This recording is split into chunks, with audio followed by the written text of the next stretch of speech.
Because of the electronic shutdown, the power shutdown that was in the place just 30 minutes before the actor turned politician had come here. But the DMK says it was due to security concerns. AIADMK alleges lack of security.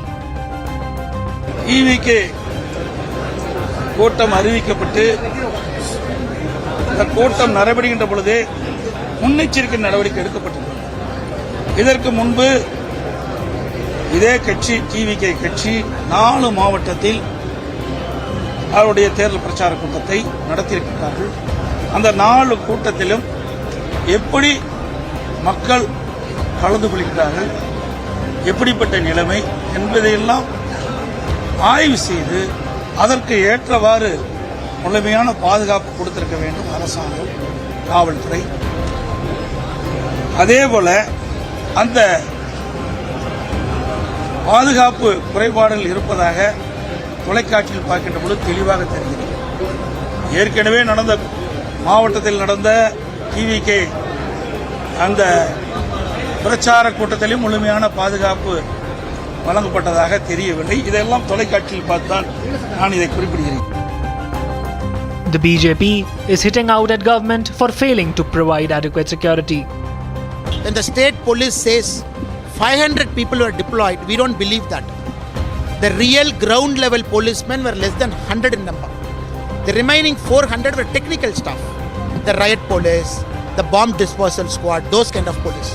So inadequate deployment of police force, all these factors have contributed.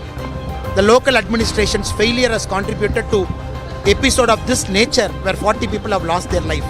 People has got every right to go and watch anybody. The government has to give adequate security to them. Organizers have got every right to ask for a place. It is for the government to judiciously give them a place. Here, the government failed in its responsibility as a honest broker.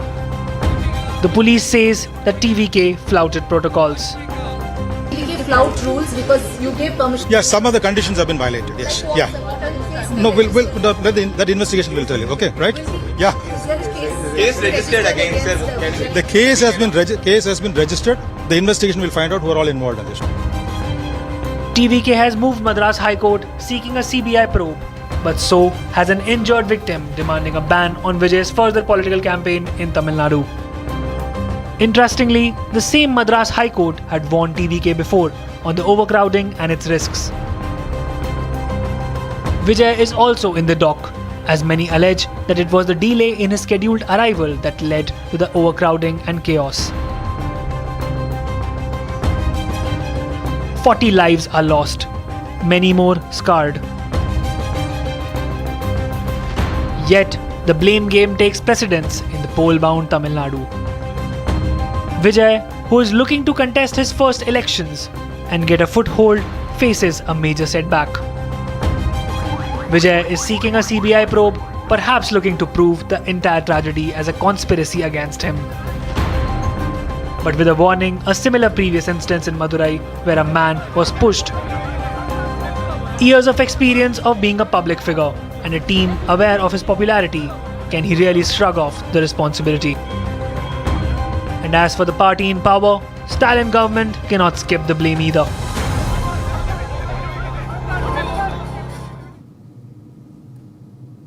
On to some other news, Home Minister Amit Shah has rejected the Maoist ceasefire offer, saying that there will be no talks with the armed groups. But he added that if they surrender and lay down arms, not a single bullet will be fired at them.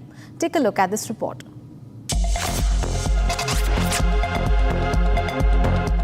Modi सरकार ने संवाद, सुरक्षा और समन्वय तीनों पहलू पर काम करने की शुरुआत की और आज नतीजा ये है कि मैं विश्वास के साथ इतने बड़े फोरम में कह सकता हूं 31/3/26 को इस देश में से हथियारी नक्सलवाद समाप्त, 14 के बाद सरकार के अभियानों का, सरकार के कार्यक्रमों का, सरकार के आयोजन का स्टीयरिंग भारत सरकार के गृह मंत्रालय के पास है। ये बहुत बड़ा नीतिगत परिवर्तन हुआ और वो परिवर्तन के कारण ही ये परिणाम मिला। स्कैटर्ड अप्रोच की जगह यूनिफाइड और रूथलेस स्ट्रेटेजी को अपनाने का काम भारतीय जनता पार्टी की सरकार ने किया और मुझे कोई संकोच नहीं है रूथलेस स्ट्रेटेजी पर शब्द प्रयोग करने में। हमारी सरकार की नीति है जो हथियार छोड़कर सरेंडर होकर आना चाहते हैं उनके लिए रेड कारपेट है। आइए भाई, आपका स्वागत है, आप मार्ग भूले हुए हमारे ही लोग हो। और सबसे अच्छा ल्यूकरेटिव सरेंडर पॉलिसी विजय जी बैठे हैं, छत्तीसगढ़ सरकार ने बनाया है, भारत सरकार ने बनाया है। सबका स्वागत है, हथियार छोड़ दीजिए। आज भी मैं कहता हूं, हम किसी को मारना नहीं चाहते, मगर आप हथियार में लेकर निर्दोष आदिवासियों को मारना चाहते हैं तो मेरी सरकार का धर्म है इनको बचाना और आपका सामना। Viewers, it's time to take a short break. We continue our focus on the Karur Stampede. TVK Chief Vijay has sought a CBI or a SIT probe into the stampede, and he has moved the Madras High Court.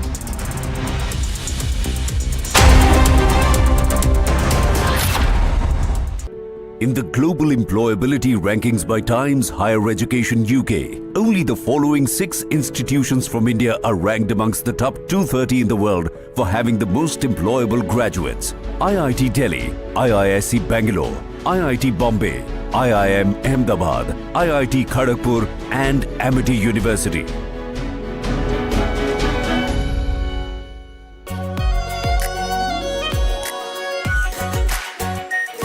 Pure shahi paneer masala, delicious, healthy, everyday. इसको घर पे लगाओगे तो शादी का तो पता नहीं, पर घर पक्का नहीं टूटेगा। रुंगटा नहीं तो घर स्ट्रॉन्ग नहीं। रुंगटा स्टील TMT बार एकदम सॉलिड। पहाड़ों में एक हाइकिंग शिप भी बन सकती है। MDH की हल्दी मिर्ची धनिया करे कमाल। ये रंग दे, ये खुशबू दे, ये तीखा, ये कम पड़े। क्या निराला MDH मसाला। भारत की अपनी दुकान इंडिया सोना, अपने देश का सामान इंडिया सोना, इंडिया सोना, इंडिया सोना। थोड़े में ज्यादा स्वाद, यही तो है इसकी खास बात। वाओ मामा, क्या स्वाद है। अरे मेरे राजा, सबका राजा प्योर मसाला।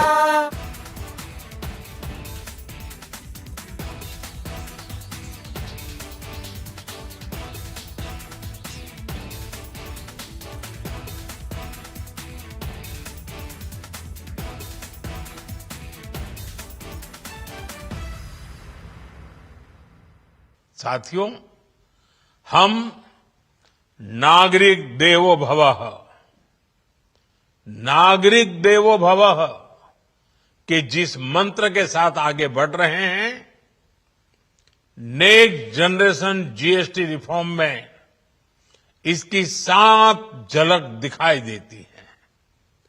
अगर हम इनकम टैक्स में छूट और GST में छूट को जोड़ दें तो 1 साल में जो निर्णय हुए हैं उससे देश के लोगों को 2.5 लाख करोड़ रुपए से ज्यादा की बचत होगी। और तभी तो मैं कह रहा हूं ये बचत उत्सव है। साथियों, विकसित भारत के लक्ष्य तक पहुंचने के लिए हमें आत्मनिर्भरता के रास्ते पर चलना ही होगा और भारत को आत्मनिर्भर बनाने का बहुत बड़ा दायित्व हमारे MSMEs यानी हमारे लघु, मध्यम और कुटीर उद्योगों पर भी है, जो देश के लोगों की जरूरत कम है, जो हम देश में ही बना सकते हैं, वो हमें देश में ही बनाना चाहिए। साथियों, GST की दरें कम होने से नियम और प्रक्रियाएं और आसान बनने से हमारे एमएसएमईज, हमारे लघु उद्योगों को, कुटीर उद्योग,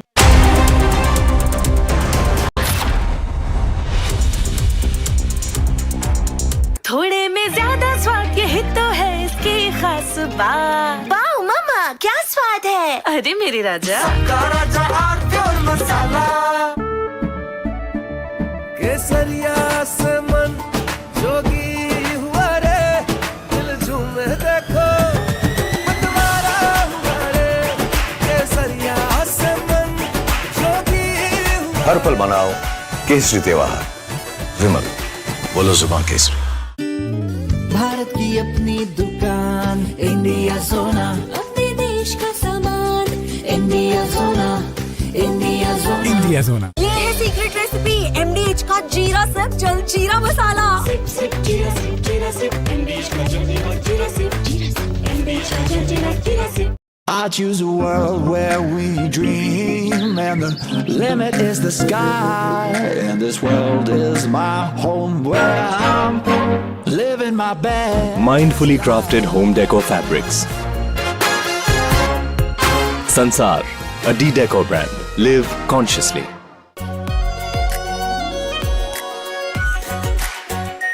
are pure shahi paneer masala, delicious, healthy, everyday.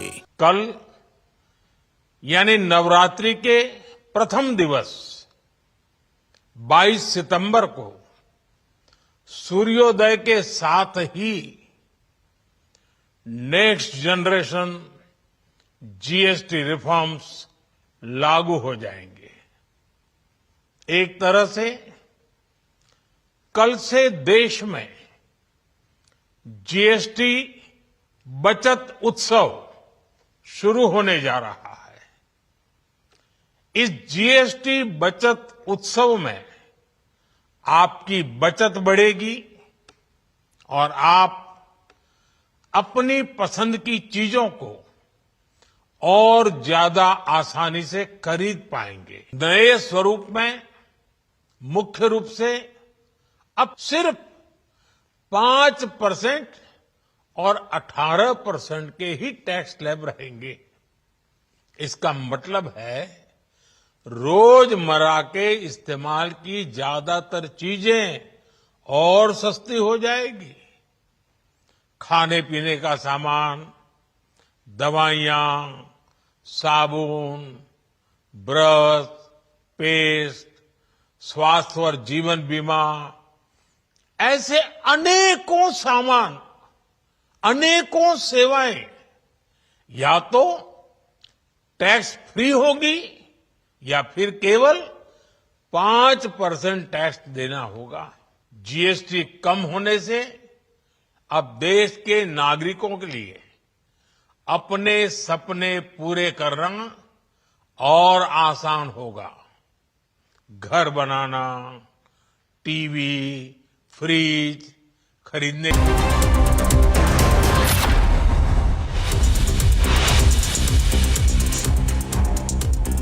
TVK Chief Vijay seeks CBI or SIT probe into Karur Stampede, moves Madras High Court. Tamil Nadu top cop says they had asked TVK to change the venue for the rally. TVK had flouted many rules.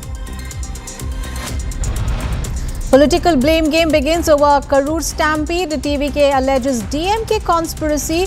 BJP AIADMK slammed DMK for mismanagement. Police will interrogate the molester Baba and will corroborate the statement given by the warden and victims. And Amit Shah rejects a ceasefire offer from Maoists, asks them to lay down arms.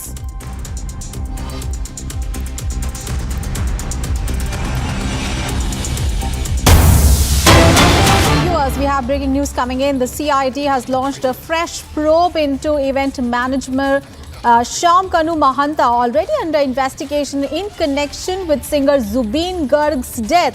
And this time the focus is on alleged financial crimes including money laundering and illegal property acquisition. Now, official documents reveal that the CID seized bundles of incriminating materials during raids at Mahanta's residence on Thursday and Friday. And notably, Shyam Kanu is the younger brother of former DGP Bhaskar Jyoti Mahanta, who currently serves as the Assam's Chief Information Commissioner. So Zubeen Garg, remember, died on 19th of September while swimming in the sea in Singapore, and the official autopsy said that the drowning was the cause of the death. But following multiple FIRs, the Assam Chief Minister directed the CID to take over the investigation, and a 10-member SIT has been formed to investigate the circumstances surrounding Zubeen Garg's death. And now the CID has launched a fresh probe into the event manager in the case. All right, let's get to some international news. Another shooting incident has emerged from the United States, and this time from a coastal town in North Carolina. 3 people were killed and at least 8 others were injured when a gunman opened fire from a boat into a crowd gathered at a waterfront bar. And around 30 minutes later, a U.S. Coast Guard crew spotted a suspect matching the description. He was detained and handed over to the police for questioning. Here are the details.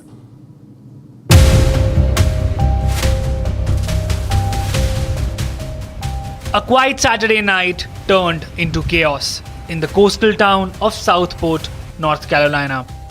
Around 9:30 p.m., a boat pulled up near the American Fish Company, a popular restaurant along the yacht basin, and opened fire on the diners.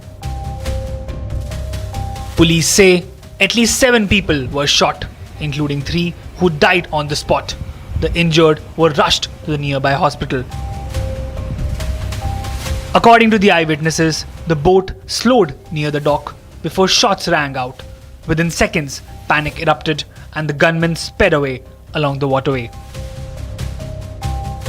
The Southport City Administration urged citizens to stay indoors and immediately report suspicious activity to authorities, and also warned the death toll could rise. The Brunswick County Sheriff's Office is assisting local police in manhunt alongside multiple law enforcement agencies. A person of interest is being questioned. Officials have called this attack an active and evolving situation. The US has already seen more than 320 mass shootings this year. Restaurants, bars, schools, and even shopping centers, no public space has been spared. Meanwhile, investigators are trying to piece together why a busy family restaurant was targeted in such a violent attack. For now, residents of Southport remain on the edge as authorities widen the search for the gunman who brought terror to their waterfront.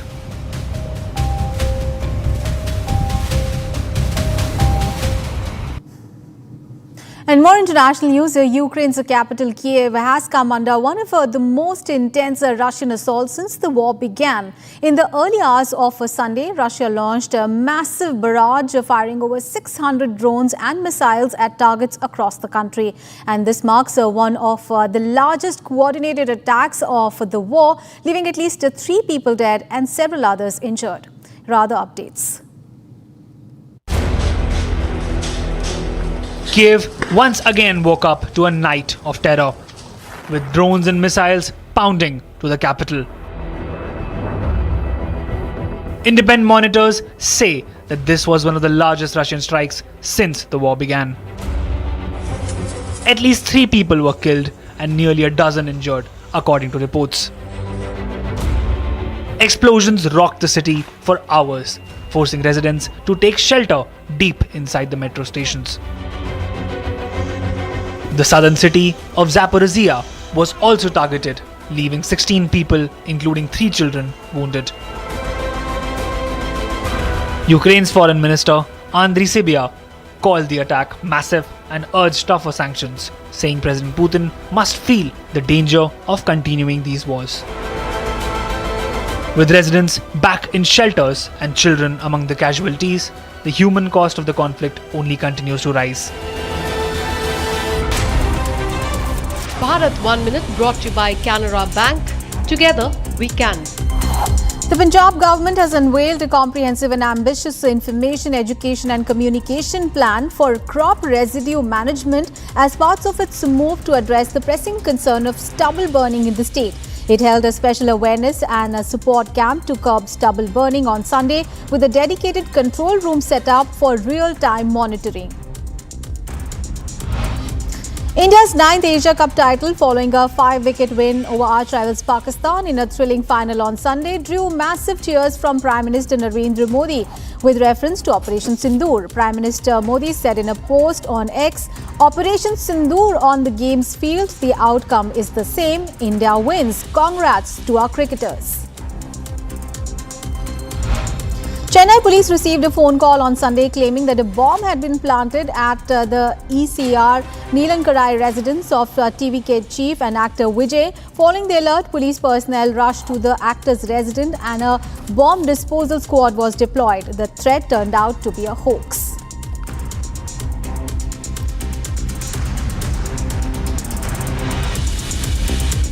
And here is a wrap of all the big international news. Here is our international wrap. Ukraine faced its biggest aerial assault yet as Russia launched nearly 600 drones and over 40 missiles in a 12-hour strike. At least 4 people, including a 12-year-old girl, were killed and more than 40 others were injured. Ukrainian President Zelensky called the attacks a deliberate terror against ordinary cities, with Kiev and several other regions among the main targets. US President Donald Trump will meet the top 4 congressional leaders at the White House on Monday, just a day before the deadline to fund the federal government and avert a shutdown.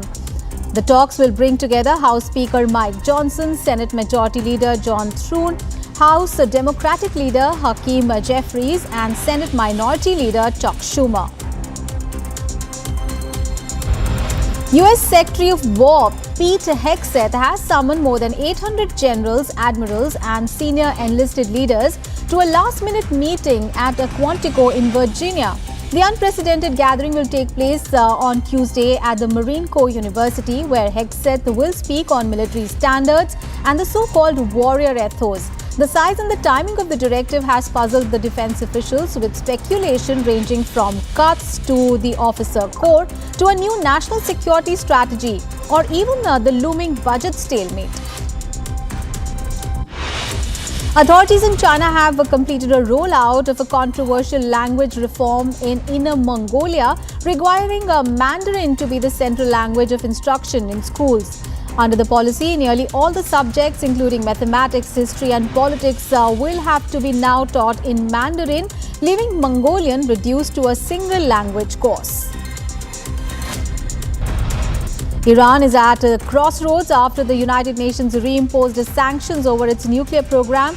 The snapback measures freeze assets, block arms deals and penalize Tehran's missile development. Inside Parliament, lawmakers condemned the move before meeting behind closed doors to discuss possible retaliations. Options ranging from quitting the nuclear non-proliferation treaty to speeding up bomb making. With missile sites damaged in June now being rebuilt, fears are rising of another confrontation involving Israel, Iran and possibly the United States.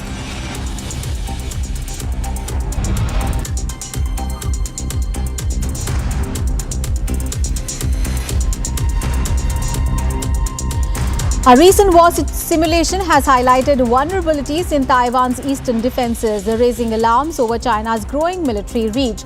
The tabletop exercise reviewed in Taipei showed that even fortified bases like the Chiashan Air Force Base could be struck by the PLA's submarines and long-range bombers. Experts warn that Taiwan's traditional focus on western defenses is no longer sufficient, with the rapid offensives against Penghu and eastern Taiwan overwhelming defenders.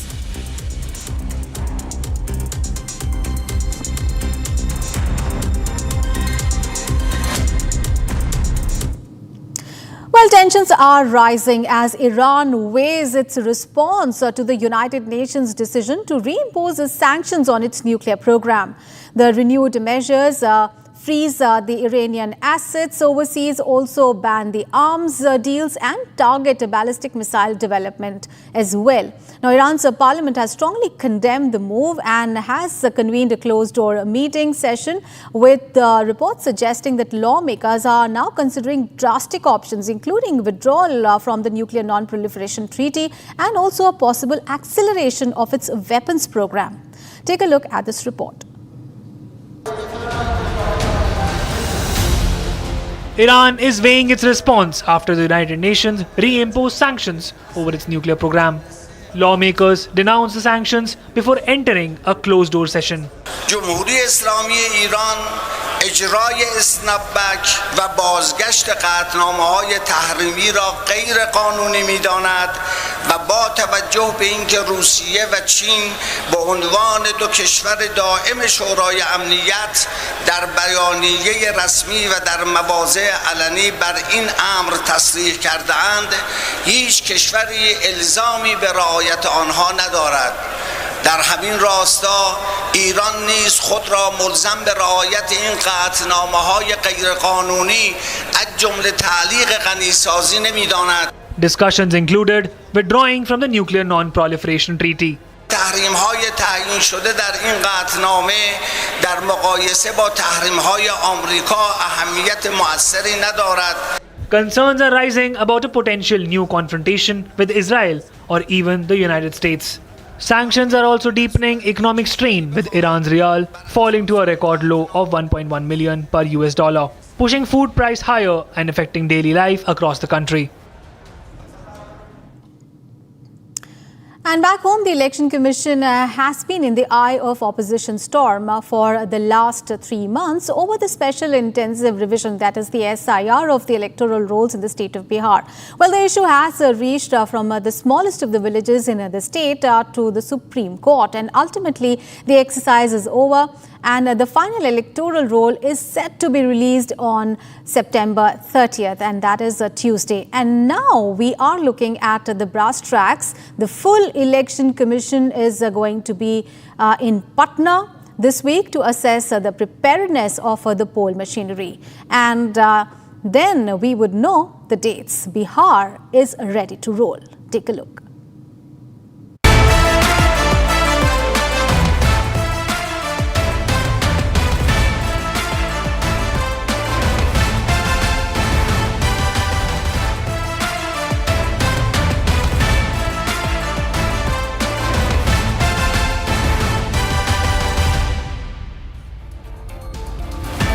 The date is set for the next Bihar Assembly. It has to be formed before 22nd of November, the day the term of present House expires. And this coming week, we would know the dates of the polling and the day of Bihar results.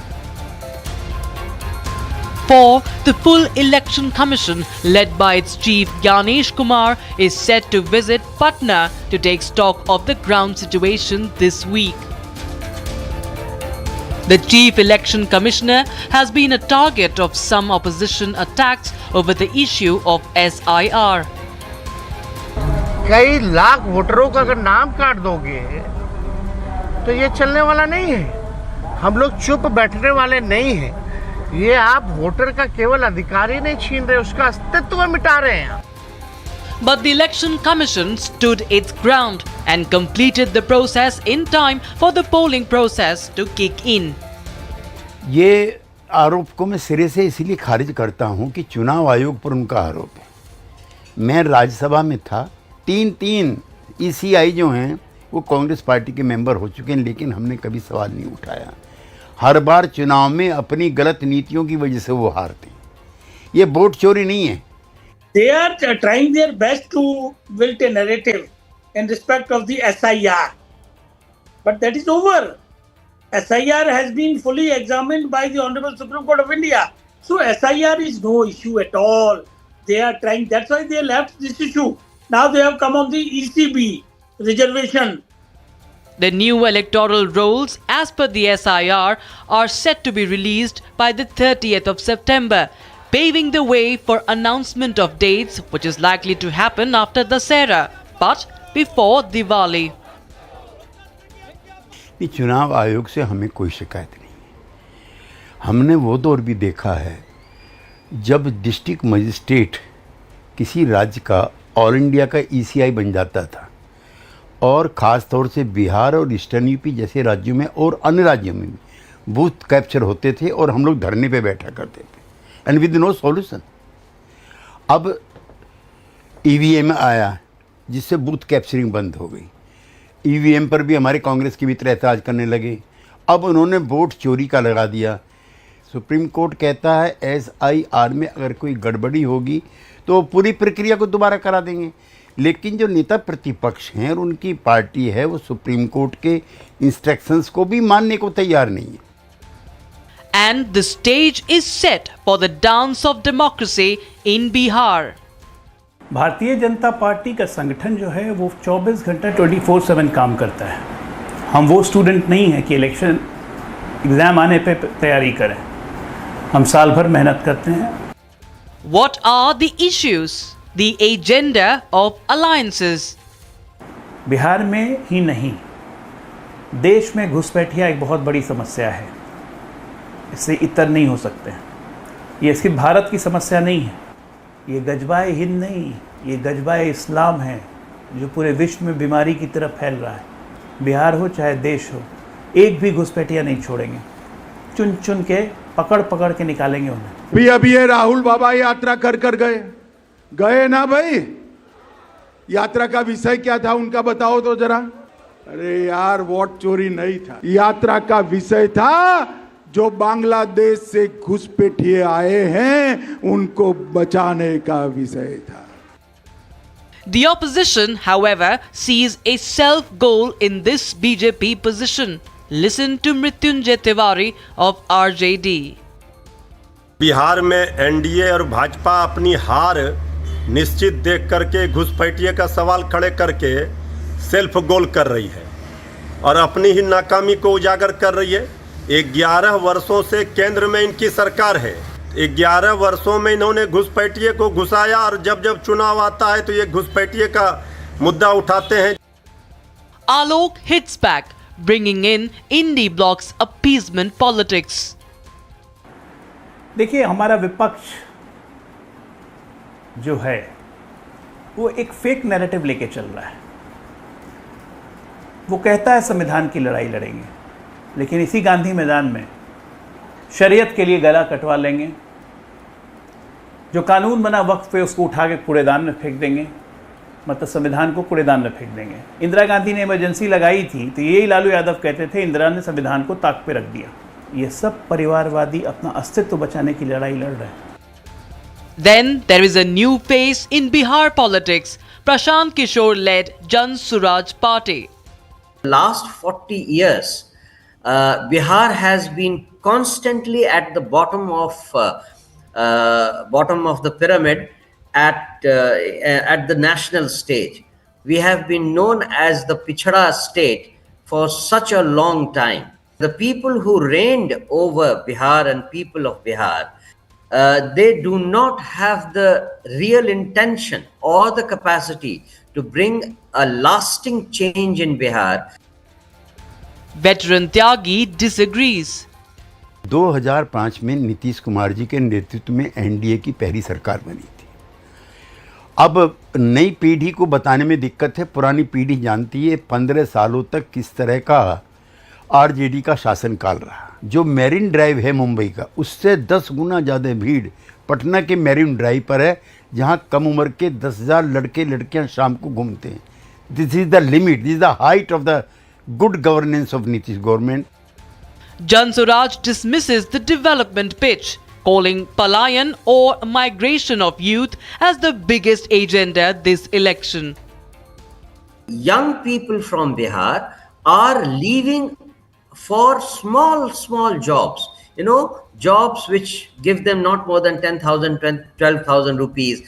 And that is one reason why the people from Bihar are being abused at different places in different states. People who have ruled Bihar for the last 40 years, they are all responsible for this continuous backwardness of Bihar. BJP dumps Chansuraj as a distraction, however.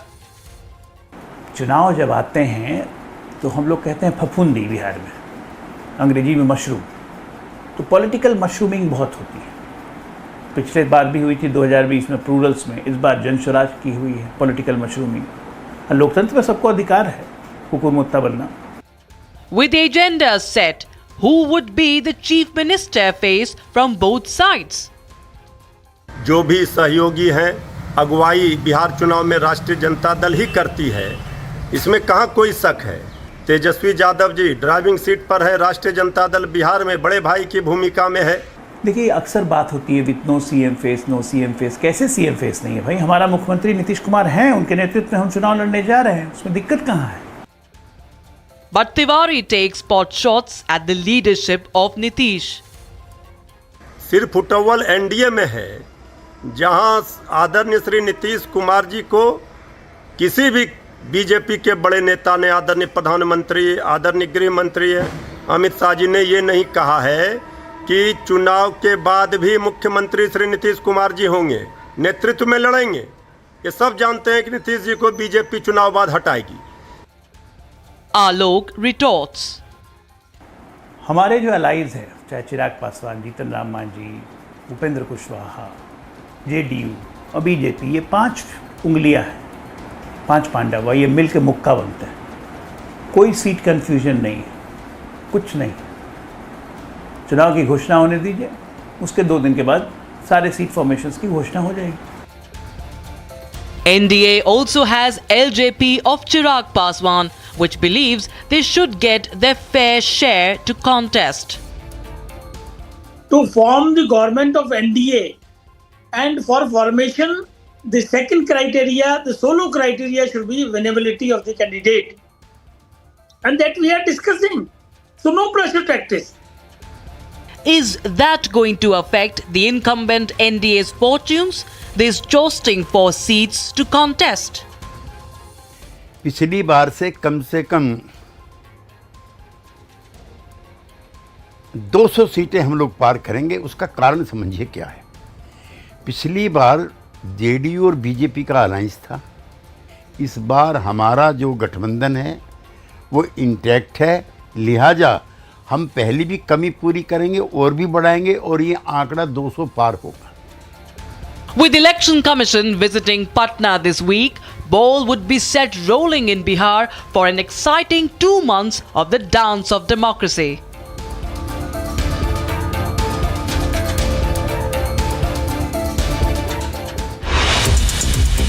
Viewers, time to take a short break, and coming up ahead, a political blame game over Karur Stampede. TVK alleges DMK conspiracy. BJP, AIADMK slam DMK for mismanagement. Also, Amit Shah has rejected ceasefire offer from Maoists and asked them to lay down arms. We'll get you all the updates on those big stories and much more after a short break. Stay with us.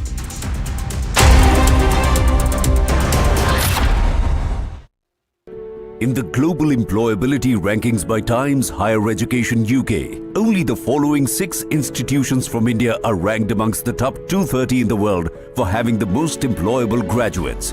IIT Delhi, IISc Bangalore, IIT Bombay, IIM Ahmedabad, IIT Kharagpur and Amity University. दादी के हाथों का जादू और खुशबू से महकता घर, माँ की मुस्कुराहट और खाने की सुगंध। MDH गरम मसाला, क्योंकि हर रिश्ता है स्वाद से जुड़ा। भारत की अपनी दुकान, इंडिया सोना, अपने देश का सामान, इंडिया सोना, इंडिया सोना, इंडिया सोना। थोड़े में ज्यादा स्वाद, यही तो है इसकी खास बात। वाओ मम्मा, क्या स्वाद है? अरे मेरे राजा, त्योहार भी आ गए और हुंडे सुपर डिलाइट डेज भी। अब हर कदम पे खुशियां बांटेंगी, हर सेलिब्रेशन अपना अपना सा लगेगा। यही तो टाइम है प्यार दिखाने का। अपनी फेवरेट हुंडई कार को आपकी मनपसंद हुंडई कारों पर मिल रही है कमाल की डील्स। वैसे लोगे तो आप हुंडई ही, चाहे दिल की सुनो या डील्स की। अब छोलिया हो या लोबिया, सफेद चने या काले चने, सब कुछ मजेदार बने। MDH.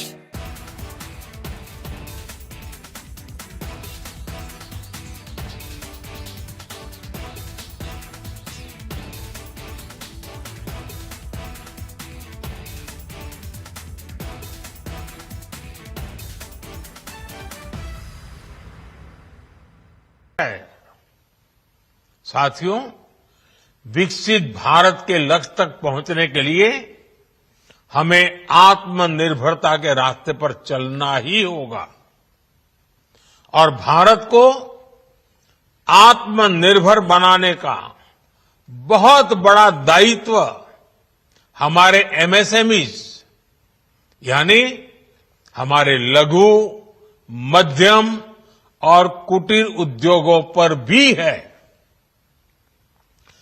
जो देश के लोगों की जरूरत का है, जो हम देश में ही बना सकते हैं, वो हमें देश में ही बनाना चाहिए।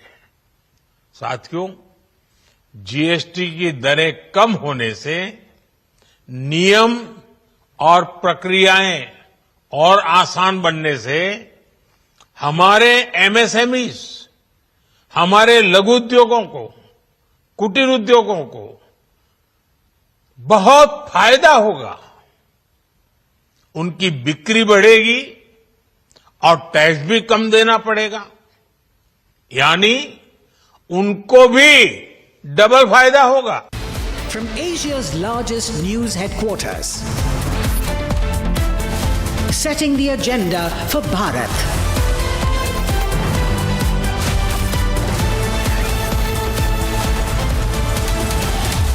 You're watching Republic.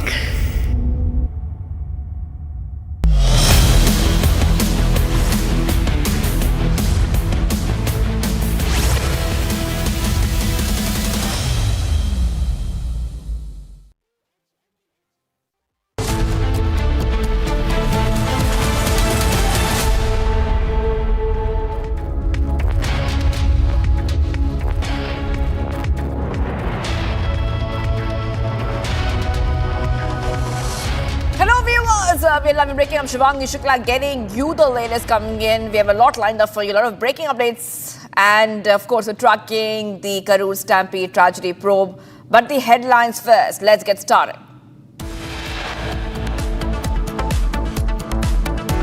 India refuses Asia Cup trophy from PCB chief, celebrates empty-handed on stage. BCCI to lodge protest. PM Modi, Home Minister, hails Team India after India beat Pakistan in Asia Cup final, gives reference of Operation Sindhu. Conflicts pressed in tribal-dominated hilly region of Bangladesh, 3 killed. Political blame game begins in Karur Stampede. TVK alleges DMK conspiracy. BJP, AIDMK slams DMK for mismanagement. 4 dead, 8 injured in Michigan church shooting. Trump calls an attack on Christians.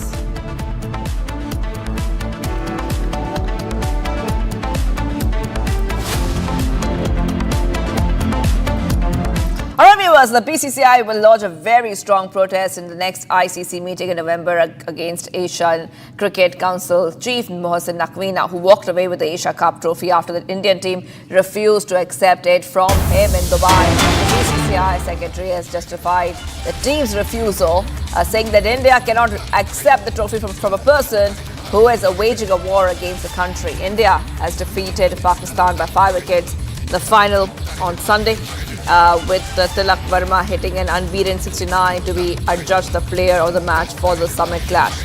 So this is a huge update coming in right now, viewers of Republic TV, and just getting you a little bit of a background as to what exactly happened.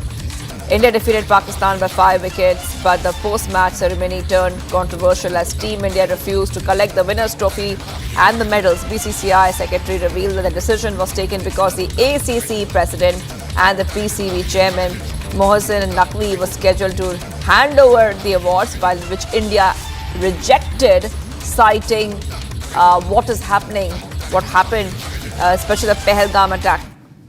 So what we see right now, viewers, back-to-back coverage coming in here on Republic TV, and Also, I would like to go across to a guest who's joining us right now. And Major General Rajan Kochar is joining us. Major General, I just want to ask you one simple question, and that is that initially when Republic TV spoke about that this match should not even happen in India, should also not go ahead and play that match. India played that match, India won, and now India made its stand very, very clear. We will not take any kind of medals or trophy from Pakistan, and Pakistan has a problem with that too. You see, it seems that Pakistan has not only a problem with the trophy, Pakistan is smarting from its third consecutive defeat from India, as Prime Minister Modi has also tweeted that Sindoor victory is followed by this victory on the ground, winning the Asia Cup. I think that this defeat has not gone on well with Pakistan, and that's why we are seeing the president of or the chairman of the ACC behaving in such an immature manner. We had made it very amply clear that we will not accept the trophy for him, and as a chairman of ACC, he should have respected the sentiments of the country and made alternative arrangements to deliver the trophy or present the trophy to the Indian team. You see, it's a game of sports, and a certain ethical thinking has to be followed when we talk of sports. Once a decision of the BCCI has been conveyed to the ACC, the ACC should have taken steps to make alternative arrangements. I think this blame of not handing over the trophy to India rests solely on the chairman of the ACC, who happens to be the Interior Minister of Pakistan also. So it's not that he is an apolitical figure. He is a part of the government. And that was one of the reasons which the BCCI took a call that we will not accept a trophy from a person who is part of the Pakistan government and who has waged a war against India. So you have to understand the sentiments of 140 crore Indians when a decision like this is taken. And it also shows that the thinking of a nation like Pakistan, or I would say a petty thinking of a country like Pakistan, who runs away with the trophy instead of handing over it to the rightful owners of the trophy, because as Surya Kumar Yadav mentioned in his press conference, it's a very hard-earned win, and through blood, toil and sweat of the 14 players who were responsible for bringing this trophy to India. So I think it's a rather unfortunate incident. I would actually view it as that, and it reflects on the mental ethos of a sick nation. Right. And, I also want to come across to you again, Major General Rajan Kochar, because I want to read out exactly what the BCCI secretary has said. We cannot accept a trophy from a representative of a country waging a war against us. And making it very clear, yes, India has sportsmanship. Yes, India might even go and play a match against Pakistan. But we will not allow these kind of childish acts on the playing field. Do you think, Mr. General, that it's time for India to take a stand even outside the pitch? Definitely. See, BCCI has already lodged a formal complaint with the ICC because such actually actions are spoiling the spirit of the sport.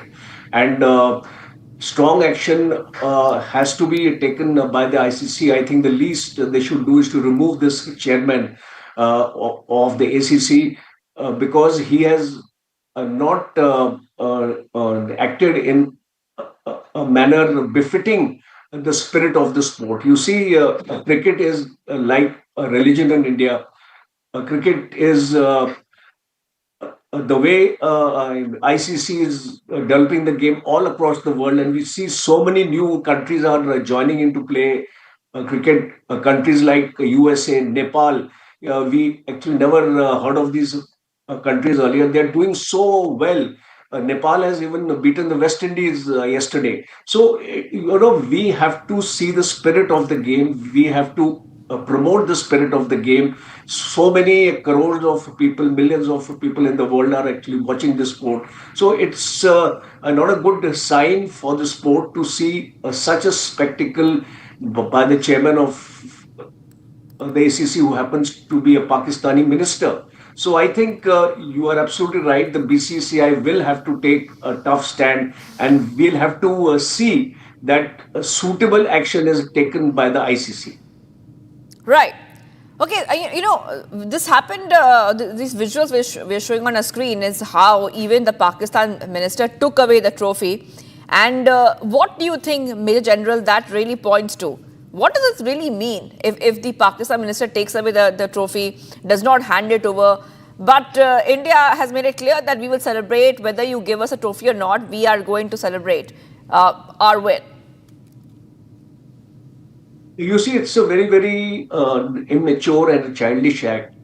You must accept a defeat, because you see, in a game, one country is winning and one is losing. That's the spirit of the game. We have also lost a number of times in the finals of ICC tournaments, and we have to accept defeat with a great deal of grace. And that calls for sportsmanship, sportsman spirit, and also it is inspiring a large number of budding cricketers in the world. Today everybody is watching this game. Crores of people are actually viewing this final. The house was absolutely packed. What are you giving back to the people? What kind of message are you sending back to the people of the world by such a kind of a churlish behavior? And I would actually condemn it in the highest form of words, because it is you are being a very, very bad ambassador of the sport, and this sport being held in a neutral country. The very fact that you need to appreciate that India and Pakistan were at war, in spite of that, India has agreed to play the tournament. India has not boycotted the tournament, and there was a lot of criticism in our own country, for our BCCI and cricket team in participating in the tournament. In spite of the criticism, the team has gone and played like true warriors, and then you deny the trophy. I think it's a very, very bad taste. Some pictures out right now. Major General, I want all our viewers to have a look at that picture. So India is refusing to take the trophy. So that is what we see. Those pictures coming in right now of India refusing to take the trophy. India captain Surya Kumar Yadav has said he had never seen a champion side be denied a well-deserved trophy after his team was left without the Asia Cup silverware on Sunday night in Dubai. But he insisted that he was not disappointed whatsoever. India refused the trophy, but that did not stop India from celebrating their win. All right, former cricketer Sarandeep Singh is with us right now. Thank you for joining us here, Mr. Singh. We are putting those pictures out of what happened. India refused the trophy, and even Pakistan acted in a very childish way. However, Surya Kumar has said that it's not like we got it easily. It was a hard-earned tournament, but that does not matter because India will celebrate nevertheless. Yeah, one thing at last, I can say that Pakistan reacted on something. With the whole tournament, they are not even reacted on anything. That's fine. In the first game, we don't even shake hands with the players. That we already decided, and even in the finals, the things will be already decided that we're not going to take trophy from the Mohsin Naqvi's hands. But that's their call. Actually, that's fine. I think the way India played and all this in the cricket in Asia Cup, that is the most important. So I think that's a personal call that will be taken over there. and they won the Asia Cup. That's a big thing for Indian team. And Pakistan, if they have to react on something, just go and focus on your cricket first. Just see how you guys are playing. You're playing just like a childish cricket. It's a club cricket they are playing it. So I don't think so. They have any. They don't need to show any attitude or nothing else. Yes. And, Mr. Singh is a former cricketer. You have been on the pitch. You know sportsmanship. Don't you think that our Indian team showed what the true spirit of sportsmanship is? I mean, they said that we don't want a trophy from Pakistan. They can take it away. They can walk away with it. But we stand by our own citizens. We stand by India. No, that's fine. Look, but only thing is that we already agreed to play with them. That's a big thing. I think that's enough for the Pakistan that we agreed to play with them already. Otherwise, I think taking trophies or nothing, sportsmanship is totally different because India, Pakistan, we have a different type of relations.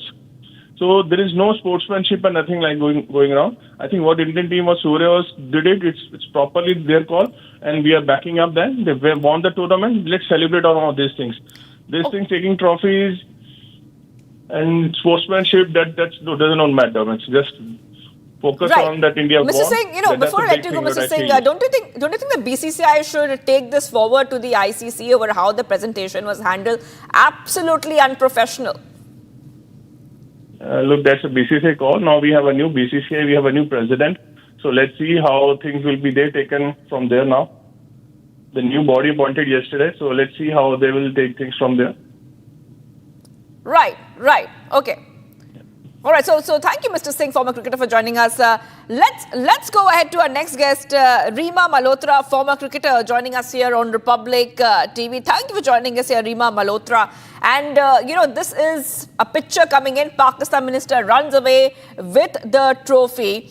However, India did not accept this. India accepted not having a trophy celebrating. However, they did not accept a trophy from Pakistan. Mohsin Naqvi, who's a president of the PCB, and he's also a Pakistani leader there. Your reaction coming in, did India do the right thing on the pitch?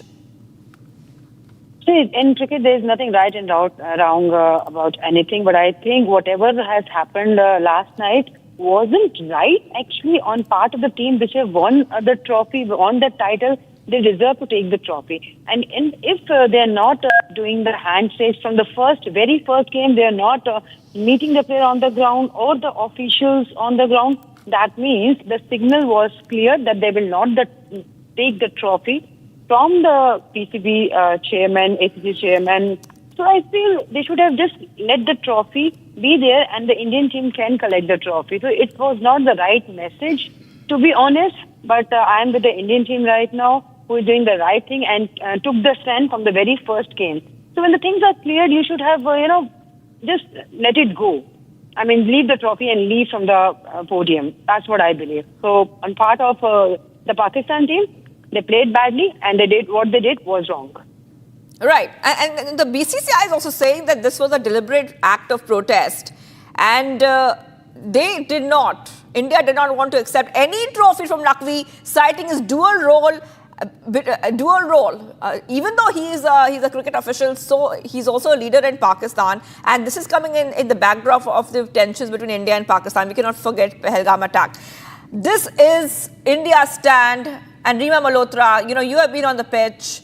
I just want you to also talk a little bit more about, do you think that even India and Pakistan should have more matches? Because earlier there was a huge protest all over the country saying that India and Pakistan should not even play together.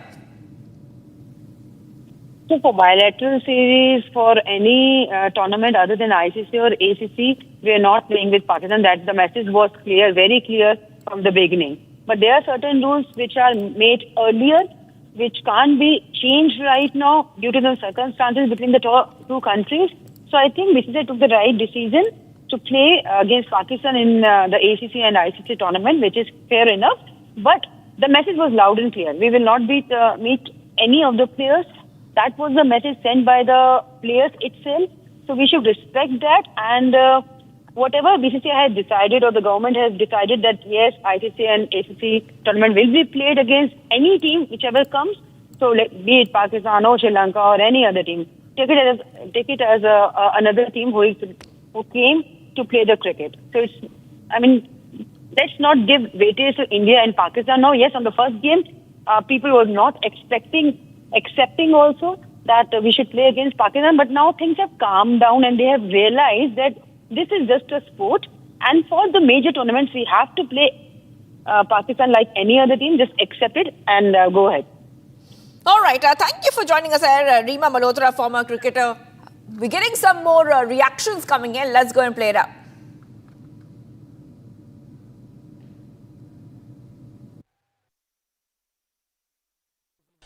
मैं बोलूँगा आज सिर्फ prize distribution ने during the tournament का बीच में भी काफी ऐसा कोई घटना हुआ है जो क्रिकेट का साथ संबंध नहीं रखता है। वो लोग सारे क्रिकेट मैचेस को पॉलिटिकल का गेम बना देना चाहता था, लेकिन भारत ने उसका मुंह तोड़ जवाब दिया। आज जो मैच का रिजल्ट हुआ उससे हमको ये लग गया है कि क्रिकेट पिच में भी हम लोग चैंपियन है, बॉर्डर्स में भी हम लोग चैंपियन है। आज जो हुआ है हमको अभी खबर मिला है कि जो ट्रॉफी था और मेडल्स था भारतीय दल के लिए जो चैंपियन हुआ है, वो जो चेयरपर्सन है एसीसी का, उन्होंने वो अपना साथ लेके होटल लेके चला गया। तो ये बहुत खराब बात हुआ है। इसका बारे में हम लोग आईसीसी में बहुत जोरदार एक प्रोटेस्ट डालेंगे। You see, India is having a war with a country, and that country is one of the main leader, is supposed to hand over the trophy to us. It is not possible for us. It is not ethically as well as morally possible for us. And if you think from the point of patriotism also, we cannot accept a trophy from a person who represents a country, that country is waging a war against our country. So we have refused to take that trophy, but that does not mean that that gentleman will take the trophy and the medals which is to be given to our country to his own hotel room. So that is totally unexpected, and we hope that good sense will prevail and he will send back the trophy to the country, that means to India, as soon as possible. That will restore some semblance of morality. At least we are expecting that from him. And in any case, BCCI as well as we are going to lodge a very strong protest against the behavior of the gentleman in today's prize distribution ceremony. Bharat 1 Minute brought to you by Canara Bank. Together we can. Viewers, the Punjab government has unveiled a comprehensive and ambitious information, education and communication plan for crop residue management as part of its move to address the pressing concern of stubble burning in the state. It held a special awareness and support camp to curb stubble burning on Sunday with a dedicated control room set up for real-time monitoring.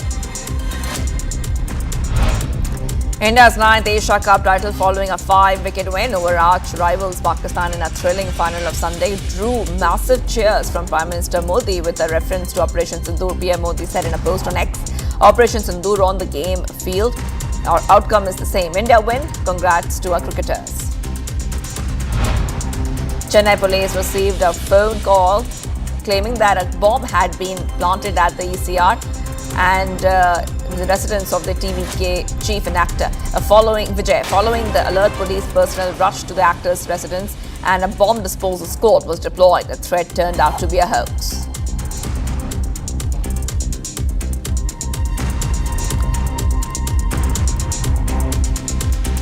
And viewers, getting us some more updates coming in. Molester Baba, also called Swami Saraswati, a self-styled godman, former chairman of the Sri Sharada Institute of Indian Management Research in Vasant Kunj, Delhi, has been remanded to 5 days of police custody after being accused of sexually harassing 17 female students.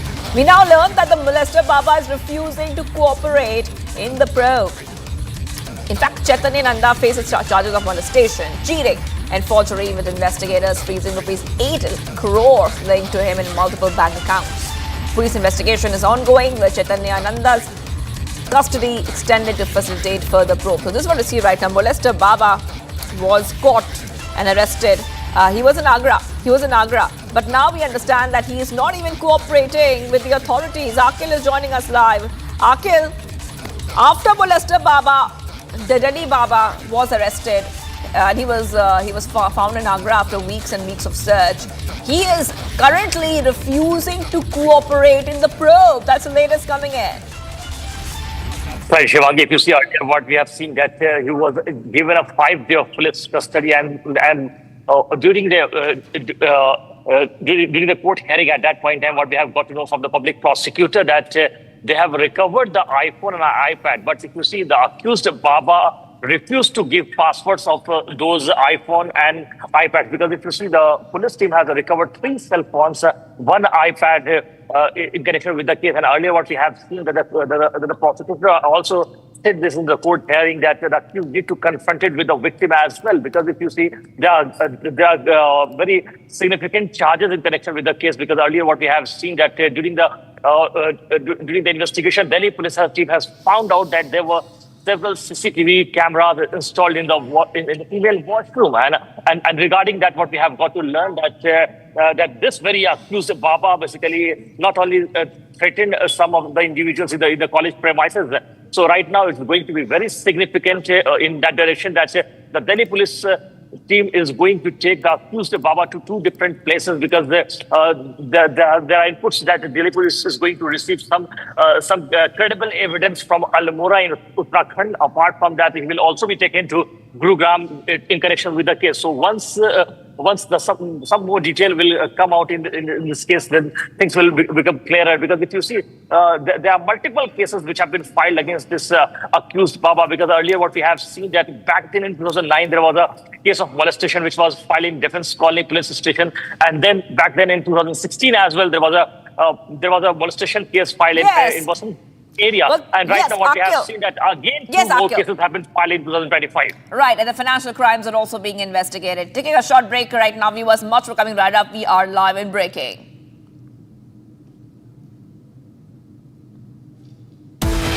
And viewers, conflict spreads to the tribal-dominated hilly region of Bangladesh. 3 people killed. Political blame game begins in Karur Stampede. TVK alleges DMK conspiracy. BJP AIDMK slammed DMK for mismanagement.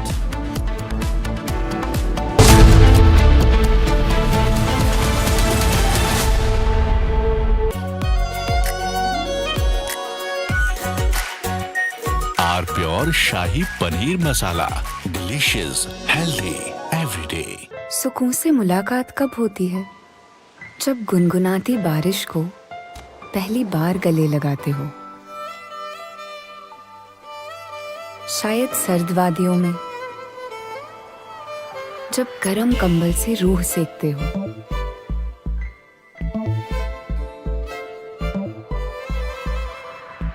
या शायद उस पल में जो बिना शोर किए बहुत कुछ कह जाता है। सुकून के हर पहलू से कीजिए मुलाकात हिंदवेयर के साथ। हिंदवेयर, डिजाइन फॉर सुकून।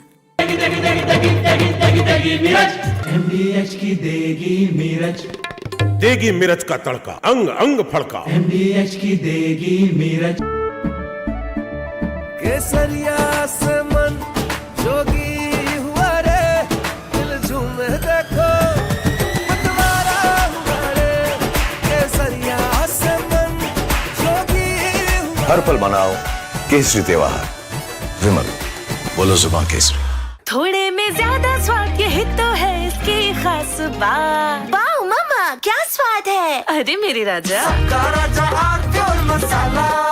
साथियों, हम नागरिक देवो भवः, नागरिक देवो भवः के जिस मंत्र के साथ आगे बढ़ रहे हैं, नेक्स्ट जनरेशन जीएसटी रिफॉर्म में इसकी साफ झलक दिखाई देती है। अगर हम इनकम टैक्स में छूट और जीएसटी में छूट को जोड़ दें, तो 1 साल में जो निर्णय हुए हैं, उससे देश के लोगों को 2.5 लाख करोड़ रुपए से ज्यादा की बचत होगी। और तभी तो मैं कह रहा हूं, ये बचत उत्सव है। साथियों, विकसित भारत के लक्ष्य तक पहुंचने के लिए हमें आत्मनिर्भरता के रास्ते पर चलना ही होगा। और भारत को आत्मनिर्भर बनाने का बहुत बड़ा दायित्व हमारे एमएसएमईज, यानी हमारे लघु, मध्यम और कुटीर उद्योगों पर भी है, जो देश के लोगों की जरूरत का है, जो हम देश में ही बना सकते हैं, वो हमें देश में ही बनाना चाहिए। साथियों, जीएसटी की दरें कम होने से नियम और प्रक्रियाएं और आसान बनने से हमारे MSMEs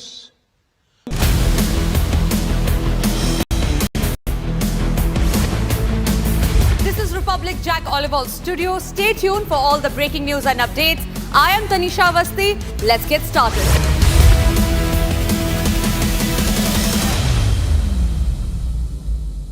Powered by Century Ply Club Prime. Raho befikar.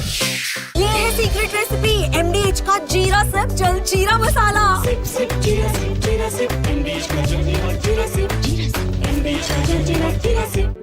In the global employability rankings by Times Higher Education UK, only the following 6 institutions from India are ranked amongst the top 230 in the world for having the most employable graduates.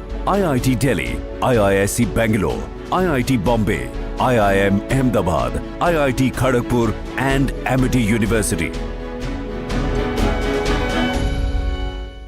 थोड़े में ज्यादा स्वाद ये तो है इसकी खास बात। वाओ मामा क्या स्वाद है। अरे मेरे राजा मसाला। पैसा लगाना है तो सेंचुरी प्लाई क्लब प्राइम पे लगाओ। डूबेगा नहीं, जलेगा भी नहीं, कोई खा नहीं जाएगा, धोखा नहीं देगा, ऊपर नीचे भी नहीं होगा, सेफ रहेगा, सिक्योर्ड में मिनिमम 30 साल का रिटर्न देगा। अब इससे बेटर इन्वेस्टमेंट है तो बताओ। सेंचुरी प्लाई क्लब प्राइम, रहो बेफिक्र। आधे बाउल दही में 4 चम्मच एमडीएच चटनी पुदीना मसाला डाला, स्टर करो, पुदीना चटनी तैयार। एमडीएच चटनी पुदीना मसाला।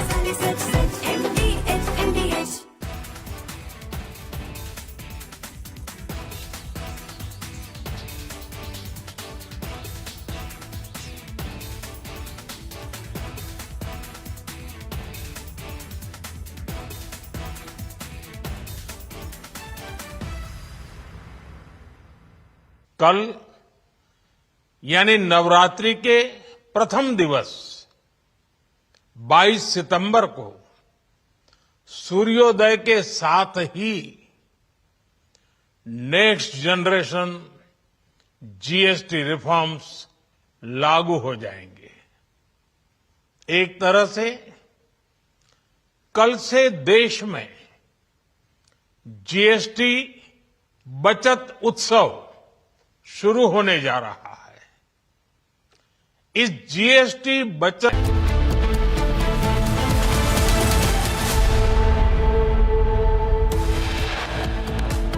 Getting you some top headlines, viewers. India refuses Asia Cup trophy from PCB chief, celebrates empty-handed on stage. BCCI to launch the protest.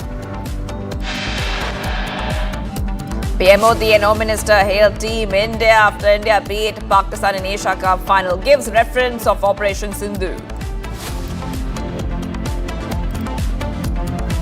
Conflict spreads in tribal-dominated hilly region of Bangladesh. 3 killed. Political blame game begins in Karur Stampede. TVK alleges DMK conspiracy. BJP, IDMK slam DMK for mismanagement. 4 dead, 8 injured in Michigan church shooting. Trump calls it attack on Christians.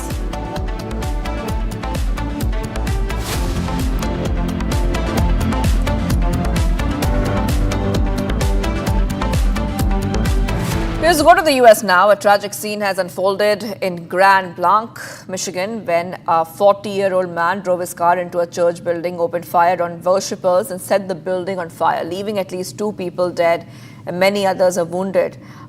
This attack happened at the Church of Jesus Christ. This is the Latter-day Saints during a large service.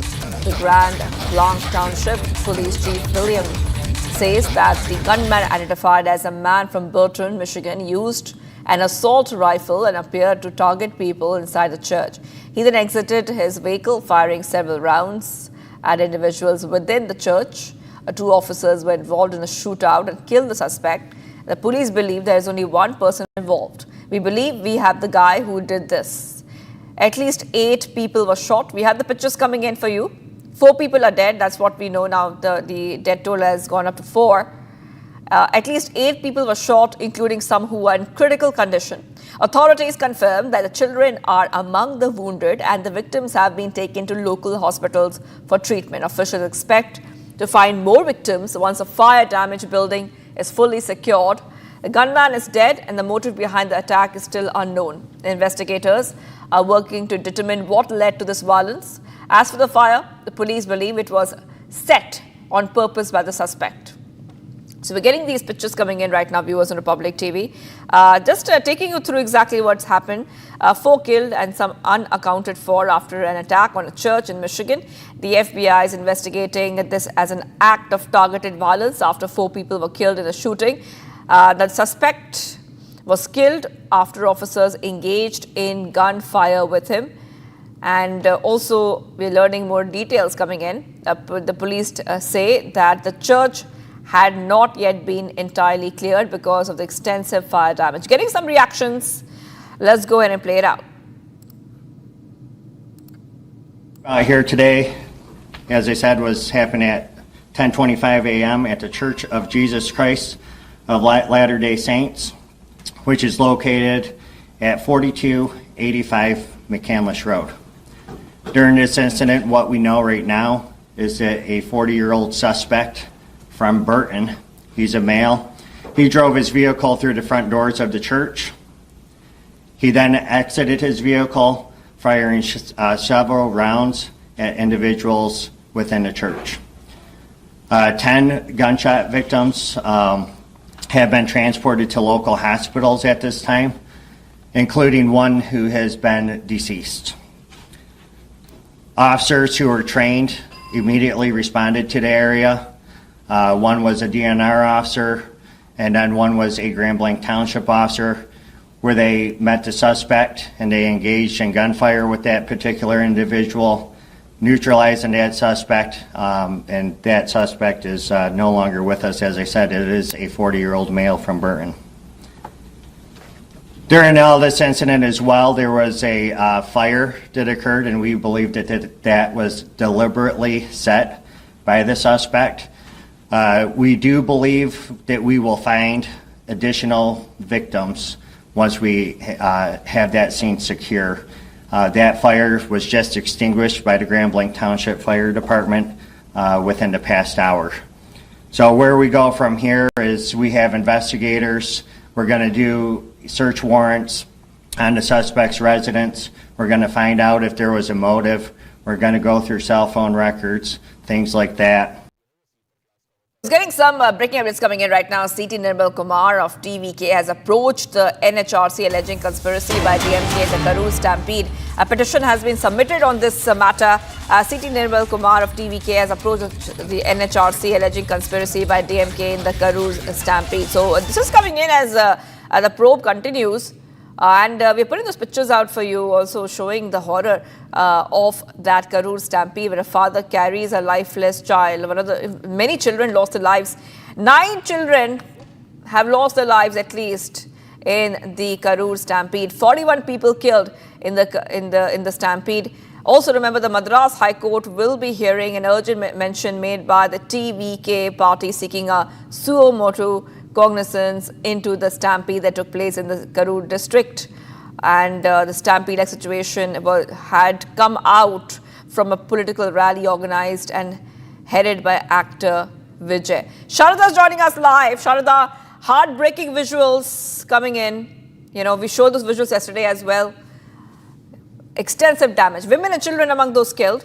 Now we understand that the TVK has approached the NHRC and they are alleging conspiracy by the DMK. So this is the blame game which has already started. If you could just help our viewers understand what we can expect next in the story.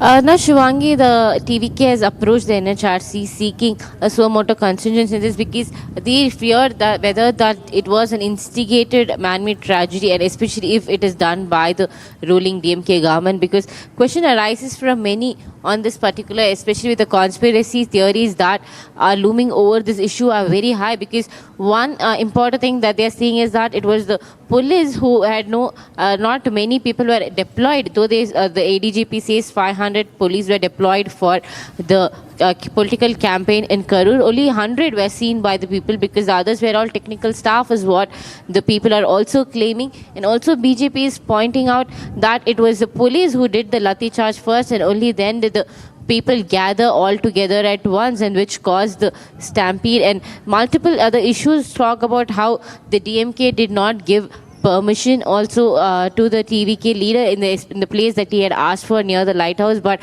it was the same place where the DMK Deputy Chief Minister Udayanidhi Stalin had made his campaign earlier last month. And these are the questions that have been looming over this particular stampede issue.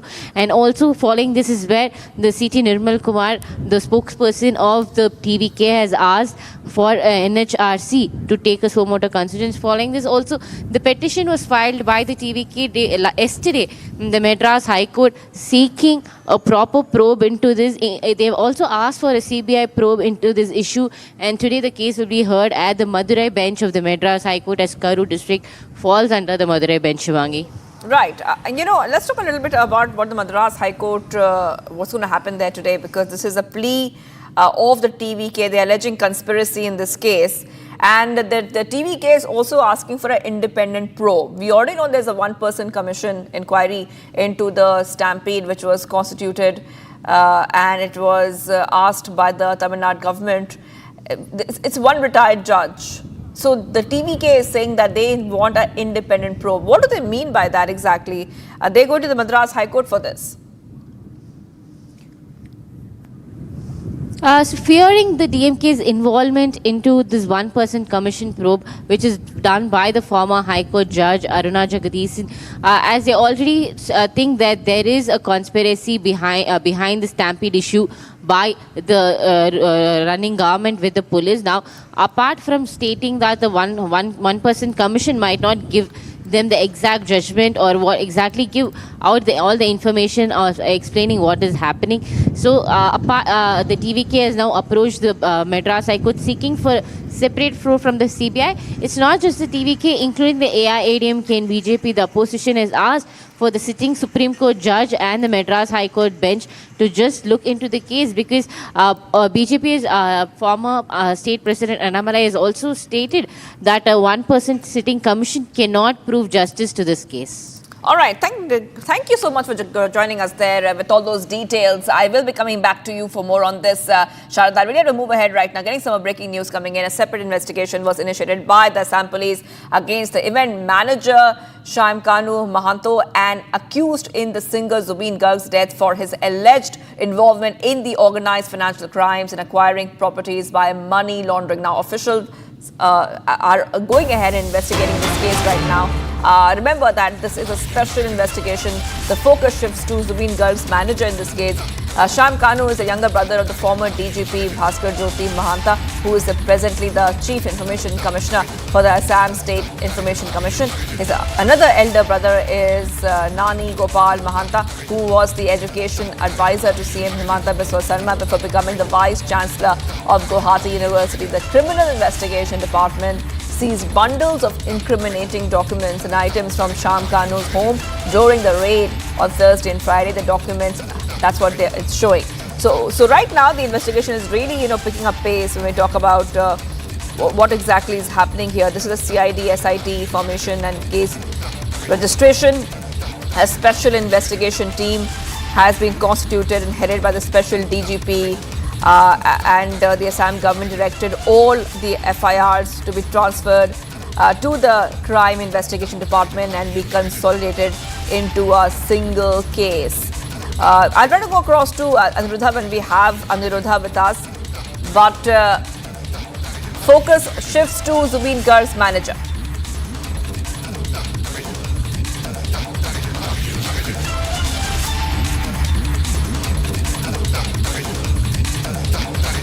The Home Minister Amit Shah rejected the ceasefire offer given by Maoists, saying that if the extremists want to surrender and lay down their arms, they are most welcome to do so, and security forces would not fire a single bullet on them. Take a look.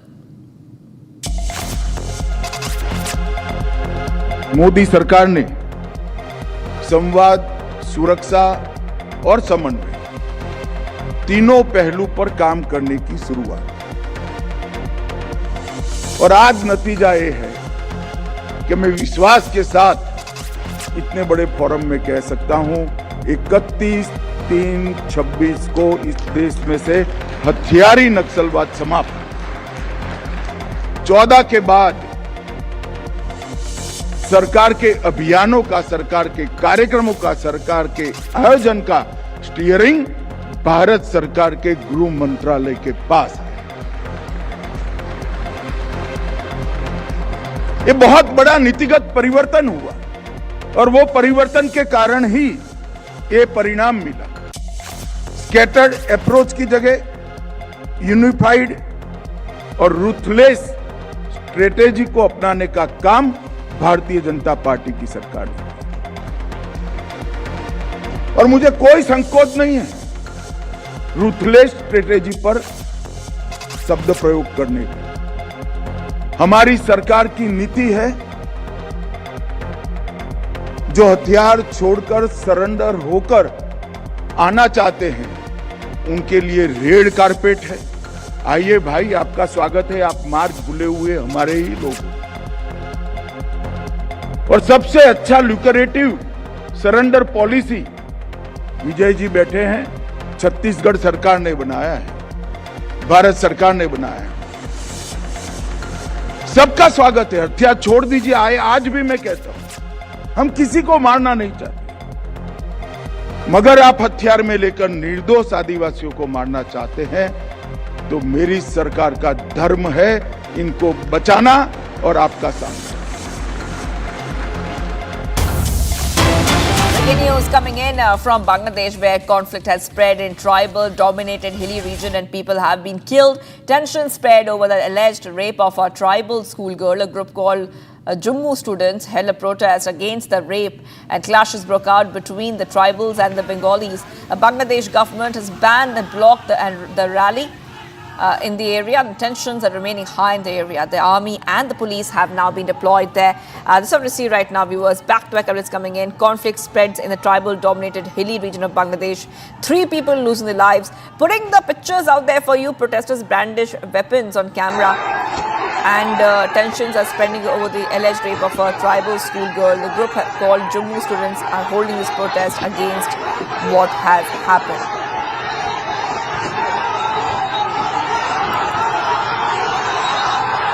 So pictures coming in, viewers, on Republic TV, and this is coming in as we see that the Ministry of Home Affairs has also gone ahead and expressed sorrow over the incident in which a lot of people have been killed.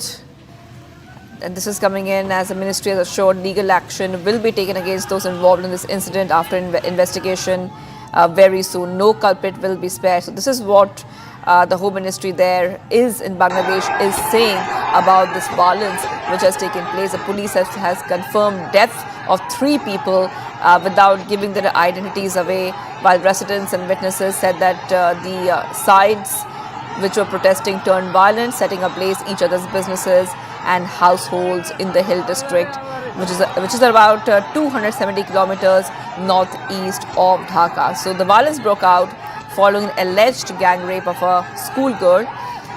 Then we saw that a lot of violence took place, pictures coming in on your screen. All right, much more coming up, viewers.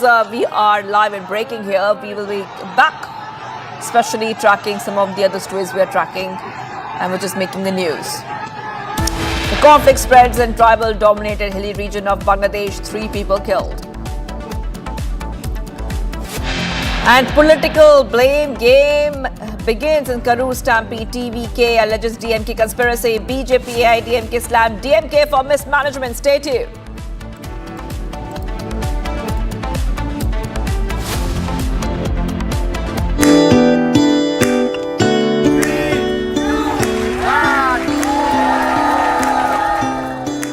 start of a brand new story for the premier De Beers Group. Putting India at the heart of the diamond jewellery retail, the De Beers Group had a fanfare launch for their first flagship store in New Delhi.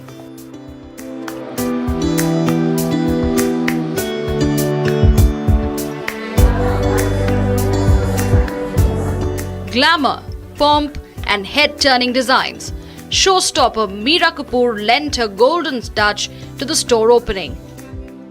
She also interacted with the De Beers global team to understand the philosophy behind the unique designs of the forever marked diamond jewellery showcased.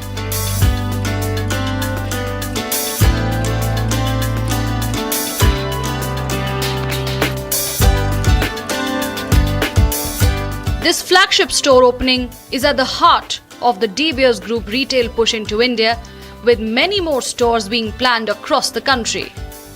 De Beers is looking at India's fast-growing diamond jewellery market, which is expected to touch $20 billion by 2030 as rising disposable incomes and evolving consumer preferences boost the demand.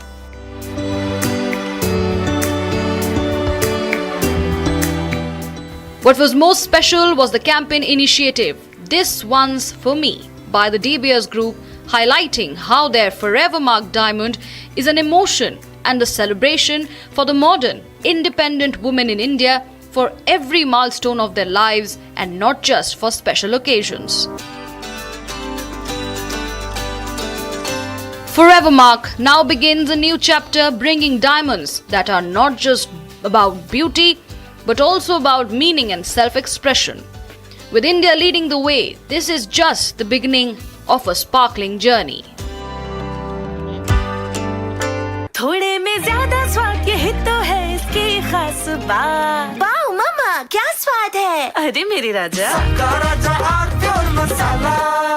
सुकून से मुलाकात कब होती है?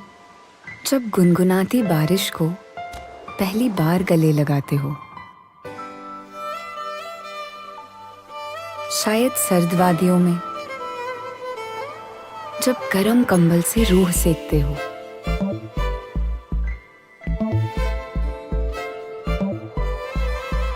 या जहां नए रंग पुराने दोस्तों जैसे लगते हैं। सुकून के हर पहलू से कीजिए मुलाकात हिंदवेयर के साथ। हिंदवेयर, डिजाइन फॉर सुकून। दादी के हाथों का जादू और खुशबू से महकता घर, माँ की मुस्कुराहट और खाने की सुगंध। MDH गरम मसाला, क्योंकि हर रिश्ता है स्वाद से जुड़ा। भारत की अपनी दुकान, इंडिया सोना, अपने देश का सामान, इंडिया सोना, इंडिया सोना, इंडिया सोना। थोड़े में ज्यादा स्वाद यही तो है इसकी खास बात। वाओ मम्मा क्या स्वाद है। अरे मेरी राजा साथियों, विकसित भारत के लक्ष्य तक पहुंचने के लिए हमें आत्मनिर्भरता के रास्ते पर चलना ही होगा और भारत को आत्मनिर्भर बनाने का बहुत बड़ा दायित्व हमारे MSMEs यानी हमारे लघु, मध्यम और कुटीर उद्योगों पर भी है, जो देश के लोगों की जरूरत कम है, जो हम देश में ही बना सकते हैं, वो हमें देश में ही बनाना चाहिए। साथियों, GST की दरें कम होने से नियम और प्रक्रियाएं और आसान बनने से हमारे MSMEs, हमारे लघु उद्योगों को, कुटीर उद्योगों को बहुत फायदा होगा। उनकी बिक्री बढ़ेगी और टैक्स भी कम देना पड़ेगा, यानी उनको भी डबल फायदा होगा। इसलिए आज मेरी MSME से लघु उद्योग हो, सूक्ष्म उद्योग हो, कुटीर उद्योग हो, आप सबसे बहुत अपेक्षाएं हैं आपको भी पता है, जब भारत समृद्धि के शिखर पर था, तब भारत की अर्थव्यवस्था का मुख्य आधार हमारे एमएसएमईज थे, हमारे लघु और कुटीर उद्योग थे।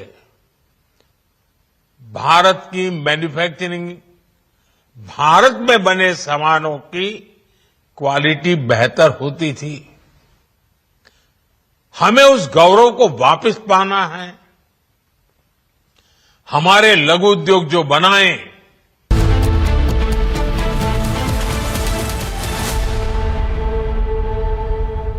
पैसा लगाना है तो सेंचुरी प्लाई क्लब प्राइम पे लगाओ। डूबेगा नहीं, जलेगा भी नहीं, कोई खा नहीं जाएगा, धोखा नहीं देगा, ऊपर नीचे भी नहीं होगा, सेफ रहेगा, सिक्योर्ड में मिनिमम 30 साल का रिटर्न देगा। अब इससे बेटर इन्वेस्टमेंट है तो बताओ। सेंचुरी प्लाई क्लब प्राइम, रहो बेफिक्र। आधे बाउल दही में 4 चम्मच MDH चटनी पुदीना मसाला डाला, स्टर करो, पुदीना चटनी तैयार। MDH चटनी पुदीना मसाला। त्योहार की खुशियाँ होंगी double. Hyundai super delight days में आपकी मनपसंद कार्स पर मिल रही है कमाल के डील्स। वैसे लोग तो आप हुंडई चाहे दिल की सुनो या डील्स की। थोड़े में ज्यादा स्वाद, यही तो है इसकी खास बात। वाओ मामा, क्या स्वाद है। अरे मेरे राजा, मसाला। भारत की अपनी दुकान, इंडिया सोना, अपने देश का सामान, इंडिया सोना, इंडिया सोना, इंडिया सोना। अब छोलिया हो या लोबिया, सफेद चने या काले चने, सब कुछ मजेदार बने। MDH।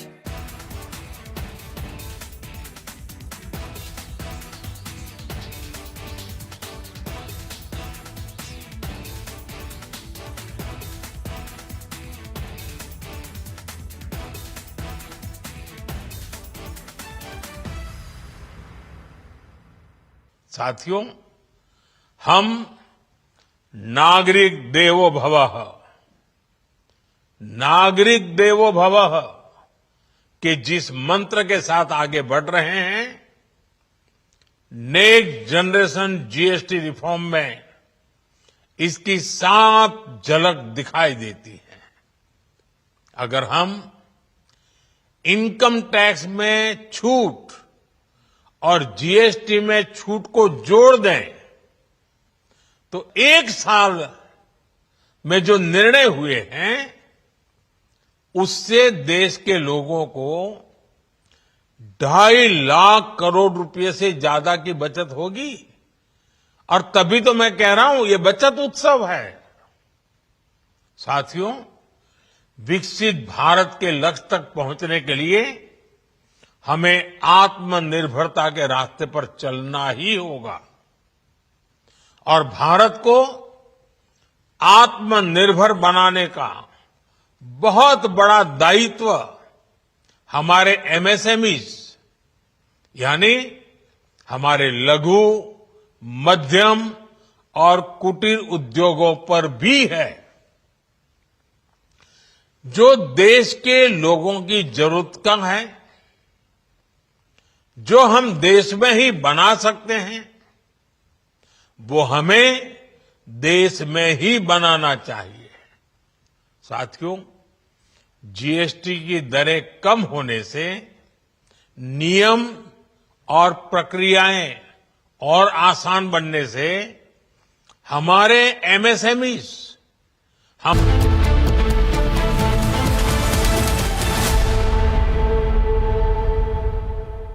Powered by Century Ply Club Prime, रहो बेफिक्र। पैसा लगाना है तो सेंचुरी प्लाई क्लब प्राइम पे लगाओ। डूबेगा नहीं, जलेगा भी नहीं, कोई खा नहीं जाएगा, धोखा नहीं देगा, ऊपर नीचे भी नहीं होगा, सेफ रहेगा, सिक्योर्ड में मिनिमम 30 साल का रिटर्न देगा। अब इससे बेटर इन्वेस्टमेंट है तो बताओ। सेंचुरी प्लाई क्लब प्राइम, रहो बेफिक्र। MDH की हल्दी मिर्ची धनिया करे कमाल, ये रंग दे, ये खुशबू दे, ये तीखा, ये कम पड़े, क्या निराला MDH मसाला। सुकून से मुलाकात कब होती है? जब गुनगुनाती बारिश को पहली बार गले लगाते हो, शायद सर्द वादियों में जब गर्म कंबल से रूह सेकते हो,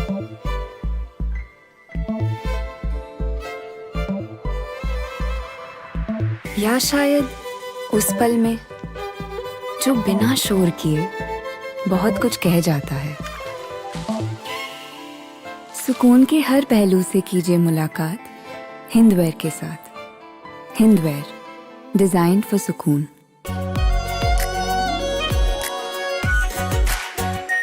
are pure shahi paneer masala, delicious, healthy everyday.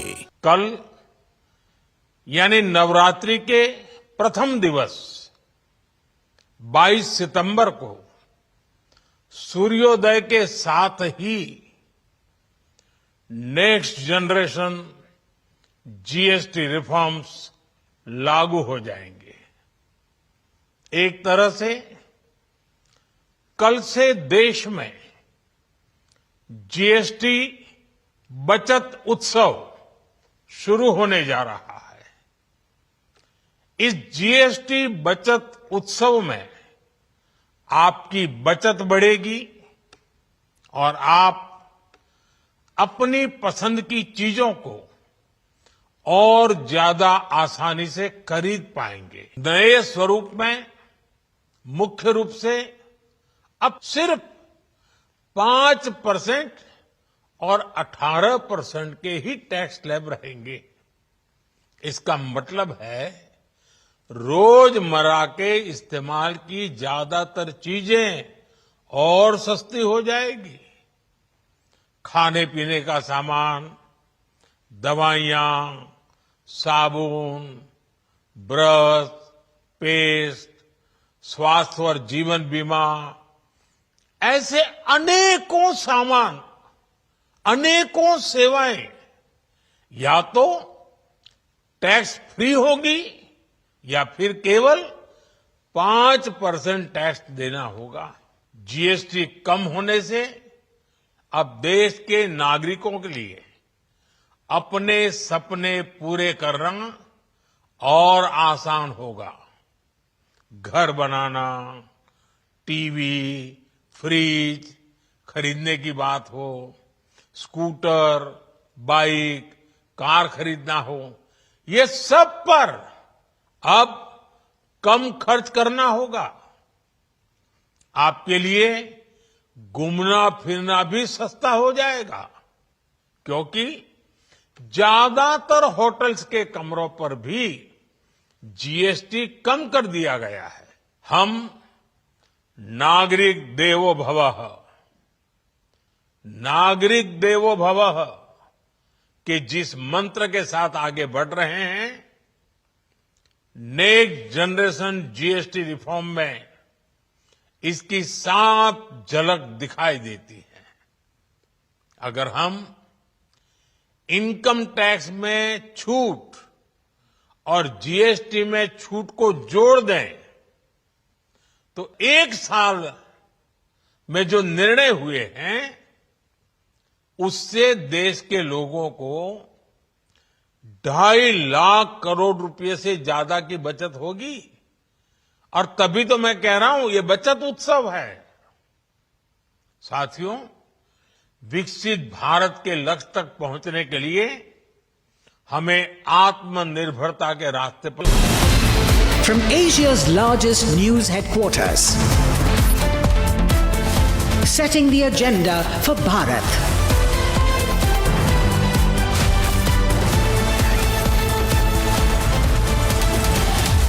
You're watching Republic.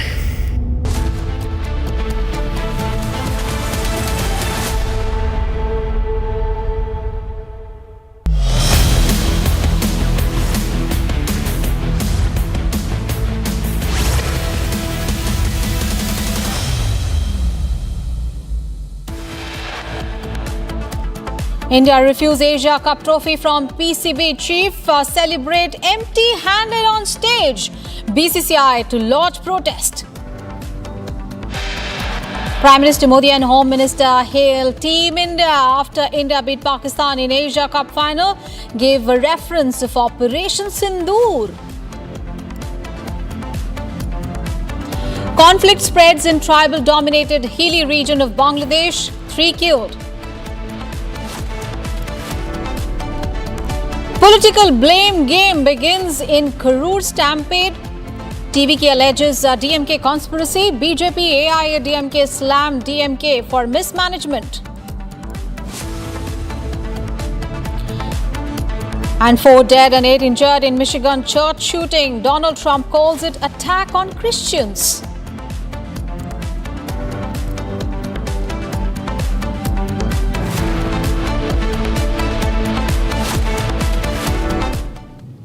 Ladies and gentlemen, there was a huge drama that unfolded yesterday after the Asia Cup cricket match. In an unprecedented return of events, Pakistan's Interior Minister Mohsin Naqvi, in his capacity as the chairman of Asian Cricket Council, denied the Indian cricket team the Asia Cup trophy after it refused to accept the silverware from him. It was 90 minutes of pure drama at the Dubai International Cricket Stadium after India won the Asia Cup, beating Pakistan by 5 wickets.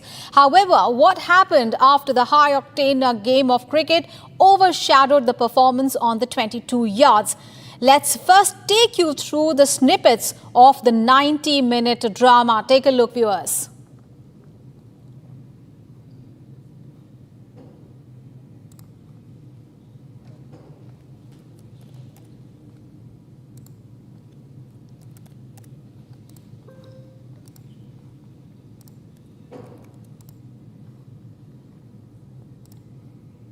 All right, so controversy struck in the presentation ceremony after the Asia Cup final, after the Indian team were not given their winners' medals and the trophy. Despite winning the final of the tournament, the Indian team went up on the dais after all the dignitaries had left and celebrated their moment in the sun without any trophies, without any medals. With both the sides at an impasse, Naqvi left the dais and instructed the ACC team to take away the medals as well as the winners' trophy.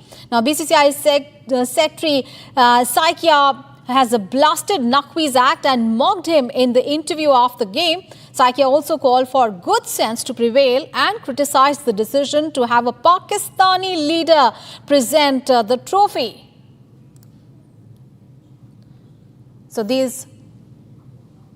All right, so after the dramatic Asia Cup 2025 final that saw India chase down a 147-run target against Pakistan with the 2 balls to spare, more drama followed as the Surya Kumar Yadav-led side was not awarded the trophy. This happened after the Indian players refused to accept the trophy from the Asian Cricket Council chief and the Pakistan Cricket Board chairman Mohsin Naqvi, and the decision sparked a delay in the post-match presentation, with Pakistani players also staying put in their dressing room, adding to the chaos inside the Dubai International Stadium. And later, Indian players could be seen celebrating without the trophy, with the Surya Kumar Yadav doing the celebration run as if he was holding the trophy. All right, so the big drama there happening. All right, Rakesh Rao, senior sports journalist, is now joining us for more on that. Rakesh, thank you so much for joining us here on Republic TV. How do you look at the entire controversy? It is absolutely unprecedented. Never ever before in the history of any sport has such a controversy happened. How do you look at it? Unprecedented, yes, but not unexpected. Because ever since the news trickled in that the PCB chairman and the ACC chairman is going to be there giving away the winner's trophy, that it became very clear that if India wins, India will not accept. I mean, it's very clear that with a team that you are not even shaking hands, where is the question of receiving the winner's trophy? So that was very clear to me. I just wanted to know whether Naqvi backs off or not. Now, here we have to refresh our minds just about one thing, that India and Pakistan are at war. Perpetually we are at war. So let's not forget what has happened between the two countries. And after Pahalgam, after Operation Sindoor, it was too early for India and Pakistan to engage in a field of play, that too in cricket. Javelin and all is still okay, but cricket, no, because both these countries think differently about this game. So cricket was completely out of of question. But then, of course, the authorities they decided that no, we have to go and play. Personally, I was completely against this. I maintained this, that India had no business to be there to say yes for Asia Cup. We were the host. We shouldn't have bothered to even host it in 2025. But then anyway, things unfolded, and this was not unexpected. I did expect drama there, but then Naqvi to stand there and say, okay, if you don't want to take it from me, you are not getting it. Now, Naqvi, if you see, he's wearing too many hats. He is the chairman there, he heads the PCB, and he's also the interior minister in the government of Pakistan. So he has to play different roles. But what he does on the Twitter handle of his, that has been disgusting, because the kind of tweets that he has sent in the recent past, at least in the last week, I mean, no self-respecting individual or a nation is going to do anything to do with him when you consider each other as enemies, because they refer to India as Dushman Mulk. Let's not make any mistakes. Let's not. And also, today Pakistan is talking about spirit of the game and like things like that. Let's remind them that they are the ones who gave match fixing to this world. They gave spot fixing to this world. They gave ball tampering to this game. This is all courtesy Pakistan. So let's not even go in that direction. Let's not go there. But what India did, I'm completely with them. Of course, I was completely against India's decision to go and play Asia Cup. But this is the least that they could do. And, and we have hit them where it hurts. Absolutely. This is where, because a lot of Pakistanis, not just Naqvi, a lot of Pakistanis are feeling that pain. First, it was like being beaten in the team, in the field of play, especially when they started well with the bat, they started well with the ball, and India hit back. It is much like, Pakistan attacking India and then Indians giving a befitting reply. So it was almost like that. But the point is that last night would have been very, very tough on them, because, and also I would like just add here that for the last 3 Sundays, including yesterday's, India has been hitting them every evening. But they are somehow lucky to divert the attention from their on-field failures to anything that happens after that. That means if you go back to September 14, it was a handshake drama.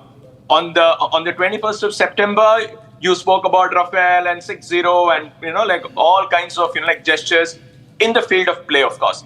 And then yesterday, after the way they lost, when they thought that they had the match in their hip pocket, Indians just came and, and especially Tilak Verma just came and used his skills to just pick their pocket. It was as simple as that. And that hurts. If India had won this match by 10 wickets, it wouldn't have hurt them so much.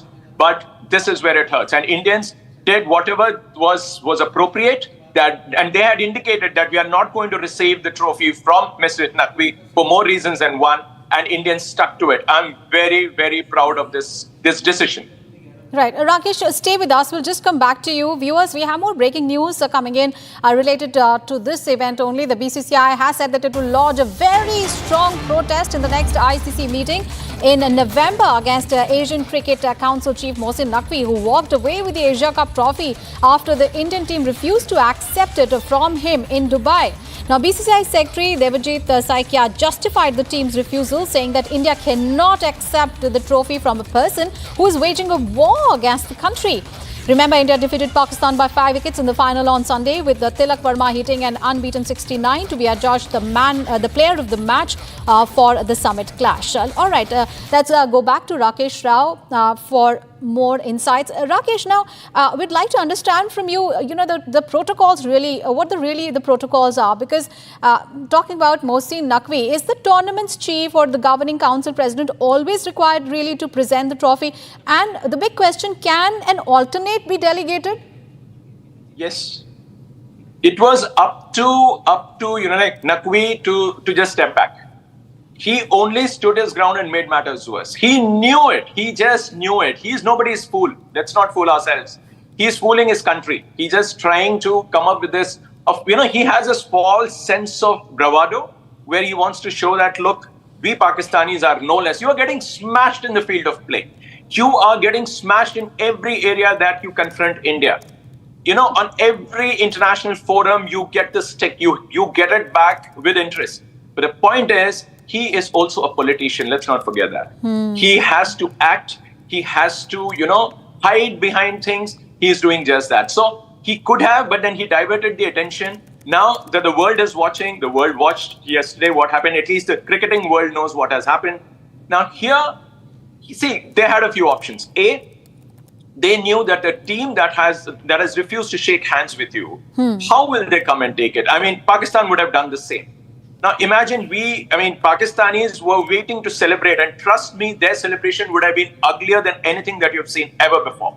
They were waiting to celebrate. They're getting smashed out of shape in every encounter across formats. So you could have, if for example, if Jai Shah was to head ACC, and if he were to be there, he would have been given the same treatment. Make no mistake. So today, when they are talking about, it's not between India and Pakistan. It is a game of cricket that is, Indians have heard the game of cricket. Nothing of that sort. I mean, this is just playing with words, trying to hide behind things. It's very clear that we have told you we want the trophy. We have actually won it. The world has seen it. We don't want to accept it from you. Period. Simple. So there is no such thing that it has to be given by the chairman. Yes, as the decorum goes, as the practice goes, it is given by the chief of that governing body. This is the continental. This is ACC, as we know. It's a continental governing body of the sport, like ICC is the world governing body of the sport. So you see Jai Shah going there and giving a trophy when it is an ICC event. Nothing wrong in it, but this situation is not the same. Here, that what Naqvi has been doing, as an individual, he's been tweeting things like that. Just go through his tweets, and then he expects India to come to him and receive the trophy or the medals. No ways. I mean, there's no way that a self-respecting nation would even agree or even think about or even consider going up there and receiving it from somebody who's been so anti-India. Absolutely. Thank you so much, Rakesh, for joining us and giving us your perspective. And now let's listen in to what the BCCI Secretary Saikia said about the entire controversy. Take a listen. मैं बोलूँगा आज सिर्फ prize distribution ने during the tournament का बीच में भी काफी ऐसा कोई घटना हुआ है जो क्रिकेट का साथ संबंध नहीं रखता है.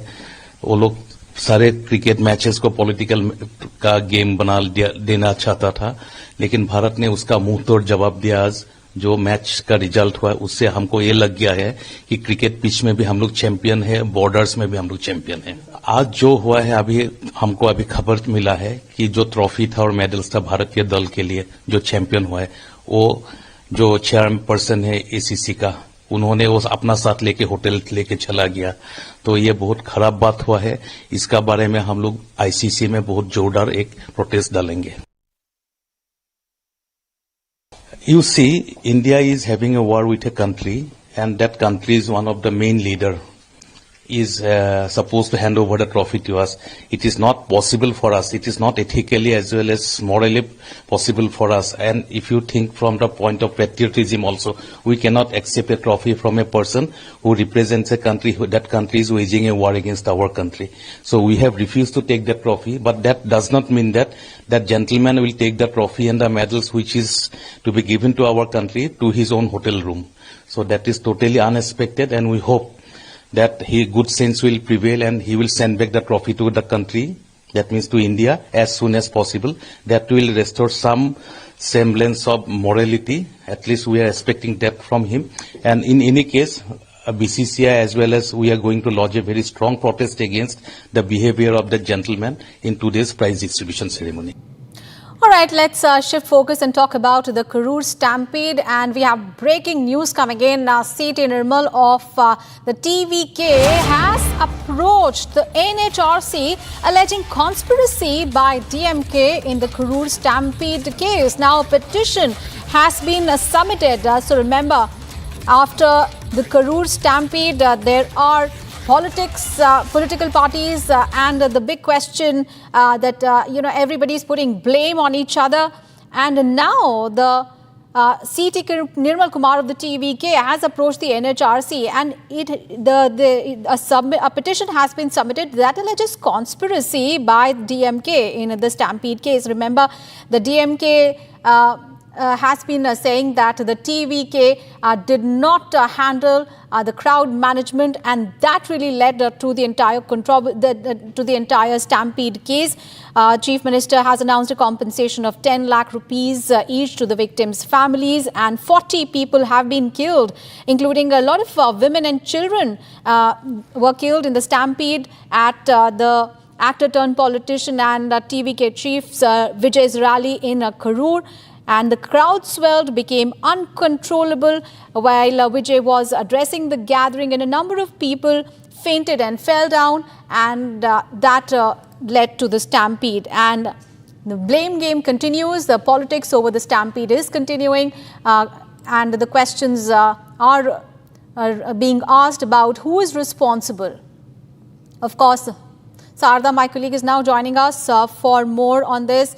Sarda, now, the blame game continuing again, and now a petition has been filed. A conspiracy by DMK is being alleged by the TVK.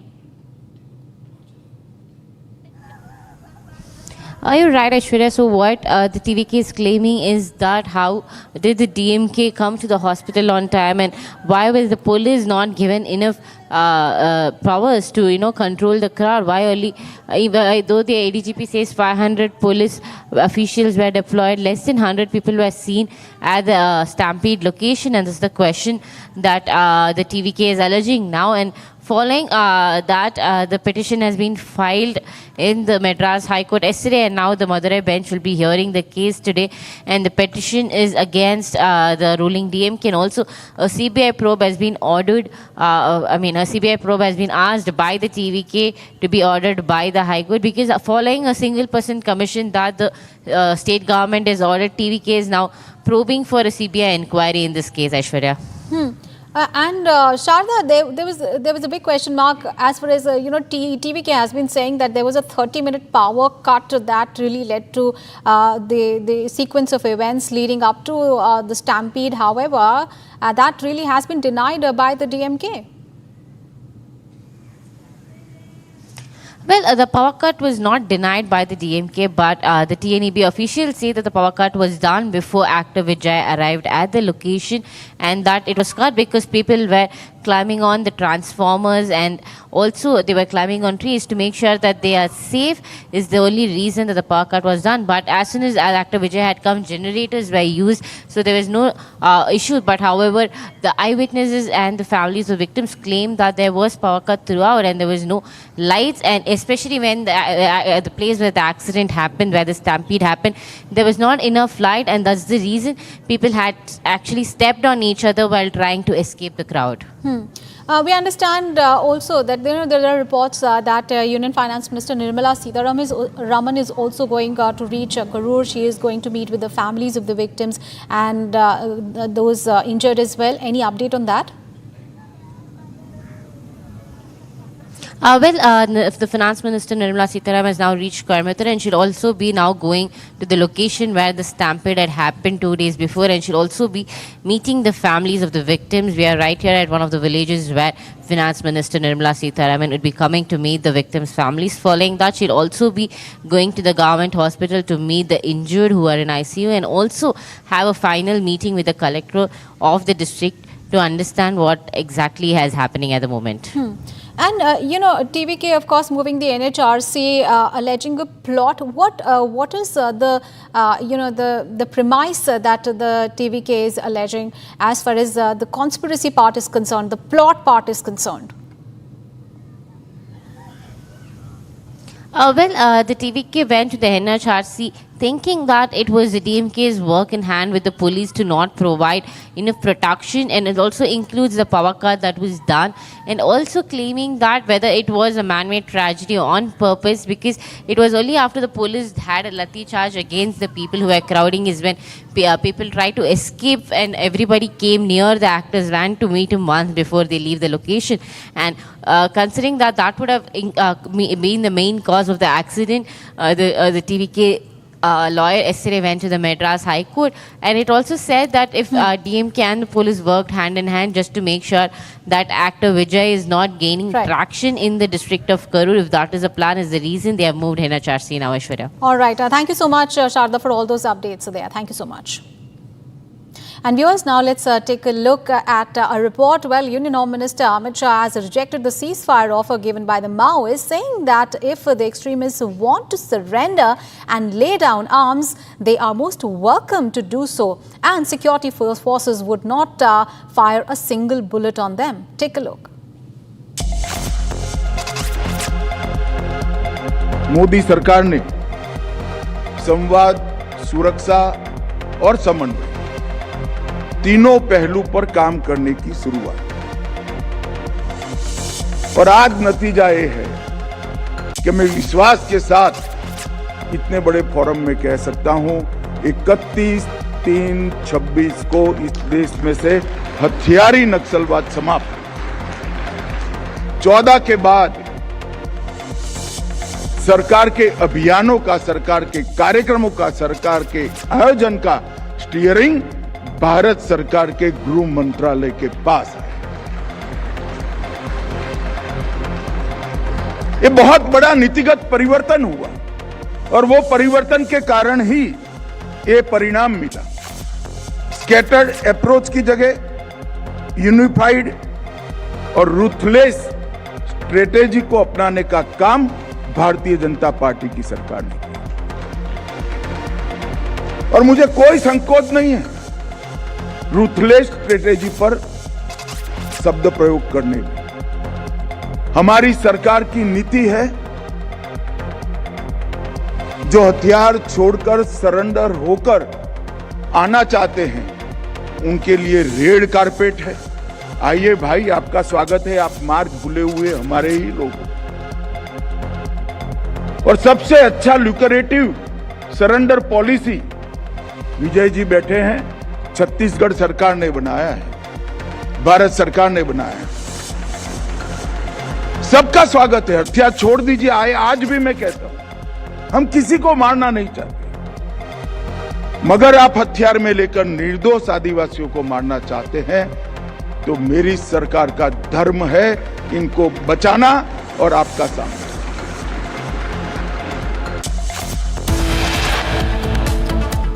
Coming up ahead, Union Finance Minister Nirmala Sitharaman has arrived at the Coimbatore airport. She will meet with the injured and the families of those who died in a Saturday's stampede in Karur during the TVK rally led by Vijay. All the details on that big story coming up after a short break.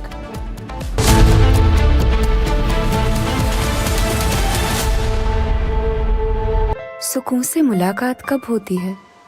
जब गुनगुनाती बारिश को पहली बार गले लगाते हो। शायद सर्द वादियों में जब गरम कंबल से रूह सेकते हो।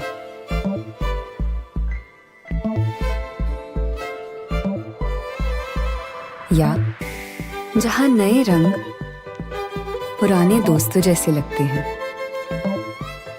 सुकून के हर पहलू से कीजिए मुलाकात हिंदवेयर के साथ। हिंदवेयर, डिजाइन फॉर सुकून।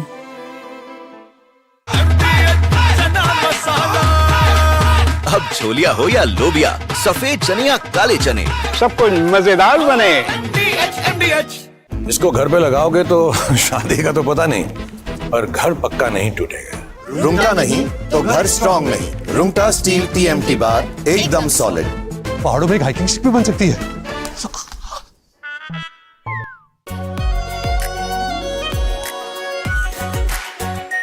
Our pure shahi paneer masala, delicious, healthy every day.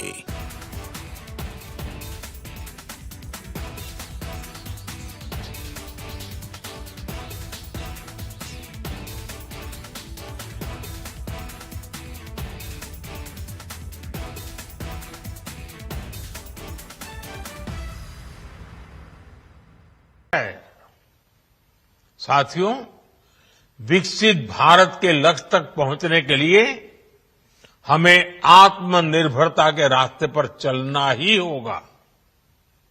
और भारत को आत्मनिर्भर बनाने का बहुत बड़ा दायित्व हमारे एमएसएमईज यानी हमारे लघु, मध्यम और कुटीर उद्योगों पर भी है, जो देश के लोगों की जरूरत का है,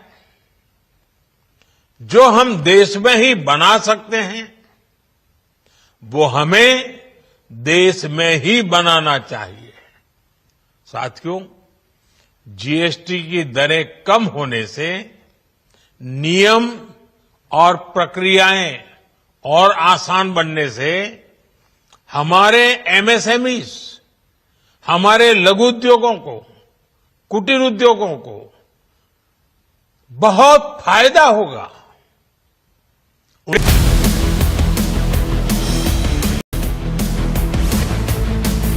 This is Republic Jack Volleyball Studio. Stay tuned for all the breaking news and updates. I'm Akanksha Khajuria. Let's get started.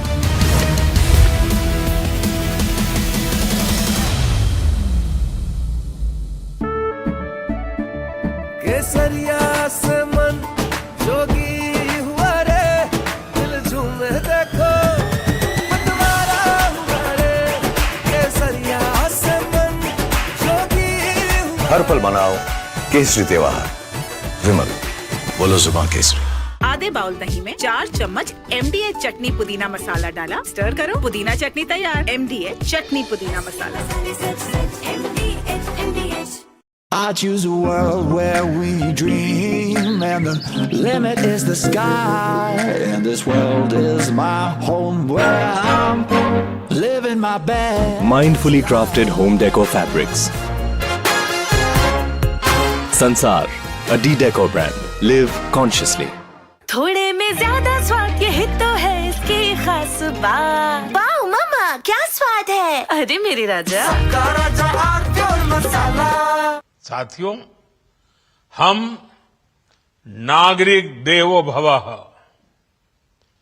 नागरिक देवो भवः के जिस मंत्र के साथ आगे बढ़ रहे हैं, नेक्स्ट जनरेशन जीएसटी रिफॉर्म में इसकी साफ झलक दिखाई देती है।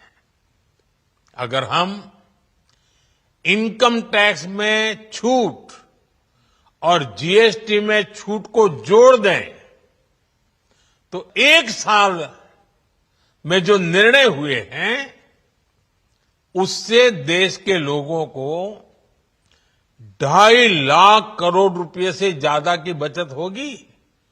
और तभी तो मैं कह रहा हूं, ये बचत उत्सव है। साथियों, विकसित भारत के लक्ष्य तक पहुंचने के लिए हमें आत्मनिर्भरता के रास्ते पर चलना ही होगा और भारत को आत्मनिर्भर बनाने का बहुत बड़ा दायित्व हमारे।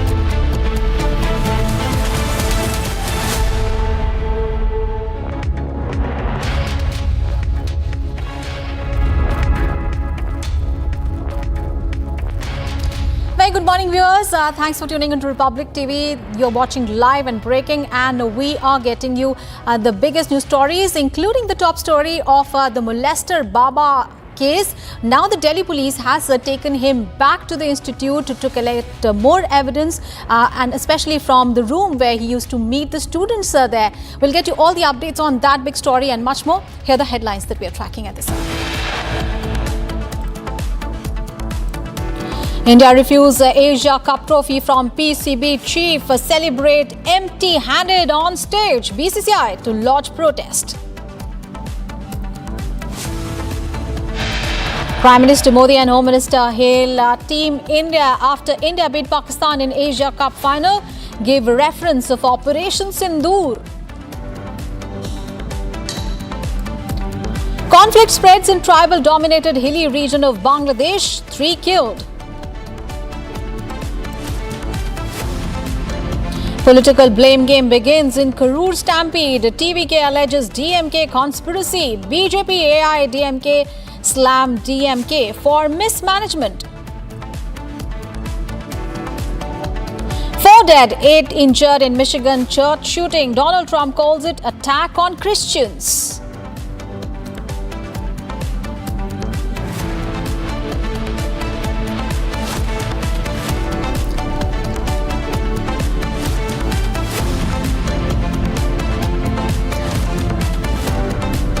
All right, viewers, we have big breaking news coming in related to the Delhi molester Baba case. The Delhi police takes Swami Partha to the institute to gather more evidence. He was taken to the cabin in which he used to invite the students. Earlier, 3 mobile phones and 1 iPad were recovered from Swami. Now, the Delhi police had got the access of the password of his devices as well. Initially, he had denied access to the password, but now the Delhi police have got the passwords as well. So remember, Swami Chaitanyananda Saraswati was earlier arrested on Sunday from a hotel in Agra after evading arrest for 50 days. And the Delhi court has remanded him in police custody for 5 days. Our colleague Akhil is now joining us for more. Akhil, now the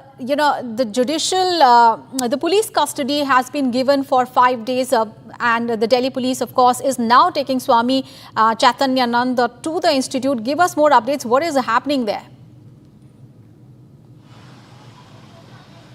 Well, if you see in this very case, what we have seen that the investigation has gathered pace, because this early morning, the Delhi police investigation team has taken the very accused to the very institute where that unfortunate incident took place, in which what we have seen that 16 women have come forward. They have given their testimony to the Delhi police, in which their statement was earlier recorded, based on which a complaint was also lodged in connection with the case. And if you see, this very accused Swami Chaitananda is a repeat offender, because if you see, initially first case was filed against him in connection with the sexual harassment case back then in 2009 at Defence Colony. Second case was filed in 2016 in Vasant Kunj police station area, and now we are seeing this very case, in which what we have got to know that more than 32 women have come forward and they have basically given their statement to the Delhi police. And in this case, there is further more development that if you see, there are 3 wardens as well who have been identified by the Delhi police, and the names of those wardens were given by those victims, because these wardens were the ones who were pressurizing these students to basically comply with the demands made by the very accused. So that's a very big remark on that part. So right now the Delhi police is going to confront the very accused and make him sit with those wardens as well. And after that, the Delhi police will corroborate the statements given by the wardens. And Akhil, as far as investigation is concerned, of course, you're talking about the fact that, not only the Swami has been taken to the institute and police is going to gather information from there. You also talked about the fact that there is going to be questioning of the wardens there. Delhi police has also got the access of his devices as well. Give us an overview of the entire investigation. Where is it headed now, and what all angles is the Delhi police looking at? Fully, if you see, there are multiple cases which is against Baba, in which what we have seen that a fraud case was also going on. But the arrest which has been made by the Delhi Police Southwest District team is with regard to the molestation case. So right now he has already been arrested from Agra, because if you see, for the last 50 days he has been arrested. He has been basically avoiding the arrest, because he kept on changing his location, and he was not using any kind of digital device. So it was very tough for Delhi Police to basically track his location. Once his location was identified with the help of human intelligence, the Delhi police team arrived over there in a hotel in Agra. The hotel has been identified as Hotel First, from where he was arrested early morning on Sunday. After that, he was taken to the national capital, and then he was produced in Patiala House Court. And after that, what we have seen that the judge has granted 5 days of police custody. So right now he's in the police custody, and Delhi police is interrogating him with regard to that investigation. All right. Thank you so much for all those updates there, Akhil. We'll keep coming back to you in the subsequent bulletins. And viewers, now let's take a look at some more news from across the nation in Bharat in 1 minute. Bharat 1 Minute brought to you by Canara Bank. Together we can.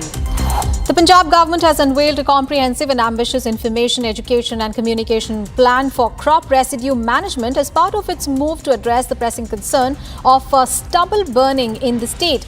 It held a special awareness and support camp to curb stubble burning on Sunday with a dedicated control room set up for real-time monitoring. India's 9th Asia Cup title following a 5-wicket win over arch rivals Pakistan in a thrilling final on Sunday drew massive cheers from Prime Minister Narendra Modi with reference to Operation Sindoor. Prime Minister Modi said in a post on X, Operation Sindoor on the game's field, the outcome is the same. India wins. Congrats to our cricketers. Chennai police received a phone call on Sunday claiming that a bomb had been pointed at the residence of TVK chief and actor Vijay, and following that alert, police personnel rushed to the actor's residence and a bomb disposal squad was also deployed. The threat turned out to be hoax.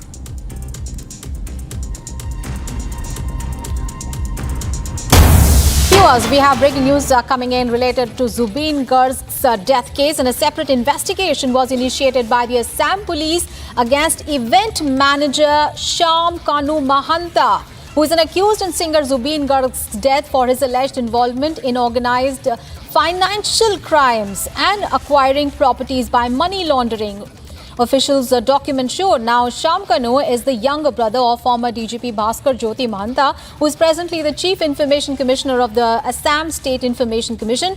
His another elder brother is Nani Gopal Mohanta, who is the Education Advisor to Chief Minister Himanta Biswa Sarma before becoming the Vice Chancellor of the Guwahati University.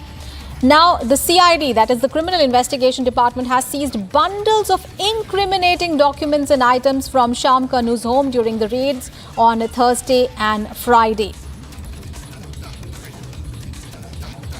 All right, Anirudh, our colleague, is now joining us for more updates. Anirudh, we are witnessing a lot of twists and turns as far as Zubeen Garg's death case is concerned. Of course, as far as the CID investigation is concerned, there is a different angle that we are looking at, and that is the financial irregularities, and the spotlight is, of course, on his the event manager there. Give us an update. What is happening? It is about Shyam Kanu Mahanta, who happens to be the organizer of the Northeast Festival. During the raid that was conducted at the residence of Shyam Kanu Mahanta, at that point in time, several incriminating documents were recovered by the police, and the SIT team not only recovered incriminating documents but also a major financial scam is about to be unearthed in all likelihood, because several stamps and seals as well as documents of government officers were also found from the residence of Shyam Kanu Mahanta, who happens to be the organizer of the Northeast Festival. He was the main event planner as far as the entire event in Singapore is also concerned. And after that, now the CID has registered a separate case. CID has registered a separate case which will be probing into the financial irregularities involving Shyam Kanu Mahanta. Though this is not directly linked to Zubeen Garg's death, but yes, while probing the death of Zubeen Garg, this matter has come to light, and the SID team, the CID has registered a separate case altogether in this regard. That's right. Right, but at the same time, there are also demands of maybe a higher probe, maybe a CBI investigation into the entire case, considering the fact that a number of powerful people are involved, and there are several people who are the accused in the case, and they have connections there with a lot of high and mighty. Well, the investigation into the death of Zubeen Garg, which is underway, is on the right direction. This is what sources within the SIT has told us. The SIT team will be leaving for Singapore tomorrow. Senior Superintendent of Police Sudhakar Singh and Arun Goela will be going to Singapore tomorrow, and in Singapore they will be interrogating the NRIs, and not only the NRIs but also they will be, processing the transit of Shyam Kanu Mahanta, who is still in Singapore. And meanwhile, Zubin Garg's manager, Siddharth Sharma is still at large. Also, there have been several questions involving Siddharth's financial transactions and all the other details involving Zubin Garg's debt. So, yes, the SIT has been instructed not to speak to any media before the investigation completes.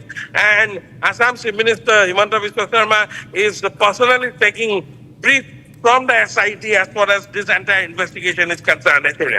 All right, Anirudh. Thank you so much for all those updates there. Thank you so much.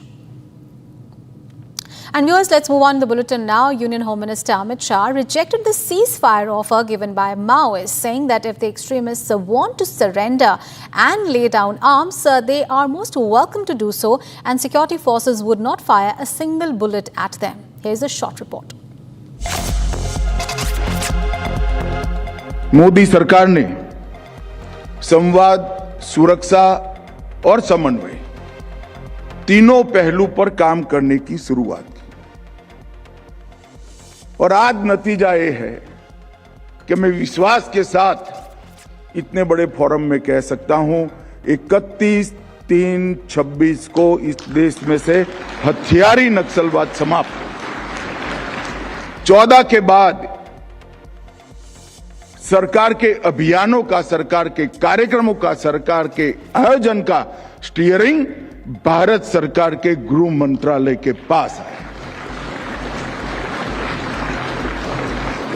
ये बहुत बड़ा नीतिगत परिवर्तन हुआ और वो परिवर्तन के कारण ही ये परिणाम मिला। स्कैटर्ड अप्रोच की जगह यूनिफाइड और रूथलेस स्ट्रेटेजी को अपनाने का काम भारतीय जनता पार्टी की सरकार ने किया और मुझे कोई संकोच नहीं है रूथलेस स्ट्रेटेजी पर शब्द प्रयोग करने में। हमारी सरकार की नीति है जो हथियार छोड़कर सरेंडर होकर आना चाहते हैं उनके लिए रेड कारपेट है। आइए भाई, आपका स्वागत है, आप मार्ग भूले हुए हमारे ही लोग हो। और सबसे अच्छा ल्यूकरेटिव सरेंडर पॉलिसी विजय जी बैठे हैं, छत्तीसगढ़ सरकार ने बनाया है, भारत सरकार ने बनाया है। सबका स्वागत है, हथियार छोड़ दीजिए। आए, आज भी मैं कहता हूं हम किसी को मारना नहीं चाहते, मगर आप हथियार में लेकर निर्दोष आदिवासियों को मारना चाहते हैं तो मेरी सरकार का धर्म है इनको बचाना और आपका सामना। All right, viewers, we have big breaking news coming in. TVK General Secretary Yadav Arjuna submits a new petition in the Madurai bench of the Madras High Court, and the petition is seeking protection for actor Vijay to meet with the family of the deceased in Karur. Now, Adav in petition required for a safety and a protection for the actor who wants to come and he wants to meet with the families of the deceased and those injured in the Karur Stampede case. Remember, this coming in after a lot of criticism and a lot of questions being asked about Vijay or the TVK really absent from ground zero, and not a single TVK functionary was seen visiting the victims or the families of the deceased. And the other political parties, of course, have arrived at the disaster site. They met with the families. However, TVK's absence sparked public criticism over accountability, crisis management. Sharda, our colleague, is now joining us. Sharda, now, you know, there were several questions that were raised not only by political parties but public also regarding TVK and Vijay's absence from the entire, tragedy. We saw so many other political leaders reaching, talking to the families and meeting with the people in the hospital, but no sign of TVK. And now this petition has come in. How do you look at the entire case unfolding now? Aishwarya, the first and foremost thing that Vijay did was to leave Karur when the stampede had just started to happen. And when he was asked about the stampede in Trichy, the actor decided not to speak and he went back to Chennai. Earlier, his political advisors had told us that it was safe for him to be in Chennai because the situation in Karur should not worsen and the tension should not arise with more people again trying to come and meet the actor Vijay. Now, the new petition has been filed after multiple questions were raised by the ruling DMK asking where is actor Vijay, why is he not here on the spot, or why is no other members of the party are trying to meet the victims of the family who are deceased in the stampede or who are injured.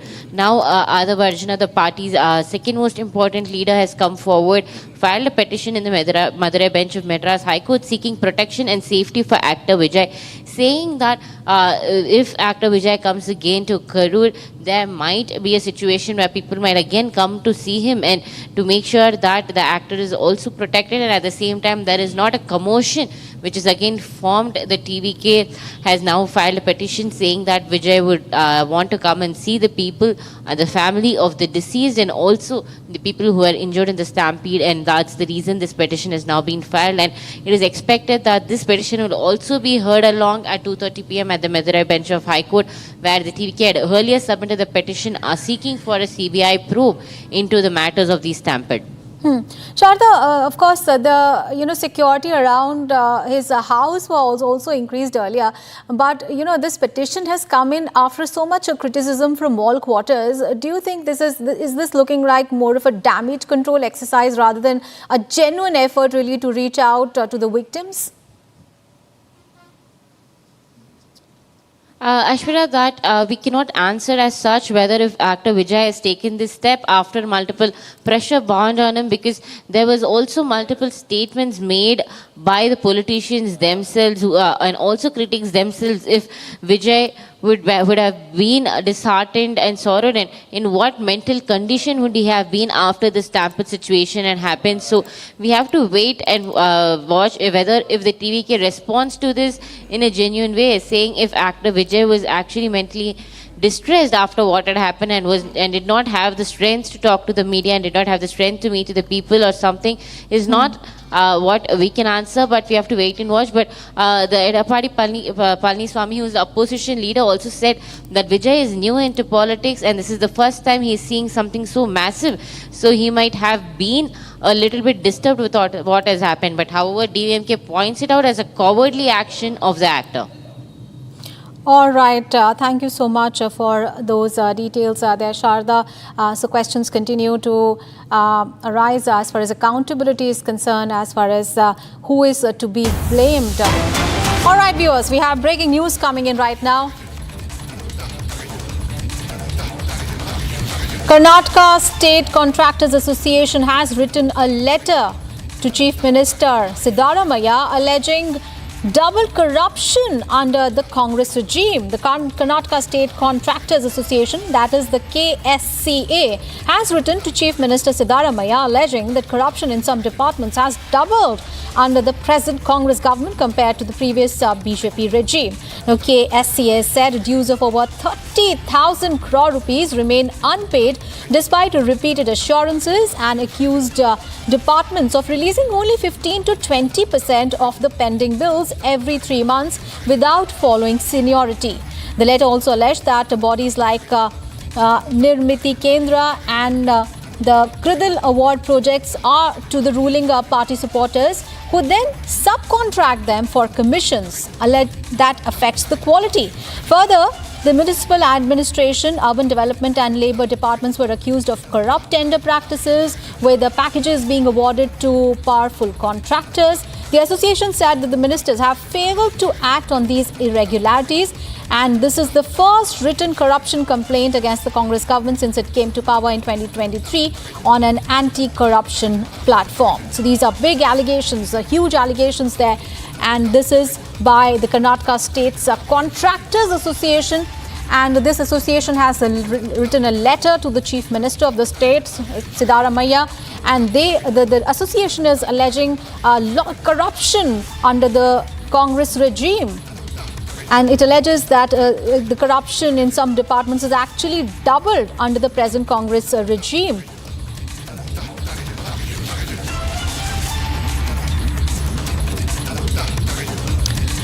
All right, viewers, we have more breaking news coming in. International news. A tragic scene unfolded on Sunday in Grand Blanc, Michigan, when a 40-year-old man drove his car into a church building, opened fire on worshippers and set the building on fire, leaving at least 2 people dead and several others wounded.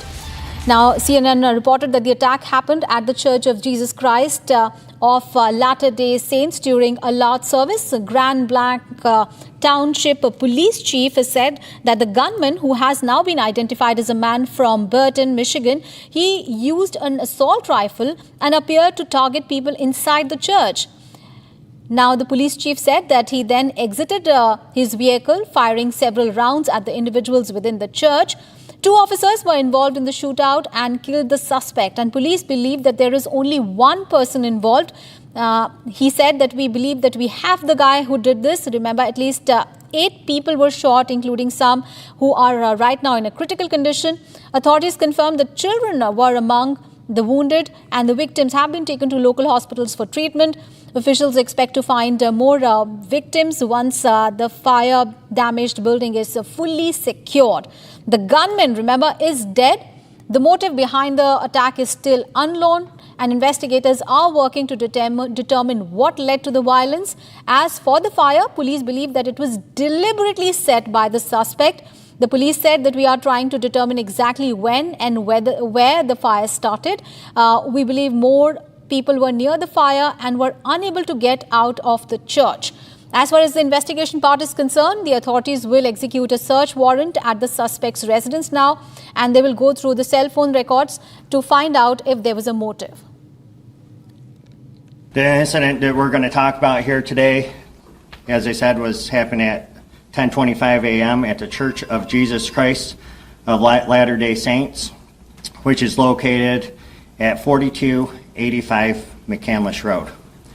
During this incident, what we know right now is that a 40-year-old suspect from Burton, he's a male, he drove his vehicle through the front doors of the church. He then exited his vehicle, firing several rounds at individuals within the church. 10 gunshot victims have been transported to local hospitals at this time, including one who has been deceased. Officers who were trained immediately responded to the area. One was a DNR officer, and then one was a Grand Blanc Township officer, where they met the suspect and they engaged in gunfire with that particular individual, neutralizing that suspect, and that suspect is no longer with us. As I said, it is a 40-year-old male from Burton. During all this incident as well, there was a fire that occurred, and we believe that was deliberately set by the suspect. We do believe that we will find additional victims once we have that scene secure. That fire was just extinguished by the Grand Blanc Township Fire Department within the past hour. So where we go from here is we have investigators. We're going to do search warrants on the suspect's residence. We're going to find out if there was a motive. We're going to go through cell phone records, things like that. Time to take a break, and coming up ahead, we'll get you all the updates from Karur, where Union Finance Minister Nirmala Sitharaman will meet the injured and the families of those who died in the Saturday Stampede during a TVK rally led by Vijay. We'll get you all the updates on that big story and much more after a short break.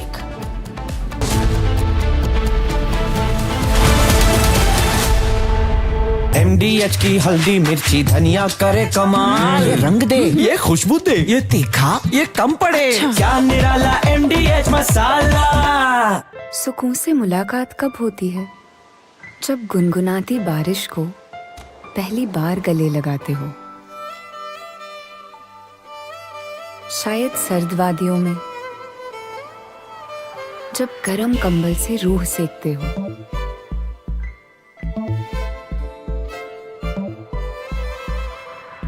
या शायद उस पल में जो बिना शोर किए बहुत कुछ कह जाता है।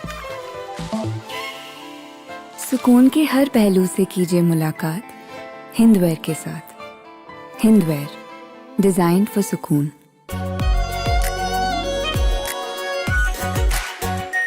Are pure shahi paneer masala, delicious, healthy everyday.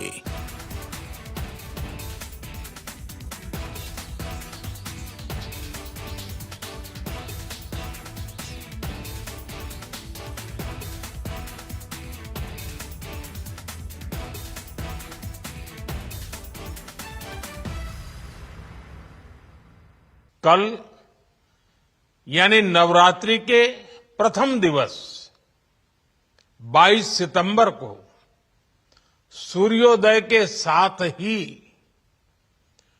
Next generation GST reforms लागू हो जाएंगे। एक तरह से कल से देश में जीएसटी बचत उत्सव शुरू होने जा रहा है।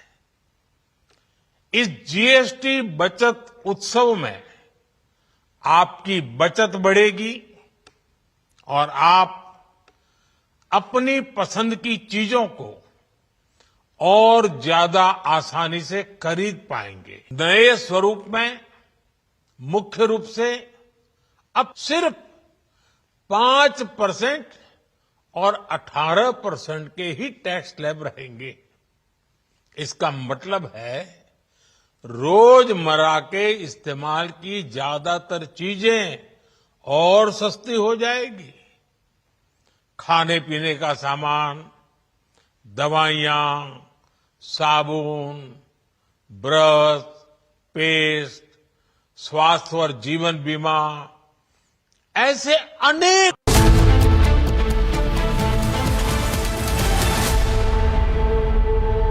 इसको घर पे लगाओगे तो शादी का तो पता नहीं, और घर पक्का नहीं टूटेगा। रुंगटा नहीं तो घर स्ट्रॉन्ग नहीं। रुंगटा स्टील टीएमटी बार एकदम सॉलिड। पहाड़ों में एक हाइकिंग स्टिक भी बन सकती है। त्योहार की खुशियां होंगी double. Hyundai super delight days में आपकी मनपसंद कार्स पर मिल रही है कमाल के डील्स। वैसे लोगे तो आप हुंडई, चाहे दिल की सुनो या डील्स की। ये है सीक्रेट रेसिपी एमडीएच का जीरा सिप जल जीरा मसाला। सिप सिप जीरा सिप एमडीएच का जल जीरा सिप एमडीएच का जल जीरा सिप। केसरिया से मन जोगी हुआ रे, दिल झूमे देखो मतवारा हुआ रे। केसरिया से मन जोगी हुआ। हर पल मनाओ केसरी त्योहार। विमल, बोलो जुबान केसरी। थोड़े में ज्यादा स्वाद, यही तो है इसकी खास बात। वाओ मामा, क्या स्वाद है। अरे मेरे राजा, राजा और मसाला।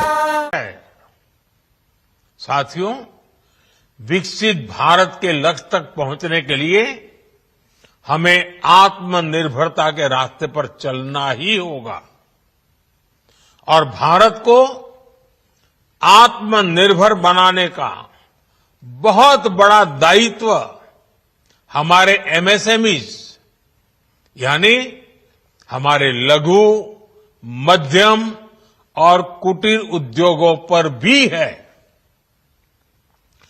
जो देश के लोगों की जरूरत कम है, जो हम देश में ही बना सकते हैं, वो हमें देश में ही बनाना चाहिए। साथियों, जीएसटी की दरें कम होने से नियम और प्रक्रियाएं और आसान बनने से हमारे एमएसएमईज, हमारे लघु उद्योगों को, कुटीर उद्योगों को बहुत फायदा होगा। उनकी बिक्री बढ़ेगी और टैक्स भी कम देना पड़ेगा, यानी उनको भी डबल फायदा होगा। इसलिए आज मेरी एमएसएमई से लघु उद्योग हो, सूक्ष्म उद्योग हो, कुटीर उद्योग हो, From Asia's largest news headquarters, setting the agenda for Bharat.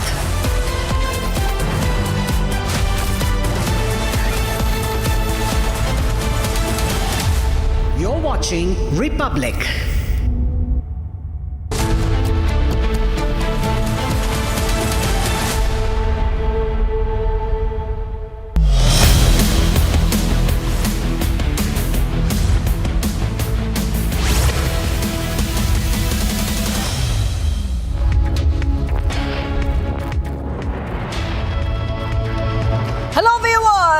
We are live and breaking. I'm Shivangi Shukla getting you the latest coming in. Madras High Court to hear TVK's plea in the afternoon today. We'll be tracking the story very, very closely as the probe continues into the Karur Stampede.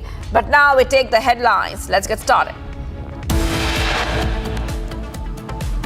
India refuses Asia Cup trophy from PCB chief, celebrates empty-handed on stage BCCI to launch the protest.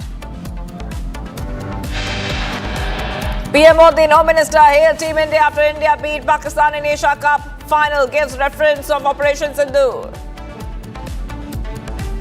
Conflict spreads in tribal-dominated hilly region of Bangladesh, 3 killed. Political blame game begins in Karur Stampede. TVK alleges DMK conspiracy. BJP, AIADMK slammed DMK for mismanagement. 4 dead, 8 injured in Michigan church shooting. Trump calls it attack on Christians.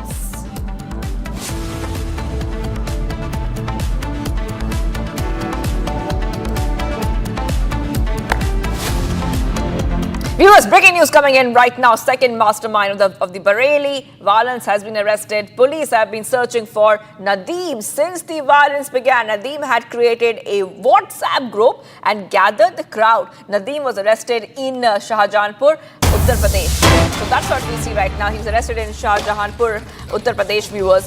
And just taking you through exactly what has happened so far. This is the Bareilly violence which took place. Many people were detained already. This is stone pelting and violence which took place last Friday. Now, in the latest coming in, the second mastermind has been arrested. The second mastermind is Nadeem. Nadeem had created a WhatsApp group and gathered the crowd. Nadeem was arrested in Shahjahanpur, Uttar Pradesh. So that's what we see right now, viewers. Back-to-back updates coming in on Republic TV. Now, many of the writers are still being identified. Many of them have been identified through CCTV footage, drone surveillance, and manual intelligence. The Bareilly District Police is trying to find more masterminds. Let's move ahead right now, viewers, to some of the other stories we're tracking on Republic TV. All right, so in a short while from now, the Union Finance Minister Nirmala Sitharaman is all set to arrive in Karur to take stock of the situation and meet the injured. The FM will be accompanied by the MOS for Parliamentary Affairs, L. Murugan at the hospital. At least 41 people, remember, viewers, have died in the Karur Stampede tragedy. And Vijay's party has filed a petition in the Madras High Court demanding probe into the Stampede tragedy. The matter will be heard at 2:30 p.m. today in the afternoon. Now, this is what we see right now as we keep getting our viewers back-to-back updates on Republic TV. There's a lot happening today itself, because the first update, like we told you, is that FM Finance Minister Sitharaman will be meeting survivors and the families of the victims later on in the day. And after that, we will also be expecting that there will be a hearing later on around afternoon, and this will be regarding the Madras High Court going ahead and hearing the plea which has been filed by TVK seeking an independent probe. I'm going to go straight across to Sharda joining us. Sharda, let's put our focus on what is the latest we are getting for our viewers. Nirmala Sitharaman to arrive shortly in Karur. When is she arriving? And she's also being accompanied by L. Murugan and other ministers. Yes, Shivangi, the Finance Minister Nirmala Sitharaman and also the Communications Minister L. Murugan is accompanying her, along with the BJP State President Nainar Nagendran, will be arriving to this spot first in Karur. This is the exact same spot where the stampede happened. I'll request my Vijay Nanda to show the visuals where the stampede had happened day before yesterday night, when Vijay was here for his political campaign. The first visual here shows how many the slippers of the people who had come here. We can see clear shots where multiple people have left their footwear on the ground when the stampede had happened. I'd also request my Vijay to show on the right side where multiple huts and trees have also been damaged when the people try to escape the stampede. They try to climb on the tree, to climb on the sheds and escape through the terrace. And this is the exact place where 40 people had lost their lives, Shivangi. This is the exact spot we are at right now and bringing visuals live from the spot where many people fell unconscious and breathless after Vijay left this place for his political rally. This is where Finance Minister Nirmala Sitharaman will be first visiting. Following this, she'll also be going to the village where we were just few minutes before to meet the victim's family, and she'll also be going to the hospital, meet the people who are injured and are still admitted to the hospital, and then finally speaking to the district collector, getting all the information that is required. That's right. And let's talk about the second update we're tracking right now, Sharadha. That is the Madras High Court to hear Vijay's TVK's plea seeking a probe. Now, what exactly do they mean by an independent probe? What does a TVK want? Because we do know that the TVK says that they are being blamed and it's a conspiracy by the DMK. You're right, Shivangi. Now, the TVK has gone ahead and filed a petition in the Madras bench of Madras High Court seeking for a separate CBI probe into the Karur Stampede tragedy. This comes after the state government under MK Stalin has formed a separate commission under the former High Court Judge Aruna Jagadishan, and the commission has already started their probe. Yesterday we had Aruna Jagadishan right here at the spot, and today she's also speaking to the victims. However, the TVK claims that this is a work of the DMK done, and this is the allegation that is kept against DMK by the TVK leaders, and saying that if the probe that is done by the single person commission, it will not be unbiased, and pointing out that it will be biased. Now they are seeking for a separate unbiased petition probe to be done by the CBI, and the petition for the same is also submitted. Also today morning, and another probe was submitted by Arnab Arjuna seeking protection for Vijay to come to Karur, and also in the petition is clearly mentioned that the probe that the petition is against the DMK former Minister Sendil Balaji, who is part of the who runs from Karur, the MLA from Karur, and he also points it out, telling that it is the man-made work of Sendil Balaji. It is a huge allegation kept against DMK by Arnab Arjuna. All right, thank you for joining us there with all those details, Sharadha. I will be coming back to you for more on this story because we have a lot lined up from Karur today. Let's move ahead, viewers. Getting some more breaking news coming in from Bangladesh, where conflict has spread in tribal-dominated hilly region and people have been killed. Tension spread over the alleged rape of a tribal schoolgirl. A group called Jammu Students held a protest against the rape. The clashes broke out between tribal and the Bengalis, viewers, and the Bangladesh government has banned and blocked the rally in this area.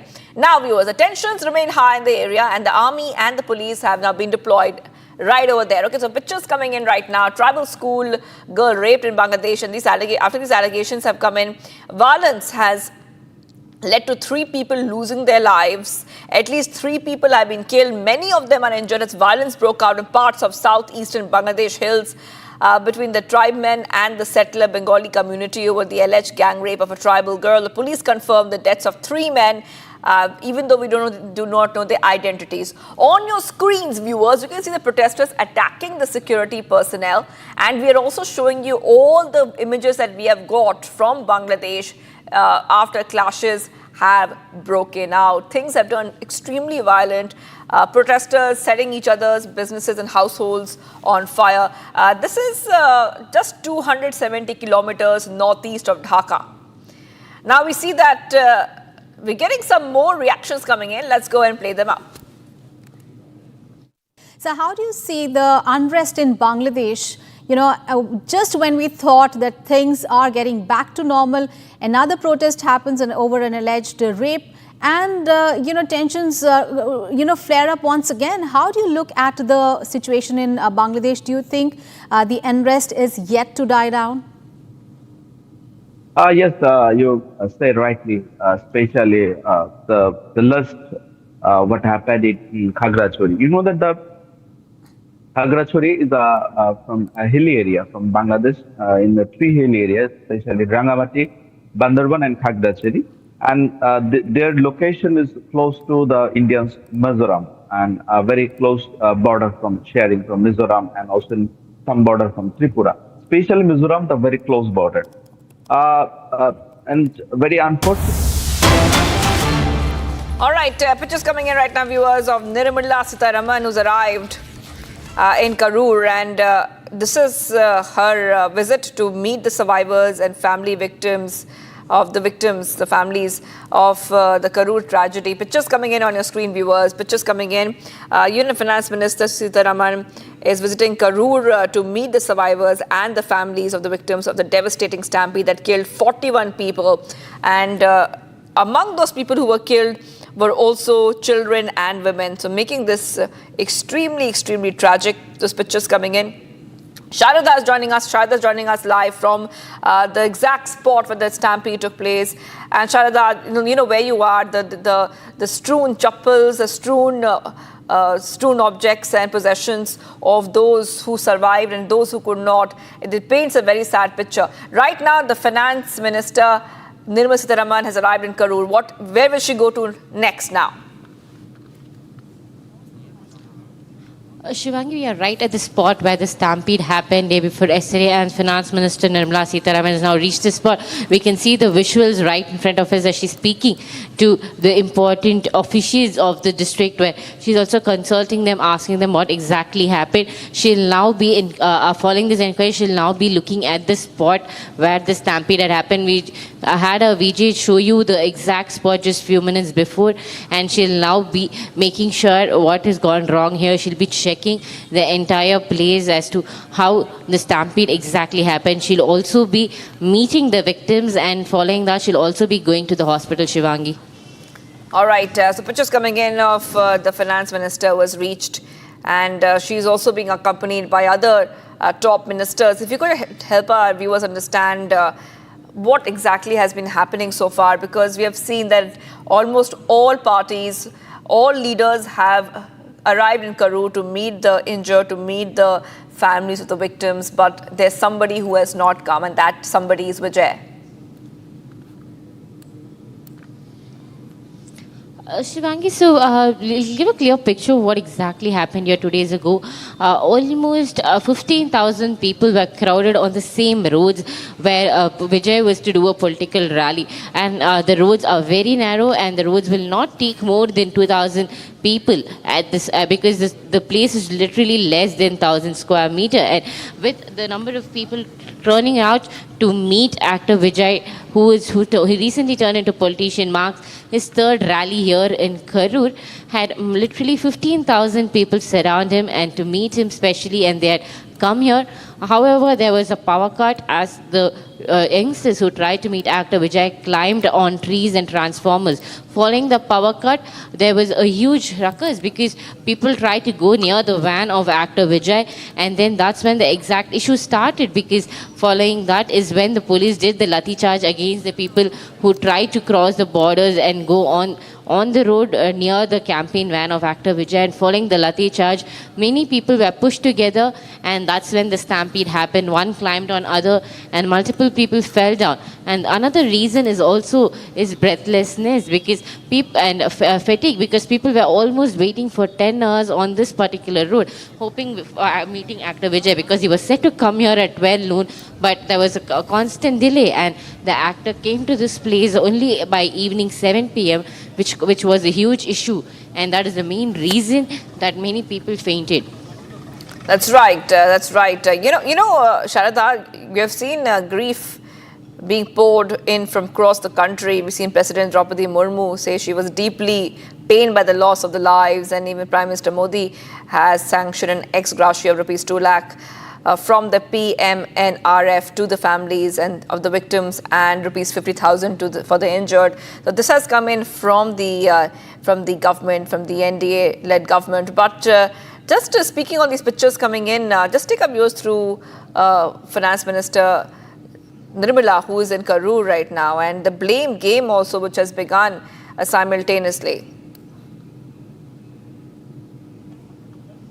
Shivangi, the DMK and the TVK has constantly been blaming each other for this particular stampede that has happened. And while the AIADMK and BJP has asked for a separate probe on this issue, and now a CBI probe is also requested by the TVK members to look into this issue. And the BJP, not just the BJP leaders, but even the AIADMK leaders have given their support. Go ahead.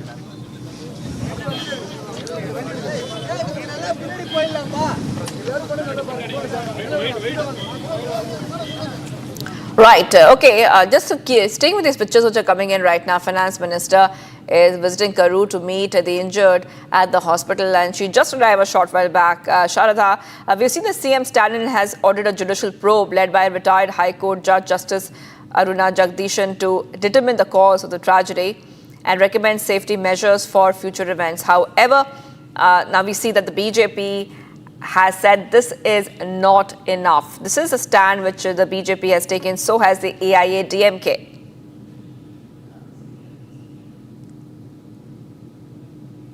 Shivangi, so this new probe asked by the TVK is against the DMK because they are in thinking that there is alleging that a conspiracy is involved by the DMK, especially quoting the Karur MLA Sendil Balaji. They've also mentioned that the former minister of the DMK has hands on this particular tragedy, is also saying that the permission was not given by them because Karur is a strong fort for DMK's leader Sendil Balaji, and that's the reason the initial permission was not given, and the accident was made on purpose with the help of the DMK. Is what is a big allegation kept by the TVK leaders. All right, Shraddha continues to be with us right now, and pictures coming in of the Finance Minister who has just come to Karur a short while back, and she's about to meet the injured and the families of the victims. A lot of loopholes and lapses have also come out, and we have been highlighting that, Sharada, for our viewers, that why did the actor Vijay come so late? He was extremely late. Why didn't he not heed the warnings which were given by the Madras High Court earlier? And why did the actor not make sure there were proper arrangements? Why were there such less police personnel on the spot, Sharada? Well, the ADGP continues to say that there was 500 people employed on this particular road for people, for the police to take care of the people in case a commotion arises. But however, the BJP leader K. Arnab has given an explanation saying that the 500 was including the technical staff that include the bomb squad and the CRPF as well, but not only the police. There was no DGP assigned for this particular road, for this particular political rally that happened on this road, and also no PCs were appointed to say if there was a commotion that created. They did not have a pre-plan, and while police gives an explanation saying that only a people of 10,000 was expected, the BJP and the AIADMK points out if it is a failure on the IAS of the police thinking if only 10,000 people will be turning out for a political rally, and that's not a reason that they can give.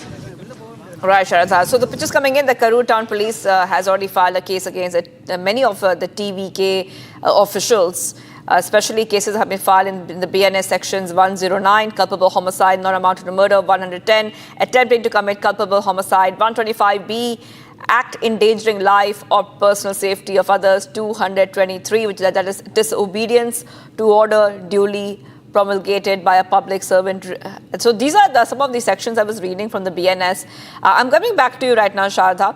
And Sharda, if you could just help our viewers understand also, what the cops are saying, because this one point we have to highlight, that even though the TVK organizers gave an estimate of around 10,000 turning up for that rally, there was a different picture altogether. More than 50,000 or so people, or maybe even double of that, double of the initial expectation of the crowd, saw the stampede take place, and that led to the stampede because there was absolute overcrowding at the rally and there were no proper arrangements in place.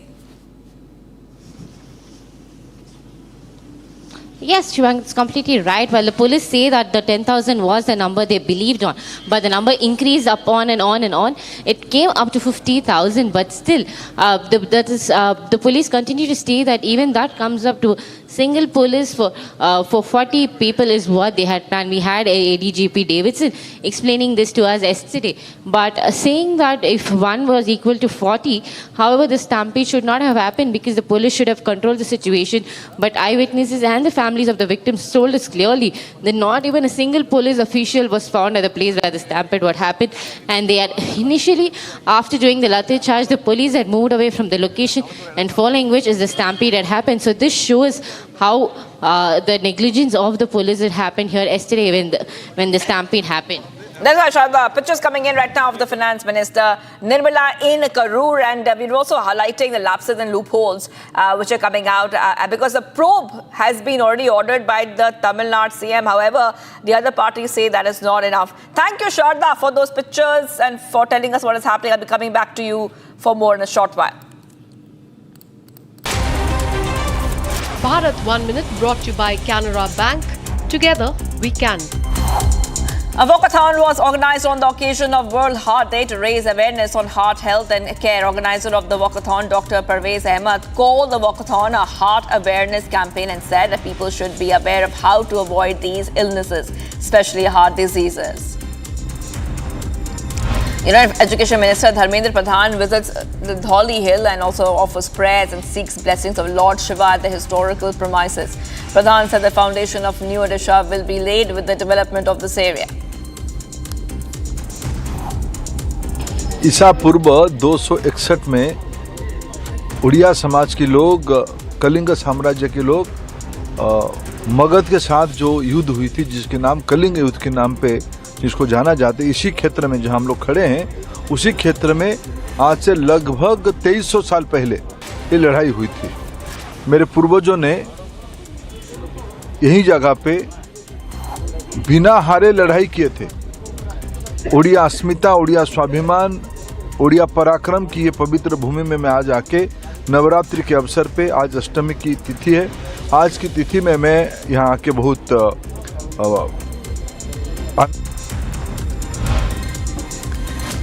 Another news coming in, river rafting activities on the Chenab River resumed after remaining suspended since Operation Sindoor and the recent spate of landslides and heavy rains that affected the region.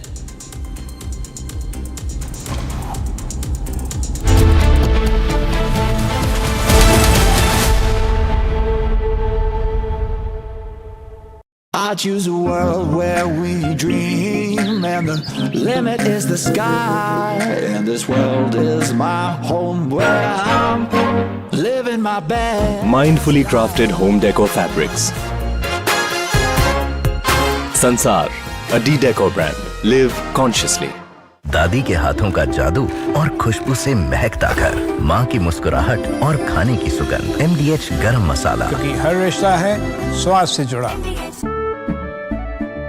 केसरिया से मन जोगी हुआ रे, दिल झूमे देखो मतवारा हुआ रे। केसरिया से मन जोगी हुआ। हर पल मनाओ केसरी त्योहार। विमल, बोलो जुबान केसरी।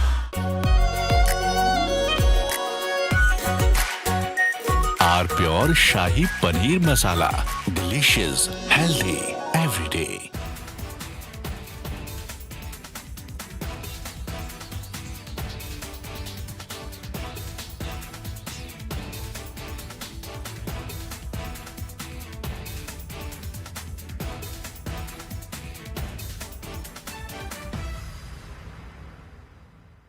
साथियों, हम नागरिक देवो भवः, नागरिक देवो भवः के जिस मंत्र के साथ आगे बढ़ रहे हैं, नेक्स्ट जनरेशन जीएसटी रिफॉर्म में इसकी साफ झलक दिखाई देती है।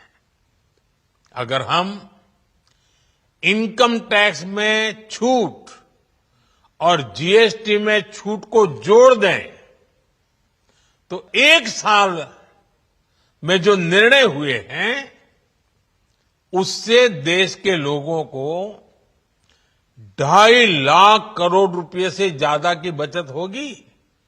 और तभी तो मैं कह रहा हूं ये बचत उत्सव है।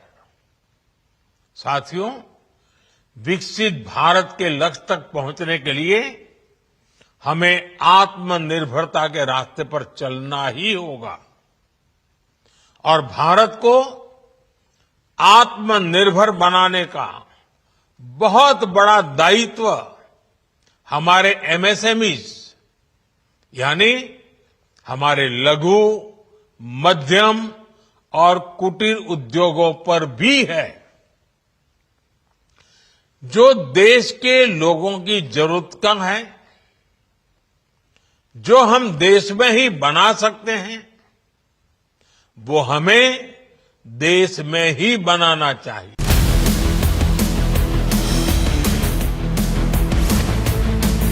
This is Republic Jack Oliver's studio. Stay tuned for all the breaking news and updates. I am Tanisha Avasthi. Let's get started.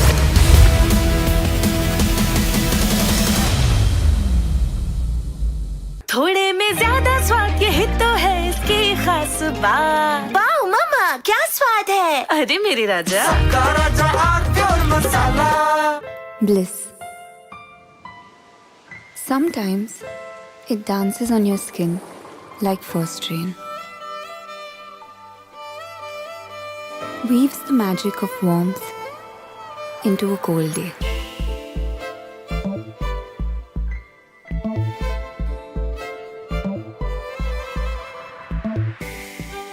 It teases, it soothes, and sometimes speaks without words. Experience bliss in all its forms with Hindware. Hindware, designed for bliss. MDH की देगी मिर्च, देगी मिर्च का तड़का, अंग अंग फड़का। MDH की देगी मिर्च। कल यानी नवरात्रि के प्रथम दिवस 22 सितंबर को सूर्योदय के साथ ही नेक्स्ट जनरेशन जीएसटी रिफॉर्म्स लागू हो जाएंगे। एक तरह से कल से देश में जीएसटी बचत उत्सव शुरू होने जा रहा है। इस जीएसटी बचत उत्सव में आपकी बचत बढ़ेगी और आप अपनी पसंद की चीजों को और ज्यादा आसानी से खरीद पाएंगे। नए स्वरूप में मुख्य रूप से अब सिर्फ 5% और 18% के ही टैक्स स्लैब रहेंगे। इसका मतलब है रोजमर्रा के इस्तेमाल की ज्यादातर चीजें और सस्ती हो जाएगी। खाने पीने का सामान, दवाइयां, साबुन, ब्रश, पेस्ट, स्वास्थ्य और जीवन बीमा, ऐसे अनेकों सामान, अनेकों सेवाएं या तो टैक्स फ्री होगी या फिर केवल 5% टैक्स देना होगा। जीएसटी कम होने से अब देश के नागरिकों के लिए अपने सपने पूरे करना और आसान होगा।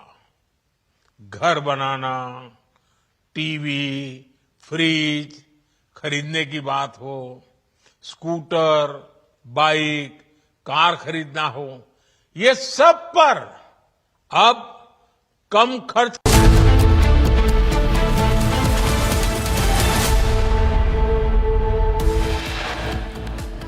And here's a quick check of the headlines that we're tracking. At 11:30 a.m. this Monday morning, Union Finance Minister Nirmala Sitharaman visited Karur, take stock of the situation, also to meet the victim's family next. India refuses Asia Cup trophy from PCB chief. Celebrate empty-handed on stage, BCCI to lodge protest.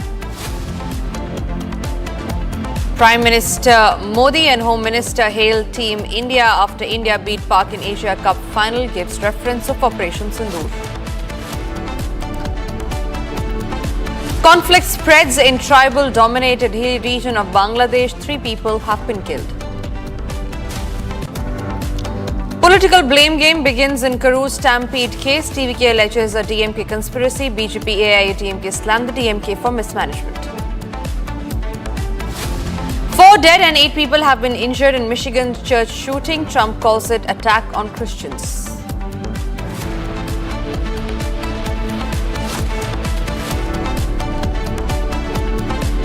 And we start this edition with some breaking news that's coming in from the state of Karnataka, where the state has been reeling under floods. Now, there are specific areas where there are river waters that are overflowing, and the area hence has been completely inundated. This one is about the Bhima River that has triggered severe flooding in Kalaburugi. Villages have been submerged and roads have been cut off. There's heavy water released from Maharashtra and Ujjaini reservoirs to Bhima and Kaninga rivers to overflow in Kalaburugi district. Several villages have been flooded with houses that are submerged and the connecting bridge underwater. Now, the Kangina river entered Vishwadarya Tapovana Matha near the villages, and then we see that there have been a huge chaos that ensued, after which villagers were seen rescuing others.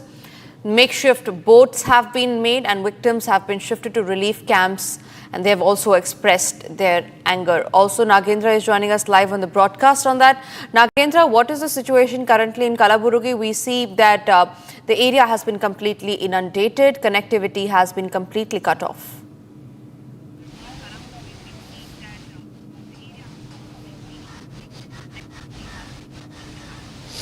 देखिए, लगभग 4 दिन से बहुत सारा पानी को महाराष्ट्र से छोड़ रहा है। इसके वजह से भीमा रिवर से ओवरफ्लो होके कलबुर्गी डिस्ट्रिक्ट और यादगिरी डिस्ट्रिक्ट एंड बीदर, ये तीनों डिस्ट्रिक्ट में बहुत सारा फ्लड सिचुएशन आ चुका है। देखिए, कल 3 दिन से बहुत सारा लोग उन फ्लड का बीच में फंस गया था। उन लोगों को रेस्क्यू करने के लिए रेस्क्यू ऑपरेशन टीम भी आ चुका था, लेकिन कल का एक स्वामी जी का एक मठ में एक स्वामी जी फंस गया था। उसको सेव करने के लिए रेस्क्यू टीम को इन्फॉर्म किया था, लेकिन रेस्क्यू टीम आने का भी पहला वही ग्राम का वही विलेज का थोड़ा लोग एक प्लास्टिक ड्रम से एक बोट जैसा बना के वो स्वामी जी को उसको ऊपर बिठा के उसको रेस्क्यू करने का काम वही लोकलाइट किया है। उसके बाद रेस्क्यू टीम भी आ चुका है। देखिए, बहुत सारा हाईवेज ब्लॉक हो चुका है, बहुत सारा व्हीकल मतलब नॉर्थ इंडिया से इधर आया था, बहुत सारा व्हीकल मतलब बड़ा बड़ा हेवी व्हीकल्स पूरा कल राष्ट्र 3 दिन से वही रास्ते पे खड़ा हो चुका है, क्योंकि बहुत सारा हाईवेज ब्लॉक हो चुका है। इसका वजह से लगभग दूर दूर से हेवी व्हीकल्स पूरा वही 3 दिन से एक ही जगह में रुका है। वो लोग भी अभी 3 दिन से खाना नहीं मिल रहा है, पानी नहीं मिल रहा है, वो लोग भी अभी गलाटा भी कर रहा है। लेकिन हमको एक गाड़ी छोड़ने के बाद छोड़ दिया तो हमको भी हेल्प होगा बोल के वो लोग भी अभी डिमांड रखे है। देखिए, कलबुर्गी में बहुत सारा ग्राम मतलब विलेज जब अभी फ्लड से भर चुका है। देखिए, एक विलेज है, वो विलेज में लगभग 50 to 60 घर है, वो पूरा घर अभी फ्लड से पूरा भर चुका है, पानी आ चुका है। इसका वजह से उन लोगों को अभी दूसरा जगह को लेके जाने के लिए मतलब उन लोगों को एक सेंटर को लेके जाके छोड़ने के लिए प्लानिंग भी कर रहे हैं। देखिए, कल 3 दिन से बहुत सारा प्रॉब्लम कलबुर्गी डिस्ट्रिक्ट में हो रहा है। कलबुर्गी डिस्ट्रिक्ट इंचार्ज प्रियांक खड़गे भी ऑफिसर्स को इन्फॉर्मेशन किया है अभी कितना प्रॉब्लम हुआ है, किधर प्रॉब्लम है, उधर जाके खुद ऑफिसर उन लोगों को रेस्क्यू करके दूसरा जगह मतलब सेफ जगह को छोड़ने के लिए खुद इंस्ट्रक्शन दिया है। इसलिए ऑफिसर भी अभी काम पे बन चुका है। देखिए, एक नॉर्थ कर्नाटक मतलब कलबुर्गी एक ही डिस्ट्रिक्ट में Absolutely, Nagendra, I request you to stay with me. Yes, Nagendra, I'm extremely sorry. I'll have to cut into live visuals that we're getting in from Karur in Tamil Nadu, where Union Finance Minister Nirmala Sitharaman has reached the Karur hospital, government hospital, where the victims of the stampede have been shifted. She will be meeting the family members of the injured victims. Remember, 41 people have already died as stampede took place in TVK Vijay's rally. The incident happened on Saturday. 48 hours later, we now learn that Vijay will also be meeting the victim's family. But the live visuals on your screen right now, where Nirmala Sitharaman is at the Karur Government Hospital to meet the injured victims and their family members. Shada is continuing to stay with me on the broadcast. Shada, please share more details on what's happening on ground zero. Well, Nirmala Sitaram has now reached the government Karur hospital where multiple people are admitted, and she's also, apart from meeting the 51 injured people in the ICU, she'll also be talking to the doctors, checking what has happened right now, and you'll be getting the latest details, because until day before yesterday the death toll was 39, and yesterday it became 40, and today morning it became 41. So she'll also be getting to know the conditions of if there are any serious patients from the stampede who is still in the ICU and if they are still in critical condition, and what are the treatment plans that they have. And following this plan, she'll also be going and meeting the victims, the families of the deceased. She'll also be going and talking to them.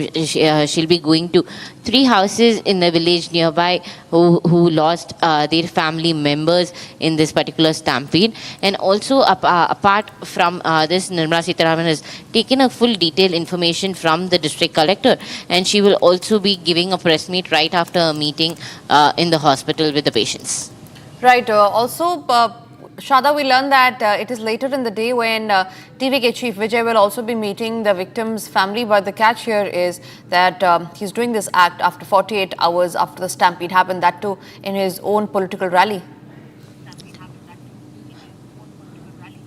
Well, in the next 48 hours, we can expect TVK leader Vijay to come to Karur to meet the victims. But as you mentioned, the catch is the probe has been submitted in the Madras Bench of High Court by his party's General Secretary Arnab Arjuna, seeking protection and safety for actor Vijay. And with that is when the actor can come back into the town of Karur. Because we know that the stampede happened, and though not people are directly blaming at actor Vijay, there are multiple other reasons that require the protection of actor, because another situation like this should be avoided, and that is the foremost thing that the TVK party is now looking for, because once they know the star is coming back to Karur, there will be multiple fans trying to come and meet the actor again, and to make sure that no such accidents happen again is why the party is now seeking protection for the leader.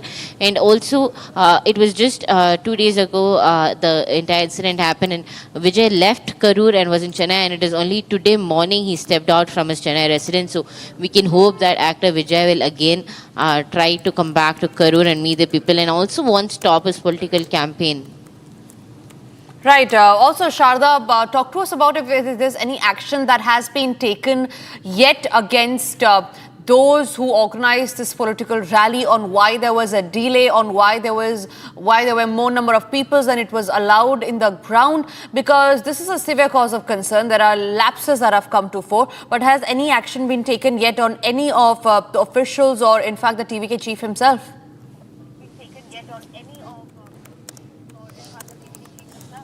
No, Shivangi, an inquiry is underway, and a summons for the party leaders, Arnab Arjuna Busi Anand, and the TVK district leader Muruganandam has also been given.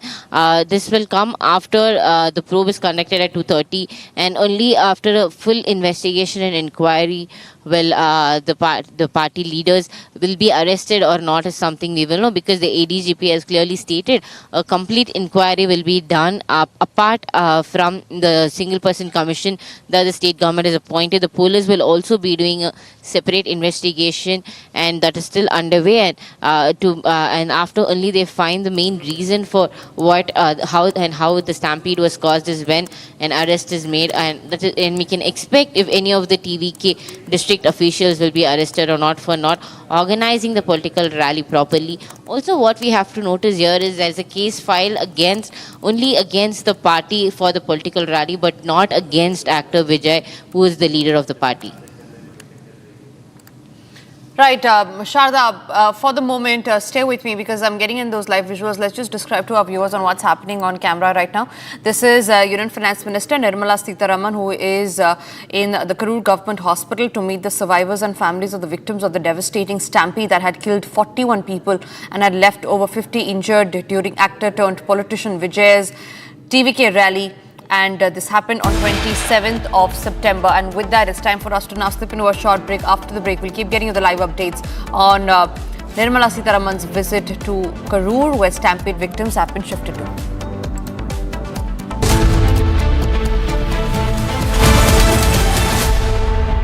त्योहार भी आ गए और Hyundai super delight days भी। अब हर कदम पे खुशियां बांटेंगी।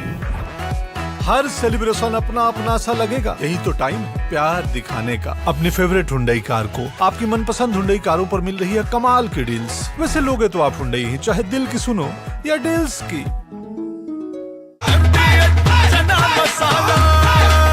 अब छोलिया हो या लोबिया, सफेद चने या काले चने, सब कुछ मजेदार बने।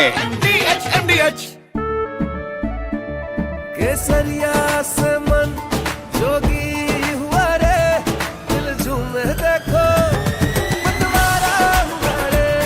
केसरिया से मन जोगी हुआ। हर पल मनाओ केसरी त्योहार। विमल, बोलो जुबान केसरी। थोड़े में ज्यादा स्वाद, यही तो है इसकी खास बात। वाओ मामा, क्या स्वाद है। अरे मेरे राजा, सबका राजा और मसाला।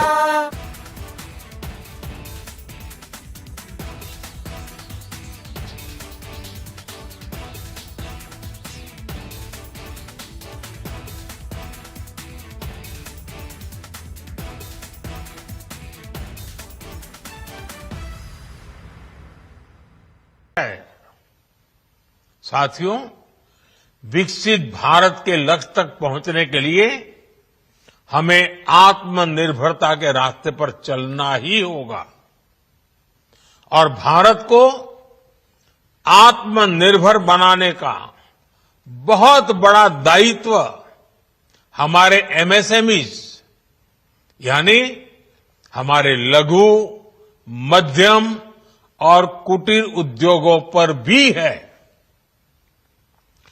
जो देश के लोगों की जरूरत कम है, जो हम देश में ही बना सकते हैं, वो हमें देश में ही बनाना चाहिए। साथियों, जीएसटी की दरें कम होने से नियम और प्रक्रियाएं और आसान बनने से हमारे एमएसएमईज, हमारे लघु उद्योगों को, कुटीर उद्योगों को बहुत फायदा होगा। उनकी बिक्री बढ़ेगी और टैक्स भी कम देना पड़ेगा, यानी उनको भी डबल फायदा होगा। इसलिए आज मेरी एमएसएमई से लघु उद्योग हो, सूक्ष्म उद्योग हो, कुटीर उद्योग हो,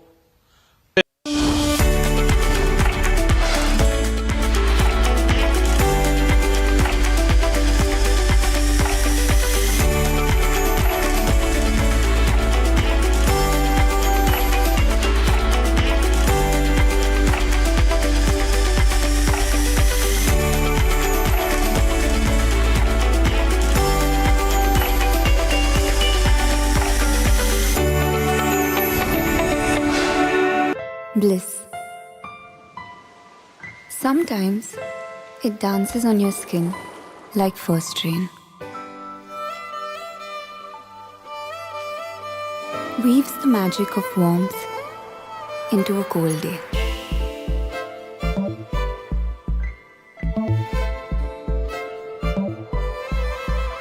And sometimes it drapes you in colors, fresh and new. Experience bliss in all its forms with Hindwear. Hindwear, designed for bliss. MDH की हल्दी मिर्ची धनिया करे कमाल। ये रंग दे, ये खुशबू दे, ये तीखा, ये कम पड़े। क्या निराला MDH masala. I choose a world where we dream and the limit is the sky, and this world is my home where I'm living my best. Mindfully crafted home decor fabrics. Sansar, a decor brand. Live consciously. थोड़े में ज्यादा स्वाद, यही तो है इसकी खास बात। वाओ मामा, क्या स्वाद है। अरे मेरे राजा, सबका राजा और मसाला। साथियों, हम नागरिक देवो भवः, नागरिक देवो भवः के जिस मंत्र के साथ आगे बढ़ रहे हैं, नेक्स्ट जनरेशन जीएसटी रिफॉर्म में इसकी साफ झलक दिखाई देती है। अगर हम इनकम टैक्स में छूट और जीएसटी में छूट को जोड़ दें तो एक साल में जो निर्णय हुए हैं उससे देश के लोगों को 2.5 लाख करोड़ रुपए से ज्यादा की बचत होगी। और तभी तो मैं कह रहा हूं ये बचत उत्सव है। साथियों, विकसित भारत के लक्ष्य तक पहुंचने के लिए हमें आत्मनिर्भरता के रास्ते पर चलना ही होगा।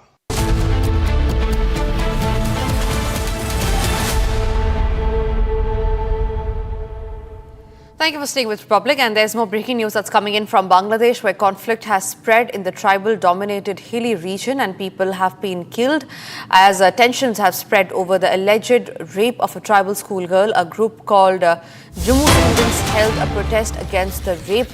Clashes have broken out between the tribal and the Bengalis there.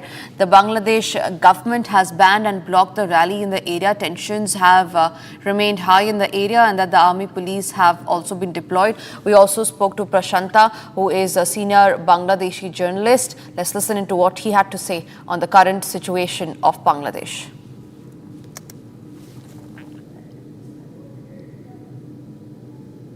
See the unrest in Bangladesh, just when we thought that things are getting back to normal, another protest happens over an alleged rape and, tensions, flare up once again. How do you look at the situation in Bangladesh? Do you think the unrest is yet to die down?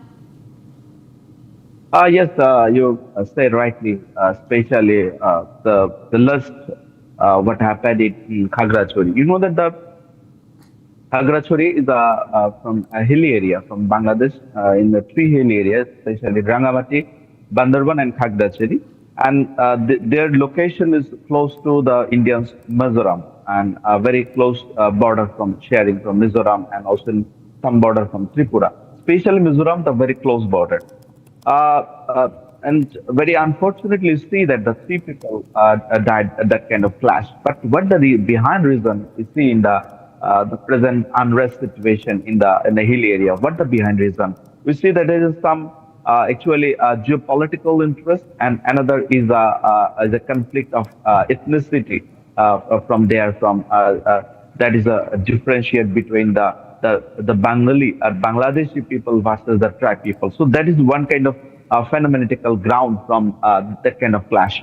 But unfortunately, our law and order situation authority, they can actually one kind of LID or blame that only the UPDF. You know that the UPDF is one kind of front from the tribe groups, that is United People Democratic Front. So they can blame our ISP last night. They can blame that the whole incident, the main culprit will be they can decided that UPDF. But I'm very unfortunate for that. Why they can blame from one-sided statement? This is a one-sided statement for the UPDF, when you can just main victim or main conflict for this from that kind of incident or clash. So you have polarized, or you have from very sophisticated from one standard, and that you cannot grasp the main issue and main focal for the incident. You see that the hill is all-time the very crucial point for the any other country, especially look in Bangladesh. But in hill area, you know that there's a lots of time, there's a clash between the Bangladeshi versus the origin of the tribe people. So why the reasons? You have to settle down, and the conflict is begun. We all know that from the newspaper and other media. This is from very crystal clear, the rape case, and that the rape case is the one kind of issues, and that under the rape case, the one there's the local platform, that is Jumma platform, Jumma Chhatra Samaj, and they have in a protest from this the rape case, and they have come from the road, and that some vandalizing issues, the local right. Something here. But why the law enforcement authority are there very several nearest distance? But why the reason you have to do that kind of clash between the local Bangladeshi versus the tribe? So the law and order, I think my observation, law and order from this the Quimar and also in Khagrachuri, there's completely actually a failure for that kind of a clash between from that. That's why we see that at least 3 killed, but all we know that there's lots of injured are there. 20 plus people are seriously injured from that kind of clash and anti-clash. And you see that the motive actually in the hill versus in the local Bangladesh is not from a very good symptom and good sign for that, because we all are the thing, people, all of the here from the Bangladesh. All right, moving on. At the end of the 80th session of the United Nations General Assembly, Russian Foreign Minister Sergei Lavrov addressed the world leaders and top diplomats. Here's a look on what he had to say while addressing the UNGA summit.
Более того, все чаще звучат угрозы применения силы против России, которая обвиняет в том, что она чуть ли не планирует напасть на Североатлантический альянс и Евросоюз. Президент Путин не раз развенчивал подобные провокации. У России не было и нет подобных намерений, однако любая агрессия против моей страны получит решительный отпор.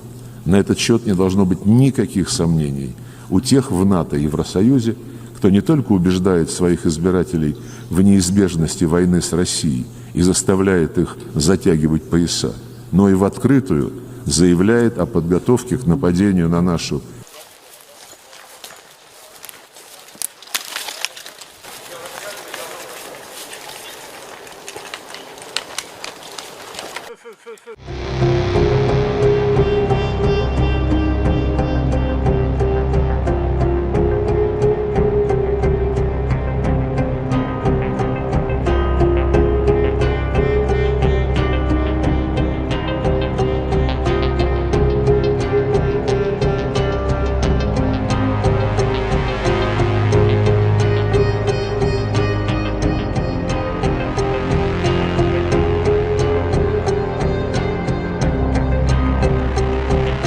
We meet at a historic moment.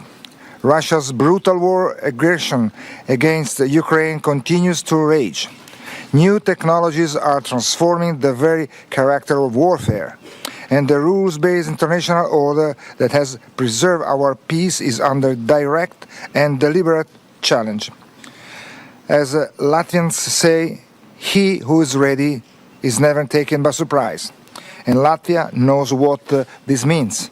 From our perspective, the threat assessment is clear.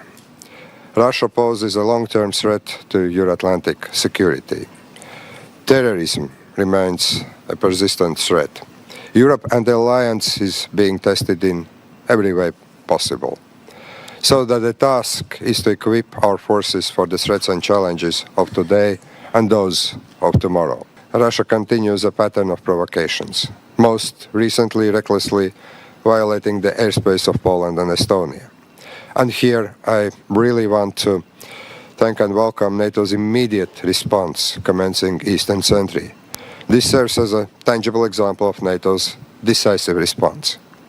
The intensity of Russia's drone attacks against Ukraine has created incidents in several allied countries, among them also here in Latvia.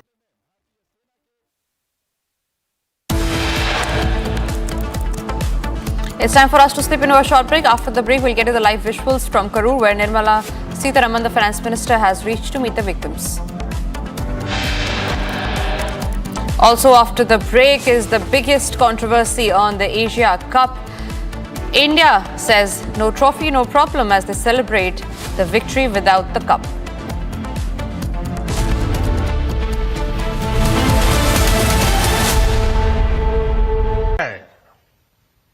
साथियों, विकसित भारत के लक्ष्य तक पहुंचने के लिए हमें आत्मनिर्भरता के रास्ते पर चलना ही होगा और भारत को आत्मनिर्भर बनाने का बहुत बड़ा दायित्व हमारे एमएसएमईज यानी हमारे लघु, मध्यम और कुटीर उद्योगों पर भी है, जो देश के लोगों की जरूरत का है, जो हम देश में ही बना सकते हैं, वो हमें देश में ही बनाना चाहिए। साथियों, जीएसटी की दरें कम होने से नियम और प्रक्रियाएं और आसान बनने से हमारे एमएसएमईज, हमारे लघु उद्योगों को, कुटीर उद्योगों को बहुत फायदा होगा। उनकी बिक्री बढ़ेगी और टैक्स भी कम देना पड़ेगा, यानी उनको भी डबल फायदा होगा। इसलिए आज मेरी एमएसएमई से लघु From Asia's largest news headquarters, setting the agenda for Bharat.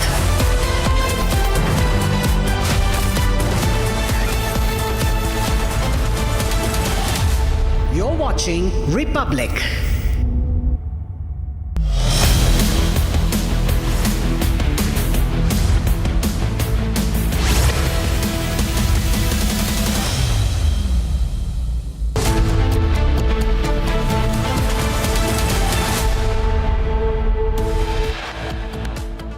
Viewers, top headlines. Union Finance Minister Nirmala Sitharaman visits Karur, meets injured attendees and takes stock of the situation.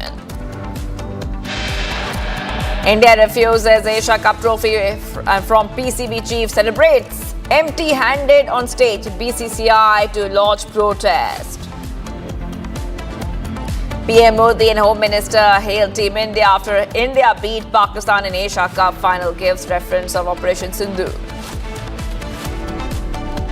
Conflict spreads in tribal-dominated hilly region of Bangladesh, 3 killed. Political blame game begins in Karur Stampede. TVK alleges DMK conspiracy. BJP, AIADMK slams DMK for mismanagement. 4 dead, 8 injured in Michigan church shooting. Trump calls an attack on Christians.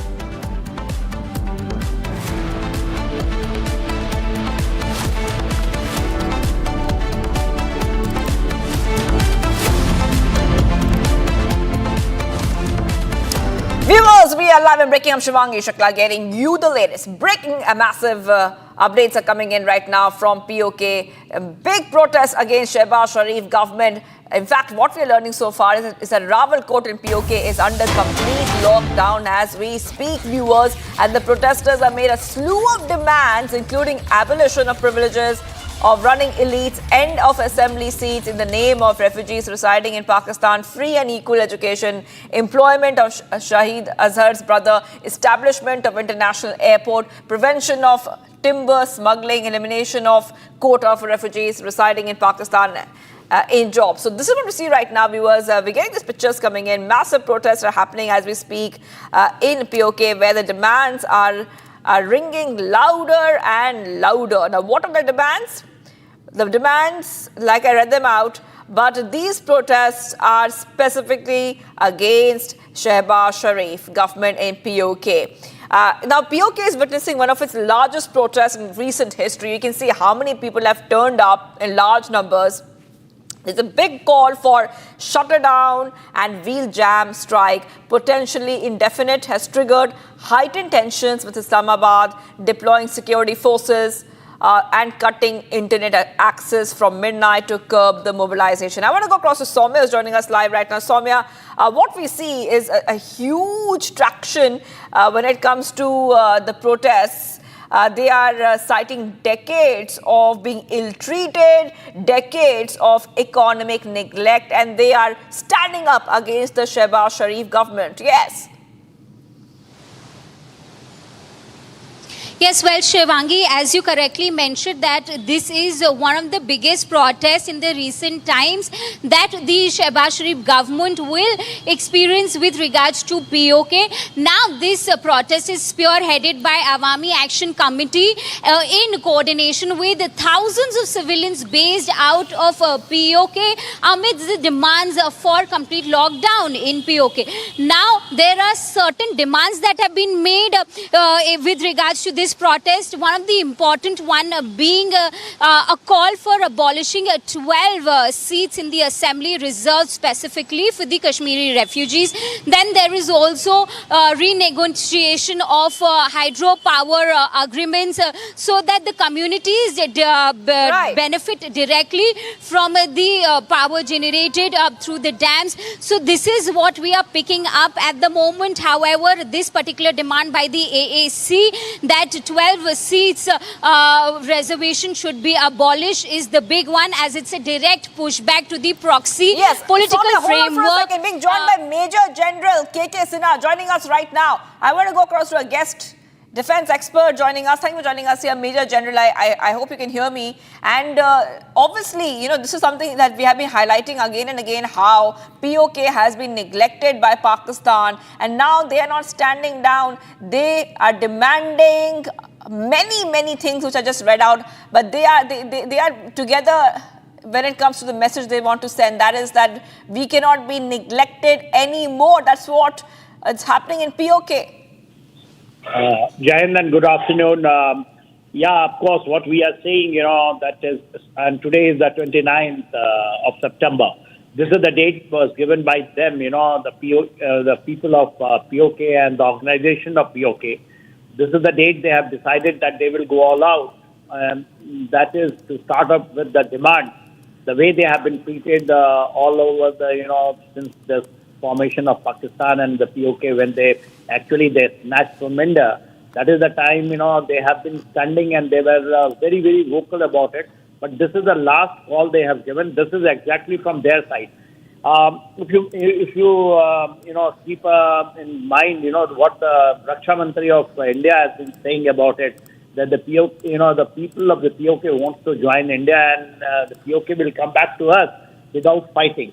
I think, you know, he was hinting this only because the discontent has gone that much up, because everyone, you know, takes all benefit of POK, whether it is water, resources, you know, because they are fighting for the water, because this has been taken and the electricity has not been given. It has been taken by China and it's also taken by the Pakistan. They are left high and dry. The timber, which is there, you know, in the huge quantity, that is also been taken by, and they actually even export the timber of the POK outside, and they do not get money for that. It is a peanut which is paid, and the corruption and the way they have been treated. I think this is the beginning of start. When we say the beginning of a start, is the start something, you know, of the way the balkanization of Pakistan is taking place. You can hear this type of voice coming from Balochistan, Khyber Pakhtunkhwa, Sindh. Now POK, of course, it was much more before this date they have been fighting, including Gilgit-Baltistan. So when we talk about the POK, that is about 37,000 square kilometer. We also talk about the Gilgit-Baltistan, 34,000 square kilometer. The people over there also demanding, and they are fighting for their right. So I think the uprising, when it starts, the civil war starts, it starts with the demand, and thereafter it takes a different shape. I mean, India is aware about it, and this is, we are talking about it. and the people of Pakistan, which is 25 crores, out of that, a percentage which is there in POK and Gazul Pakistan is totally aligned with India now. I think, this is the time when we have to do something, and this is the last push we have to give it, and the POK will ask. Yes. Well, thank you for joining us there, Major General KK Sinha. Also being joined by Major Samarpal Toor, joining us on Republic TV. Major Toor, now, what we see right now is that once again, Pakistan is going back to its old tactic of controlling these protests. That is, harsh presence on the ground, putting their police, putting their military on the ground. And that's exactly what the people of POK do not want. They are saying that they are done with the high-handedness of the Pakistan armed forces and the government there. You see, the information regarding this protest has already been, it was announced approximately 15 days ago. And, around that time, there has been an influx of the Pakistani Rangers, the Pakistani police, the Pakistan territorial army, which is there, So the issue is that they have been demanding 12 assembly seats in which purely the people of Gilgit-Baltistan should have their representatives. But unfortunately, what Pakistan has been doing is that they have been planting their own retired military veterans for these 12 seats for POJK. And that is one of the major reasons why the pure and full control of POJK remains with the Pakistan military establishment. Secondly, they have been neglected in terms of employment, medical facilities, and basic amenities and jobs.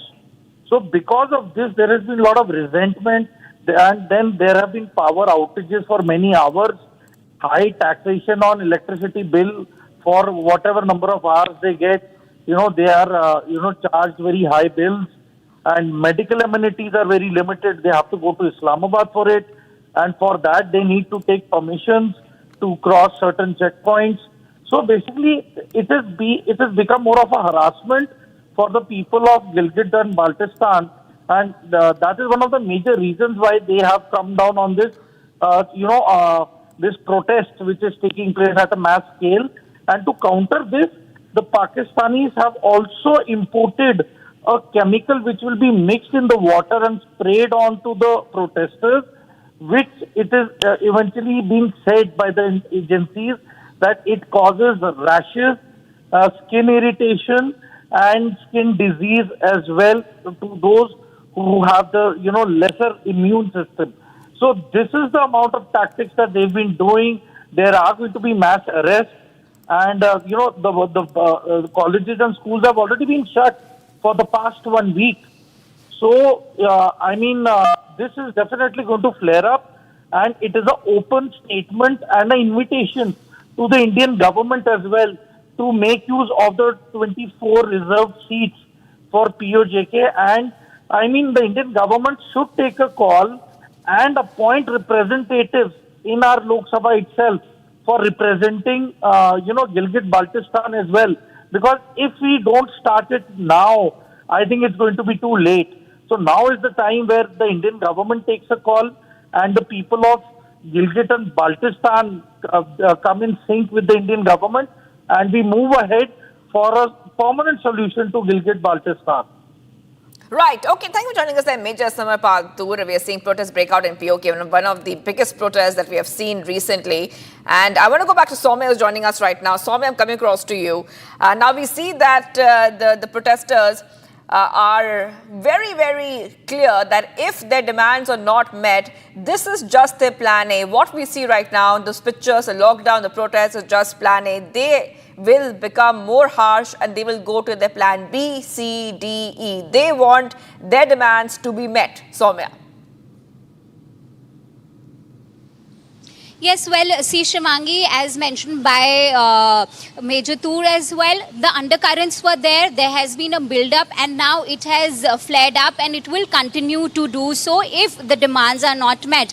Now, we have seen the Pakistani government and the security forces are also analyzing what the situation could be on ground. Hence, there has been a proper deployment of forces since last night. The internet access has been completely cut off so that there is no mobilization of protesters. Now the sources on ground are suggesting that the Pakistani government is fearing that if the protest escalates, it might lead to certain big border demands. Border demands mean here that a potential demand for freedom from Pakistan as well.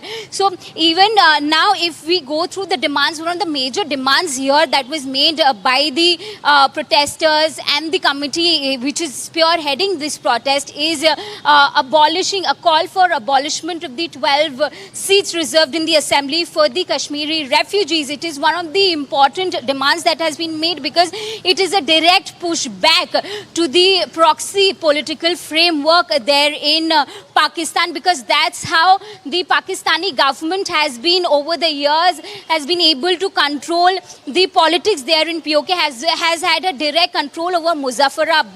Now this will have a direct impact and people are argumenting in favor of this, saying that this particular thing hampers and distorts the direct local representation of POJK, and also Islamabad has a direct say whatever has to happen politically wise there in POJK. So these are the developments that we are picking up at the moment. All right, protests break out in POK in Pakistan. Of course, this is huge coming in because finally the people there are revolting against the Shehbaz Sharif government. Breaking news coming in, viewers, from the national capital now. A major cyber fraud busted and an African national has now been arrested. That is right. By the way, this African national who defrauded over 100 women of crores of rupees, the accused used to trap these women by posing as a UK-based Korean jeweler.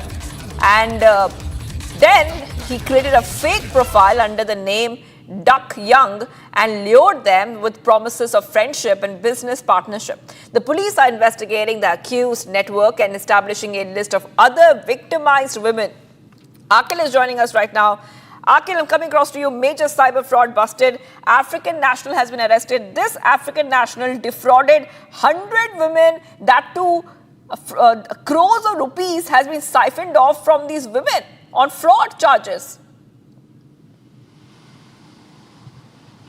That's right, Shivangi. If you see, the Shatra district of the Delhi police has busted a cyber network racket, and what we have seen that a person, an African national, has been arrested by the Delhi police, in which what we have got to learn that during the investigation process, the Shatra district administration has basically found out the accused basically hailed from UK, and if you see, he has basically he has been hiding his identity and posing as a jeweler from Korea. So he basically he hid his identity before all those women, and if you see, there were several complaints filed against the Delhi police, in which what we have seen that initially the accused basically used the similar kind of modus operandi across several women when he sent those text messages to these women, in which he has said that when he arrived over here in India at Mumbai airport, then he was basically detained by the Mumbai police team, and there he started asking money to these women, and after that, after luring these women, he basically siphoned on approximately several lakh rupees from several women. So right now the police is investigating this entire matter. In this case, what we have also got to learn that there's a wider network working in this case. So on that, Delhi police is also working at this moment. All right, thank you for getting those details, Akil. We have to move ahead right now to some of the other stories you're tracking. Next, we are getting you all the other updates coming in Bharat in 1 minute. Let's get started. Bharat 1 Minute brought to you by Canara Bank. Together, we can. A walkathon has been organized on the occasion of a World Heart Day to raise awareness on heart health and care. Organizers of the walkathon, Dr. Parvez Ahmed, called the walkathon a heart awareness campaign and said that people should be aware of how to avoid these illnesses, especially heart disease. Union Education Minister Dharmendra Pradhan visits Dhauli Hills and also offers prayers and seeks blessings of Lord Shiva at the historical premises. Pradhan said that the foundation of new Odisha will be laid with the development of this area. इसी क्षेत्र का विकास से ही नव उत्कल का, नव उड़ीसा का, नया उड़ीसा का गठन होगा और उड़ीसा ही मजबूत होने से, पूर्वोदय होने से ही भारत मजबूत होगा। विकसित भारत की मार्ग धौली से आएगा। River rafting activities on the Chenab River resumed after remaining suspended since Operation Sindoor and the recent spate of landslides and heavy rains that affected the region.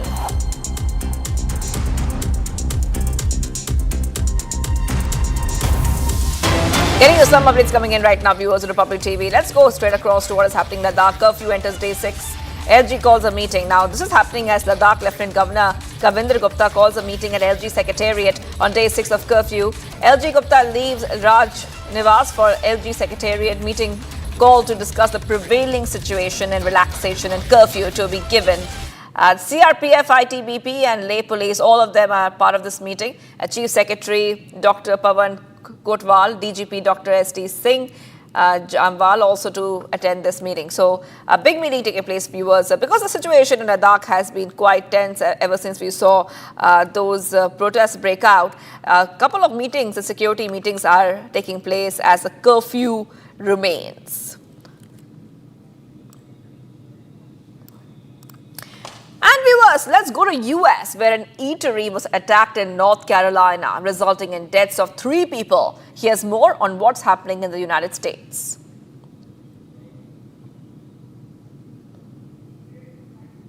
Shooter incident unfolded Saturday night in Southport, North Carolina, sparking an urgent police response and a wave of shock throughout the coastal community. Authorities report that the shooting began around 9:30 p.m. at the American Fish Company, a popular waterfront bar located in the Southport Yacht Basin, where the Cape Fear River, Intracoastal Waterway, and Atlantic Ocean converge. Eyewitnesses tell of a gunman who arrived at the scene by boat. The shooter pulled up alongside the dockside restaurant, paused briefly, and then opened fire into a crowd of patrons, fatally wounding 3 people and injuring at least 8 others. The assailant then fled the area via the same vessel, heading toward Oak Island through the Intracoastal Waterway.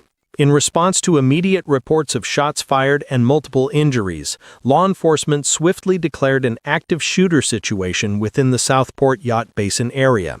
Residents were urgently advised to avoid the vicinity and remain indoors for their safety while first responders flooded the scene. The Brunswick County Sheriff's Office and Southport Police, alongside multiple other law enforcement agencies from the county, launched a coordinated investigation as emergency medical teams tended to the wounded.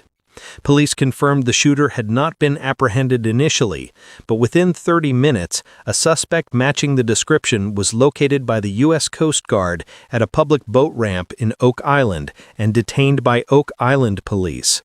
Southport's public information officer, Cheyenne Ketchum, confirmed that police are now questioning the individual in connection with the shooting.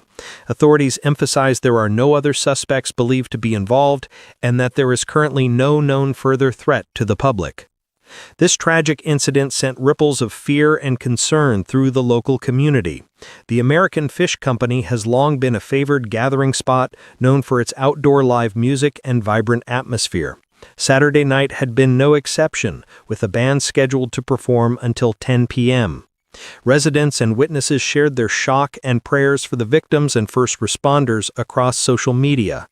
Calls for calm and vigilance remain as police continue to investigate the circumstances surrounding the shooting, looking to determine any motive while ensuring the safety of the community.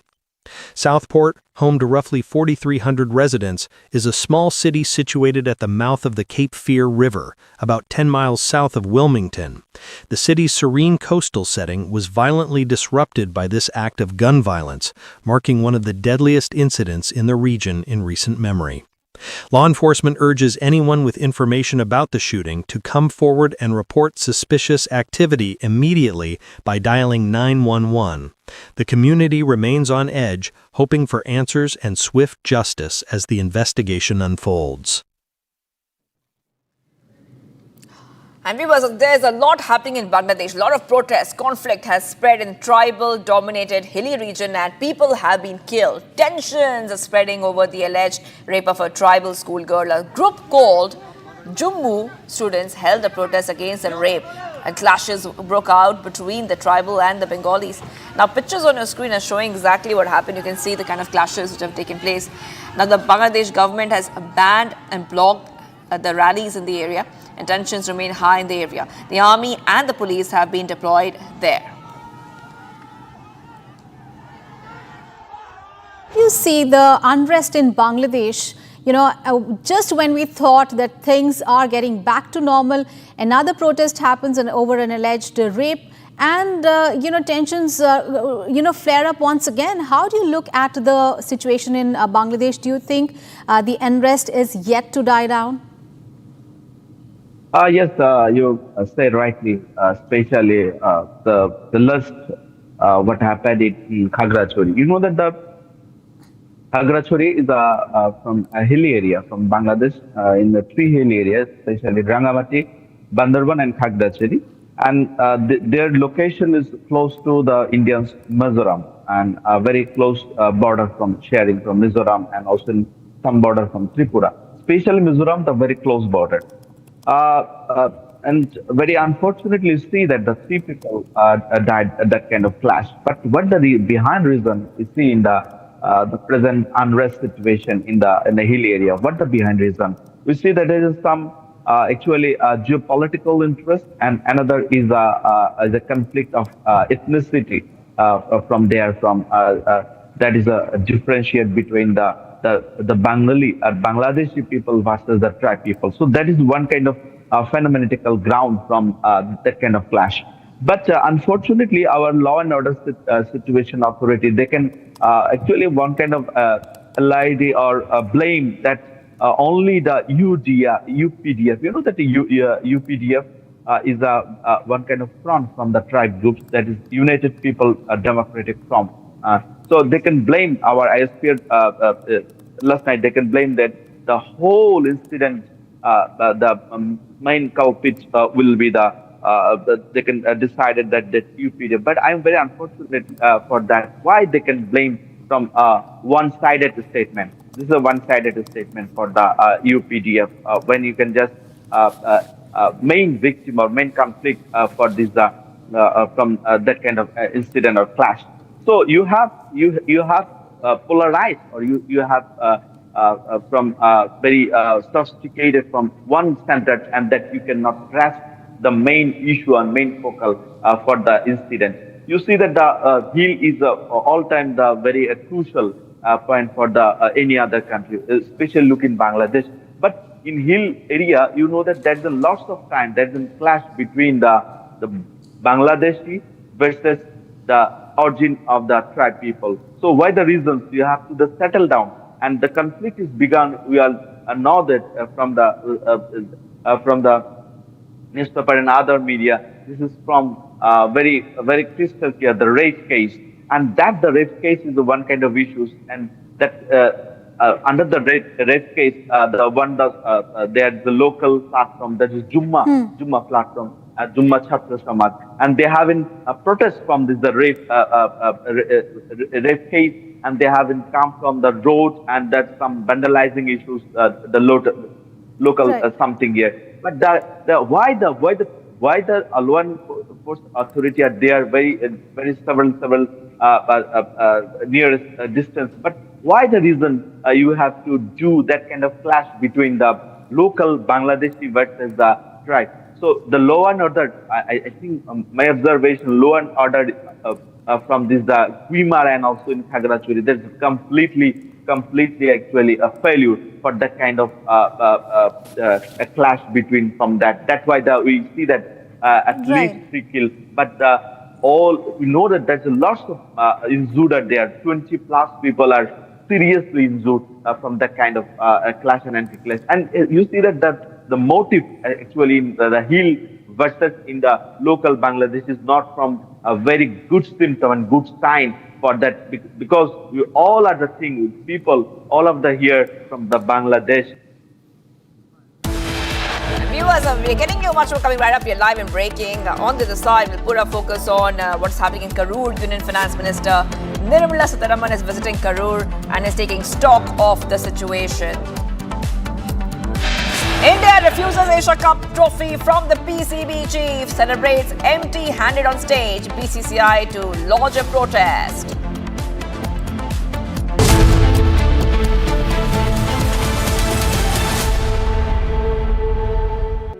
In the global employability rankings by Times Higher Education UK, only the following 6 institutions from India are ranked amongst the top 230 in the world for having the most employable graduates. IIT Delhi, IISc Bangalore, IIT Bombay, IIM Ahmedabad, IIT Kharagpur and Amity University.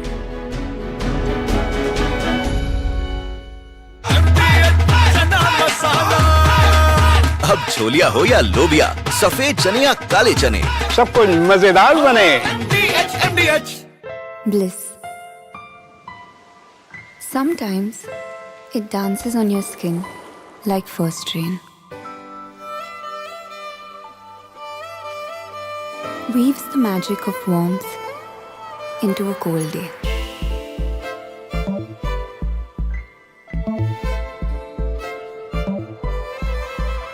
And sometimes it drapes you in colors, fresh and new. Experience bliss in all its forms with Hindwear. Hindwear, designed for bliss. थोड़े में ज्यादा स्वाद यही तो है इसकी खास बात। वाओ मामा, क्या स्वाद है? अरे मेरे राजा, सबका राजा और मसाला।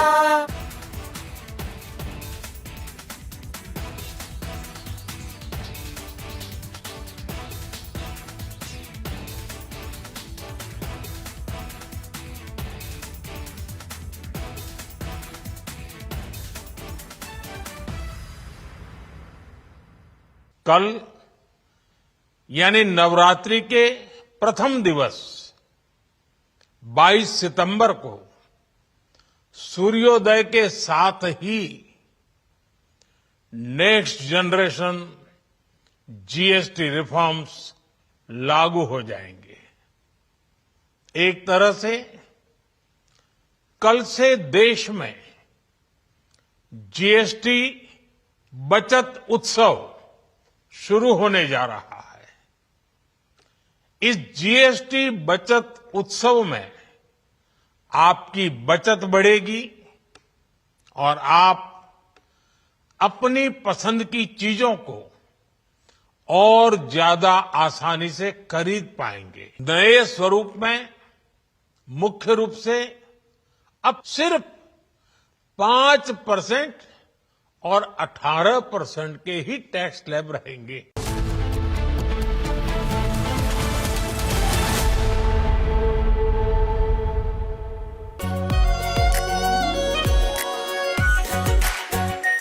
Are pure shahi paneer masala, delicious, healthy everyday.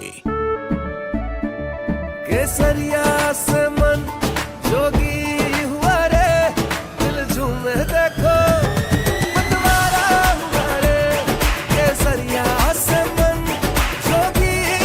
हर पल मनाओ केसरी त्योहार। विमल, बोलो जुबान केसरी। दादी के हाथों का जादू और खुशबू से महकता घर, माँ की मुस्कुराहट और खाने की सुगंध। MDH गरम मसाला, क्योंकि हर रिश्ता है स्वाद से जुड़ा। I choose a world where we dream and the limit is the sky, and this world is my home where I'm living my best. Mindfully crafted home decor fabrics. Sansar, a D-Decor brand. Live consciously. थोड़े में ज्यादा स्वाद यही तो है इसकी खास बात। वाओ मामा, क्या स्वाद है? अरे मेरे राजा, सबका राजा और मसाला।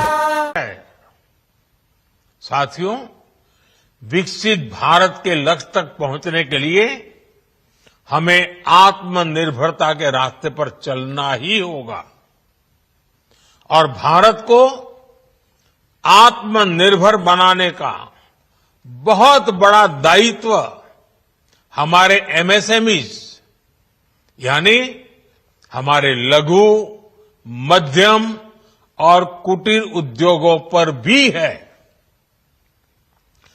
जो देश के लोगों की जरूरत का है, जो हम देश में ही बना सकते हैं, वो हमें देश में ही बनाना चाहिए। साथियों, जीएसटी की दरें कम होने से नियम और प्रक्रियाएं और आसान बनने से हमारे MSME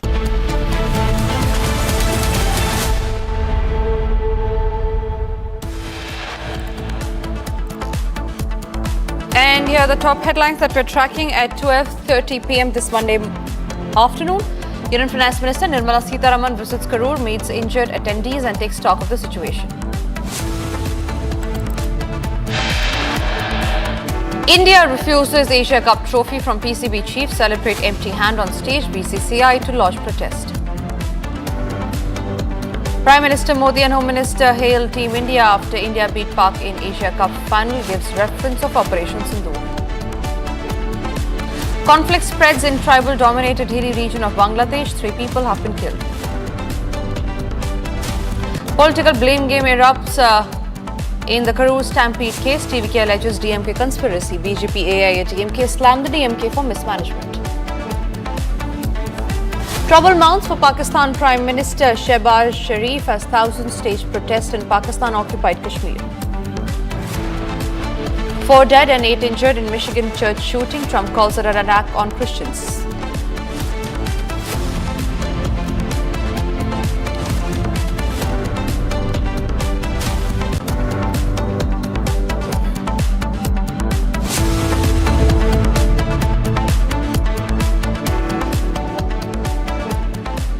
And we start this edition with the big breaking news that's coming in, and this one is from Karur, where Union Finance Minister Nirmala Sitharaman has visited Karur and has taken the stock of the situation and met the injured. The Finance Minister was accompanied by MOS for Parliamentary Affairs L. Murugan at the hospital. At least 41 people have been died in the Karur Stampede tragedy, and Vijay's party has filed a petition in the Madras High Court demanding probe into the Stampede tragedy. The matter will be heard at 2:30 p.m. today.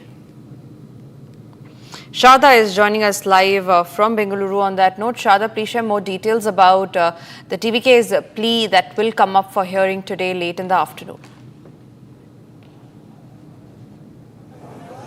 Right, the TVK has submitted a plea seeking a CBI probe into this Karur Stampede tragedy, because after the state government appointed a single commission, former Judge Arnab had come to the location where she already assessed what led to the stampede, following which the TVK had also asked for a separate probe into this, stating that they feel that it would be a biased investigation done by the state government, also saying that the DMK has a hand involved behind this. It's a big allegation kept by TVK, and a separate affidavit was also given by the party's General Secretary Arnab, quoting that the DMK might not give a unbiased investigation into this Karur Stampede tragedy, and that's the reason they are asked for a CBI probe into this. Also indirectly extending their support, AIADMK and BJP also asked for the Supreme Court and the High Court sitting bench to have a case run on this Karur Stampede tragedy. Right. In fact, I believe you're reporting from outside the government hospital in Karur, Sharda. Take us through what's happening there. Just a few moments back, we saw how Nirmala Sitharaman, the Union Finance Minister, had met the families and the victims. What's happening? What did she tell the victims? What assurances has she given? So Nirmala Sitharaman, she first visited the spot where the stampede had happened earlier, like 2 days before, and she also spoke to the district collector there, who gave her an explanation, and she also assessed the entire situation of what is happening in Karur. Right now we are outside the Karur Government Hospital, where Finance Minister and Union Minister L. Murugan just met all the victims who are injured in the hospital. She also spoke to them and stated that the Central Ministry has also decided to give them a certain amount of compensation, 1 lakh for the families who lost their family members, the deceased family members, and also 50,000 rupees to all the injured victims. She's also now gone to meet the victims of few families who lost their family members in the stampede. She's also set to speak to the collector following this on what would be the future measures that to be taken.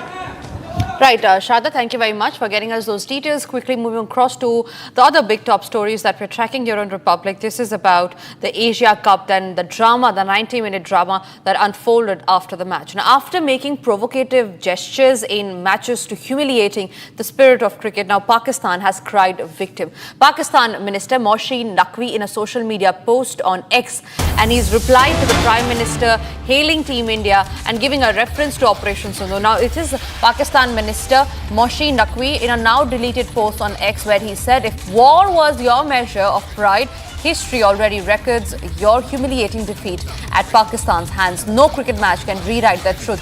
Dragging war into sports only exposes desperation and disgraces the very spirit of the game. And that's exactly why Pakistan has been crying victim, ladies and gentlemen, because be it Operation Sindoor or be it the field of cricket, we have always defeated Pakistan, and that is what they have been crying about right now. This was a post that was given out by Mohsin Naqvi, the Pakistan minister, also the PCB chief, Mohsin Naqvi. He had posted a comment on his social media handle X while he had replied to the Prime Minister's post. Now, what the Prime Minister had posted was about hailing the Indian cricket team on winning the match, where he had given a reference of Operation Sindoor, saying be it field or Pakistan's area, we have always decimated them. To which Mohsin Naqvi, the Pakistan minister, had replied to the same post. If you can have the Prime Minister's tweet on our screens on what he had said on the match, and to which Mohsin Naqvi, in a now deleted post, is crying foul and saying that we cannot compare cricket and sports and war together.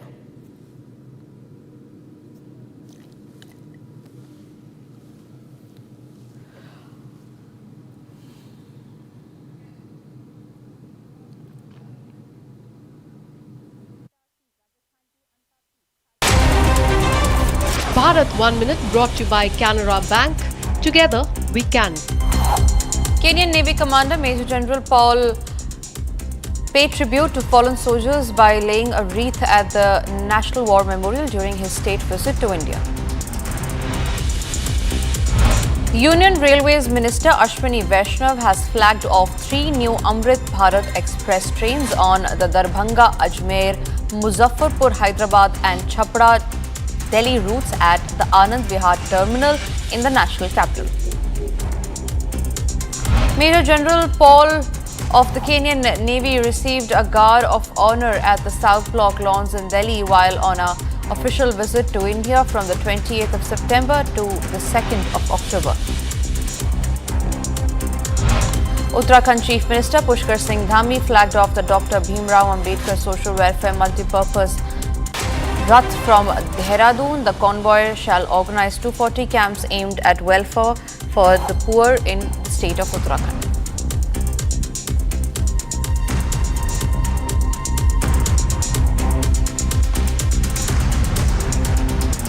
And moving across to some more breaking news that we're getting in. This is in regard with the arrest of the Bangladeshi nationals that has taken place in the national capital. Now, there have been another set of arrests that have been made for allegedly spying for Pakistan. Tawqif has been arrested for spying for Pakistan, we learn, after illegal Bangladeshis were detained in Delhi. Now it is a Pakistani spy that has been arrested, and this one is from Haryana. The arrest happened from Hatin Kand in Haryana. The accused visited Pakistan in 2002 and hence was cultivated as a source for Pakistan. As in previous cases, the accused used to send information about the troops' movements to Pakistan.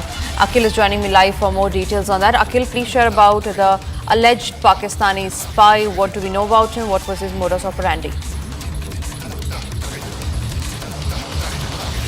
Well, Tanisha, if you've seen a fresh development, what we have seen that the Haryana police has arrested one person who has been identified as Tawfiq. Tawfiq is the person who visited Pakistan back then in 2022. 3 years back, he visited Pakistan, and since then he was in touch with the Pakistan High Commission staffers. And if you see earlier, what we have seen that several Indians, if you see, one person was arrested from Hisar itself, in which what we have seen that the Jyoti Malhotra was arrested back then in the month of May from Hisar, and she was in touch with the Pakistani High Commission staff member Danish. And after that, what we have seen that later on Danish was suspended persona non grata. And if you see, Danish has was in touch with several ISI agents, and with the help of Danish, Jyoti Malhotra got in touch with Shakir and Ali and other ISI agents. So in that case, what we have seen that the 3 months later on, in that case, the Haryana police has basically filed a charge sheet in that matter. 2,500 voluminous charge sheet was filed in that case, in which what we have got to learn that the Haryana police has found concrete evidence against Jyoti Malhotra, because if you see, post Pahalgam incident, she has visited Pakistan, and if you see, after that, after coming back from Pakistan, she visited China itself. So there was a major link which was found by the security forces. And after that, and if you see in the recent development, what we are seeing that another person from Palwal who has been identified as Tawfiq, he was also in touch with several Pakistanis, and the Haryana police CIA department has basically found out several numbers of Pakistani individuals, because he was constantly in touch with them. There were text messages that have also been recovered from Tawfiq's phone. So his phone has already been seized by the Palwal team right now, and the probe is currently underway. All right, Akhil, thank you very much for getting us those details. Quickly moving across to some more breaking news that's coming in. And in fact, this is about the big statement that has been made by the Home Minister. Now, Union Home Minister Amit Shah rejected the ceasefire offer given by Maoists, saying that if extremists want to surrender and lay down arms, they are most welcome to do so, and security forces would not fire a single bullet on them. Here's that statement by the Union Home Minister.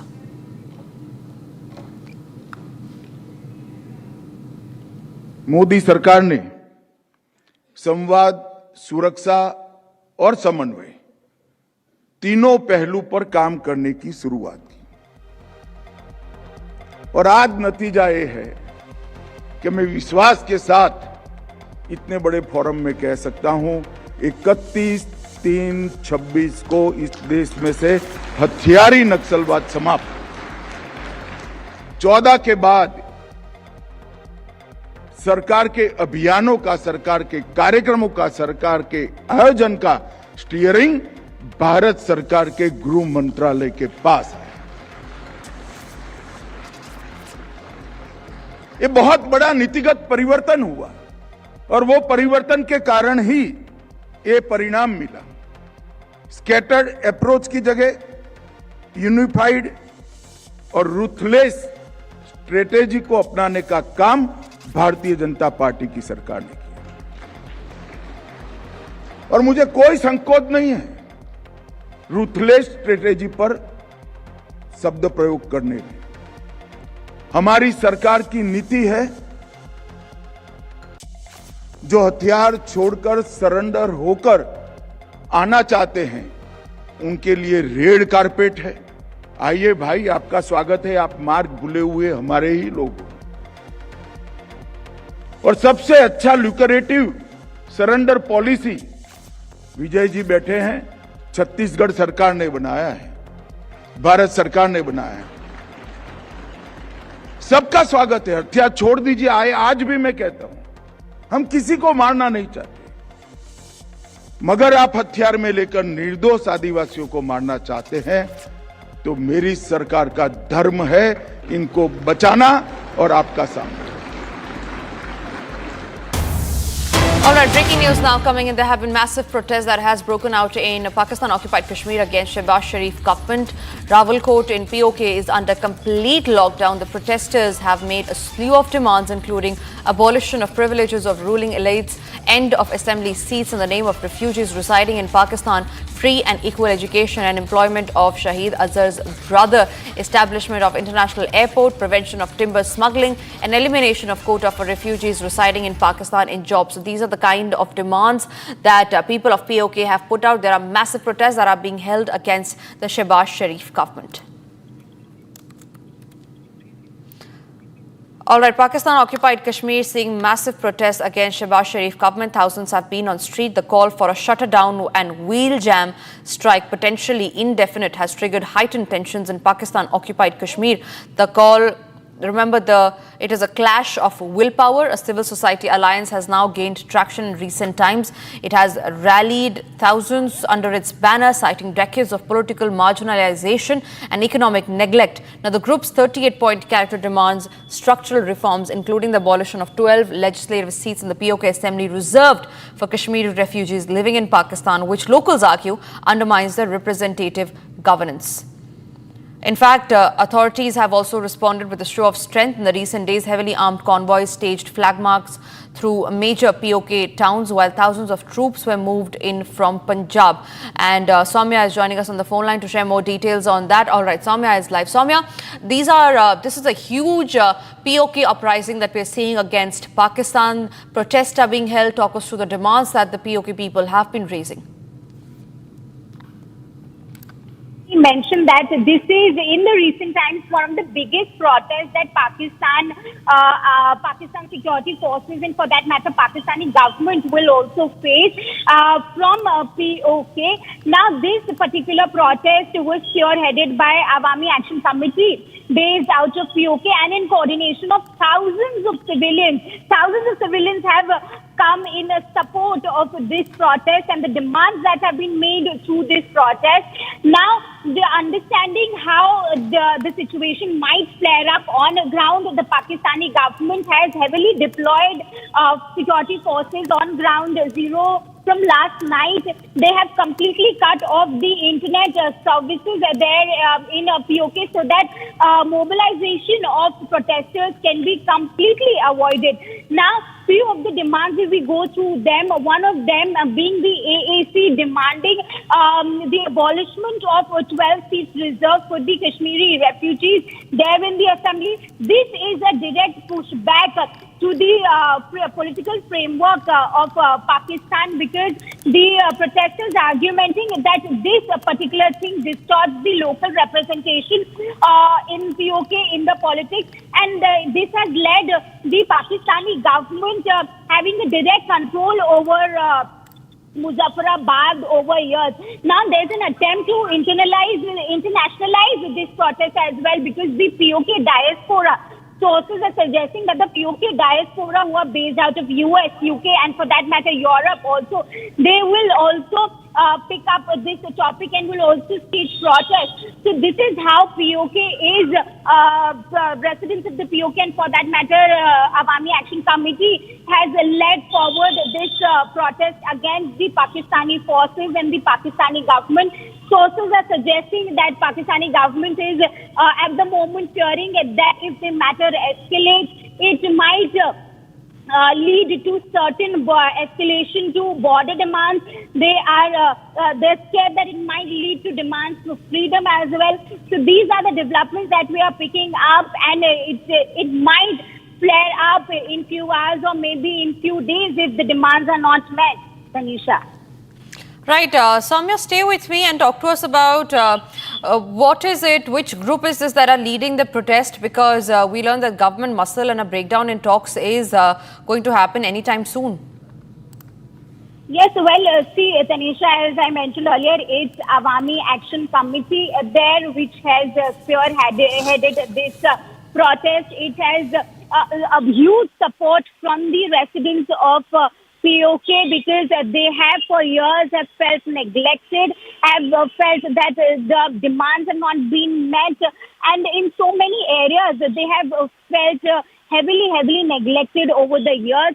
So it is, you can say, a pented up anger towards how their issues have been handled over the years at the hands of the Pakistani government, which has led to this protest at such a level, as sources are suggesting that it could be one of the biggest. Swami, I'm sorry, I'll have to cut you short on that because I'm being joined by retired Major General Sanjay Meston on the broadcast. Sir, thank you very much for speaking to Republic. What do you think of the recent POK uprising against the Pakistan government, the Shehbaz Sharif government? They're coming out with 38-point demands. Yeah, these protests are basically happening because firstly it is against, I would say, Asim Munir and of course Shehbaz government. And we all know that Shehbaz Sharif, the big boss is the Asim Munir.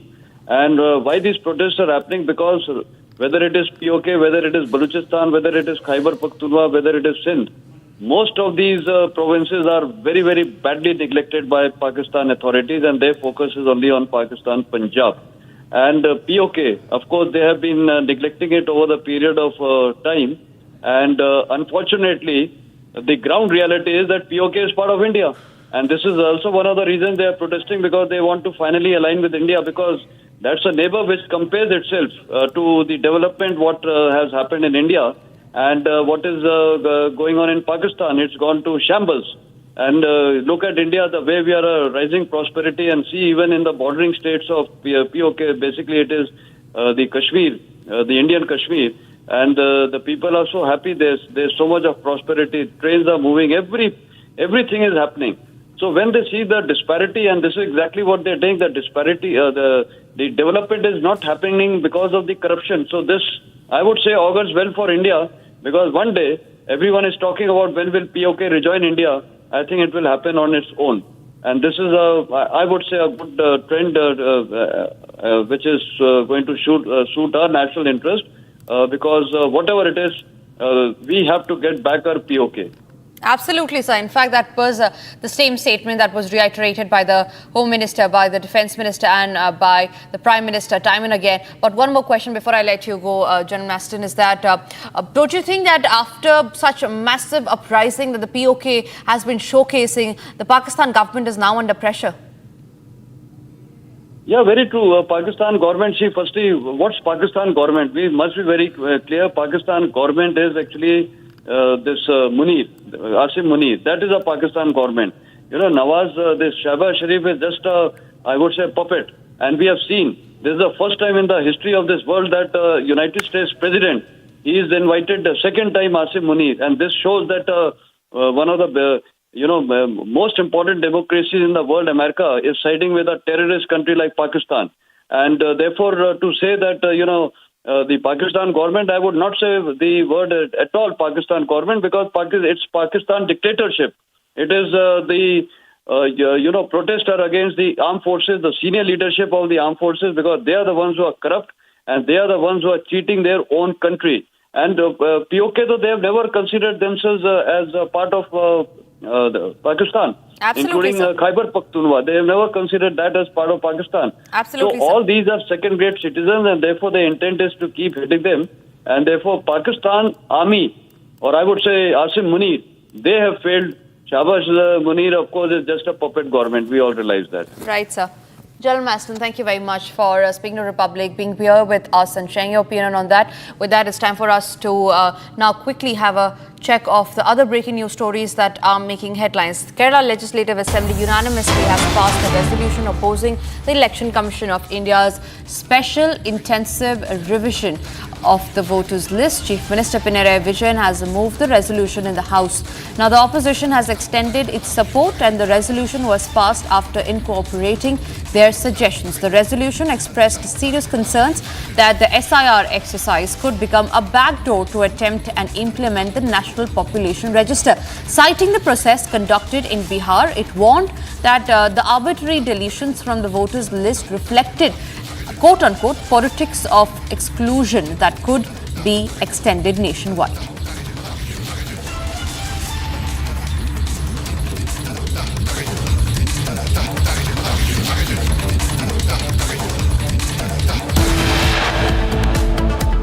And with that, it's time for us to slip into a short break. After the break, getting the details of Finance Minister Nirmala Sitharaman visiting Karur.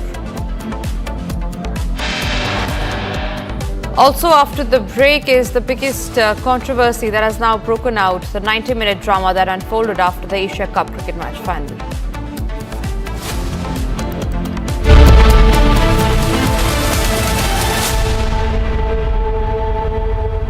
बड़े bowl दही में 4 चम्मच MDH चटनी पुदीना मसाला डाला, stir करो, पुदीना चटनी तैयार। MDH चटनी पुदीना मसाला। In the global employability rankings by Times Higher Education UK, only the following 6 institutions from India are ranked amongst the top 230 in the world for having the most employable graduates. IIT Delhi, IISc Bangalore, IIT Bombay, IIM Ahmedabad, IIT Kharagpur and Amity University. Pure सूजी pasta उबालो मिलाओ और खाओ 8 minute में तैयार। क्या taste है सबका राजा R pure masala. Bliss. Sometimes it dances on your skin like first rain. Weaves the magic of warmth into a cold day.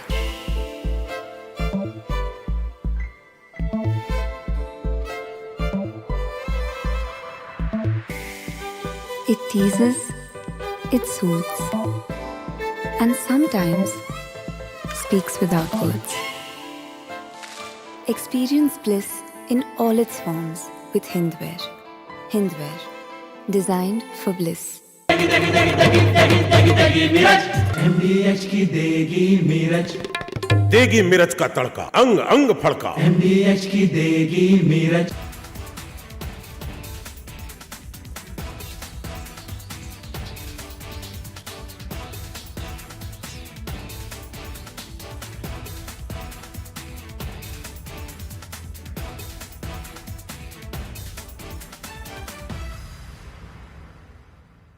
साथियों, हम नागरिक देवो भवः, नागरिक देवो भवः के जिस मंत्र के साथ आगे बढ़ रहे हैं, नेक्स्ट जनरेशन जीएसटी रिफॉर्म में इसकी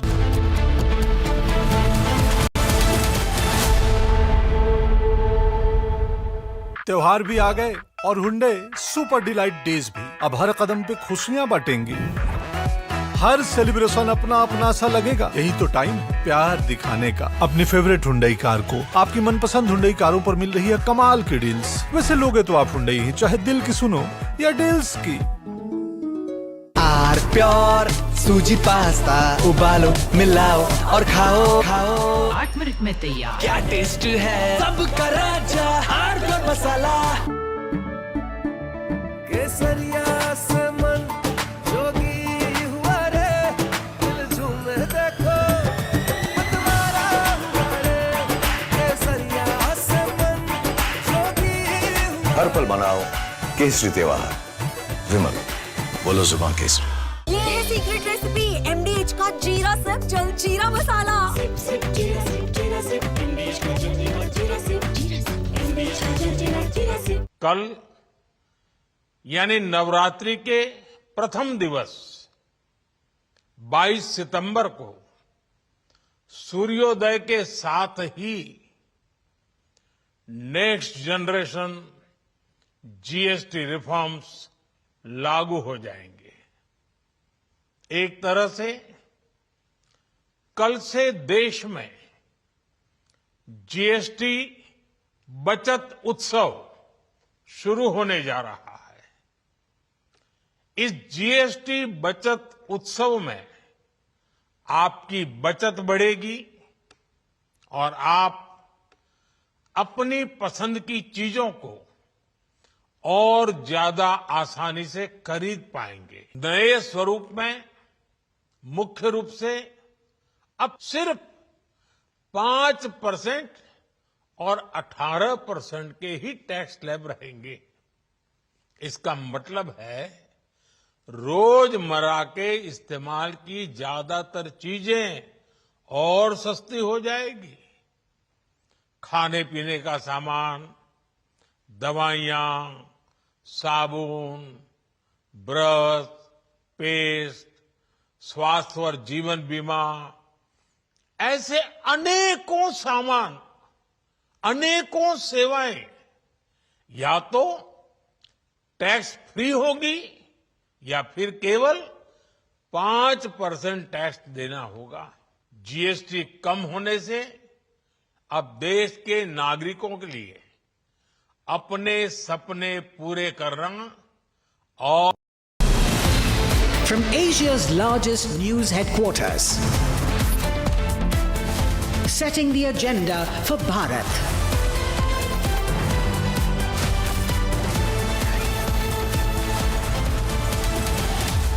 You're watching Republic.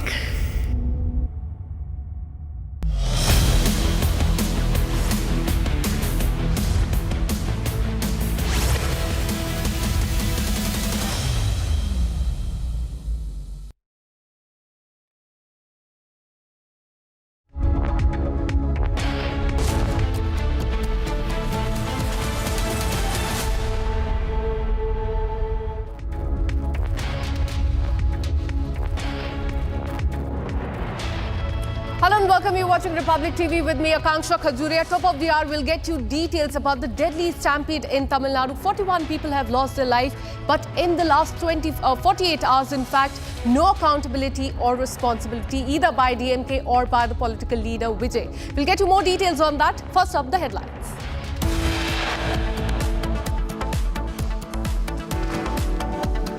Union Finance Minister Nirmala Sitharaman visited Karur where the stampede took place, met with injured attendees and took stock of the situation.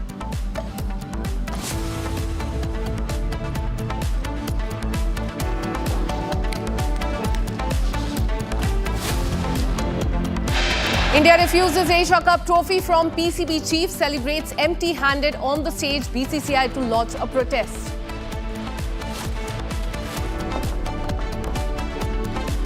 PM Modi and Home Minister hailed Team India after India beat Pakistan in Asia Cup final, gives reference of Operation Sindoor. Conflict spreads in tribal-dominated hilly region of Bangladesh. 3 people have been killed.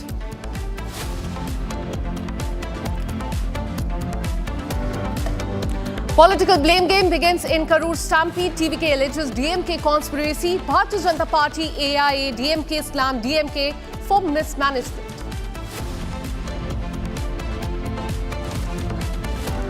Trouble mounts for Pakistan Prime Minister Shehbaz. 1,000 stage protests in Pakistan-occupied Kashmir demanding reforms. 4 dead, 8 injured in Michigan church shooting. Trump calls it attack on Christians.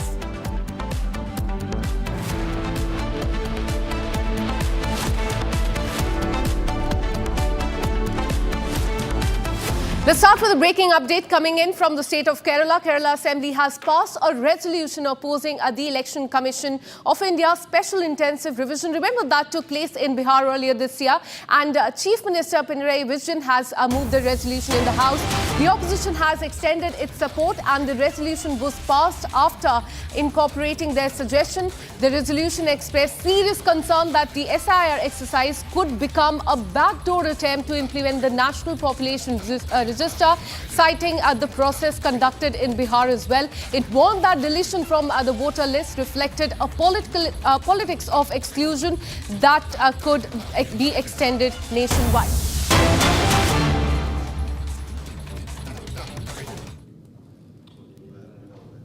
Now, these are the visuals coming in from Tamil Nadu, where, remember, day before yesterday, a deadly stampede took place. Now, Finance Minister Nirmala Sitharaman is there at the spot. She is at the hospital, and she has met with the victims there as well. In fact, let me go across to my colleague Sharda, who has more details on this. Sharda, tell us, we are seeing on the screen that the Finance Minister is there at the spot. Has she spoken to the victims yet? Actually, Nirmala Sitharaman, after meeting the victims in the ICU, also gave them the information that even the central government has agreed to pay a certain amount of money to the family, which is rupees 2 lakhs for the deceased and also 50,000 to everybody who was injured in the stampede that took place day before yesterday in Karur. She's also meeting the families of the victims who lost their family member in this stampede. She's now en route to the village called Erur, which is next to Karur, where she's also meeting 3 families who were deceased in this particular stampede, following which she will also be talking to the collector. Initially, she met the district collector as soon as she reached Karur, and on the spot where the stampede happened, and she also went there, assessed the situation. She took stock on the ground, and also before leaving, she'll make a final comments, is what you're expecting. Absolutely. And Shraddha, take us through the war of words, because the blame game has started. The politics has started. BJP is saying that this is the fault of DMK. DMK has put the blame on TVK, and now we're learning that TVK has also moved the court, saying that this was a conspiracy by the ruling DMK government. Take us through all the details. Well, initially, the DMK, which is the ruling party, came saying that that actor Vijay was delayed by tests to the Karur location where he had to campaign, and that's the reason which caused the stampede. However, later TVK said that the permission they asked for the location was different, and only much later did they not get any other location they requested for, and only then did they receive this particular road, which was a narrow road. And they said that DMK, on purpose, with the help of police, trying to make sure that the TVK do not get to do their political rally properly, is why they had given them narrow roads. Following which, now the AIADMK also says that the blame cannot be put on one single person, which is actor Vijay, because every political party that is registered in India has a permission to run a political rally. And just before the elections, TVK had thoroughly sought permission from the Tamil Nadu police, but the AIADMK and BJP pointed out the inability of the state police, saying there was not enough number of police deployed at the location, while the ADGP of the state claims that the 500 policemen were deployed. We know from the eyewitness and victims saying that there was not even a single police at the location when the stampede happened, and it was much later, only when the ambulance had come to help them, is when the police had also tried to clear the people. And we're keeping our focus on the visuals coming in from Tamil Nadu. Finance Minister Nirmala Sitharaman is there. But Shraddha, take us through the details as far as the petitions are concerned. We're learning that the Madras High Court in the afternoon today will be hearing certain petitions filed by DMK, and one, I remember, was also filed by the victim of the stampede as well. So take us through what could be expected from the Madras High Court later today. The Madurai bench of Madras High Court will be listening to this particular petition that was filed by TVK, which also states that it involves a conspiracy by the DMK. And the first petition, which was filed day before yesterday, also seeks a CBI inquiry and also asks for a probe into this entire Karur stampede. Absolutely. So all eyes will be on, in fact, the Madras High Court at 2:30. We're learning that petitions will be heard there. But now take us through the investigation into this case. Remember, we're learning that it's been 48 hours, no action has been taken. We know that TVK, 3 of the TVK leaders have been booked in this case, but no action till now as far as the crackdown or what really went wrong is concerned. Give us more details about that, Shraddha. Well, only multiple cases have been filed against the TVK political party because the political rally led to a stampede. However, the actor Vijay, who is the leader of the party, has not been booked, or not even an FIR has been filed against him. But however, summons for Adav Arjuna Bussi Anand and the district secretary of Karur of the TVK party was called by the police. But it is said that if following the petition that would be heard at 2:30 p.m. is when an action would be taken. And however, there is no case filed against anybody in particular. It is just the party that, and the action that will be taken by the police depends on what the Madras High Court, Madurai bench of the Madras High Court gives order based on. Absolutely. So those are the visuals on your screen of Nirmala Sitharaman. They're speaking to the families who have lost their loved one. Remember, 41 people have lost their life as far as the stampede is concerned.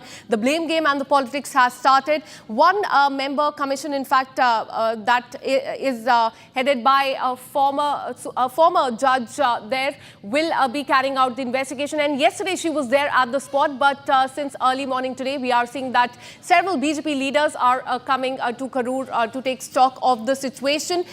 So Shraddha, tell us, not just Finance Minister Nirmala Sitharaman, we are learning that many other BJP leaders, AIADMK leaders, they will be also coming to the spot to take stock of the situation. What is the ground situation there as of now?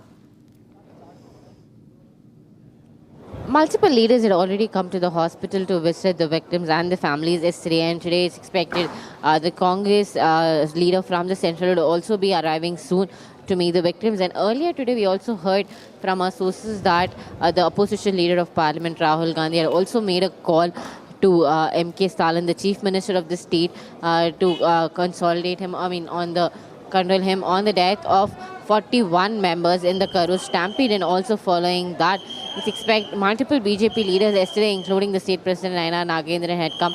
Now Finance Minister Nirmala Sitharaman and Union Minister L. Murugan have also made their visit to the hospital. It's now expected that following which now actor Vijay, as part of the party TVK, has submitted a petition to the Madurai bench of the Madras High Court, again seeking protection for him as he wants to come to Karur to meet the people again.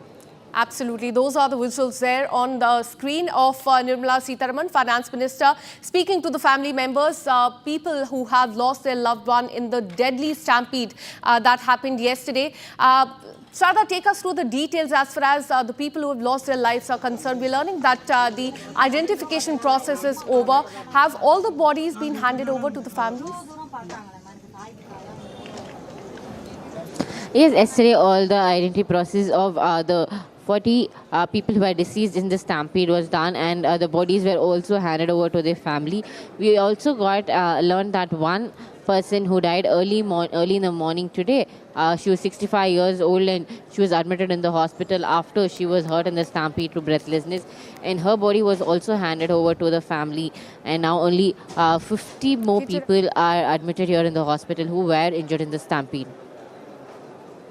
In fact, not just Finance Minister Nirmala Sitharaman, but many other leaders are also coming to the spot to take stock of the situation. Bharatiya Janata Party has pinned the blame on DMK. They've said that, in fact, there was no security arrangement there at the spot. DMK has put the blame on TVK chief, and TVK in turn has said that this is a conspiracy by the DMK there. But in the last 48 hours, no strict action has been taken by the administration.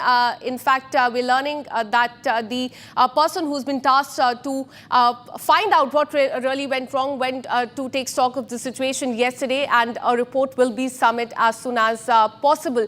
And those are the visuals coming in from Karur, where the stampede took place, and Nirmala Sitharaman on your screen speaking to the family members. And see, look at the screen how the family members are crying, telling their, in fact, what has happened in the last 48 hours to Finance Minister Nirmala Sitharaman.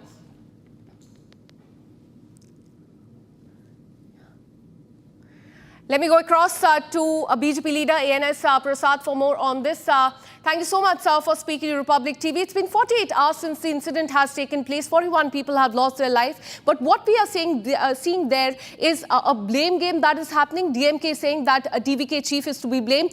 And in turn, TVK has moved the court saying that there is some sort of conspiracy by the DMK, the ruling DMK government. How do you see this? Because people of Tamil Nadu do not deserve the blame game and the politics. Madam, all the Tamil Nadu people is asking now, is there is a political conspiracy behind the tragic incident in Karur, where 41 people lost their lives.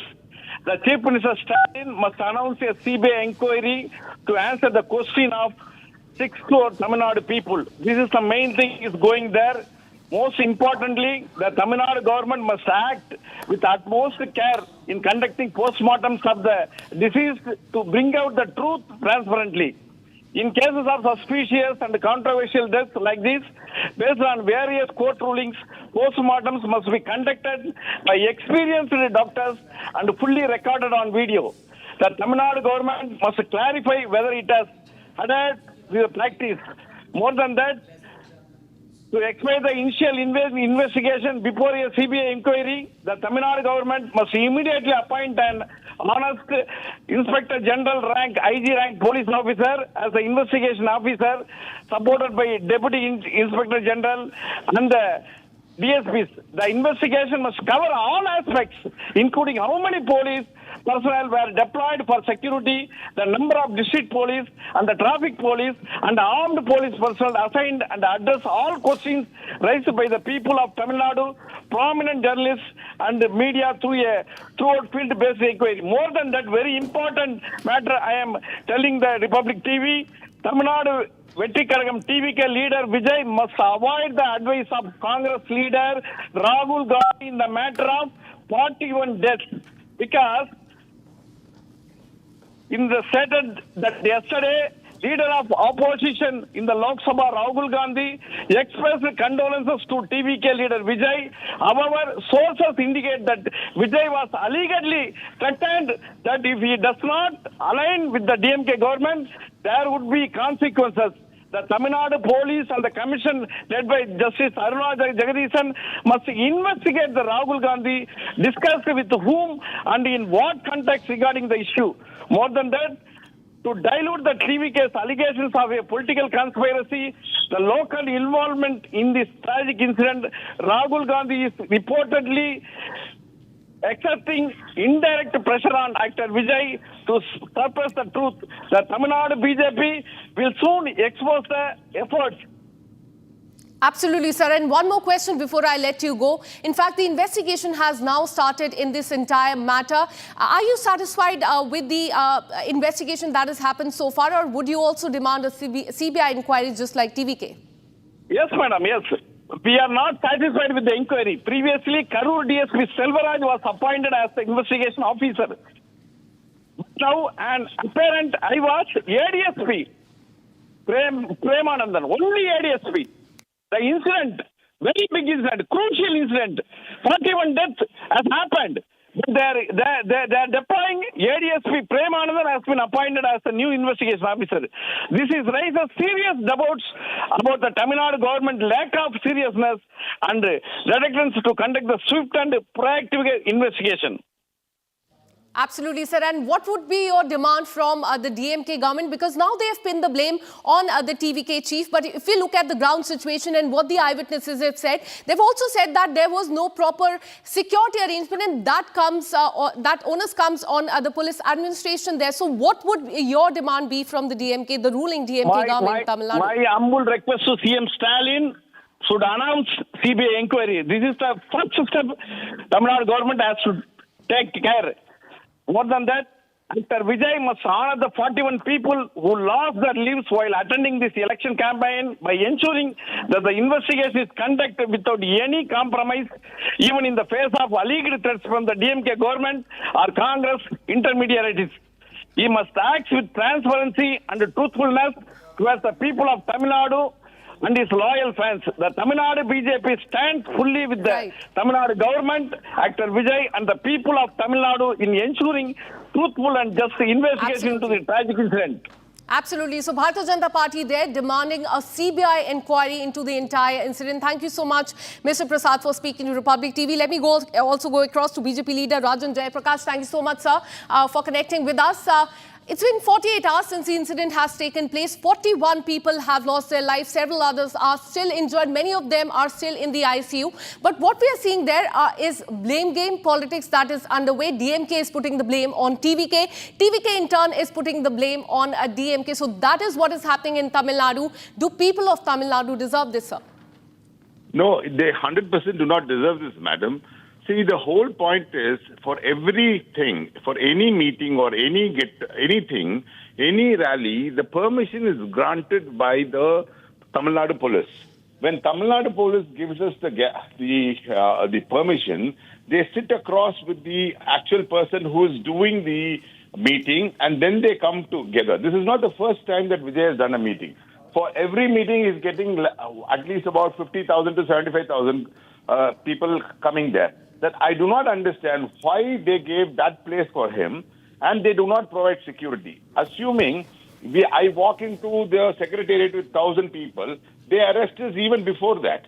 They do all that. So the entire blame is on the intelligence, the failure of the intelligence and the failure of the DMK government, that they have not when they gave permission, they have not taken any precautions. So Absolutely. They are So no for precautions taken there by the administration, but now they've put the blame on TVK. So that blame game has started. Thank you so much, sir, for speaking to Republic TV. Now shifting our focus to a big breaking news coming in. We're learning that there was a panic among passengers at the LGBI airport in Guwahati. Indigo flight cancelled after smoke in the cabin. Initially, it was thought to be the AC moisture, but as it kept increasing, many passengers felt suffocated.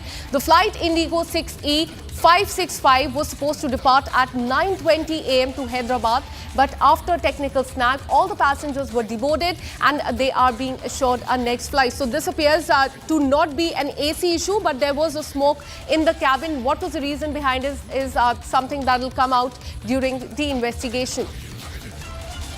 Let me go across to my colleague Aniruddha, who's been tracking this story very closely. Aniruddha, what are you learning as far as this incident is concerned? We are learning that there was smoke in the cabin. It was thought to be the AC moisture, but it appears that the situation was not okay in that Indigo flight. What are the airlines saying? Yes, when the boarding started at around 9 o'clock, at that point in time itself, there was a smoke inside the cabin, but initially it was thought that it was AC moisture. But as the smoke gradually kept on increasing and the flight was also not taking off, at that point in time, the cabin crew tried to comfort the passengers, saying that there is nothing unusual and they're trying to address the issue. However, the smoke continued to increase. And after that, the passengers gradually started to feel suffocated. It was around 11, for more than 2 hours, the passengers were inside the aircraft. And when the passengers started to feel suffocated at around 11 a.m., then they gradually took the call to deboard the passengers. And now, after the deboarding, the passengers are still inside the airport.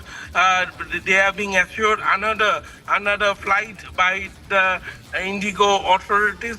The Indigo people at the Guwahati airport are assuring that another flight will be immediately arranged for them. It has been learned that the aircraft Indigo 6E565 was at the taxi bay for a long period. It was at the taxi for a long period, and even after that, when the smoke didn't decrease and it kept on increasing, and it filled the entire cabin. It was a dark smoke. We are showing these visuals. You can see initially people thought that it was the AC moisture, but when the color turned dark, it was completely black inside and nothing was visible inside the cabin. At that point in time, people started to feel dizziness. Many people were coughing. Many people felt suffocated. And at that point in time, finally the call was taken at an air. All the passengers were deboarded from the aircraft. Now we are still waiting a official response from the Indigo, but yes, authorities at the LGBI airport have confirmed us that due to technical snag, this flight has been cancelled as of now.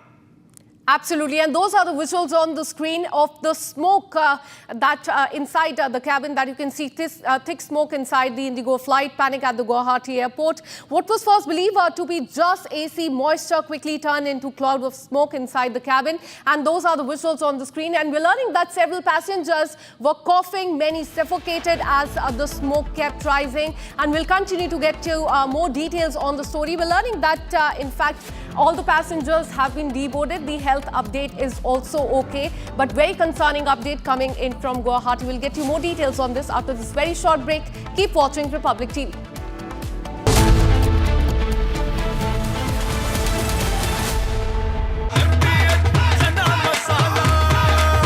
अब छोलिया हो या लोबिया, सफेद चने या काले चने, सब कुछ मजेदार बने।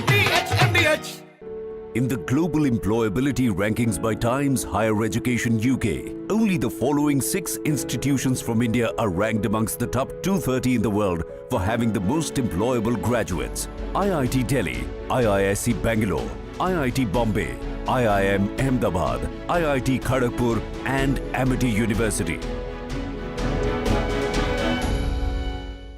थोड़े में ज्यादा स्वाद, यही तो है इसकी खास बात। वाओ मम्मा, क्या स्वाद है। अरे मेरे राजा, सबका राजा प्योर मसाला। केसरिया से मन जोगी हुआ रे, दिल झूमे देखो मतवारा हुआ रे। केसरिया से मन जोगी हुआ। हर पल मनाओ केसरी त्योहार। विमल, बोलो जुबान केसरी। आधे बाउल दही में 4 चम्मच MDH चटनी पुदीना मसाला डाला, स्टर करो, पुदीना चटनी तैयार। MDH चटनी पुदीना मसाला। MDH।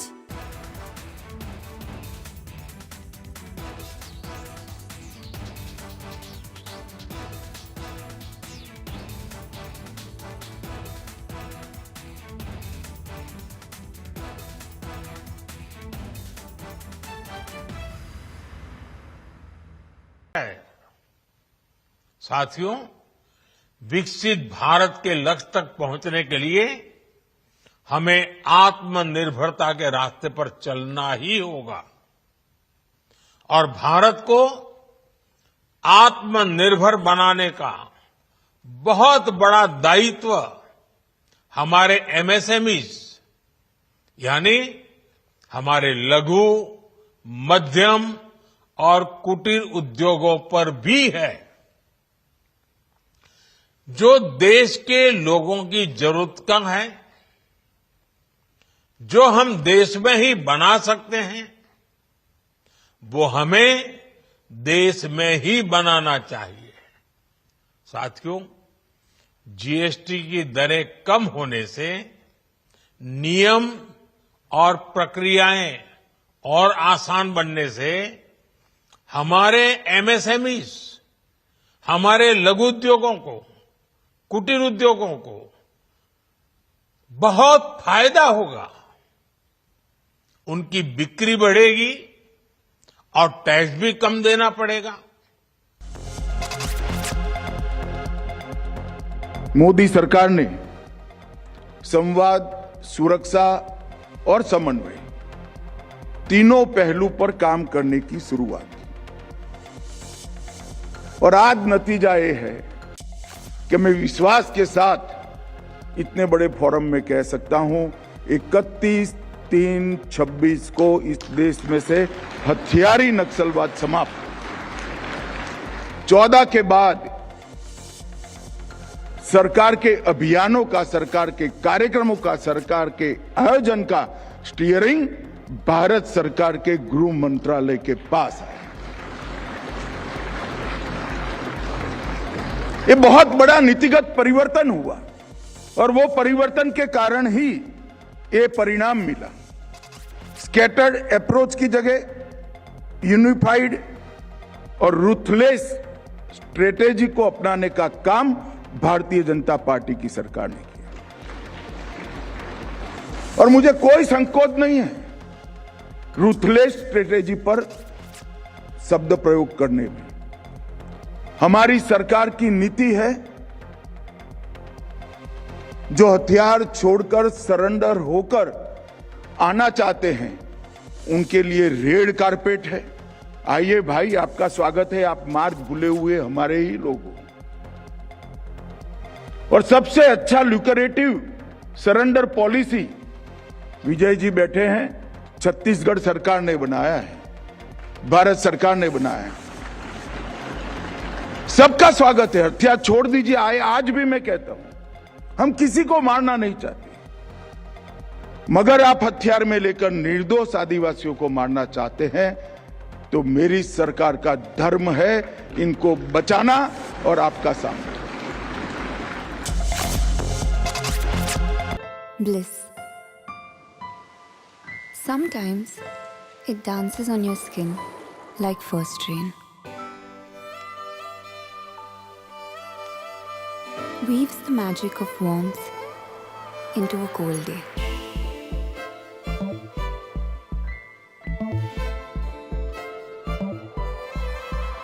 And sometimes it drapes you in colors, fresh and new. Experience bliss in all its forms with Hindware. Hindware, designed for bliss. Are pure shahi paneer masala, delicious, healthy everyday.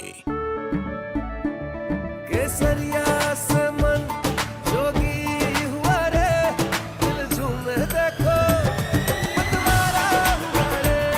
केसरिया से मन जोगी हुआ। हर पल मनाओ केसरी त्योहार। विमल, बोलो जुबान केसरी। आर प्योर सूजी पास्ता उबालो और खाओ 8 मिनट में तैयार। क्या टेस्ट है सबका राजा आर प्योर मसाला। साथियों, हम नागरिक देवो भवः, नागरिक देवो भवः के जिस मंत्र के साथ आगे बढ़ रहे हैं, नेक्स्ट जनरेशन जीएसटी रिफॉर्म में इसकी साफ झलक।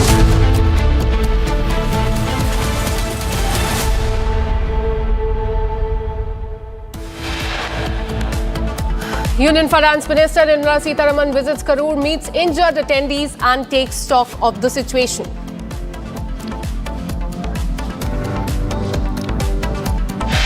India refuses Asia Cup trophy from PCB chief, celebrate empty-handed on the stage, BCCI to lodge a protest. Prime Minister Modi and Home Minister Amit Shah hails Team India after India beat Pakistan in Asia Cup final, gives reference of Operation Sindoor. Conflict spreads in tribal-dominated hilly region of Bangladesh. 3 people have been killed.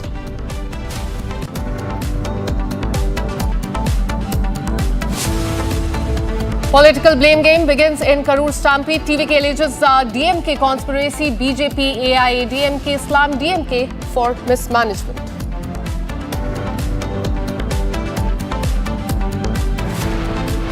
Trouble mounts for Pakistan Prime Minister Shehbaz Sharif. Thousands stage protest in Pakistan-occupied Kashmir demanding reforms.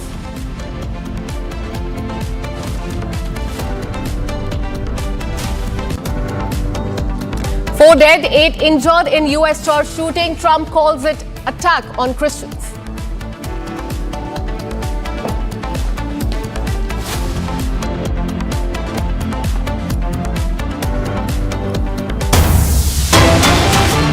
Right, we start with breaking news coming in, viewers. There's panic among the passengers at the LGBI airport as an Indigo flight has been cancelled after smoke was seen in the cabin.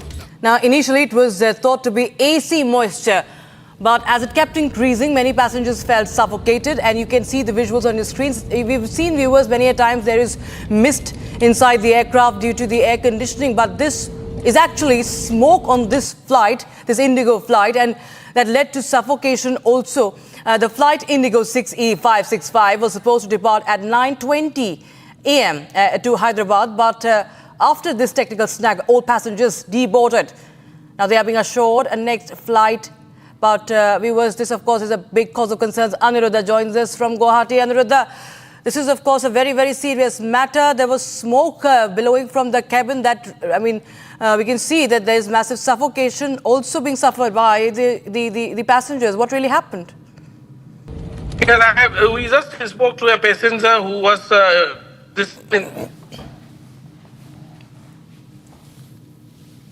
has informed us the ordeal that they went through. At 9:20, the flight was about to take off. It was already in the runway. It was at full throttle. It was moving. It was about to take off from the runway. And at that point in time, suddenly the brakes were pulled. The flight slowed down. Brakes were pulled, and later it was brought to the taxi. It was brought back to the taxi. No clarification was given to the passengers as what was happening inside. And suddenly the smoke kept filling the entire cabin, and it was only at 12:15. It was at 12:15 that the passengers were finally deboarded from the aircraft, and now Indigo is telling the passengers that another aircraft will be arranged for them, but there is no direct flight. This was a direct flight from Guwahati to Hyderabad.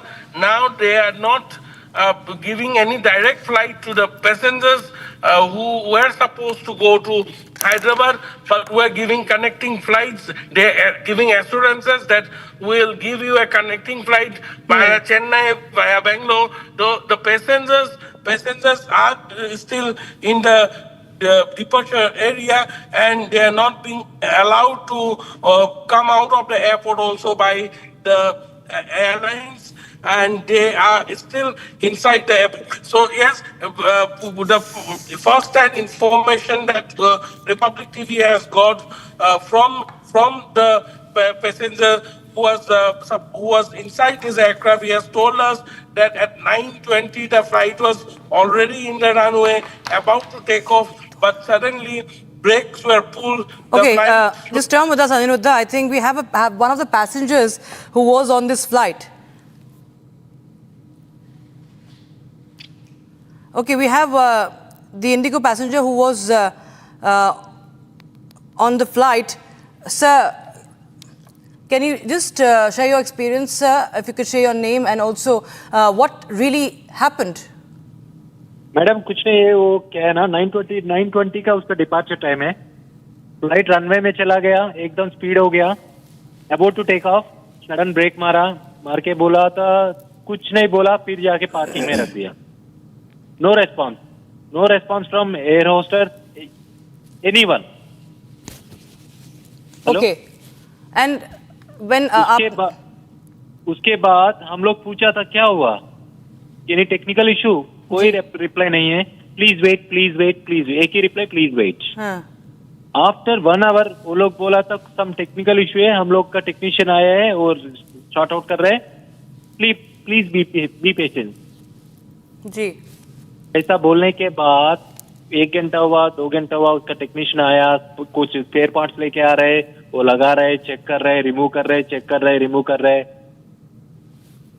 Ji mister Rao, एक घंटे तक चला ये? Around 2 hours, not 1 hour, 2 hours. Okay.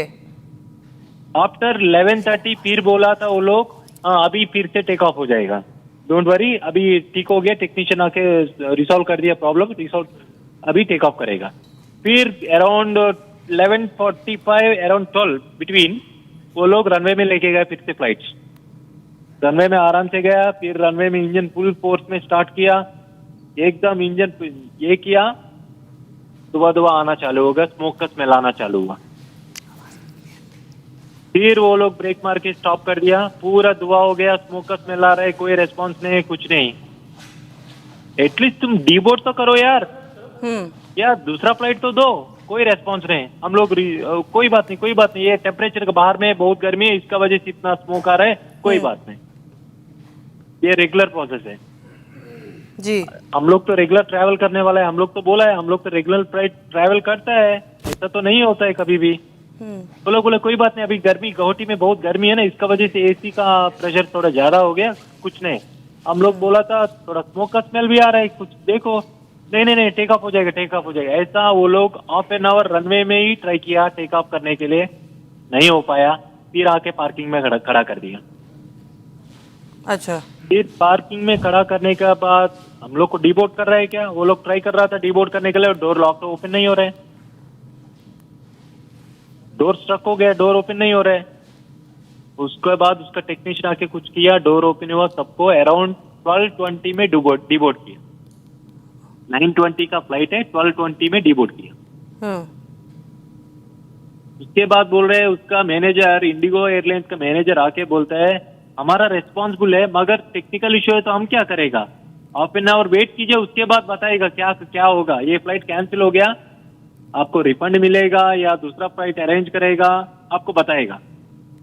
अभी just wife से phone आया था, around 1:15 में फोन आया था, वो लोग ऑल्टरनेटिव फ्लाइट अरेंज कर रहे हैं वया बेंगलुरु, मतलब यहाँ से Bengaluru, Guwahati to Bengaluru to Chennai to Hyderabad.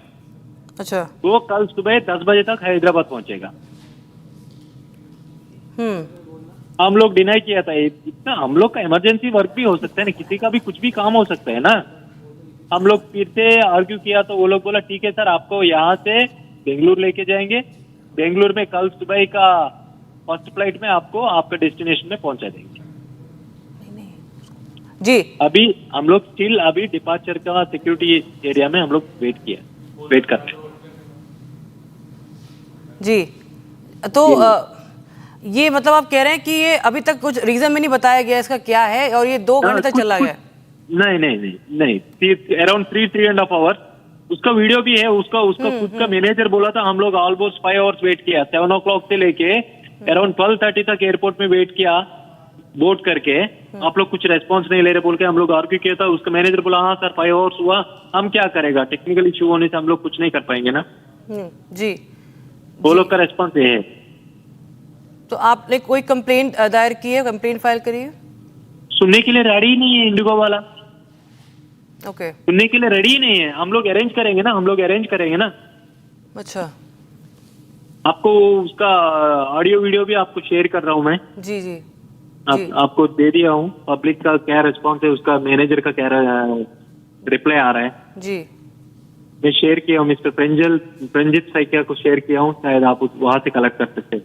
Complete videos में शेयर किया हूँ, आपको चाहे तो फोटोज भी शेयर कर सकता हूँ। ओके, यस, थैंक यू, बिल्कुल, बहुत बहुत शुक्रिया हमारे साथ जुड़ने के लिए mister Rao, for sharing what really transpired and also sharing the video. Viewers, you can see what really happened on the Indigo flight. There can be children, there can be elderly, which is of course the smoke will be extremely hazardous for them, and this happened for hours as Mr. Rao, the passenger on board, was reporting, viewers. So this of course is a big cause of concern. This is not just a technical snag, this is a security threat. This is something that is extremely harmful for people. They were not even deboarded, the passengers were not even deboarded. This is something that is a big cause of concern, and the fact that they were not even letting them deboard, that and this is the smoke that they were of course being suffocated in. You can understand nobody wants to be in this situation, and the airlines, the Indigo Airlines, did not address their complaints, and they now of course it's we do not know if there's a complaint to be filed or not, but this of course is another incident that is being reported from one of the leading airlines. Shifting focus now, viewers, Pilots Association is set to file petition in the Supreme Court if the Ministry of Civil Aviation does not respond on judicial probe in the Air India 171 crash, where association earlier wrote to the Civil Aviation Ministry and the Minister Ram Mohan Naidu that pilot's image is being tainted and narrative on pilot error is being circulated. The association, along with deceased Sabharwal's father, the pilot, his father will be main party. He will file petition in Supreme Court for formal judicial probe. Pilots Association has given time till 2nd of October to the Ministry of Civil Aviation to respond to their request. Harsha joins us live on the broadcast. For more, Harsha, just summarize for us what really has happened. Pilot body is now seeking a judicial inquiry. Yes, Rakshita rightly pointed out earlier, we have seen that how Pilots Association and Mr. Sabharwal, the father of the deceased Sumi Sabharwal, wrote to Ministry of Civil Aviation Ram Mohan Naidu seeking for judicial probe and the formal inquiry in the AI 171 crash. They clearly stated that the tainted image of pilot Sabharwal and the other pilot is being floated after the prelim investigation report of AIB was out, and therefore it is needed that there should be a judicial inquiry probe in this AI 171 crash. And it's been more than 1 week that there has been no response from the Ministry of Civil Aviation and the Minister Ram Mohan Naidu, and that is the reason why now Pilot Association have stated that they will only wait till 2nd of October for the Ministry of Civil Aviation's respond on their request letter which they gave earlier last week. And if there's no response from the ministry by 2nd of October, then by 3rd of October they'll be filing a petition in the Supreme Court, where the main party will be deceased Sabharwal's parent as well, father as well, because they clearly want that there should be an expert of the aeronautic expert who is the engineering department expert of the aeronautical engineering. Not only that, there should be a retired Supreme Court judge and the other experts who understand the grievances of pilots as well. And this judicial inquiry will clearly state that whether there was pilot error or not. So we have got to know that after 2nd October, the petition will be filed in Supreme Court by Pilot Association. Back to you. Right.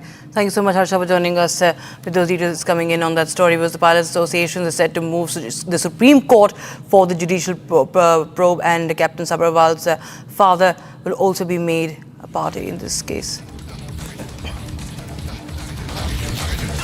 Now, viewers, Pilots Association we will be shifting our focus to the other stories. We have some breaking news coming in. This is in connection with Zubeen Garg's death. Now, the government of Assam has submitted a formal request to the Ministry of Home Affairs to invoke the Mutual Legal Assistance Treaty with Singapore in connection with the unfortunate demise of Zubeen. Now, once invoked, this will ensure full cooperation from Singaporean authorities, giving access to the case details and assistance to bring back the accused and secure justice. So, Assam government is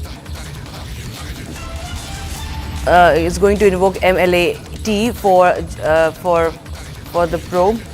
MLAT in the death of Zubeen Garg, and this is Mutual Legal Assistance Treaty with Singapore. Aniruddha joins us live on the broadcast. For more, Aniruddha, well, we understand that the probe team has left for Singapore, and now, of course, there are diplomatic agreements that are also being now, those resolutions are also being sought. Legal assistance is also being sought via the treaty.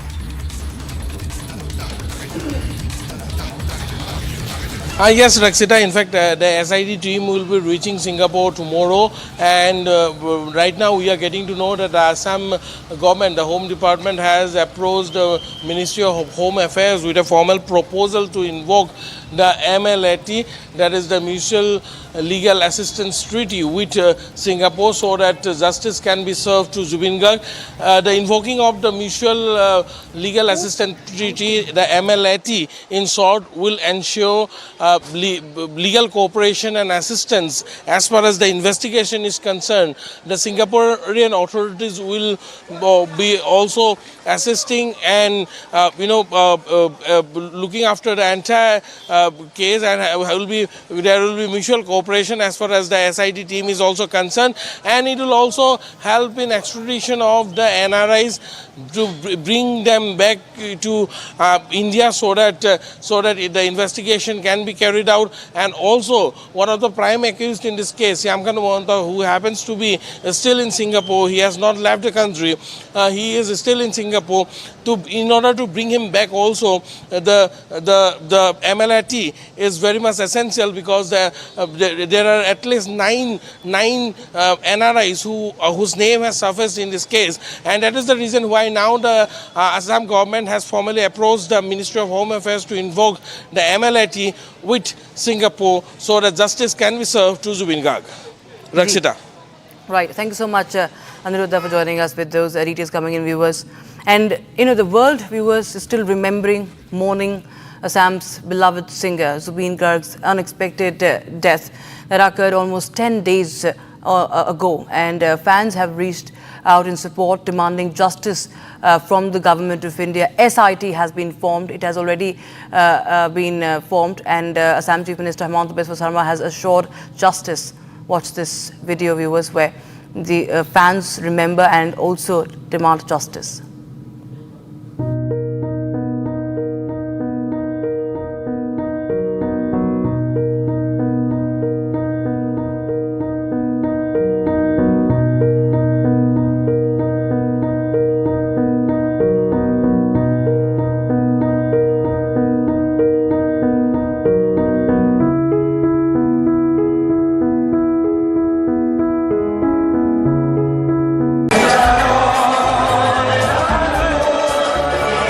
অমৰ হৈ থাকিব তেখেতৰ এই সৃষ্টিৰাজি।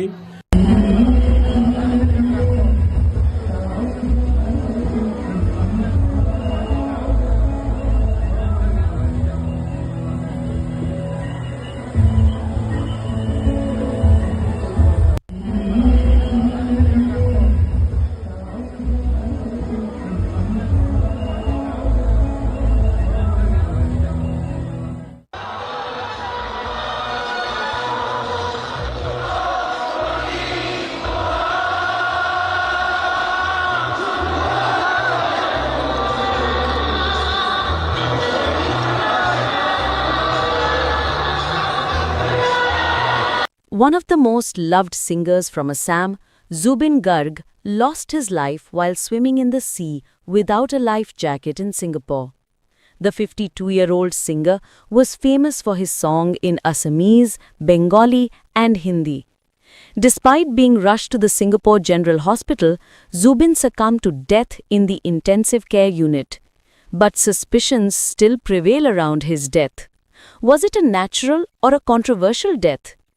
Assam's Chief Minister Himanta Biswa Sarma has assured the public of an SIT probe.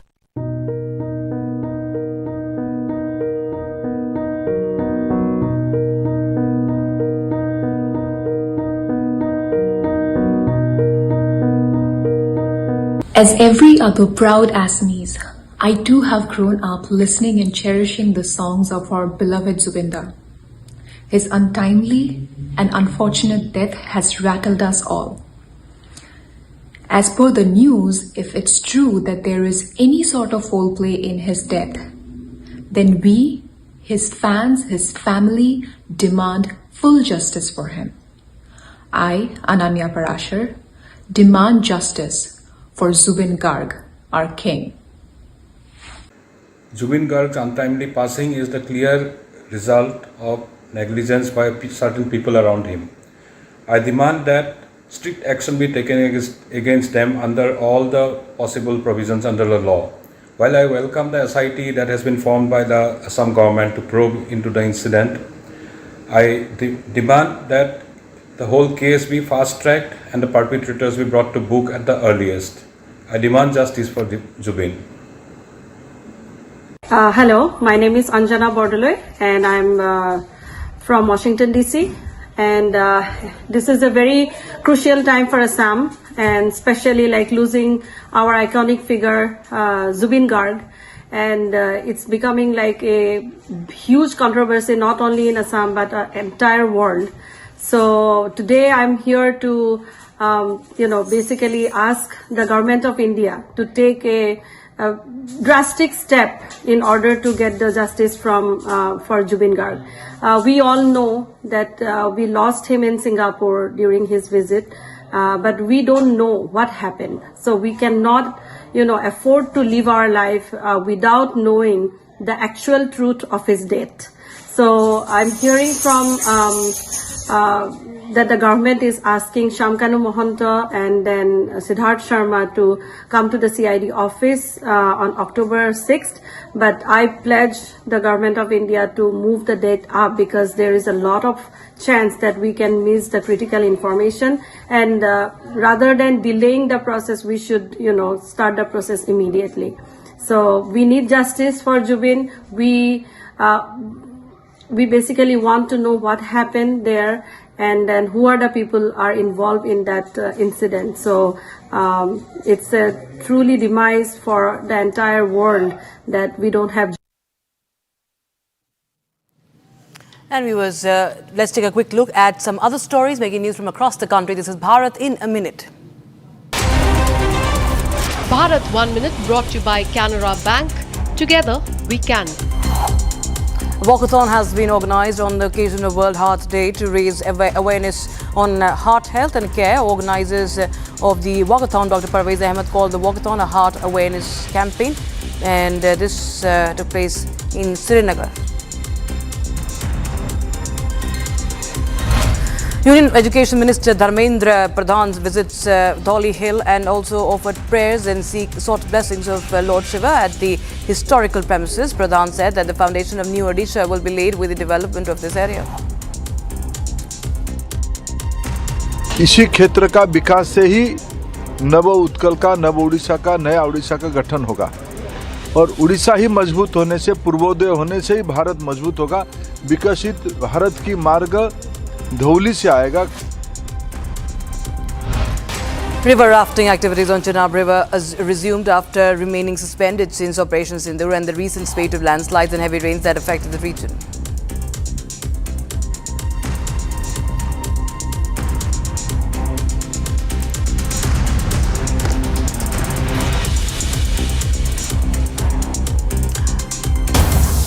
All right, we have some breaking news coming in right now. The writ petition filed today by TVK won't be heard by the Madurai bench of High Court for today. This is going to be heard tomorrow. It has been postponed, and the party TVK had initially asked for the petition to be heard today, but now it's been postponed to tomorrow. Petition on a CBI inquiry that was scheduled to be heard today has been postponed, and the court will be now hearing the matter tomorrow. The Madurai court will be, the Madurai bench of the High Court will be hearing the matter tomorrow.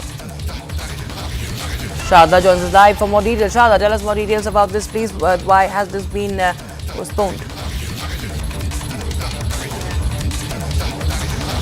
The TVK had initially submitted a petition asking for a CBI probe in the Karur Stampede tragedy. However, the petition, which was to be heard today by the Madurai bench of the Madras High Court at 2:30 p.m., is now being postponed tomorrow. However, there's no been reason saying as to why there's a delay or why the postponement was done to tomorrow. Earlier, initially, when the tragedy happened, the TVK had filed for a probe, not asking for CBI, but just a probe seeking a judge's advice, saying that a probe should be conducted into this by the state. Later on, after a one-man commission was appointed by the state, is when the TVK alleged that there might be a bias investigation by the.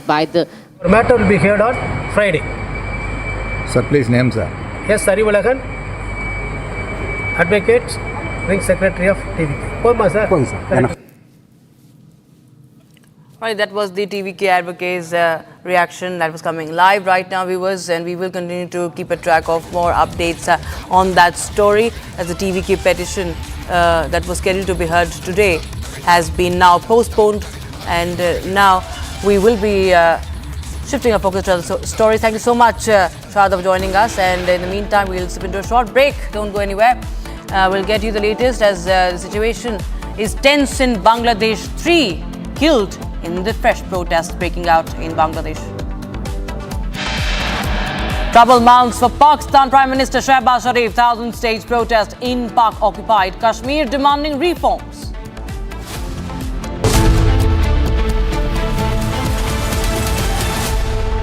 त्योहार भी आ गए और Hunde super delight days भी। अब हर कदम पे खुशियां बांटेंगी। हर celebration अपना अपना सा लगेगा। यही तो टाइम है प्यार दिखाने का। अपनी फेवरेट हुंडई कार को आपकी मनपसंद हुंडई कारों पर मिल रही है कमाल की डील्स। वैसे लोगे तो आप हुंडई ही, चाहे दिल की सुनो या डील्स की। थोड़े में ज्यादा स्वाद, यही तो है इसकी खास बात। वाओ मामा, क्या स्वाद है। अरे मेरे राजा, सबका राजा और मसाला। केसरिया से मन जोगी हुआ रे, दिल झूमे देखो मतवारा हुआ रे। केसरिया से मन जोगी हुआ। हर पल मनाओ केसरी त्योहार। विमल, बोलो जुबान Kesari.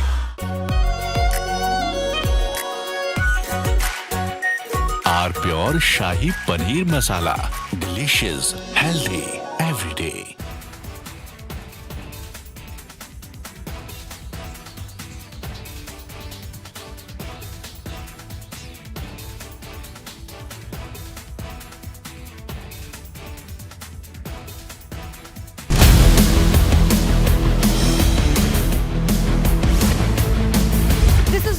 Jack Oliver's studio. Stay tuned for all the breaking news and updates. I am Tanisha Avasthi. Let's get started.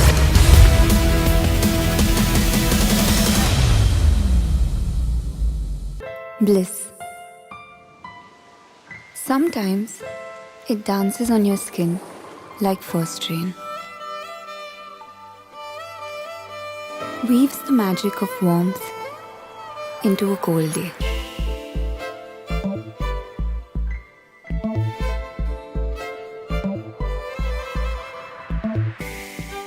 It teases, it soothes, and sometimes speaks without words. Experience bliss in all its forms with Hindwear. Hindwear, designed for bliss. MDH की देगी मिर्च, देगी मिर्च का तड़का, अंग अंग फड़का। MDH की देगी मिर्च। केसरिया से मन जोगी हुआ रे, दिल झूमे देखो मतवारा हुआ रे। केसरिया से मन जोगी हुआ। हर पल मनाओ केसरी त्योहार। विमल, बोलो जुबान केसरी। आर प्योर सूजी पास्ता उबालो मिलाओ और खाओ 8 मिनट में तैयार क्या टेस्ट है सबका राजा हार प्योर मसाला। साथियों, विकसित भारत के लक्ष्य तक पहुंचने के लिए हमें आत्मनिर्भरता के रास्ते पर चलना ही होगा और भारत को आत्मनिर्भर बनाने का बहुत बड़ा दायित्व हमारे एमएसएमईज यानी हमारे लघु, मध्यम और कुटीर उद्योगों पर भी है, जो देश के लोगों की जरूरत कम है, जो हम देश में ही बना सकते हैं, वो हमें देश में ही बनाना चाहिए। साथियों, जीएसटी की दरें कम होने से नियम और प्रक्रियाएं और आसान बनने से हमारे एमएसएमईज, हमारे लघु उद्योगों को, कुटीर उद्योगों को बहुत फायदा होगा। उनकी बिक्री बढ़ेगी और टैक्स भी कम देना पड़ेगा, यानी उनको भी डबल फायदा होगा।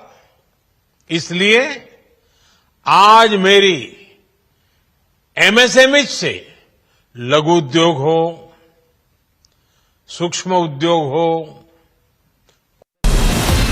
From Asia's largest news headquarters, setting the agenda for Bharat.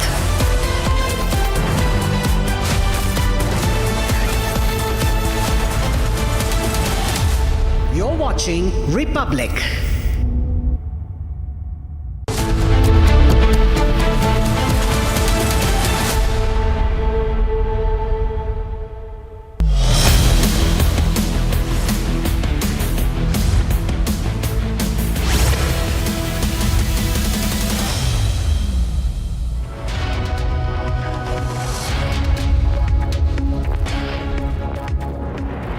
A very good afternoon, viewers. It's 2 p.m. and you're watching Live and Breaking with me, Antara Gupta. One of the biggest stories that we are tracking is, of course, the deadly stampede that occurred in Karur that claimed the lives of 41 people.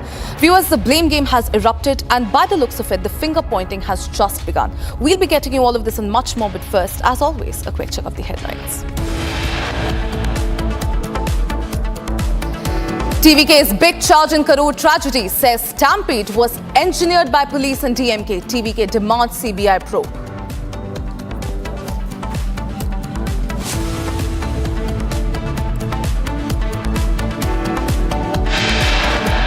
Finance Minister Nirmala Sitharaman visits Karur Hospital, meets stampede survivors.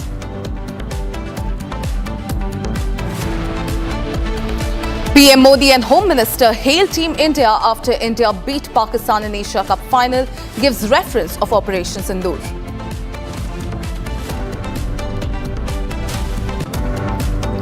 Panic grips Indigo flight in Guwahati, smoke billows inside the plane cabin, passengers flag concern, out of danger.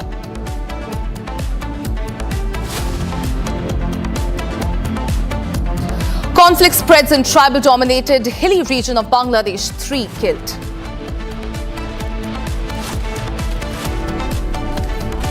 Trouble mounts for Pakistan Prime Minister Shehbaz. Thousands staged protest in Pakistan-occupied Kashmir, demanding reforms.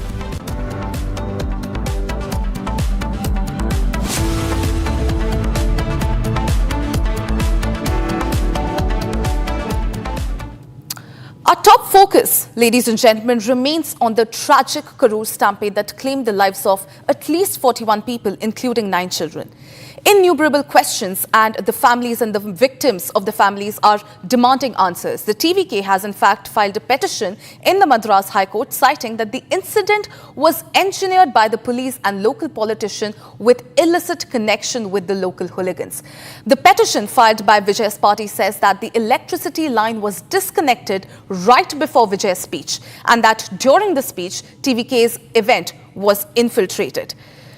So by the looks of it, the political blame game has erupted, the finger pointing has begun, and these are the breaking developments that we are tracking in this hour. The tragic Karur Stampede had killed 41 people, remember, including 9 people, and now it has quickly snowballed into a political flashpoint in Tamil Nadu.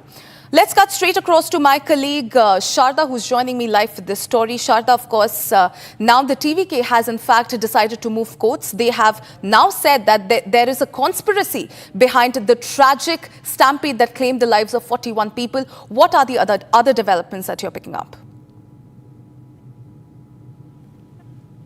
Well, in the affidavit submitted by the TVK, it is indirectly quoted the DMK's current Karur leader Sendil Balaji saying that there was his hands as part of this stampede, noting that there was a power cut in this area, especially when Vijay had come to do the political rally. However, the TNAB had already given a clear information yesterday saying that the power was cut because the youngsters had tried to climb on transformers and trees, and that's the reason there was a power cut. That was before actor Vijay had come to the location.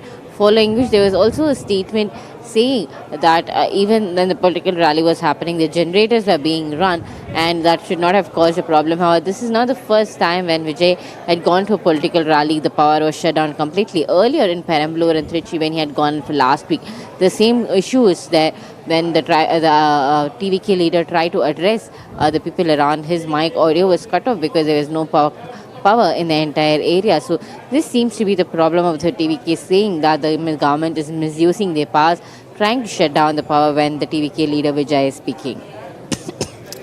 Well, that is right, Sharda. If you could also give our viewers a bit of the detail on the 2 petitions that are in fact filed by TVK. One, as we are coming to know, is that TVK is alleging a conspiracy. And the second is that TVK has also demanded protection for Vijay once he comes and visits the kin of the victims. Give us more details on that, please. Well, one writ petition was filed today asking for the CBI inquiry or CBI probe into the Karur Stampede, and this comes after the state government had appointed a one-man commission, Arnab, the former retired High Court judge, to look over the case. However, TVK claims that there might be deletion of CCTV footages and other important reasons that they also have is that if DMK would give a biased opinion on this, and that's the reason that they asked for a CBI probe into this inquiry. And also another petition also given by the TVK General Secretary Arnab was that to the court of the Madurai bench, saying that if Vijay wants to come back to Karur, he needs proper protection and safety. Also noting that the leader having his stardom, many people might come and see him again, and to make sure that the incident that happened day before yesterday does not repeat, and that's the reason TVK is also seeking for protection of the leader. And importantly is that apart from the TVK party, Vijay and the secondary set of leaders of the party, every other political party has visited the victims, the injured, and also the family of the deceased of this Karur Stampede tragedy. However, it is the TVK which is still missing on the main picture, who has not even consoled the people who have lost their lives, who in the stampede, who had come to visit this political rally. And this seems to be a large point for the TVK, as they want to come and meet the people who lost their family members in this political rally. And if Vijay has to come, the only way that he can come is with proper protocols and safety. Well, absolutely, Sharda. In fact, the losses definitely are irreparable. What we are also getting to know is that Finance Minister Nirmala Sitharaman, in fact, visited the Karur hospital. She also visited the homes of the kin of the victims of the deadly stampede. Give us more details on that. Finance Minister Nirmala Sitharaman arrived today to the spot at the first where the stampede had occurred, following the place where the accident happened. She spoke to the district collector there seeking information of what exactly happened. She was also on the spot collecting information on how the stampede happened, and also other informations regarding how the hospital is working on with the pillow injured who is currently inside the ICU. Following which she also made sure that she spoke to the district collector on details with all this, and that she also met the victims who lost their life in this Karur Stampede tragedy. Well, that is right, Sharda. Thank you for getting us those updates. Before I let you go, Sharda, one more question. Has TVK, since TVK is moving courts, it is alleging conspiracy, has there been any response from the TVK's end about how many, the sheer number of people that were there during the rally? What we covered on Saturday was that only 15,000 was the capacity of people that the road could have held, and instead 2 lakh people turned out during the rally. So has the TVK replied on that note? Well, the verified number of people who attended the political rally of Actor Vijay is yet to be disclosed. The investigation is still underway and the inquiry by the police is also underway. Apart from the one-man commission that is appointed by the state government, the police is also doing their own search and inquiry based on the number of people that attended the political rally in Karur day before yesterday. So the exact number of people is yet to be identified. However, while the TVK had sought permission for 10,000, the police say at least 25,000 people were there in the 1,000 square meter radius around the Vijay's political vehicle, and following which there were also many people who followed him from Namakkal, and the rest of the people in Karur who had formed a line to meet Actor Vijay in the Karur main road also includes in the number, which comes up to 1 lakh.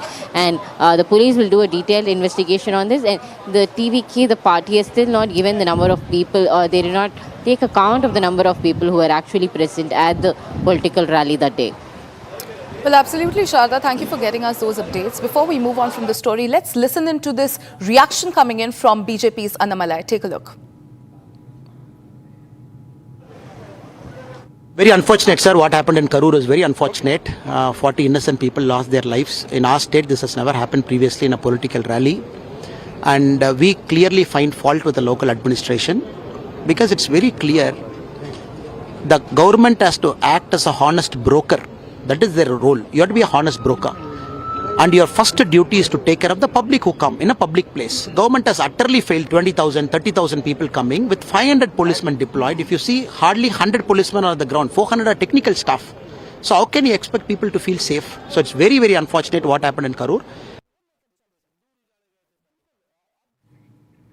All right, let's cut straight across to a breaking news that we are getting in. Uttar Pradesh Chief Minister Yogi Adityanath has made a vocal for local pitch. CM Yogi has said, and I quote, "We should prepare a vision for future.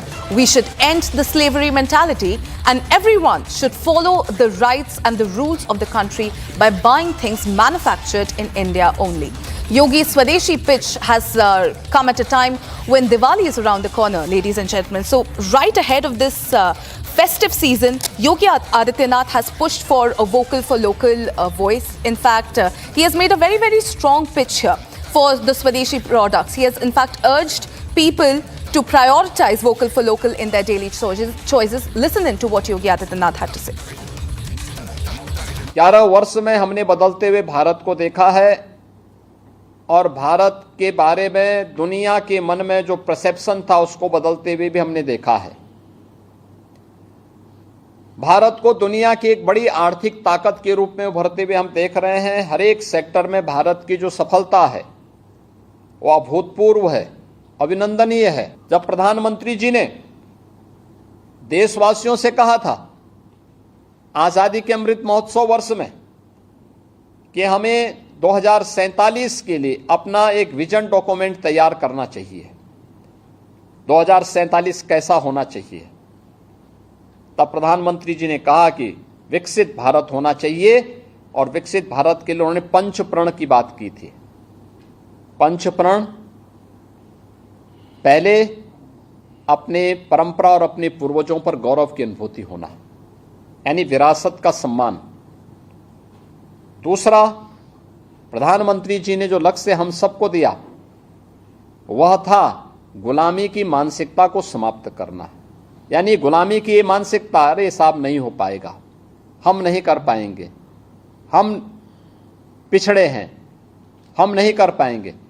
नहीं, प्रधानमंत्री जी ने कहा आप कर सकते हैं। ये गुलामी की मानसिकता त्यागनी पड़ेगी, जो अपना है उस पर गौरव की अनुभूति करना, इस कार्य को लेकर के आगे बढ़ना। तीसरा, प्रधानमंत्री जी ने कहा कि जो देश की सुरक्षा के लिए अपने आप को बलिदान कर रहे हैं, देश के स्वाधीनता संग्राम सेनानियों के लिए, अपने वीर सैनिकों के लिए, मिलिट्री और पैरा मिलिट्री और पुलिस के जवानों के प्रति जो सुरक्षा का बेहतर एहसास करा रहे हैं, उनके प्रति सम्मान का भाव। चौथा, प्रधानमंत्री जी ने कहा कि ये सब 3 हैं, लेकिन अगर हम आपसी एकता नहीं है तो हम अपने लक्ष्य को प्राप्त नहीं कर सकते, तो सामाजिक एकता। और 5वां उन्होंने कहा था नागरिक कर्तव्य। हर व्यक्ति अपने अपने कर्तव्यों का ईमानदारी पूर्वक निर्वहन करने लग जाएगा तो विकसित भारत की संकल्पना को पूरा करने में कोई देर नहीं लगेगी। All right, time to shift our focus to the other stories that we are tracking from across the country in Bharat in 1 minute. Bharat 1 Minute brought to you by Canara Bank. Together we can. Kenyan Navy Commander Major General Paul Otenyo paid tribute to fallen soldiers by laying a wreath at the National War Memorial during a state visit to India.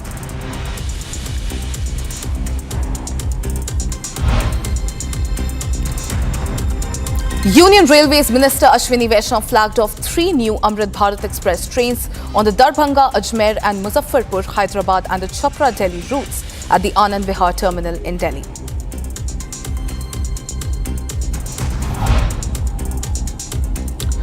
Major General Paul Otenyo of the Kenyan Navy received a Guard of Honour at the South Block Lawns in Delhi while on an official visit to India from the 28th of September to the 2nd of October.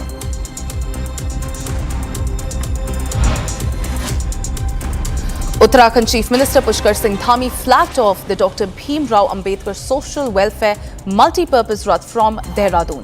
The convoy shall organize 240 camps aimed at the welfare of the poor in Uttarakhand.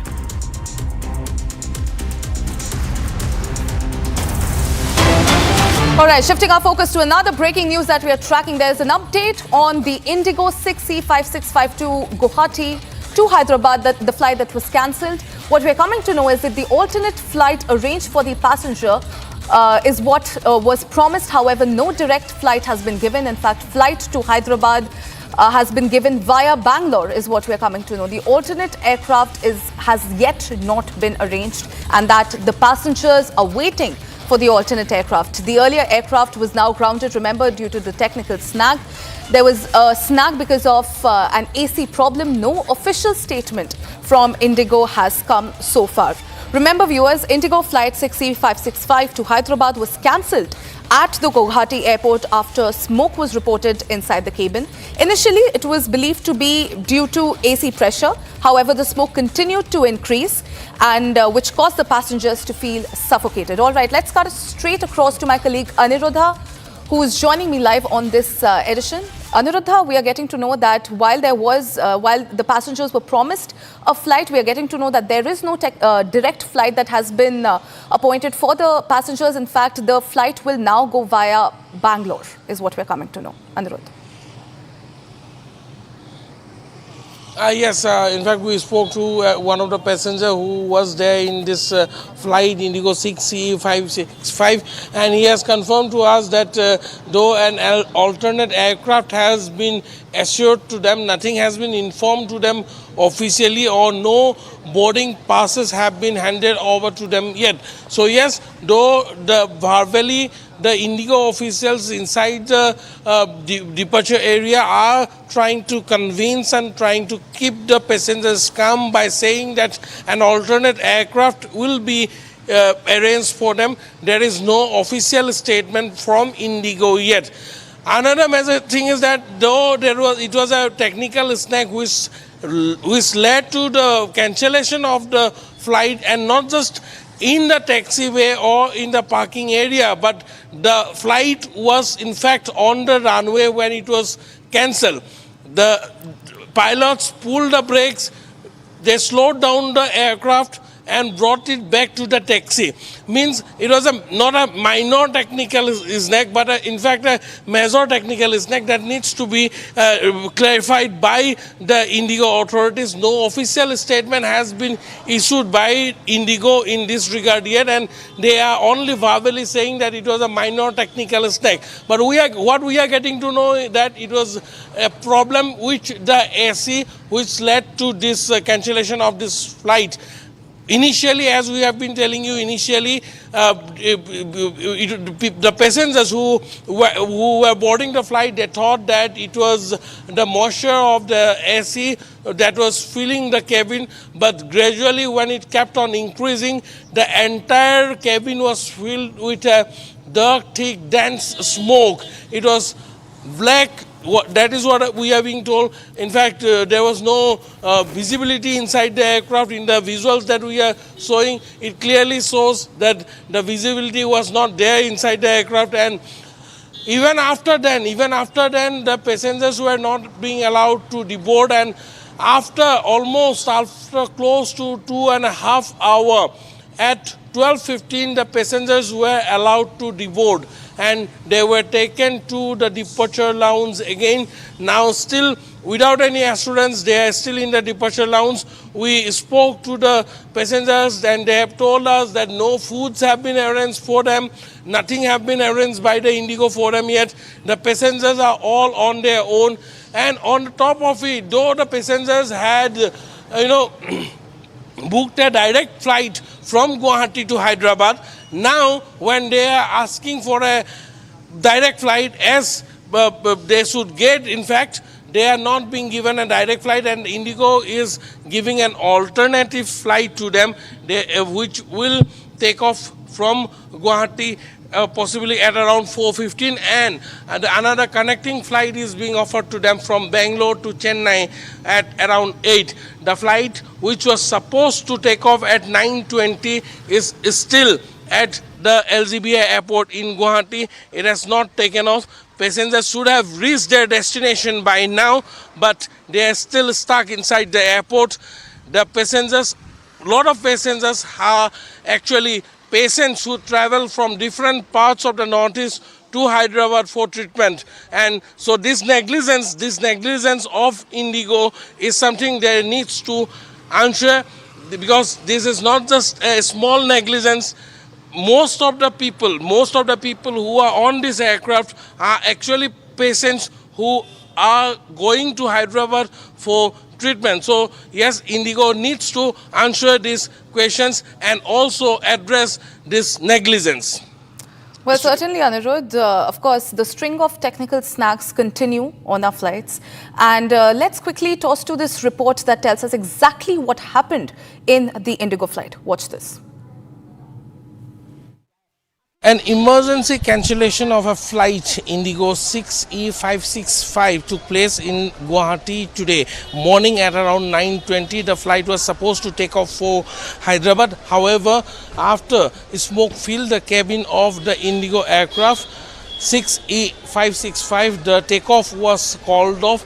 The flight was already in the runway at the LGBI airport, but immediately after smoke filled the cabin, it was taken to the parking bay, the taxi bay, and now it has been given to learn that at around 12:15 all the passengers were asked to deboard the flight after the smoke in the cabin led to suffocation of many passengers there, and now the flight has been officially cancelled. The passengers who are still inside the airport have been told that around 4:30 Indigo have arranged another flight for them, which will take them to Bangalore, and in the morning tomorrow they are being arranging another flight from Bangalore to Hyderabad. So the ordeal of the passengers are clear. Indigo officially has not commented on the issue, but it has been learned that it was a technical snag which led to the smoke inside the cabin, and the passengers were feeling uncomfortable, as a result of which the flight was cancelled. One of the passengers sharing his ordeal has also said that the passengers not only felt suffocated, but also the door of the flight was not opening when the deboarding process started at around 12:15. So yes, the passengers had faced a lot of problem inside the Indigo flight 6E565, which has now been cancelled, and another flight is being arranged at around 4:30. All right, shifting focus to another breaking news that we are getting in. Security forces have arrested 4 terrorists belonging to different proscribed outfits from Manipur's Imphal West and the East districts. In fact, police has confirmed that the arrests were made on Sunday and that one active cadre of the banned Kanglipak Communist Party was arrested from a residential locality in Phaing Ching Kuno in the Imphal West district. So this is a breaking news that we are tracking from Manipur at this hour. Security forces have arrested 4 terrorists linked to different proscribed outfits in coordinated operations across Imphal West and Imphal East districts. In fact, security agencies are saying that the arrests were made based on specific intelligence inputs and incriminating material, including communication devices that were recovered. In fact, the detained individuals are now under interrogation to ascertain the extent of their networks and the possible involvement in the recent violence. All right, let's go back to Anuruddha, who continues to join me. Anuruddha, 4 terrorists is what we are getting to know have been arrested from the banned Kanglipak Communist Party. Give us more details from the ground. Yes, KCP has been very much active after the violence, particularly in Imphal Valley, and the security forces have been intensifying the operations day by day. In fact, after the president rule was imposed, several crackdowns were carried out by the security forces in and around Imphal Valley as well as in the hill. And in these operations, which continues till that, several militants have been arrested. In one of the latest that we are getting to know, yesterday 3 militants were arrested in a separate operations, and also in another operations one of the top cadres of the KCP, that is the Kanglipak Communist Party, was apprehended by the security forces, and now he is in custody. It may also be mentioned that several arms and ammunitions have been also seized in the last few months, and in the run-up as the operations continue in Imphal. Actually, a couple of days back, an ambush was also laid out by the militants targeting the vehicles of Assam Rifles, and after that the security forces have intensified the operations further in the fringe areas, and not only in the fringe areas but also in the valley, in the hinterlands, as well as in the hills. And as Manipur awaits peace, these operations are very, very crucial, and people have been also coming out in support of the crackdown that is being carried out against the armed groups. Well, absolutely, Anirudh. Thank you for getting us those updates. Viewers, it's time to slip into a very, very short break. On the other side, TVK's big charge in Karur tragedy. They have said that Stampede was engineered by police and DMK. TVK has in fact demanded a CBI probe as well. Not just this, we're also tracking FM's Nirmala Sitharaman visiting the Karur hospital. She has met with the Stampede survivors. We'll be getting you this and a lot more. Don't go anywhere. Stay tuned. We'll be right back.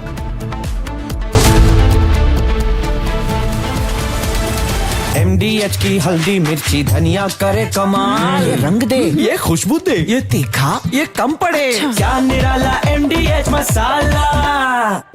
In the global employability rankings by Times Higher Education UK, only the following 6 institutions from India are ranked amongst the top 230 in the world for having the most employable graduates. IIT Delhi, IISc Bangalore, IIT Bombay, IIM Ahmedabad, IIT Kharagpur and Amity University. Pure सूजी pasta उबालो मिलाओ और खाओ 8 minute में तैयार, क्या taste है सबका राजा pure मसाला। केसरिया से मन जोगी हुआ रे, दिल झूमे देखो मतवारा हुआ रे, केसरिया से मन जोगी हुआ। हर पल मनाओ केसरी त्योहार, विमल बोलो जुबान केसरी। दादी के हाथों का जादू और खुशबू से महकता घर, माँ की मुस्कुराहट और खाने की सुगंध। MDH गरम मसाला, क्योंकि हर रिश्ता है स्वाद से जुड़ा।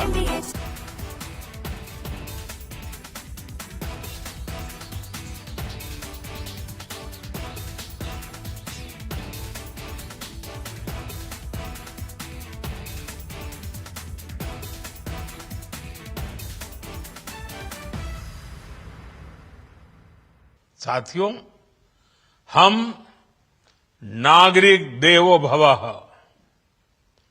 नागरिक देवो भवः के जिस मंत्र के साथ आगे बढ़ रहे हैं, नेक्स्ट जनरेशन जीएसटी रिफॉर्म में इसकी साफ झलक दिखाई देती है।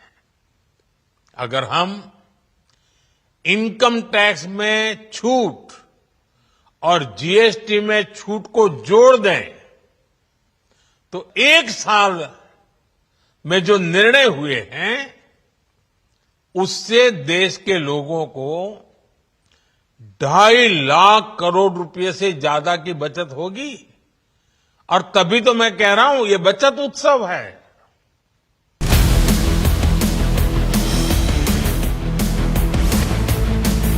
This is Republic Jack Olivall Studio. Stay tuned for all the breaking news and updates. I'm Akanksha Khajuria. Let's get started.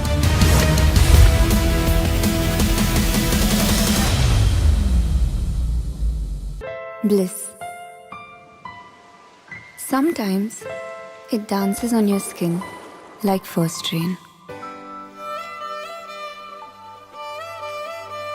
Weaves the magic of warmth into a cold day.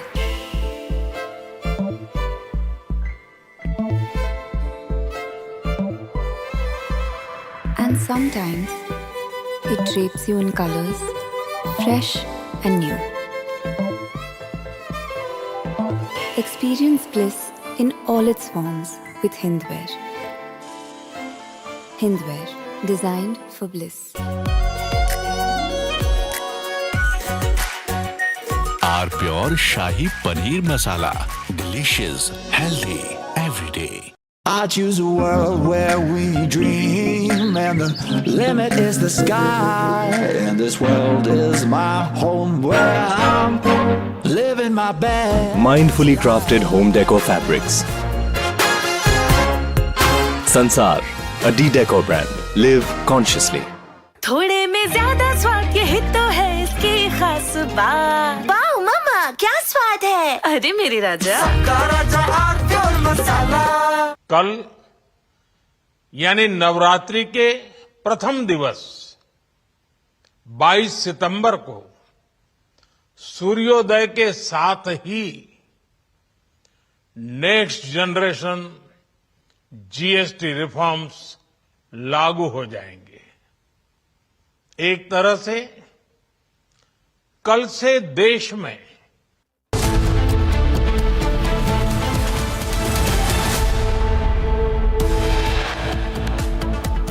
Top headlines at 2:30 p.m. this Monday afternoon. TVK's big charge in Karur tragedy says Stampede was engineered by police and DMK. TVK demands CBI probe. And Union Finance Minister Nirmala Sitharaman visits Karur Hospital, meets the Stampede survivors. Prime Minister Modi and Home Minister hail Team India after India beat Pakistan in Asia Cup finale. Gives reference of Operation Sindoor.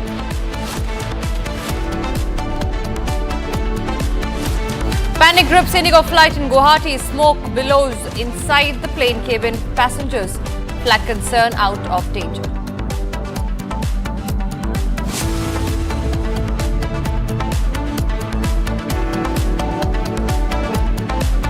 Conflict spreads in a tribal-dominated hilly region of Bangladesh. 3 people have been killed so far over the alleged rape of a tribal community girl. Trouble mounts for Pakistan Prime Minister Shehbaz Sharif as thousands of people stage protest in Pakistan-occupied Kashmir demanding reforms.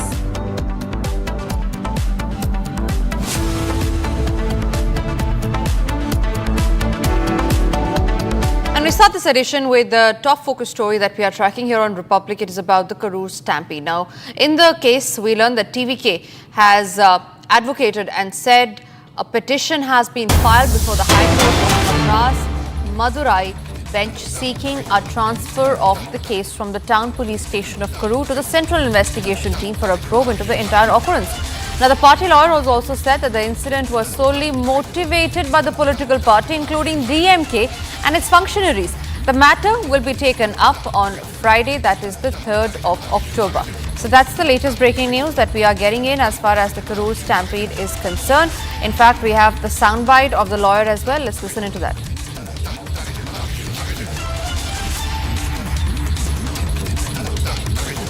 The incident was solely and motivated by the political party, including DMK and its functionaries. So we made various allegations and we have enclosed various photos and other reliable documents in our typeset. The matter will be taken up on Friday. Yesterday we moved before Honorable Justice Dandapani. He directed us to file writ petition today before the Madurai bench. But now we learned that the judge is not sitting today. Therefore, as per the notification of Madras High Court, our matter will be heard on Friday. All right, joining me live on the broadcast is Sharda, who's reporting live since morning in Karur in Tamil Nadu, where the stampede incident had happened. Sharda, the rally was held by the TVK. The superstar was the TVK chief. And it was TVK who had called for the rally. It was them on whose part the lapses are. But the blame game now completely has been shifted to the DMK government and the police is what the TVK has been alleging. What is it that you are picking up as far as this case is concerned? Well, the TVK had actually sought permission prior to the political ally, so we can say that the complete blame does not lie on the TVK, because the place that they had asked for was almost in the outskirts of the Karur town, where there was an empty ground also for a lot of people to gather. However, the place was not given by the state government, following which a road that is not too narrow, not too big, was given for the TVK chief Vijay, and it was only after the permission granted by the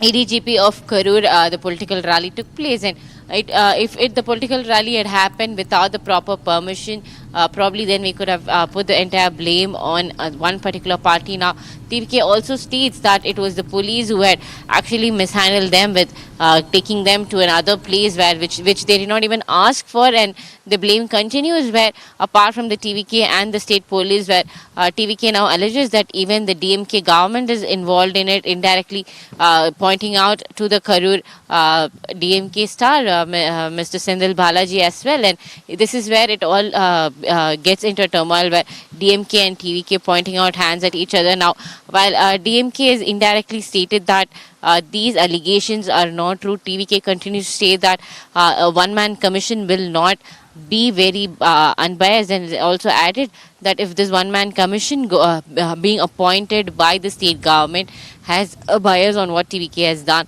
then it would not be okay for them, and that's the reason they are probing into a CBI inquiry and also requesting the Madras High Court of the Madurai bench to immediately transfer the case from the hands of state police to the CBI inquiry. What we also have to note is that there are multiple times that the state government has been pointed out for having the police taking misleading cases, let it be the BSP leader Armstrong's murder case, and also the previous multiple cases, including the sanitation workers who had protested against the state government. Multiple times it was stated that the allegations and claims from politicians and others also come saying that many a times that the Chief Minister M.K. Stalin, having the DMK, being the DMK leader, have taken the power of police, the state police in his hands. It also includes appointing the DGP of the state, and that is the reason the political blame game is still continuing. Thank you very much for getting us those details. Ladies and gentlemen, 48 hours and no one has been held responsible. 41 lives have been lost. The question is, who is to be held accountable in the Stampede horror? We'll have a quick check of the other stories that we are tracking now. This is Bharat in 1 minute. Bharat 1 Minute brought to you by Canara Bank. Together we can. A walkathon was organized on the occasion of World Heart Day to raise awareness on heart health and care. Organizer of the walkathon, Dr. Parvez Ahmed, called the walkathon a heart awareness campaign and said that people should be aware of how to avoid these illnesses, especially the heart disease. Union Education Minister Dharmendra Pradhan has visited Dholi Hill and has also offered prayers and sought blessings of Lord Shiva at the historical premises. Pradhan said the foundation stone of New Odisha will be laid with the development of this area. इसी क्षेत्र का विकास से ही नव उत्कल का, नव उड़ीसा का, नया उड़ीसा का गठन होगा और उड़ीसा ही मजबूत होने से, पूर्वोदय होने से ही भारत मजबूत होगा। विकसित भारत की मार्ग धौली से आएगा। River rafting activities on the Chenab River resumed after remaining suspended since Operation Sindoor and the recent spate of landslides and heavy rain that affected the region.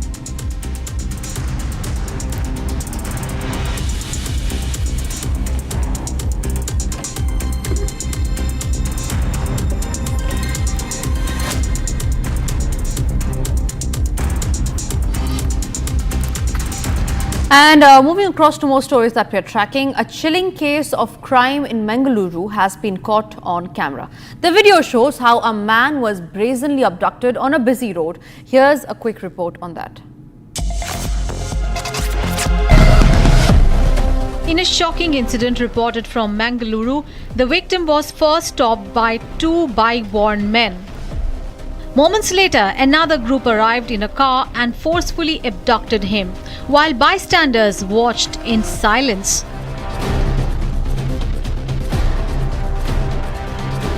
Reports suggest the abduction was carried out to snatch gold bars.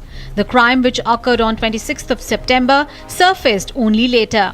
The victim, identified as Mustafa, was allegedly carrying gold bars worth crores on his bike. Acting on a tip-off, the accused intercepted him and whisked him away in front of a large crowd at around 8:30 p.m. that evening. The chilling visuals of the abduction have since gone viral on social media. The incident took place within Bundair police station limits in Mangaluru. Police have now launched a massive manhunt to trace the kidnappers, with investigations underway. Breaking news that we are getting it at the Indian Coast Guard's Commanders Conference in the National Capital. Defence Minister Rajnath Singh commended the Indian Coast Guard for its unparalleled dedication and professionalism. Excellence, in fact, in protecting India's coastline. The Defence Minister further said, and I quote, "Over the past 10 to 11 years, I have had the opportunity to serve as the Home Minister and the Defence Minister. I have had the opportunity to closely monitor both the country, internal and external security. Based on this experience, I can say that the role of ICG is extremely vital in addressing both security concerns." Let's listen to the big statement of the Union Defence Minister, Rajnath Singh. साथियों, मैं सबसे पहले Indian coast guard को बधाई देता हूं। किस तरह से आपने अनपैरेलल्ड डेडिकेशन और प्रोफेशनल एक्सीलेंस का परिचय देते हुए हमारे कोस्ट की रक्षा की है, वह इनक्रेडिबल है। स्थापना के समय एक मामूली बेड़े से आपने अपनी शुरुआत की थी, लेकिन आज 152 वेजल्स और 78 एयरक्राफ्ट के साथ आप लगातार सशक्त हो रहे हैं। आपने मैरीटाइम सिक्योरिटी की क्षेत्र ली, मैं कह सकता हूं विश्वास के साथ, देश का नाम ऊंचा किया है और हर भारतीय का विश्वास भी आपने हासिल किया है।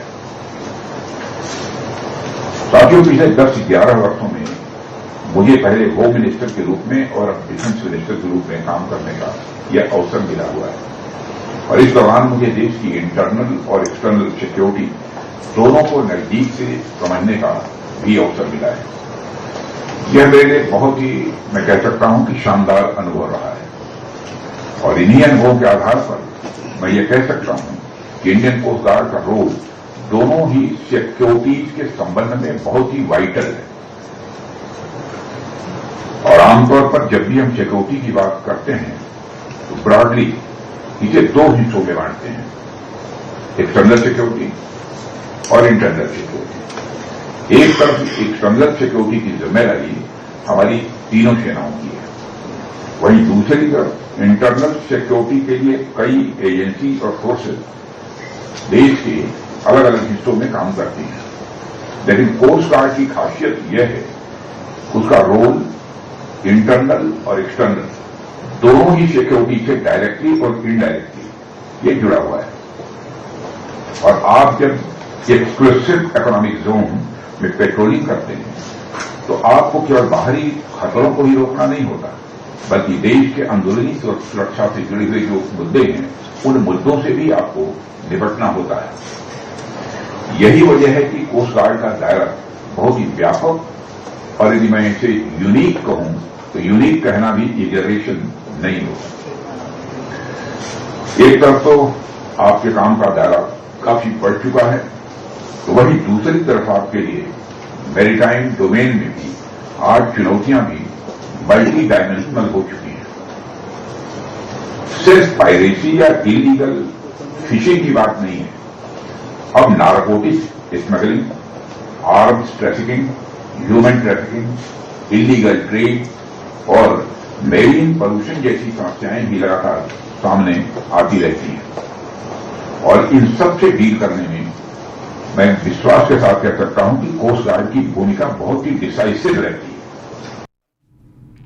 At the 80th session of the United Nations General Assembly, Russian Foreign Minister Lavrov addressed the world leaders and top diplomats. Take a look at the statement that he had to make in a very strong worded response.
Более того, все чаще звучат угрозы применения силы против России, которая обвиняет в том, что она чуть ли не планирует напасть на Североатлантический альянс и Евросоюз.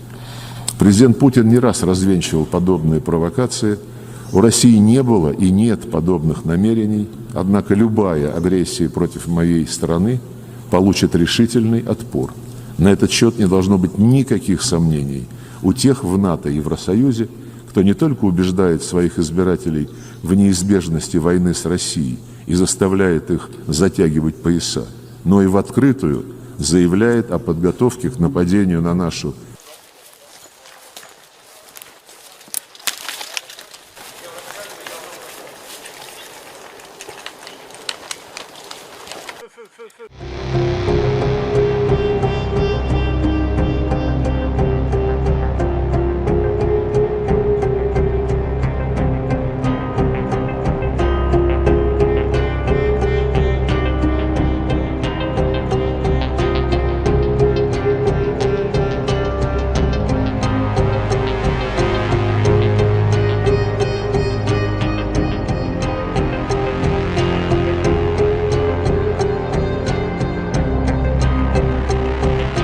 We meet at a historic moment.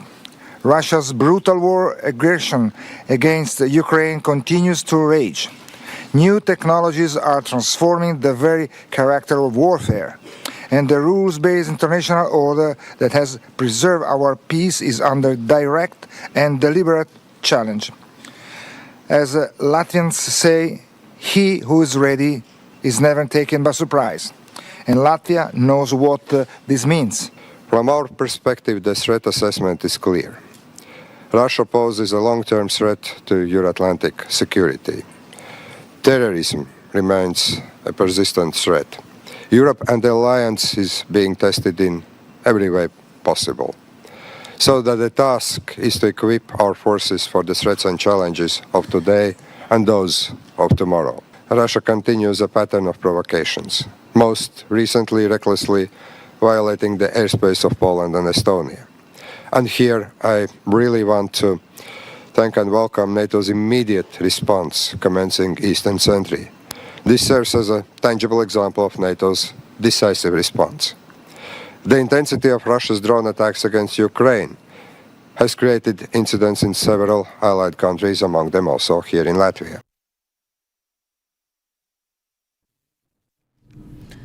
And after GST 2.0, the centre is not stopping with its gifts for the people. The centre today flagged off 3 new Amrit Bharat Express trains, while 4 others are waiting to be flagged off. Here's a quick report on that.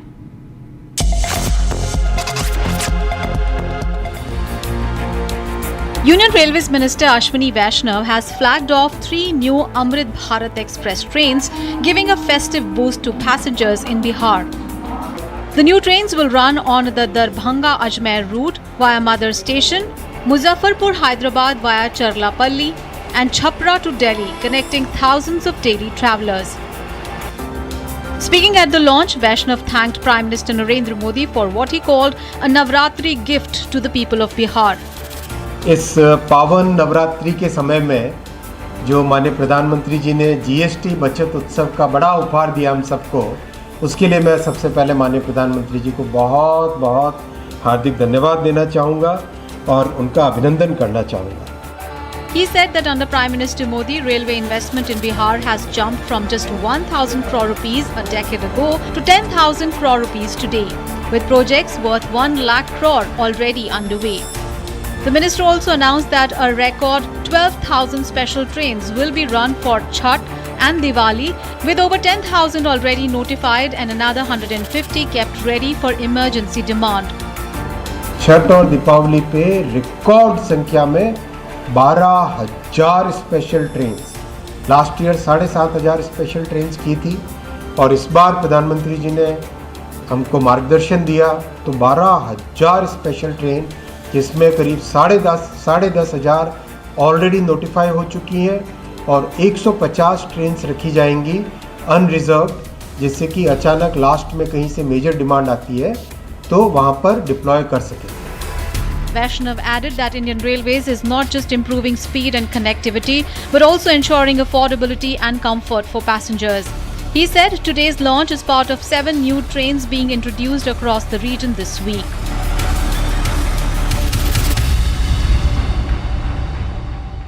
Shifting our focus to the United States, where an eatery was attacked in North Carolina, resulting in death of 3 people. Take a look at this detailed report. An active shooter incident unfolded Saturday night in Southport, North Carolina, sparking an urgent police response and a wave of shock throughout the coastal community. Authorities report that the shooting began around 9:30 p.m. at the American Fish Company, a popular waterfront bar located in the Southport Yacht Basin, where the Cape Fear River, Intracoastal Waterway, and Atlantic Ocean converge. Eyewitnesses tell of a gunman who arrived at the scene by boat. The shooter pulled up alongside the dockside restaurant, paused briefly, and then opened fire into a crowd of patrons, fatally wounding 3 people and injuring at least 8 others. The assailant then fled the area via the same vessel, heading toward Oak Island through the Intracoastal Waterway. In response to immediate reports of shots fired and multiple injuries, law enforcement swiftly declared an active shooter situation within the Southport Yacht Basin area. Residents were urgently advised to avoid the vicinity and remain indoors for their safety, while first responders flooded the scene. The Brunswick County Sheriff's Office and Southport Police, alongside multiple other law enforcement agencies from the county, launched a coordinated investigation as emergency medical teams tended to the wounded. Police confirmed the shooter had not been apprehended initially, but within 30 minutes, a suspect matching the description was located by the U.S. Coast Guard at a public boat ramp in Oak Island and detained by Oak Island Police. Southport's public information officer, Cheyenne Ketchum, confirmed that police are now questioning the individual in connection with the shooting. Authorities emphasized there are no other suspects believed to be involved and that there is currently no known further threat to the public. This tragic incident sent ripples of fear and concern through the local community. The American Fish Company has long been a favored gathering spot known for its outdoor live music and vibrant atmosphere. Saturday night had been no exception, with the band scheduled to perform until 10 p.m. Residents and witnesses shared their shock and prayers for the victims and first responders across social media. Calls for calm and vigilance remain as police continue to investigate the circumstances surrounding the shooting, looking to determine any motive while ensuring the safety of the community. Southport, home to roughly 4,300 residents, is a small city situated at the mouth of the Cape Fear River, about 10 miles south of Wilmington. The city's serene coastal setting was violently disrupted by this act of gun violence, marking one of the deadliest incidents in the region in recent memory. Law enforcement urges anyone with information about the shooting to come forward and report suspicious activity immediately by dialing 911. The community remains on edge, hoping for answers and swift justice as the investigation unfolds. It's time for us to now step into a short break. After the break, we'll get to the detailed statement of the TVK, who now says that the Stampede incident was engineered by the DMK. Also after the break, getting in the details of Finance Minister's visit to the Stampede survivors.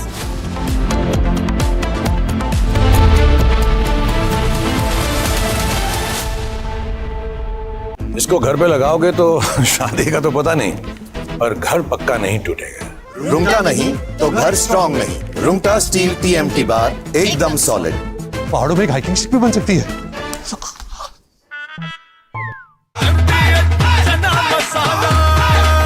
अब छोलिया हो या लोबिया, सफेद चने या काले चने, सब कुछ मजेदार बने।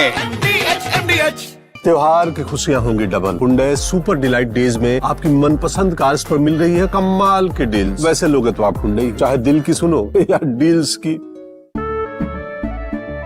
केसरिया से मन जोगी हुआ रे, दिल झूमे देखो मतवारा हुआ रे।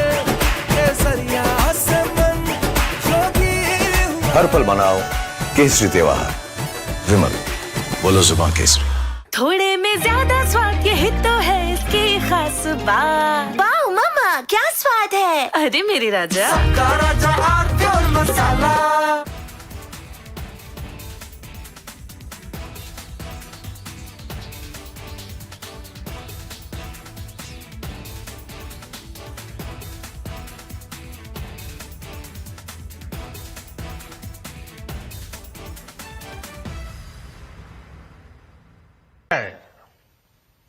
साथियों, विकसित भारत के लक्ष्य तक पहुंचने के लिए हमें आत्मनिर्भरता के रास्ते पर चलना ही होगा और भारत को आत्मनिर्भर बनाने का बहुत बड़ा दायित्व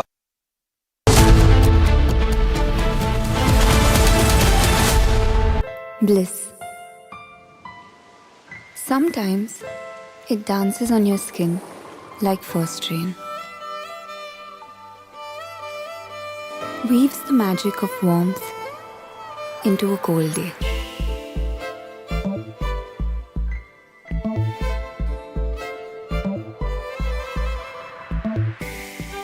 It teases, it soothes, and sometimes speaks without words. Experience bliss in all its forms with Hindware. Hindware, designed for bliss. आधे बाउल दही में 4 चम्मच MDH चटनी पुदीना मसाला डाला, स्टर करो, पुदीना चटनी तैयार। MDH चटनी पुदीना मसाला। इसको घर पे लगाओगे तो शादी का तो पता नहीं, पर घर पक्का नहीं टूटेगा। रुंगटा नहीं तो घर स्ट्रॉन्ग नहीं। रुंगटा स्टील TMT बार एकदम सॉलिड। पहाड़ों में एक हाइकिंग शिप भी बन सकती है।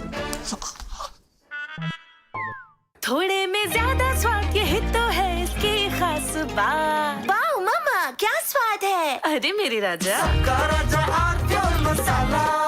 साथियों, हम नागरिक देवो भवः,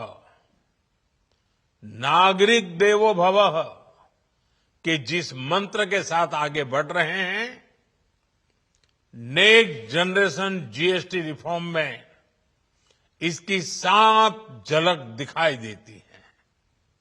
अगर हम इनकम टैक्स में छूट और जीएसटी में छूट को जोड़ दें तो 1 साल में जो निर्णय हुए हैं उससे देश के लोगों को 2.5 लाख करोड़ रुपए से ज्यादा की बचत होगी।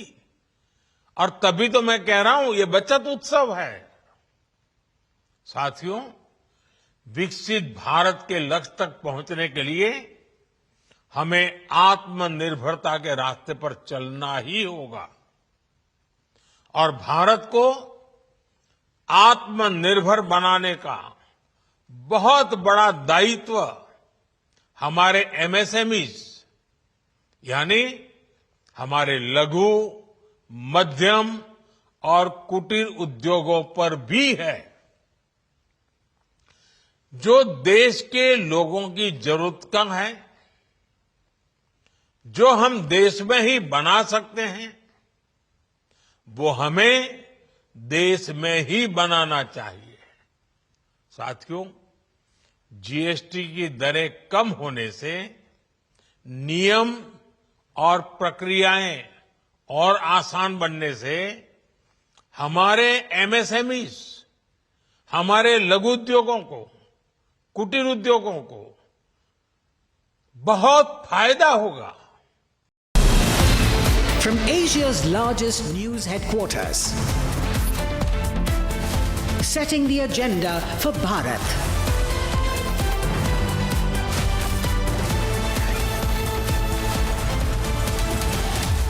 You're watching Republic.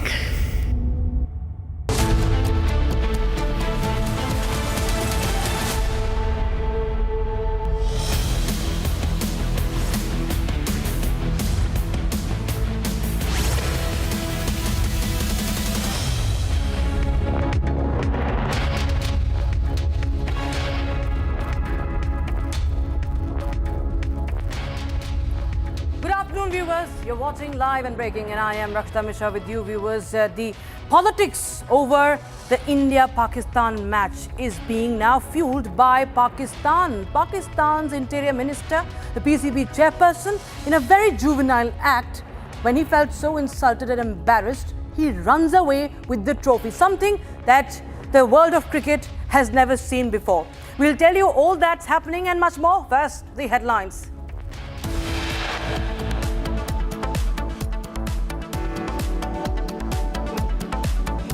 TVK's big charge in Karur tragedy says Stampede was engineered by the police and the DMK. TVK demands CBI probe.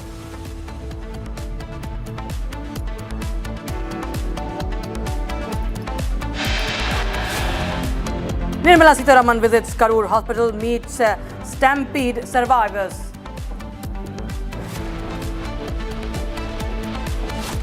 Prime Minister Modi and Home Minister hail Team India after India beat Pakistan in Asia Cup final, gives reference of Operation Sindoor.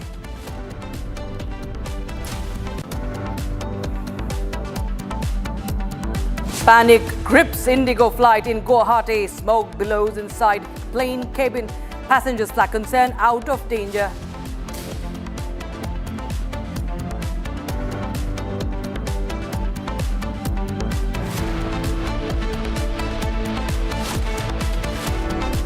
Conflict spreads in tribal-dominated hilly region of Bangladesh. 3 killed.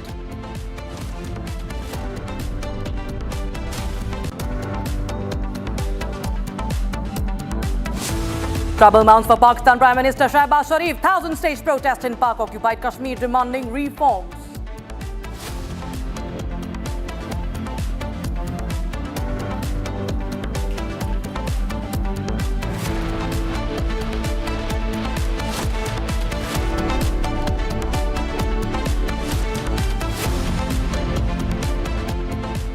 Now, top focus, viewers, remains the tragedy in Karur, where at least 41 people have been killed. That includes 9 children. And there are many questions that still loom. Families wait for justice, viewers. Now, the TVK has filed a petition in the Madras High Court, citing that this incident was engineered by the police and the local politicians, the DMK, with an illicit connection with the local hooligans. That's the big allegation being made by Vijay's party. In fact, the petition filed says that the electricity line was disconnected right before Vijay's speech, and during the speech, TVK's event was infiltrated. And my colleague, in fact, Sharda will be joining us live in the short while from now. In the meanwhile, let's take a listen into what BJP leader Arnab has to say. Very unfortunate, sir. What happened in Karur is very unfortunate. 40 innocent people lost their lives. In our state, this has never happened previously in a political rally. And we clearly find fault with the local administration because it's very clear the government has to act as a honest broker. That is their role. You have to be a honest broker. And your first duty is to take care of the public who come in a public place. Government has utterly failed. 20,000, 30,000 people coming with 500 policemen deployed. If you see, hardly 100 policemen are on the ground. 400 are technical staff. So how can you expect people to feel safe? So it's very, very unfortunate what happened in Karur. Meanwhile, TVK's advocate in the case has said that the petition has been filed before the High Court of Madras, the Madurai bench, seeking a transfer of the case from the town police station of Karur to the Central Investigation Team for a probe into this entire occurrence. Listen in. The incident was solely and motivated by the political party, including DMK and its functionaries. So we made various allegations and we have enclosed various photos and other reliable documents in our typeset. The matter will be taken up on Friday. Yesterday we moved before Honorable Justice Dandapani. He directed us to file writ petition today before the Madurai bench. But now we learned that the judge is not sitting today. Therefore, as per the notification of Madras High Court, our matter will be heard on Friday. So viewers, the political blame game has erupted. The DMK said that this was mismanaged. The time was the communication of the timing that Vijay arrived late caused this tragedy, the chaos, the stampede. Now TVK says that there's foul play. It's pointing out at foul play, saying that there were local hooligans that were involved. It was infiltrated by hooligans who are in cahoots with the ruling party, with the DMK. And that's the breaking news we have right now. Viewers,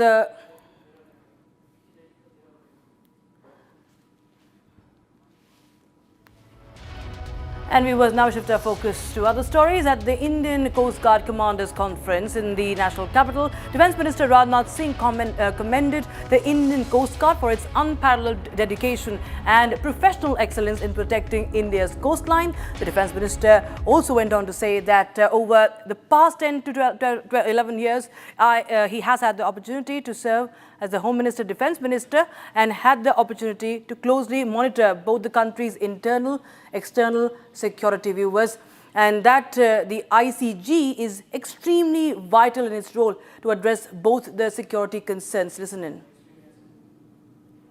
मैं सबसे पहले Indian coast guard को बधाई देता हूं। किस तरह से आपने अनपैरेलल्ड डेडिकेशन और प्रोफेशनल एक्सीलेंस का परिचय देते हुए हमारे कोस्ट की रक्षा की है, वह इनक्रेडिबल है। स्थापना के समय एक मामूली बेड़े से आपने अपनी शुरुआत की थी, लेकिन आज 152 वेजल्स और 78 एयरक्राफ्ट के साथ आप लगातार सशक्त हो रहे हैं। आपने मैरीटाइम सिक्योरिटी की क्षेत्र ली। मैं कह सकता हूं विश्वास के साथ कि देश का नाम ऊंचा किया है और हर भारतीय का विश्वास भी आपने हासिल किया है। साथियों, पिछले 10-11 वर्षों में मुझे पहले होम मिनिस्टर के रूप में और अब डिफेंस मिनिस्टर के रूप में काम करने का यह अवसर मिला हुआ है और इस दौरान मुझे देश की इंटरनल और एक्सटर्नल सिक्योरिटी दोनों को नजदीक से समझने का भी अवसर मिला है। यह मेरे लिए बहुत ही, मैं कह सकता हूं कि शानदार अनुभव रहा है और इन्हीं अनुभवों के आधार पर मैं ये कह सकता हूं कि इंडियन कोस्ट गार्ड का रोल दोनों ही सिक्योरिटीज के संबंध में बहुत ही वाइटल है और आमतौर पर जब भी हम सिक्योरिटी की बात करते हैं तो ब्रॉडली इसे दो हिस्सों में बांटते हैं, एक्सटर्नल सिक्योरिटी और इंटरनल सिक्योरिटी।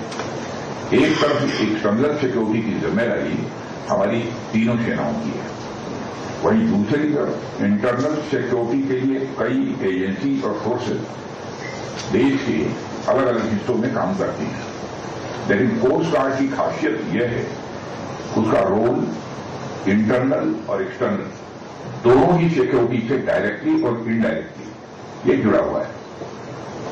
और आप जब एक्सक्लूसिव इकोनॉमिक जोन में पेट्रोलिंग करते हैं तो आपको केवल बाहरी खतरों को ही रोकना नहीं होता, बल्कि देश के अंदरूनी सुरक्षा से जुड़े हुए जो मुद्दे हैं उन मुद्दों से भी आपको निपटना होता है।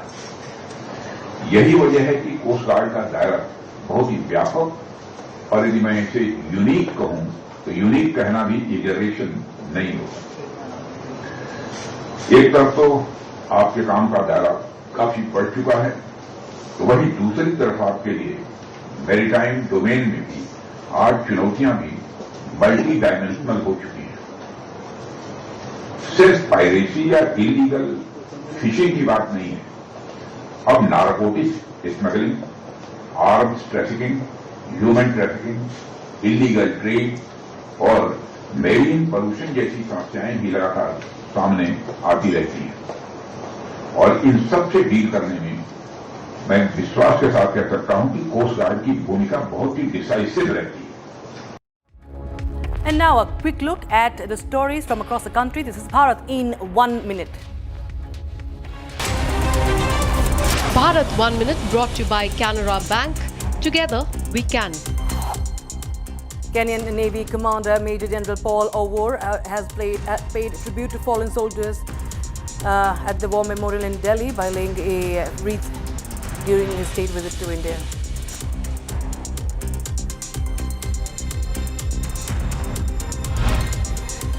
Union Railways Minister Ashwini Vaishnav flags off 3 new Amrit Bharat Express trains on the Darbhanga, Ajmer, Muzaffarpur, Hyderabad and Chhapra to Delhi routes. Darbhanga to Ajmer, Muzaffarpur to Hyderabad and Chhapra to Delhi routes at the Anand Vihar terminal in Delhi.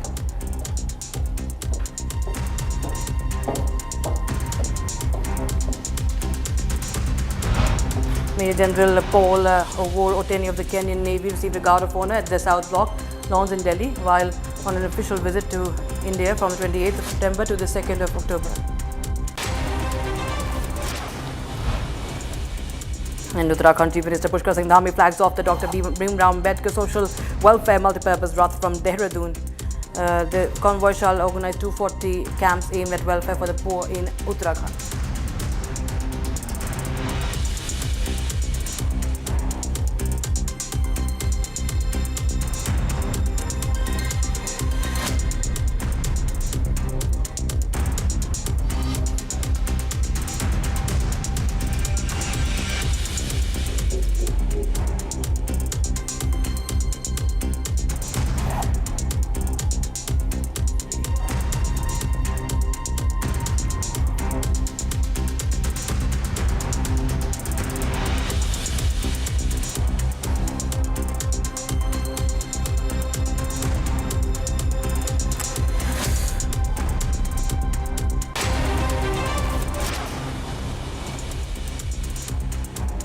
Now viewers, after GST 2.0, the GST reforms, there are more gifts for this Diwali or this festive season, it seems, from the centre. So today, the government flagged off 3 new Amrit Bharat trains, express trains, while 4 others are waiting to be flagged off today. Here's all you need to know.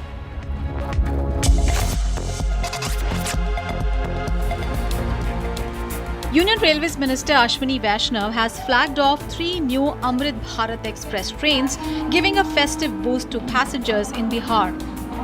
The new trains will run on the Darbhanga-Ajmer route via Mother Station, Muzaffarpur, Hyderabad via Charlapalli and Chhapra to Delhi, connecting thousands of daily travellers.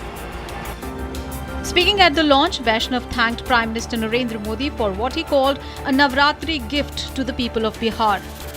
इस पावन नवरात्रि के समय में जो माननीय प्रधानमंत्री जी ने GST बचत उत्सव का बड़ा उपहार दिया हम सबको, उसके लिए मैं सबसे पहले माननीय प्रधानमंत्री जी को बहुत बहुत हार्दिक धन्यवाद देना चाहूँगा और उनका अभिनंदन करना चाहूँगा। He said that under Prime Minister Modi, railway investment in Bihar has jumped from just 1,000 crore rupees a decade ago to 10,000 crore rupees today, with projects worth 1 lakh crore already underway.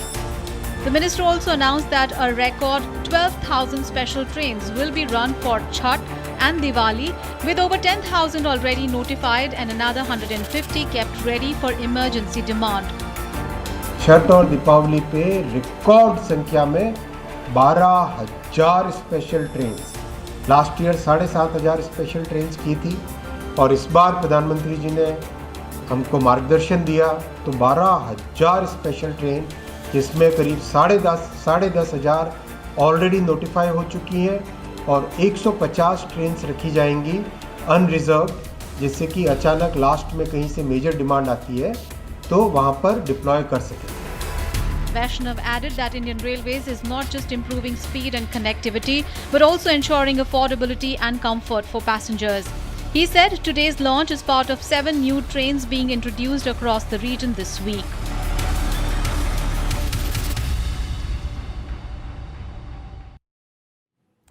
And we have some breaking news coming in, viewers. YSRCP MP Mithun Reddy, who was in jail on remand for past 71 days in connection with the liquor case, has now been granted bail in the case by the ACB court, the Anti-Corruption Bureau court. The court, in fact, has granted bail with conditions, directing him to furnish 2 sureties of 2 lakh rupees each, the 2 lakh rupee bail bond each, and to appear before the investigating authorities twice a week. Mithun Reddy was arrested on the 28th of July by the police. Now there's an interim bail, which the YSRCP leader is set to walk out of jail tomorrow in the liquor case following the court's order. And so there's some relief for Mithun Reddy, and YSRCP MP Mithun Reddy is granted bail by the ACB court in this liquor case.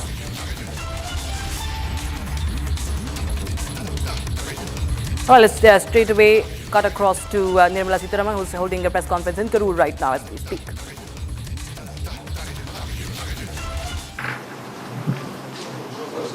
கரூரில் நடந்த மிக அதிர்ச்சி தரக்கூடிய நிகழ்வு.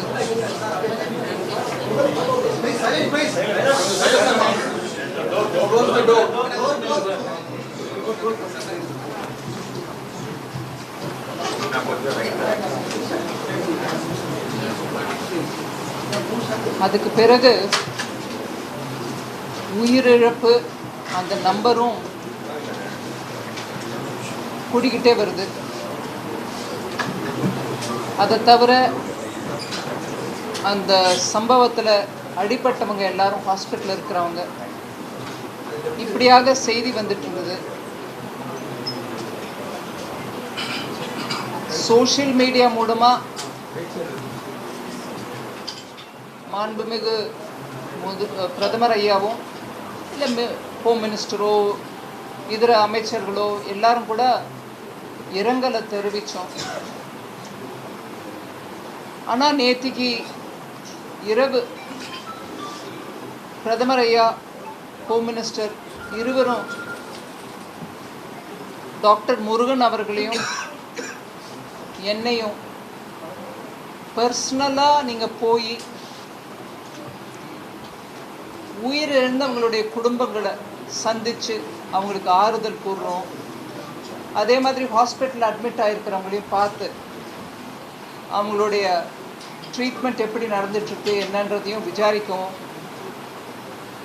உடனடியாக தாம் வர விரும்புகிற நிலை இருந்தாலும் வரக்கூடிய சூழ்நிலை இல்லாத காரணத்தினால எங்கள் 2 பேரையும் பிரதமர் ஐயா அனுப்பி வச்சாங்க.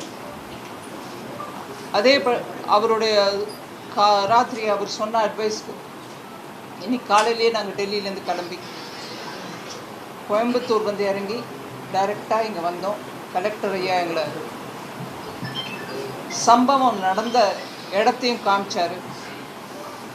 அதை தவிர ஹாஸ்பிட்டலில் இருக்கக்கூடியவங்க, அடிபட்டவங்க, மூச்சு விட முடியாமல் திணறி ஒரு Each பதட்ட runner நிலையில today morning has come to inspect the Stampede area where she was today morning, and she also added that it was Prime Minister Narendra Modi and Home Minister Amit Shah who had instructed her and also Union Minister N. Murugan to directly go to the place where the Stampede had happened. After following the discussions that they had day before night, and following that she had visited the Karur Stampede tragedy where it took place today morning. She also met the victims of the family whose son, father and daughter had lost their life in the stampede. And Nafita was explaining that it was distress, that she was distressed and was disheartened to speak to the people of the family who lost their kids, their father, their son. He's explaining how the father tried to explain how he lost his daughter, a husband who lost his wife, தன்னுடைய அண்ணனை இழந்த ஒரு பெண் he was talking about how distressed the family is and he still has no words to speak about the Stampede. இப்படியாக ஏழை குடும்பங்கள் பெருவாரியாக எல்லாருமே ஏழை குடும்பத்தை சேர்ந்தவங்க அவங்க கதறி அழறத கேட்டா நம்மளால பதில் சொல்ல முடியல அவங்களுக்கு ஆறுதல் சொல்ல முடியல The standard of living is very bad, but it does not have answers for the family who lost their beloved ones in the stampede. ஆனாலும் பிரதமர் ஐயா சொன்ன விஷயத்தை அவங்களுக்கு கன்வே பண்ணிட்டு அங்கிருந்து வெளியே வர வேண்டிய நிலைமை ஒவ்வொரு வீட்லயும் எனக்கு அந்த அனுபவம் தான் ஆச்சு. இந்த மாதிரி ஒரு சம்பவம் இனி emotional it was for her to meet every other person who was there in the houses where she tried to meet the victims. She also added that this kind of incident should not happen in Tamil Nadu or any other part of the country. அவங்க சொன்னது அவங்களால ஹாஸ்பிடல்ல படுத்துட்டு விட முடியாத அந்த நிலைமையில The family also explained Nirmala Sitharaman how the people who just moments before they died were trying to explain the family the breathlessness they felt at the spot when the political rally of actor Vijay happened. She said that she'll be taking it to the Prime Minister Narendra Modi, share all these families had accepted. It should make sure that Prime Minister Narendra Modi also knows about the wounds of these people. வேற ஒரு விஷயமும் இதுல இல்ல. Purely நம்ம நாட்டு மக்கள் ஒரு ஆர்வத்தோட ஒரு பப்ளிக் ஏரியாக்கு வரும்போது நடக்கக்கூடிய also said that this is the first time in political rally that over 41 deaths have happened and ended how a huge tragedy that caused for multiple families in the town of Karur. இதுதான் என்னால இப்ப கொடுக்க முடிஞ்ச report. ஹாஸ்பிடல்ல டாக்டர்ஸும் சொல்றாங்க இந்த மாதிரி நாங்க ட்ரீட்மென்ட் சரியா பண்ணிட்டோம். She cannot give a report on this tragedy that has happened, and the only thing that she can speak about is how the doctors are giving proper treatment in the hospital. மேஸ்திரியா வேலை பார்க்கக்கூடியவங்க, மேஸ்திரினா building கான்ட்ராக்ட்ல வேலை பார்க்கக்கூடிய cement செங்கலோட பணி வேலை செய்யக்கூடியவங்க கை விரல் ரெண்டும் fracture ஆயிருக்கு. She also spoke about how one of the victims was telling who is hurt and her fingers the fractured and gone, but they used to work in the cement factory. Explains about how their livelihood is also now been damaged. Nirmala Sitharaman announces the National Relief Fund of rupees 2 lakh rupees to the people the families who were deceased and 50,000 to the people who were injured. அந்த announcement பண்ணிருந்தாங்க. அங்க ஒவ்வொரு பேஷண்ட்டையும் கேட்டு அவங்க அக்கவுண்ட்க்கு வந்திருக்கா He also asked if everybody of the family of the deceased and also the victims, if they have received the amount on their bank account. She also asked them to check if they had missed checking it, and also to inform her if any of them has not received the National Relief Fund yet. Email மூலமாக request வந்திருக்குது. இந்த மாதிரி ஒவ்வொருத்தரோட account நம்பரையும் விவரமும் கேட்டு அனுப்பியிருக்காங்க. நான் அதை இன்னைக்கு ராத்திரிக்குள்ள அனுப்பிடலாம்னு இருக்கிறேன். He also said the collector will take in charge of making sure to collect all the rest of the information which was missed out, and also the people who did not get the amount of money yet will inform the district collector and make sure that they receive the National Relief Fund.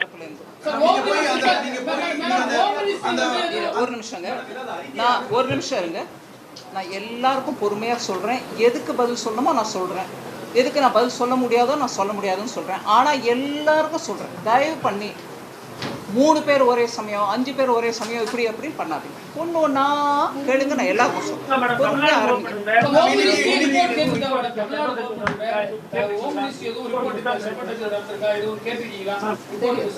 நான் விஜயாக்குமார். Just saying that the Home Minister asked the report from the Tamil Nadu state government, and replying to this question, she said yes, the Home Ministry will be receiving all the information and the report would also be given out to the press when they receive it. அவங்க தான் அவங்களுடைய main, அதாவது வாழ்வாதாரம். சில பேர் அவங்க குழந்தை இழந்துட்டாங்க. அப்படியாக அவங்களோட குடும்பத்தில் இருக்கக்கூடிய கஷ்டங்களை பற்றி எடுத்து சொன்னாங்க. இந்த பாதிப்பு தொடர்பா தமிழக அரசு மேற்கொண்டு வரும் விசாரணை மற்ற நடவடிக்கைகள் எல்லாமே சரியான முறையில் போயிட்டு இருக்க மாதிரி தெரியுதா, இல்ல வேற எதுவும் குளறுபடிகள் நடக்கிறதுக்கான வாய்ப்புகள் இருக்கின்ற மாதிரியான விஷயங்கள் இருக்கா? ஆணையர் வந்து பார்த்துட்டு போயிருக்காங்க, ஆய்வு பண்ணிட்டு போயிருக்காங்க, இப்ப சென்னையில போய் சந்திக்க இருக்காங்க. அவங்க தரப்பு இருக்கக்கூடிய தகவல்கள் மூலமா நடவடிக்கை இருக்கிறதா ஒரு அறிக்கை சொல்லப்படுது. இதற்கிடையில முதல்வர் வந்து இணையத்துல வந்து தவறான தகவல்களை பறக்க வேணான்ற மாதிரியான ஒரு வீடியோவும் வெளியிட்டு இருக்காரு. இப்ப இந்த 2 நிகழ்வுகளை எப்படி பாக்குறீங்க? நான் வந்தது அதுக்கோசம் இல்லைங்க. வந்தது இங்க என்ன நடந்துட்டு இருக்கு, ஸ்டேட் கவர்மெண்ட் சொல்லுதா இல்ல ஒரு ஆய்வு குழு அத பத்தி இல்லைங்க. பிரதமர் ஐயா வர முடியாத நீங்க இருவரும் போய் மத்திய அரசின் சார்பில் பிரதமர் சார்பில் அவங்க ஒவ்வொரு குடும்பத்தையும் பாருங்க, அவங்க நிலையை அறிஞ்சுக்கிட்டு சொன்னாங்க. அதுக்கு வந்திருக்கோம்.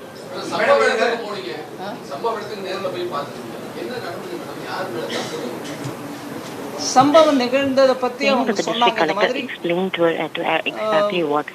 கும்பல் நிறைய ஆயிடுச்சு, நம்பர்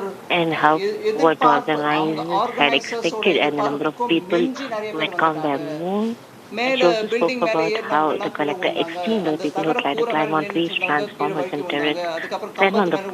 எலக்ட்ரிசிட்டி போச்சு. அப்படி அன்னைக்கு நடந்த விஷயத்தை எல்லாம் சொன்னாங்க. நான் காதால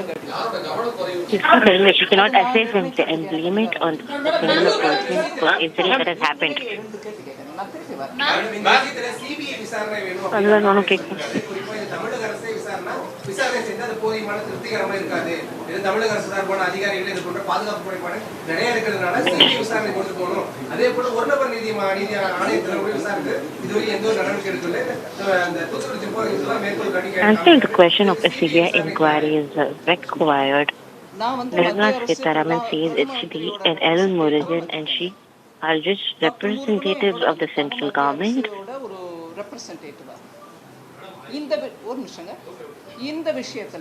And she cannot blame it on a single person, saying that a political leader asking for a severe inquiry, whether it is TVK, DMK or BJP, she cannot answer it at the moment because it does not involve her as a political person now, but as a person representing the central government. இன்னைக்கு வந்து பிரதமர் என்ன அங்க போய் நீங்க 2 பேரும் அதை பார்த்து எல்லாரும் தனிப்பட்ட முறையில் பார்த்து பேசுங்கன்னா சொன்ன பிறகு அங்க பேசுறதுனா She also says that she will be reporting the entire incident what happened within 2 days to Prime Minister Narendra Modi. இது மாதிரியான ஒரு விஷயங்கள் தொடர்ந்து கூட்டங்கள் நடந்துகிட்டு தான் இருக்கு. இது வந்து இதுவரைக்கும் இல்லாத அரசியல் கூட்டங்கள் இந்த மாதிரியான ஒரு இழப்பு நடக்கவே இல்லை. 40 பேர் இருந்தது கோவில்ல, அந்த மாதிரி விஷயம் நடந்தது. இது தொடர்பாக மத்திய அரசும் தலையிட்டு நிறைய சில ஒழுங்குமுறைகளை செயல்படுத்தணும்னு சொல்லக்கூடிய விஷயமா இருக்கும்போது இது மாதிரி அடுத்த கட்டமாக இருக்கக்கூடிய விஷயங்கள்ல மத்திய அரசு சார்பாக ஏதாவது அழுத்தம் கொடுத்து My question about if the central government along with the election commission is imposing on new rules and regulations on a political campaign. She is informing that the condition or situation like this should not happen again, and this is a form of request that is being kept, not as an order of rule or regulation that can be enforced, because all political parties are free to have conduct rallies. And also when asking about the protocols that the central ministry can impose about on the election campaign,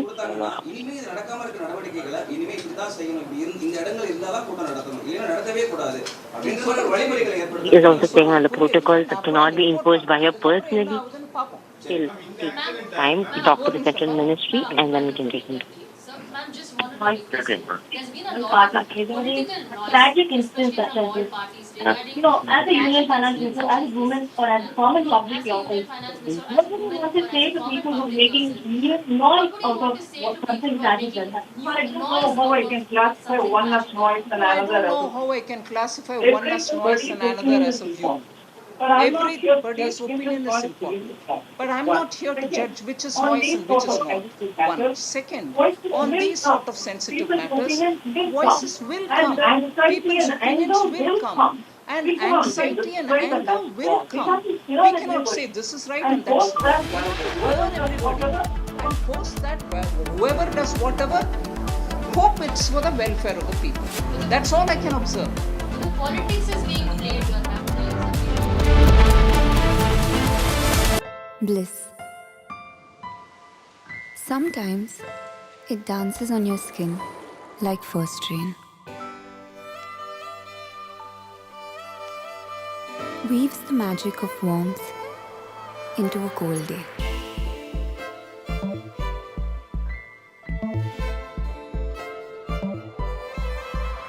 And sometimes it drapes you in colors, fresh and new.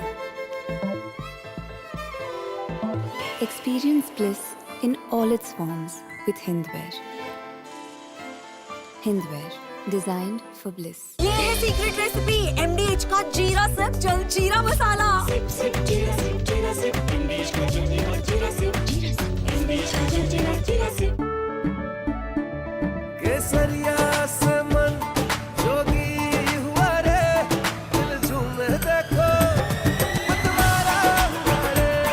केसरिया से मन जोगी हुआ। हर पल मनाओ केसरी त्योहार। विमल, बोलो जुबान केसरी। Our pure shahi paneer masala, delicious, healthy every day.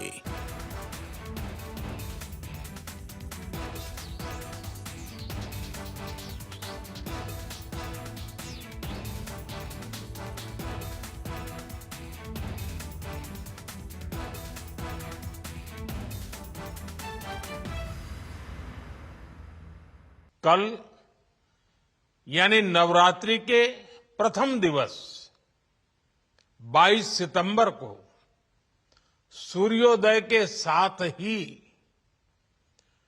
Next generation GST reforms लागू हो जाएंगे।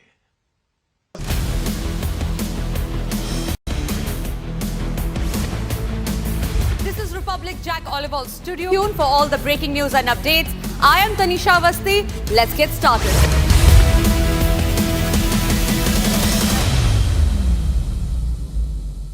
In the global employability rankings by Times Higher Education UK, only the following 6 institutions from India are ranked amongst the top 230 in the world for having the most employable graduates.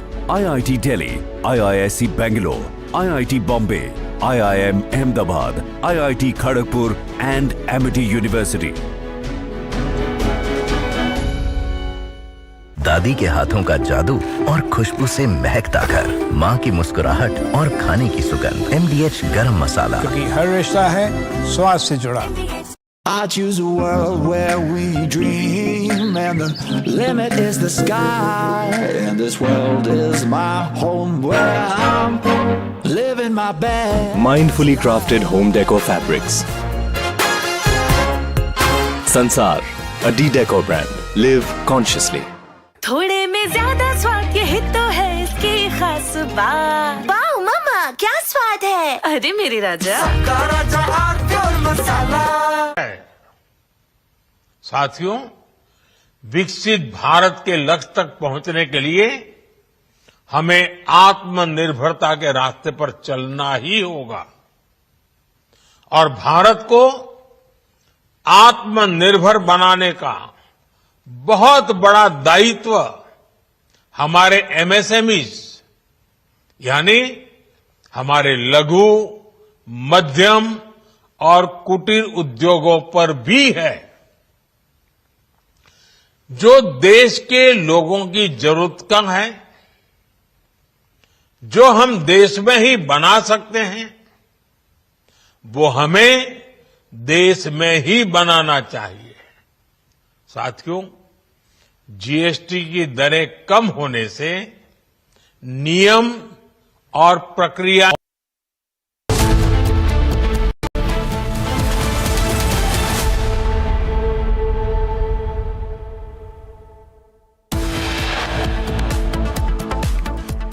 TVK's big charge in Karur tragedy, in fact, says Stampede was engineered by police and DMK. TVK demands CBI probe. Finance Minister Nirmala Sitharaman visits Karur Hospital, meets with the Stampede survivors.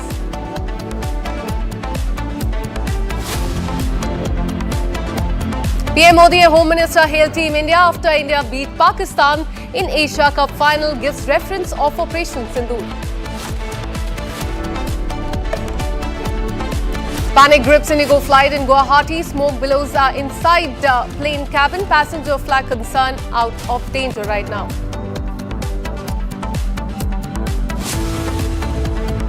Conflict spreads in travel-dominated hilly region of Bangladesh. 3 people have lost their lives. And trouble mounts for Pakistani Prime Minister Shehbaz Sharif. Thousands staged protests in Pakistan-occupied Kashmir demanding reforms.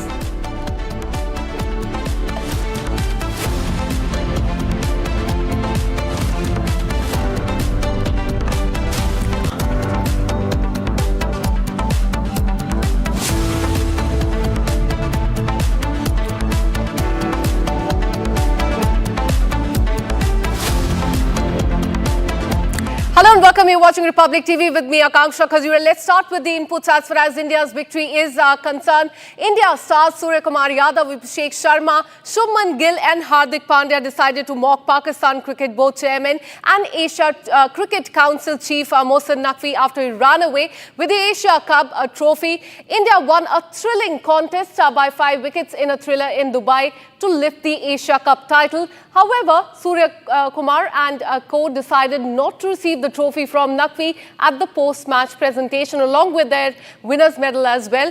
The Indian team celebrated the victory on the empty dais after dignitaries left without the usual symbol of victory from the final. In fact, BCCI secretary has later revealed that Naqvi ran away with the Asia Cup trophy to his hotel room after the Indian players did not accept the title from him. So there on the visuals, in fact, you can see what unfolded after that crucial match. Have a look. नहीं, बहुत अच्छी feeling थी. आप जब एक tournament unbeaten जाते हो तो बहुत अच्छा लगता है आपको. बहुत अच्छी फीलिंग थी पूरी टीम के लिए, पूरे देश के लिए, और बहुत मजा आया. कल रात में आके हम बैठे, थोड़ा टाइम बात की, अच्छा टाइम निकाला और बहुत मजा आया.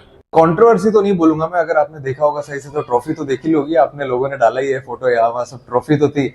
बट जो असली ट्रॉफीज आप जीतते हो वो है जो लोगों का मन जीतते हो, जो प्लेयर्स है उनका भरोसा जीतते हो, जो सपोर्ट स्टाफ है जो उन्होंने भरोसा दिखाया है, जो लोग बिहाइंड द सीन्स काम करते हैं, वो असली ट्रॉफीज है. ये जो मिलने वाली है वो तो चलो एक सिल्वरवेयर है, but at the same time जो इतने लोग काम करते हैं, इतने लोग मेहनत करते हैं ग्राउंड पे, वो असली ट्रॉफी. मैं प्रेस कॉन्फ्रेंस में जब चल के आ रहा था तो मैंने सोचा ऐसा कि इतने भारतीय हैं हम लोग, कुछ छोटा चीज तो हम लोग सपोर्ट कर ही सकते हैं अपनी तरफ से. अगर कुछ अगर धीरे धीरे करके सब लोग हेल्प कर दें तो अच्छा ही हो जाएगा. तो मेरे मन से निकली हुई बात थी. मैं एक्चुअली पूरी लाइन कंप्लीट नहीं कर पाया उस time. Armed forces and victims of Pahalgam बोलना था, बट उसमें सब इतना फटाफट चल रहा था कि उतने अफरा तफरी में कुछ ज्यादा बोल नहीं पाया मैं. बट वो मेरी तरफ से जो मैं कर सकता हूँ उतना तो मैं कर ही सकता हूँ.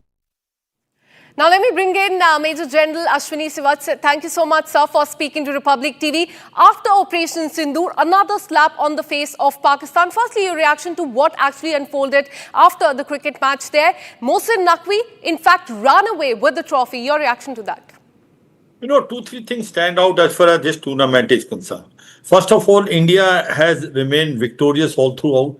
And within a span of 15 days, we have defeated Pakistan 3 times. That is the greatest victory I feel. You feel as an Indian so much proud of your own team. Now, as far as Naqvi is concerned, remember that he is ACC chairman. He is also PCB president, and he is also interior minister in Pakistan government. You know, India has made it very clear that Pakistan represents basically terrorism, and Pakistan is a terror infrastructure is now flourishing. And this is a hub center of terrorism. We are not going to be associated with Pakistan, and India refused to take any trophy from Mohsin Naqvi because he representing a country like Pakistan, which represent terrorism in the world. So therefore, the point is very clear that India is unlikely to accept any trophy from Naqvi. But then the biggest, strangest thing which has happened is Naqvi has run away with the trophy and the medal. this can be a laughable. But you can't, think something better from Pakistan. They can do anything. But my point is, we as an Indian feel so proud of our team that within span of 15 days, we defeated Pakistan 3 times. We remain victorious and we won the Asia Cup. I think this has given us the happiness to all the Indians which had no bound. The cricketers also said that the trophy is not important. It's the cricketers who have won the match and they are the actual trophy. But how should now BCCI approach this entire thing? Because we're learning that they will be filing an official complaint regarding this as well. But what is concerning here is that the trophy has been taken away. Mohsin Naqvi ran away with the trophy. So what should be the future course of action as far as India is concerned, according to you? The point is there is going to be ICC meeting. We are going to raise this issue there. Now remember, this is just a formality that he has to give a trophy to India. But what message has gone to the world is that India refused to take a trophy from Mohsin Naqvi, who is the Interior Minister of Pakistan, also the ACC chairman, also President of PCB. We have sent a message loud and clear. India is not going to take any medal and trophy from Pakistan, which represent terrorists and terrorism in world. So therefore the message is very clear, and we are going to now contest this issue in ICC. We are saying that it's very unprofessional of Mohsin Naqvi to run away with the trophy and the medal. He had no business to that. In case if India refused to take from Mohsin Naqvi, it can be now given by someone else who is number 2 in ACC. The point is that as Pakistan, you can expect anything from them. They have been thoroughly defeated in 3 matches. They stand no chance against India, and then they run away with the trophy. But one thing very clear, that world knows it. Now the Pakistan is thoroughly exposed, and we have shown to the world that India is not going to accept the cross-border terrorism. To my understanding, 2 things stand out nice and proper. One is that we won the trophy, and second thing is how Indian captain Surya Kumar has exposed Pakistan. When he said this victory, the earlier victory which was there, or this tournament, he basically donate, or he basically give it to the armed forces of the country which has won Operation Sindoor, and also dedicate to the victims of Pahalgam. So I suppose that we have made it very clear in the world that the Pakistan is a hub center of terrorism. There are nurseries of terrorists which are flourishing. We have been telling time and again, out of our top 100 terrorists in the world, the 80 terrorists are the one which has either belonged to Pakistan or they have roots in Pakistan. And another very important thing is that for Pakistan is concerned, they keep on telling, in Unj also, they were telling lies that the Pakistan is a victim of terrorism.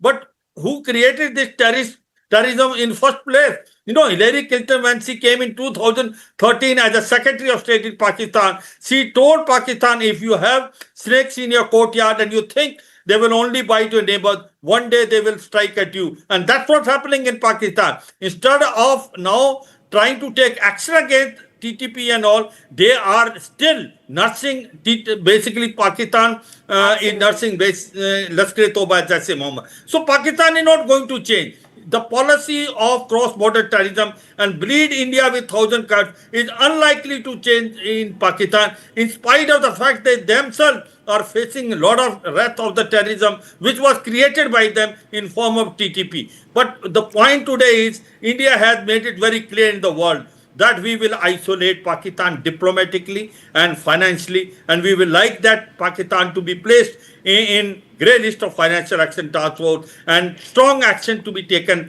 against the ACC chairman Mohsin Naqvi in the ICC coming meeting, where India will bring out this point loud and clear.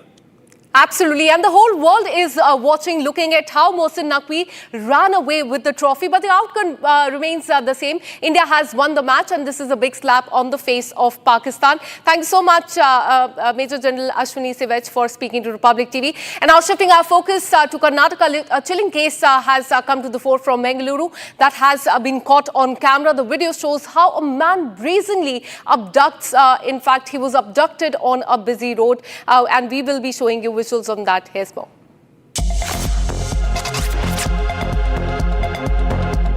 In a shocking incident reported from Mangaluru, the victim was first stopped by 2 bike-worn men.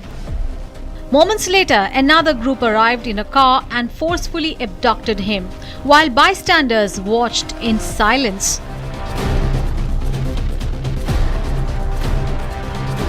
Reports suggest the abduction was carried out to snatch gold bars.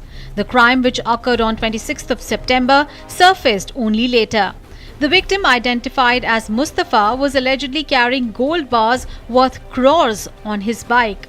Acting on a tip-off, the accused intercepted him and whisked him away in front of a large crowd at around 8:30 p.m. that evening. The chilling visuals of the abduction have since gone viral on social media. The incident took place within Bundelkhand police station limits in Mangaluru. Police have now launched a massive manhunt to trace the kidnappers, with investigations underway. All right, we have breaking news coming in. As far as the stampede in Tamil Nadu is concerned, we are learning that BJP President JP Nadu has constituted a NDA delegation to visit Karur in Tamil Nadu, where the incident took place, to look into the circumstances which led to the stampede, meet with the family members of those who have lost their lives, and submit the report at the earliest. So this is what the Bharatiya Janata Party has decided. Remember, BJP has been saying that this was a failure on the part of the administration. They were also demanding a CBI inquiry into the entire matter and to find out what actually went wrong. Now, 8-member NDA delegation will visit Karur. The dates are still remain. They will be decided, and we're learning that they will be looking into the circumstances which led to the stampede, meet with the family members and submit a report as soon as possible. Let me go across to my colleague Shada, who's been tracking all the details. Shada, when is this 8-member delegation slated to visit Karur in Tamil Nadu? Well, it's suggested that the NDA delegation formed by JP Nadu is set to visit Karur in the coming days. The exact dates is not been given to us yet. So in the upcoming week is what we can expect the leaders of the NDA delegation to come. What we have to notice here is today the Finance Minister Nirmala Sitharaman and Union Minister L. Murugan had come, but they made it very clear that they are here not part of BJP or NDA or as an opposition of DMK or TVK, but as the Finance Minister and Union Minister, as part of the Central Ministry directed by Prime Minister Narendra Modi to take stock and assess the situation and give him a report on what exactly happened. I'll read out the list of the NDA leaders who are to be convened here by JP Nadu. It's Hema Malini MP, who will be the convener of this particular NDA delegation that will be visiting Karur in the next few days. Following her is Anurag Thakur, the MP, Tejasvi Surya, the MP, and also the former DGP of Shri Brajlal will also be here. Apart from that, the Shiv Sena MP and the TDP MP Shrikant Shinde and Putta Mahesh Kumar will also be here, part of the NDA. And also we have Rekha Sharma and Aprajita Sarangi, who will also be visiting Karur as part of the NDA delegation, who will be coming here to assess the situation on what happened in Karur, on what exactly happened in the Stampede tragedy. Also, what we have to note here is that one-man commission is already being implemented by the state government, and the central ministry is waiting for that, because the Ministry of Home Affairs has also asked for a complete report on what, based on this tragedy, on what happened. And Nirmala Sitharaman today made it clear that the central ministry is waiting for the report from the state ministry on this. Absolutely. All eyes will be on this delegation when they will visit Karur, and what will be the outcome. Thanks so much, Radha, for all the details. We'll keep coming back to you for more on this. And now let's get you the top national stories of the day in 1 minute. Bharat 1 Minute, brought to you by Canara Bank. Together we can. Kenyan Navy commander has paid tribute to fallen soldiers by laying a wreath at the National War Memorial in the national capital during his state visit to India. Union Railways Minister Ashwini Vaishnaw flagged off 3 new Amrit Bharat Express trains on the Darbhanga, Ajmer, Muzaffarpur, Hyderabad and the Chapra, Delhi routes at the Anand Vihar terminal in the national capital. Major General of Kenyan Navy has received a Guard of Honor at the South Block lawns in Delhi while on the official visit to India from 28th September to 2nd of October. Uttarakhand Chief Minister Pushkar Singh Dhami flagged off Dr. Bhimrao Ambedkar Social Welfare Multi-Purpose Rath from Dehradun. The convoy shall organize 240 camps aimed at the welfare for the poor in the state of Uttarakhand.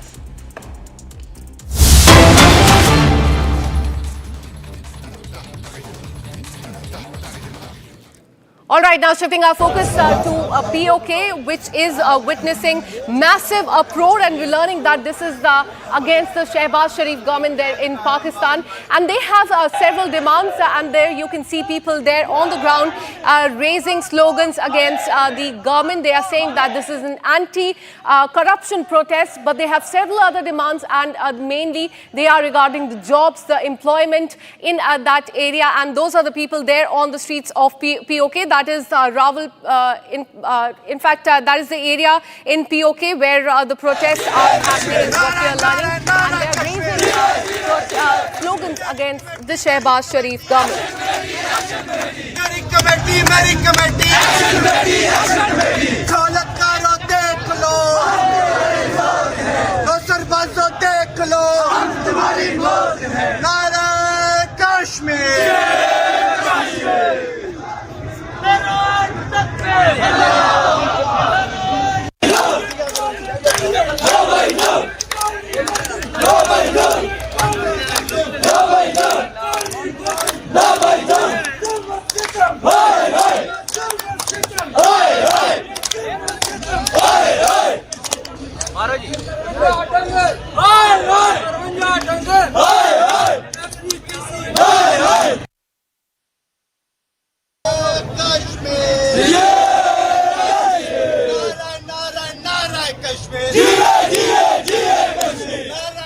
For more on this, let me go across to my colleague Rakshita. Rakshita, massive protest there in POK.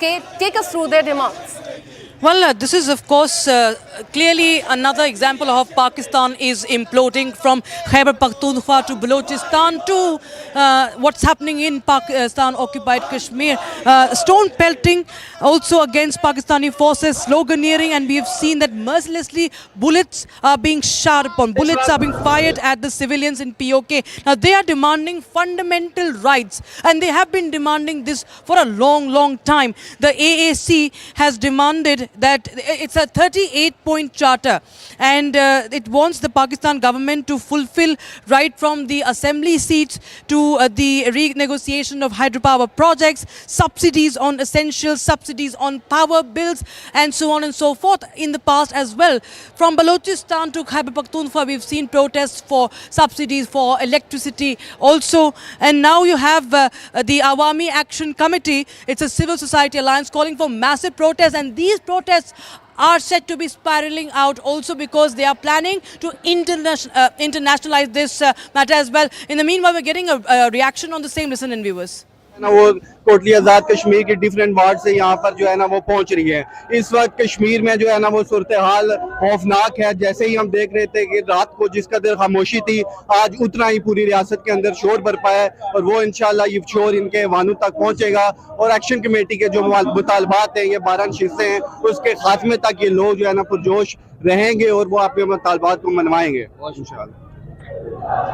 जी मलिक साहब, क्या कहना चाह रहे हैं जी? इस वक्त देख लेंगे सिटिंग एमएलए 5 थे, उन्हें सर जोड़े हुए थे, और इस वक्त अवामी समुद्र फिर एक बार पहुंच चुके हैं। दफा अवाम ने अपना दफा लगा दिया, और हम मुबारकबाद पेश करते हैं अपने ताजरान को, अपने तमाम ही सोसाइटी के, सिविल सोसाइटी के लोगों को, उन्होंने आज इस अपने जो बुनियादी हकूक की जंग है उसमें फ्रंट लाइन पे सब खड़े हैं।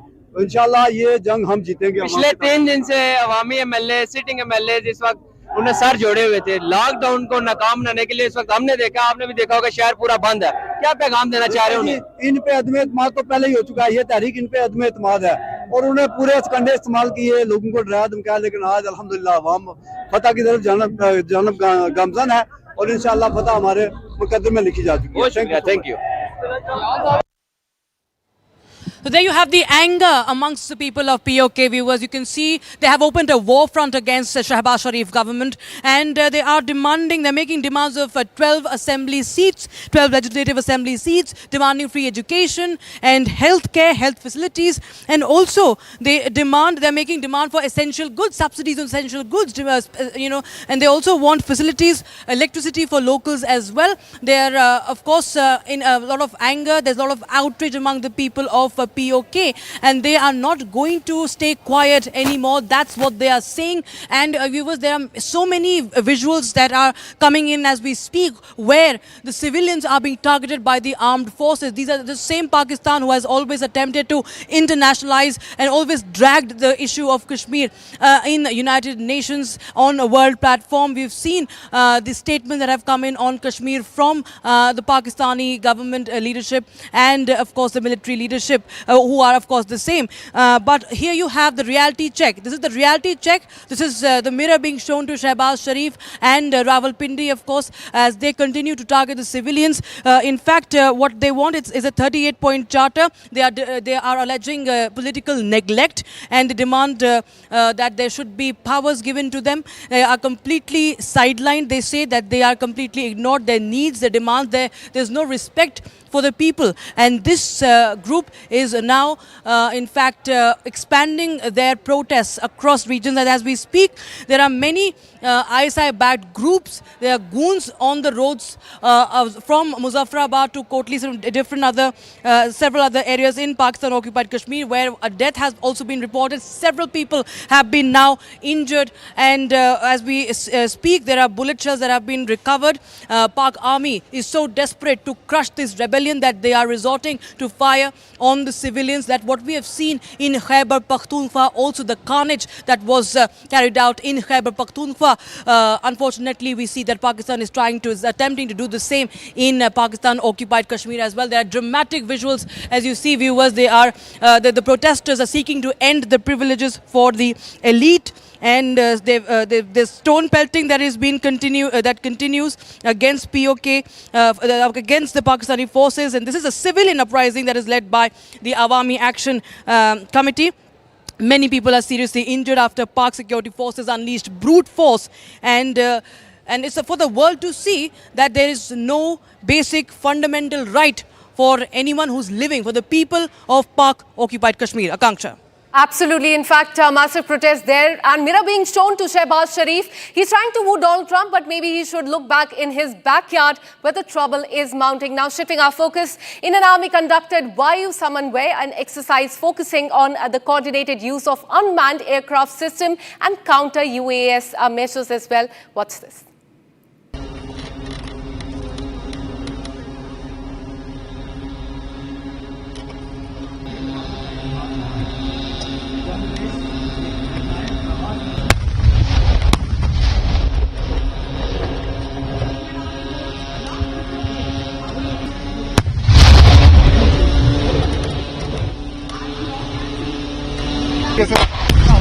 सामने ब्लास्ट हुआ है लगातार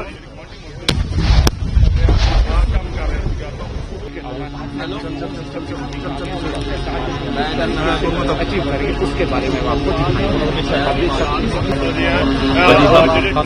भारतीय सेना युद्ध की स्थिति में ड्रोन की चुनौती से और अनमैन्ड एयरक्राफ्ट सिस्टम्स की वायु समन्वय एक एक्सरसाइज चल रही है। ऐसी स्थिति में तैयारी एक सैकड़ों ड्रोन जो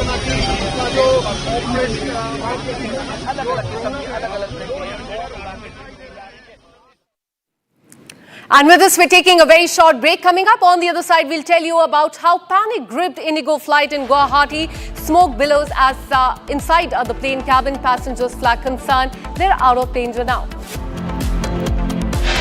And also on the other side, trouble mounts for Pakistani Prime Minister Shehbaz Sharif. Thousands staged protests in Pakistan-occupied Kashmir demanding reforms, and we'll get you more updates on that as well.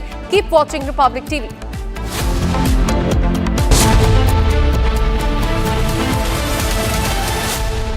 त्योहार भी आ गए और Hyundai super delight days भी। अब हर कदम पे खुशियां बांटेंगी। हर celebration अपना अपना सा लगेगा। यही तो टाइम है प्यार दिखाने का। अपनी फेवरेट हुंडई कार को आपकी मनपसंद हुंडई कारों पर मिल रही है कमाल की डील्स। वैसे लोगे तो आप हुंडई ही, चाहे दिल की सुनो या डील्स की। आधे बाउल दही में 4 चम्मच MDH चटनी पुदीना मसाला डाला, स्टर करो, पुदीना चटनी तैयार। MDH चटनी पुदीना मसाला। केसरिया से मन जोगी हुआ रे, दिल झूमे देखो मतवारा हुआ रे। केसरिया से मन हर पल मनाओ केसरी त्योहार। विमल, बोलो जुबान केसरी। आर प्योर सूजी पास्ता उबालो मिलाओ और खाओ 8 मिनट में तैयार। क्या टेस्ट है सबका राजा आर प्योर मसाला।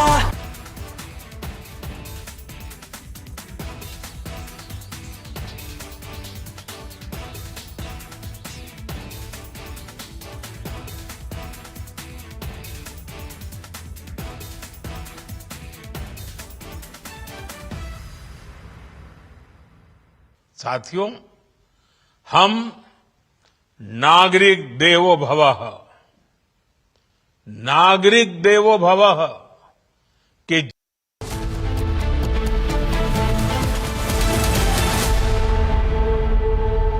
MDH की हल्दी मिर्ची धनिया करे कमाल। ये रंग दे, ये खुशबू दे, ये तीखा, ये कम पड़े। क्या निराला MDH masala. Bliss. Sometimes it dances on your skin like first rain. Weaves the magic of warmth into a cold day.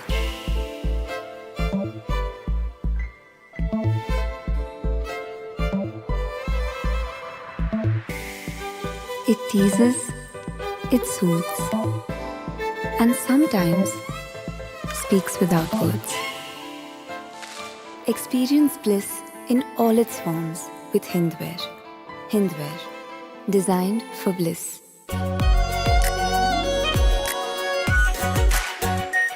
Are pure shahi paneer masala, delicious, healthy, everyday. कल यानी नवरात्रि के प्रथम दिवस 22 सितंबर को सूर्योदय के साथ ही नेक्स्ट जनरेशन जीएसटी रिफॉर्म्स लागू हो जाएंगे। एक तरह से कल से देश में जीएसटी बचत उत्सव शुरू होने जा रहा है।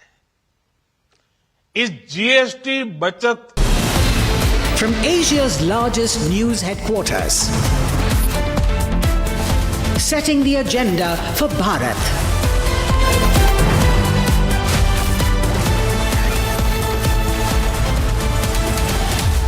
You're watching Republic.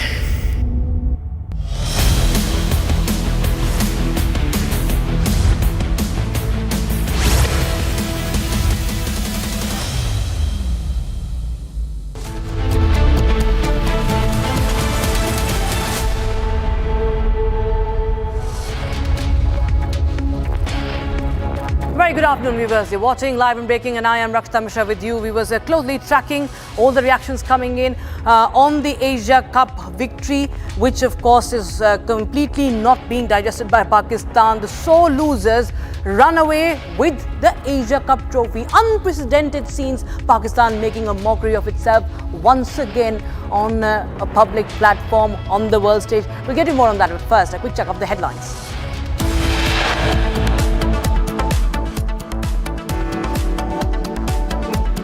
TVK's big charge in Karur tragedy says the stampede was engineered by police and the DMK demands CBI probe.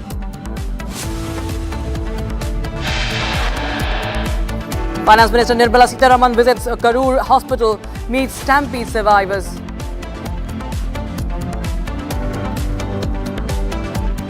Prime Minister Modi and Home Minister hail Team India after India beat Pak in Asia Cup final.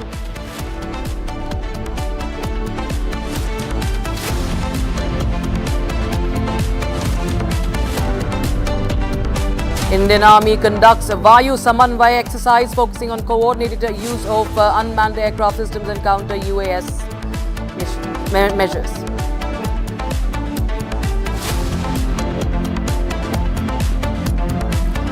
Conflict spreads in tribal-dominated hilly region of Bangladesh. 3 killed in massive protests.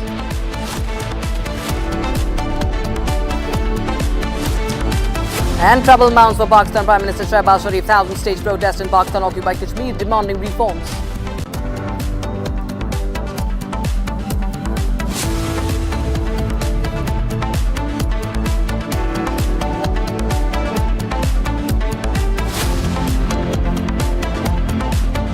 US BJP President JP Nadu has constituted an NDA delegation to visit Karur in Tamil Nadu. The President is set to the Stampede, and he is said to the delegation will be meeting the affected families and submit its report at the earliest. And this comes after Nirmala Sitharaman, the Union Minister, who hails from Tamil Nadu, was in Karur, and she just held a press conference a while ago announcing an NDA delegation to be formed, 8-member delegation to be formed that will be visiting Karur and will be ascertaining what really transpired as the court also hears the case. And this is an 8-member delegation that we're talking about. We will continue to get you more details on that, viewers.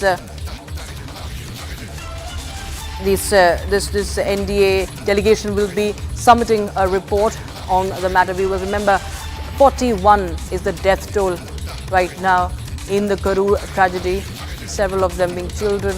41 have been killed, and TVK meanwhile has also alleged that there was a foul play, that it was infiltrated by hooligans who were in cahoots with the DMK, that electricity cut that happened right before Vijay's speech that triggered chaos, he says, was deliberately carried out. There was a deliberate attempt to disrupt and create chaos and commotion during Vijay's rally. And viewers, we see that there will be a delegation now after Nirmala Sitharaman's after her visit. Now it will be an 8-member delegation of the NDA, the ruling coalition, and the political blame game, of course, is unfolding while the families demand justice. The petition has been filed by Vijay's party that says that electricity line was disconnected right before Vijay's speech. He says, TVK says that during the speech, event was infiltrated. The lawyer of TVK says that the incident was solely motivated by the political parties, including DMK and its functionaries, and that the matter is said to be now taken up on Friday, viewers, in the Madras High Court. So this is the breaking news we have right now, that there was a traffic jam that was deliberately, that was in fact orchestrated. There's a reaction coming in on camera by the advocate. Listen in.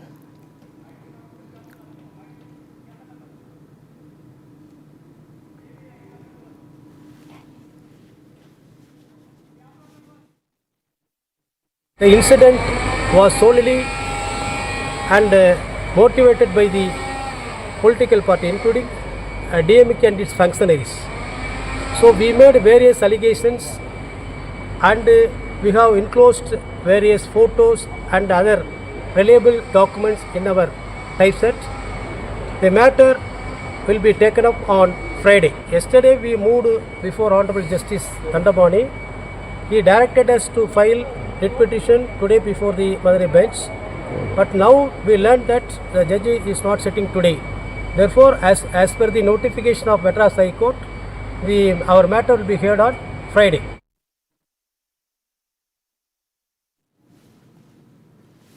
Right. So there you have the advocates' reaction coming in. Sharda joins us live on the broadcast from Karur. Sharda, well, now we know that an NDA delegation, 8-member delegation, will be also soon head to Karur and will submit a report on this, as Nirmala Sitharaman also announced on that. Yes, Rakshita, so this 8-member delegation from the India will also include the MPs from the Shiv Sena and TDP who will be visiting Karur to assess the situation. Today we had Finance Minister Nirmala Sitharaman and Union Minister L. Murugan also coming and visiting the spot where the stampede had happened, visited the hospital to meet the injured, and also Nirmala Sitharaman announced the ex gratia amount that the families of the deceased would be receiving rupees 2 lakhs and the injured will be receiving rupees 50,000 each. And she also said that every victim house that she went to, met them, spoke to them, and also told them if any of them has still not received the amount in the bank accounts, to share their account details with the district collector in Karur, and made sure that before tonight the entire amount that the National Relief Fund would be offering them will be in their accounts. Nirmala Sitharaman also made it very clear that today she was not here part of the NDA or BJP delegation, but came here as part of the central ministry, and said that there will be a report that she would be submitting to Prime Minister Narendra Modi on what happened in Karur and what she learned from visiting the town of Karur today where the Stampede tragedy had happened. She also said that the Minister of Home Affairs had also requested a report from the State Ministry, which will be given to her after the one commission the High Court former judge will be producing before the State Ministry, which will be taken to the Ministry of Home Affairs. Rakshita.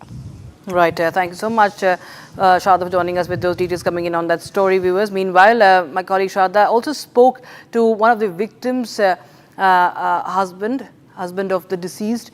He narrated the ordeal, how his family is shattered, it's broken after what happened in Karur. Listen in. பசங்க சின்னவ phone பண்ணி இது மாதிரி 200 காசு கொடுப்பா, நான் முடிவெட்டு போயிட்டு வந்துடுறேன் அப்படின்னா. நான் வேலைக்கு வந்துட்டா காசு என்கிட்ட இல்லைடா, நான் மத்தியானம் தரேன், மத்தியானம் கொடுத்து என்ன பண்ணுறது, இப்போ கொடுப்பா அப்படின்னா. சரி வண்டி எடுத்துட்டாங்க வா அப்படின்னா. அப்புறம் சின்ன பையன் வண்டியில் வந்து ஒத்துறாது பைப்பஸ் ரோட்டில் நீ வந்தாருண்டா அப்படின்னா. சரி அம்மாகிட்ட போனது அம்மாவை பேசுதுன்னா. சரி அம்மாகிட்ட ஃபோனை கொடுத்தியா, ஃபோனு கொடுத்ததுக்கு இது மாதிரி மீட்டிங் கூப்பிட்றாங்க போயிட்டு வந்துட்டேன்னா. நான் வேலை பார்த்துட்டு இருக்கிறேன், நீங்கள் என்னவோ பண்ணுங்க அப்படின்னு சொல்லிட்டு வச்சுட்டு மேடம் சாயங்காலம் வந்து பார்த்தேன். நான் மேடம் போயிருக்க மாட்டேன் தான் நான் வந்து பார்க்குறேன் மீட்டிங்க்கு போயிட்டுனாங்க.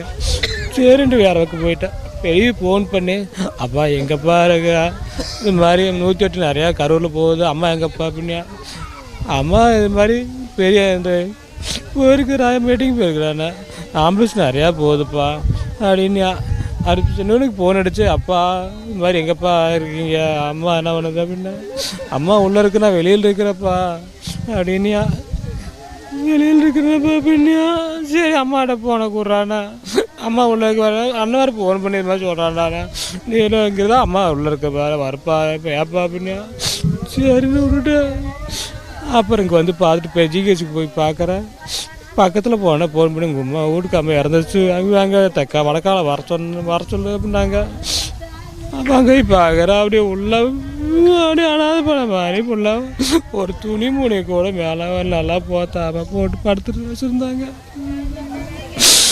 பார்த்துட்டு வந்துட்டு என்னை இப்படி பண்ணிட்டு போயிட்டாலே நான் என்ன பண்ணுவேன். Shifting focus now, viewers, a chilling case of crime in Mangaluru has been caught on camera. This video now shows that a man was brazenly abducted on a busy road. Here's more on the story. In a shocking incident reported from Mangaluru, the victim was first stopped by 2 bike-borne men. Moments later, another group arrived in a car and forcefully abducted him, while bystanders watched in silence.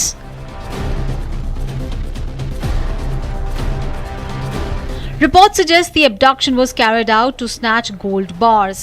The crime, which occurred on 26th of September, surfaced only later. The victim, identified as Mustafa, was allegedly carrying gold bars worth crores on his bike. Acting on a tip-off, the accused intercepted him and whisked him away in front of a large crowd at around 8:30 p.m. that evening. The chilling visuals of the abduction have since gone viral on social media. The incident took place within Bunder police station limits in Mangaluru. Police have now launched a massive manhunt to trace the kidnappers, with investigations underway.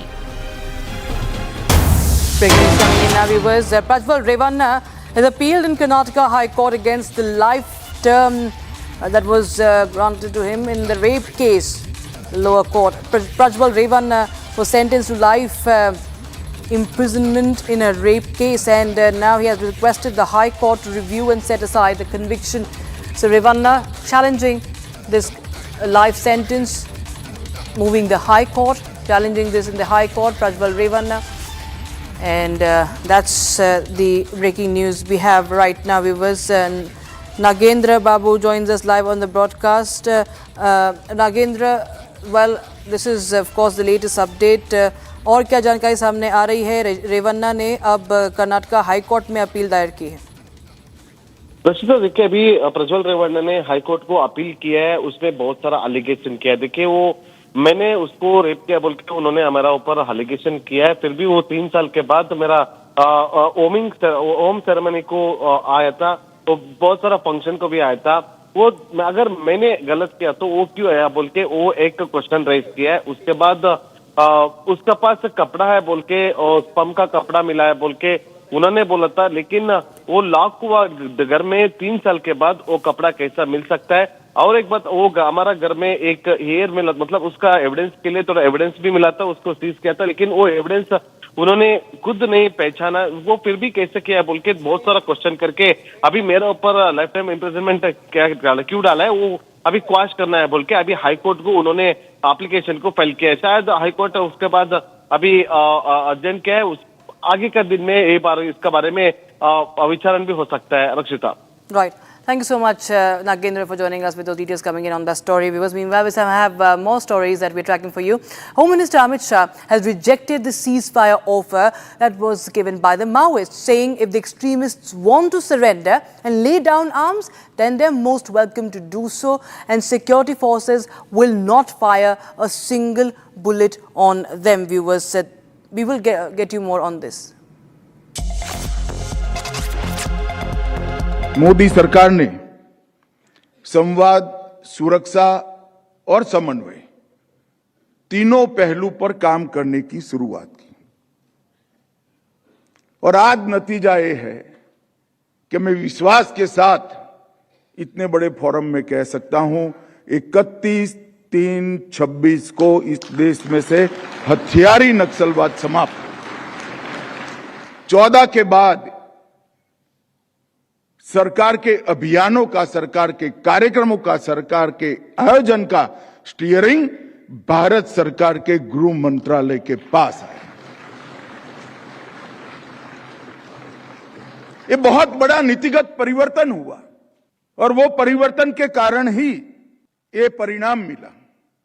Scattered approach की जगह unified और ruthless strategy को अपनाने का काम Bharatiya Janata party की सरकार ने किया और मुझे कोई संकोच नहीं है रूथलेस स्ट्रेटेजी पर शब्द प्रयोग करने में। हमारी सरकार की नीति है जो हथियार छोड़कर सरेंडर होकर आना चाहते हैं उनके लिए रेड कारपेट है। आइए भाई, आपका स्वागत है, आप मार्ग भूले हुए हमारे ही लोग हो।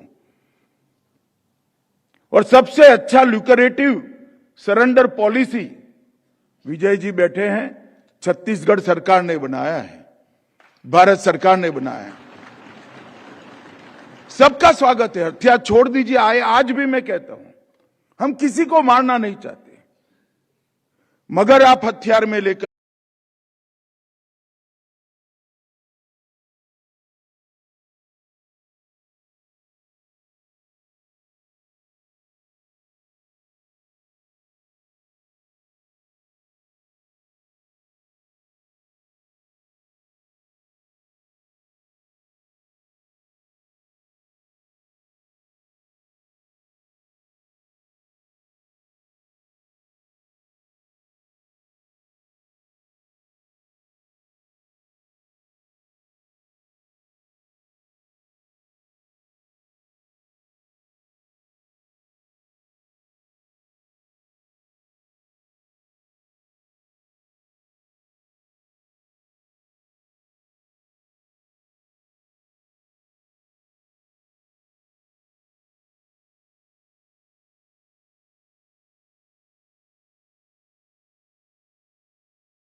Minister Yogi Adityanath held a Janta Darbar today in Lucknow.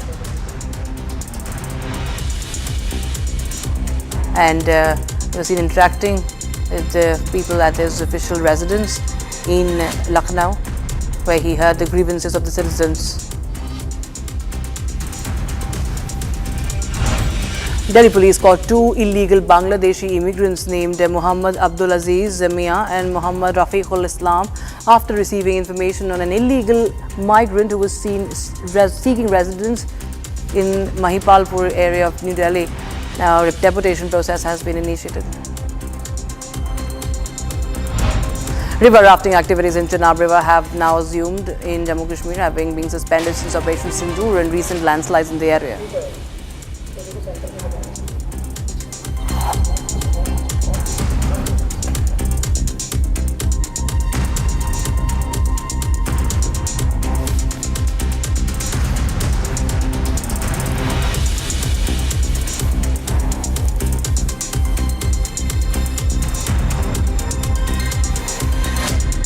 The Indian Army has conducted Vayu Samanvay, an exercise focusing on coordinated use of unmanned aircraft systems and counter UAS measures. Here's a look.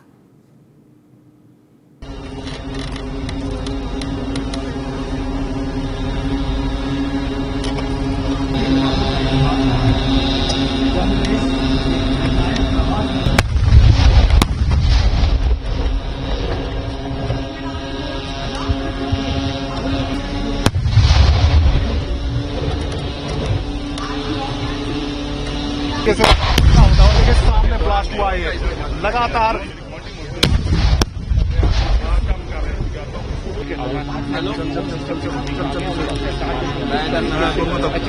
उसके बारे में भारतीय सेना युद्ध की स्थिति में drone की चुनौती से और अनमैन्ड एयरक्राफ्ट सिस्टम्स की वायु समन्वय एक एक्सरसाइज चल रही है और ऐसी स्थिति में तैयार करते हैं एक साथ सैकड़ों ड्रोन जो अलग अलग किस्म की अलग अलग इस समय किस तरीके से Time for a short break, but on the other side, we get you how Bangladesh is again erupting in protest. Conflict spreads in tribal-dominated hilly region, killing 3 people. And trouble mounts for Pakistan. Prime Minister Shehbaz Sharif. 1,000-stage protests against Pak government demanding reforms in Pakistan-occupied Kashmir.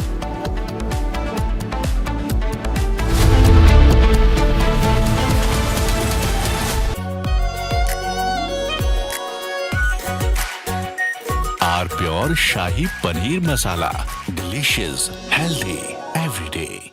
I choose a world where we dream, and the limit is the sky. And this world is my home where I'm living my best. Mindfully crafted home decor fabrics. Sansar, a D-Decor brand. Live consciously. MDH की देगी मीरज, देगी मिर्च का तड़का, अंग अंग फड़का। MDH की देगी मीरज। केसरिया से मन जोगी हुआ रे, दिल झूमे देखो मतवारा हुआ रे। केसरिया से मन जोगी हुआ। हर पल मनाओ केसरी त्योहार। विमल, बोलो।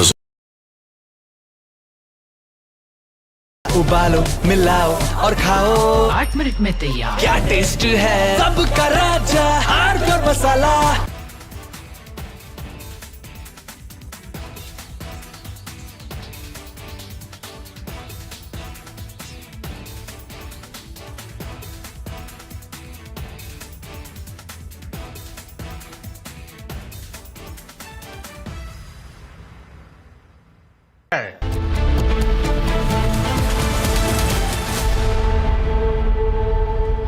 सीक्रेट रेसिपी MDH का जीरा सिप जल जीरा मसाला। सिप सिप जीरा सिप MDH का जल जीरा सिप MDH का जल जीरा SIP.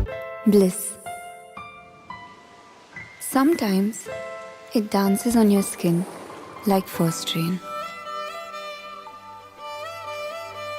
weaves the magic of warmth into a cold day.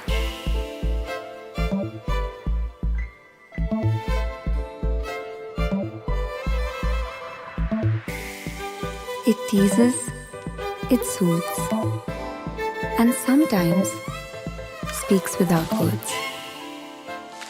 Experience bliss in all its forms with Hindware. Hindware, designed for bliss. थोड़े में ज्यादा स्वाद यही तो है इसकी खास बात। वाओ मामा क्या स्वाद है। अरे मेरे राजा सबका राजा आरती और मसाला। साथियों, हम नागरिक देवो भवः, नागरिक देवो भवः के जिस मंत्र के साथ आगे बढ़ रहे हैं, नेक्स्ट जनरेशन जीएसटी रिफॉर्म में इसकी साफ झलक दिखाई देती है।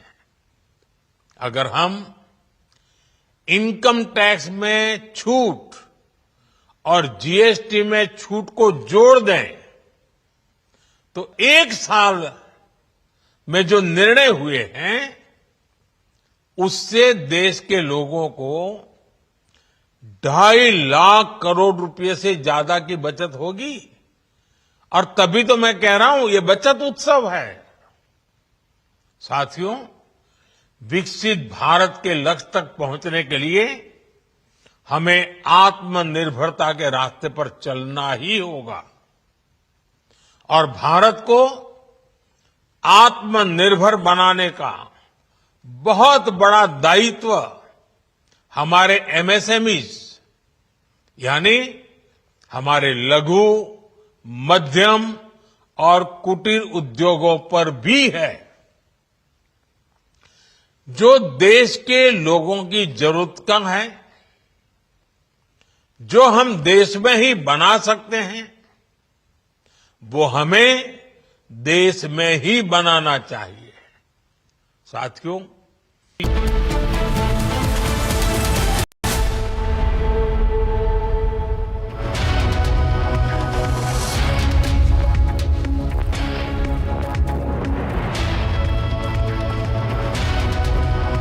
welcome. You're watching Republic TV with me, Akanksha Khajuria. The biggest story that we're tracking today is related to Stampede in Tamil Nadu. 41 people have lost their life 48 hours later.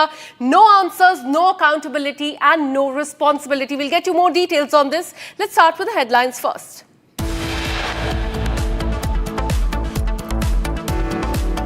TVK's big charge in Karur tragedy says Stampede was engineered by police and DMK demands a CBI probe. Finance Minister Nirmala Sitharaman visits Karur Hospital in Tamil Nadu, meets with the Stampede survivors.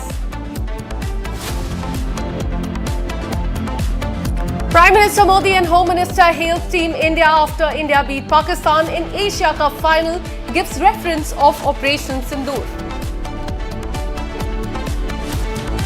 Indian Army conducts Vayu Samanvay, an exercise focusing on coordinated use of unmanned aircraft system and counter unmanned aircraft measures. In Bangladesh, conflict spreads in tribal-dominated hilly area.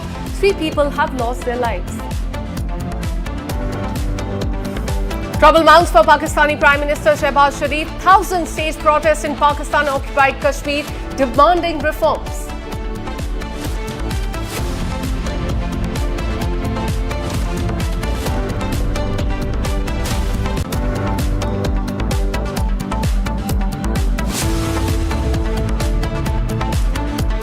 Let's start with the breaking updates coming in from Madhya Pradesh. A woman's body was found in the river is what we're learning. Very concerning news coming in from Madhya Pradesh.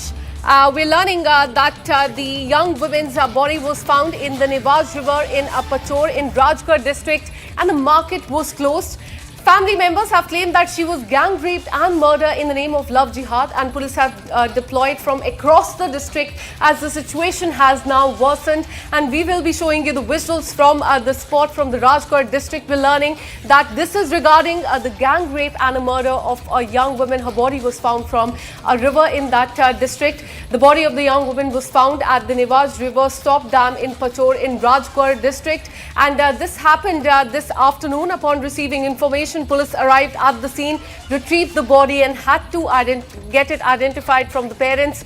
The deceased, believed to be around 20-year-old, was missing since Saturday night, and she belongs to the Jat community. We're learning that the family has claimed that she was gang raped and murdered in the name of love jihad. Now, the situation has turned worse in Rajkot district of Madhya Pradesh, and we're learning that police has been deployed from all across the state to this particular district, Rajkot district, as the situation has worsened. So the family claims that this is a case of love jihad. She was gang raped and then murdered, and then her body was thrown in the Nevaz River in Pachor in Rajkot district. And this is a very concerning news coming in from Rajkot district. We're learning that because the situation has turned bad there, the market has been closed, the security has been heightened there, and the family claims that this is a case of love jihad that has come to the fore, and she was gang raped and murdered. The body of a young woman was found at the Nevaz River, which is in Pachor district, on Monday afternoon. And upon receiving information, police arrived at the scene, retrieved the body and got it identified by the parents. Now, this is a big claim that is coming from the family, that this is the case of love jihad.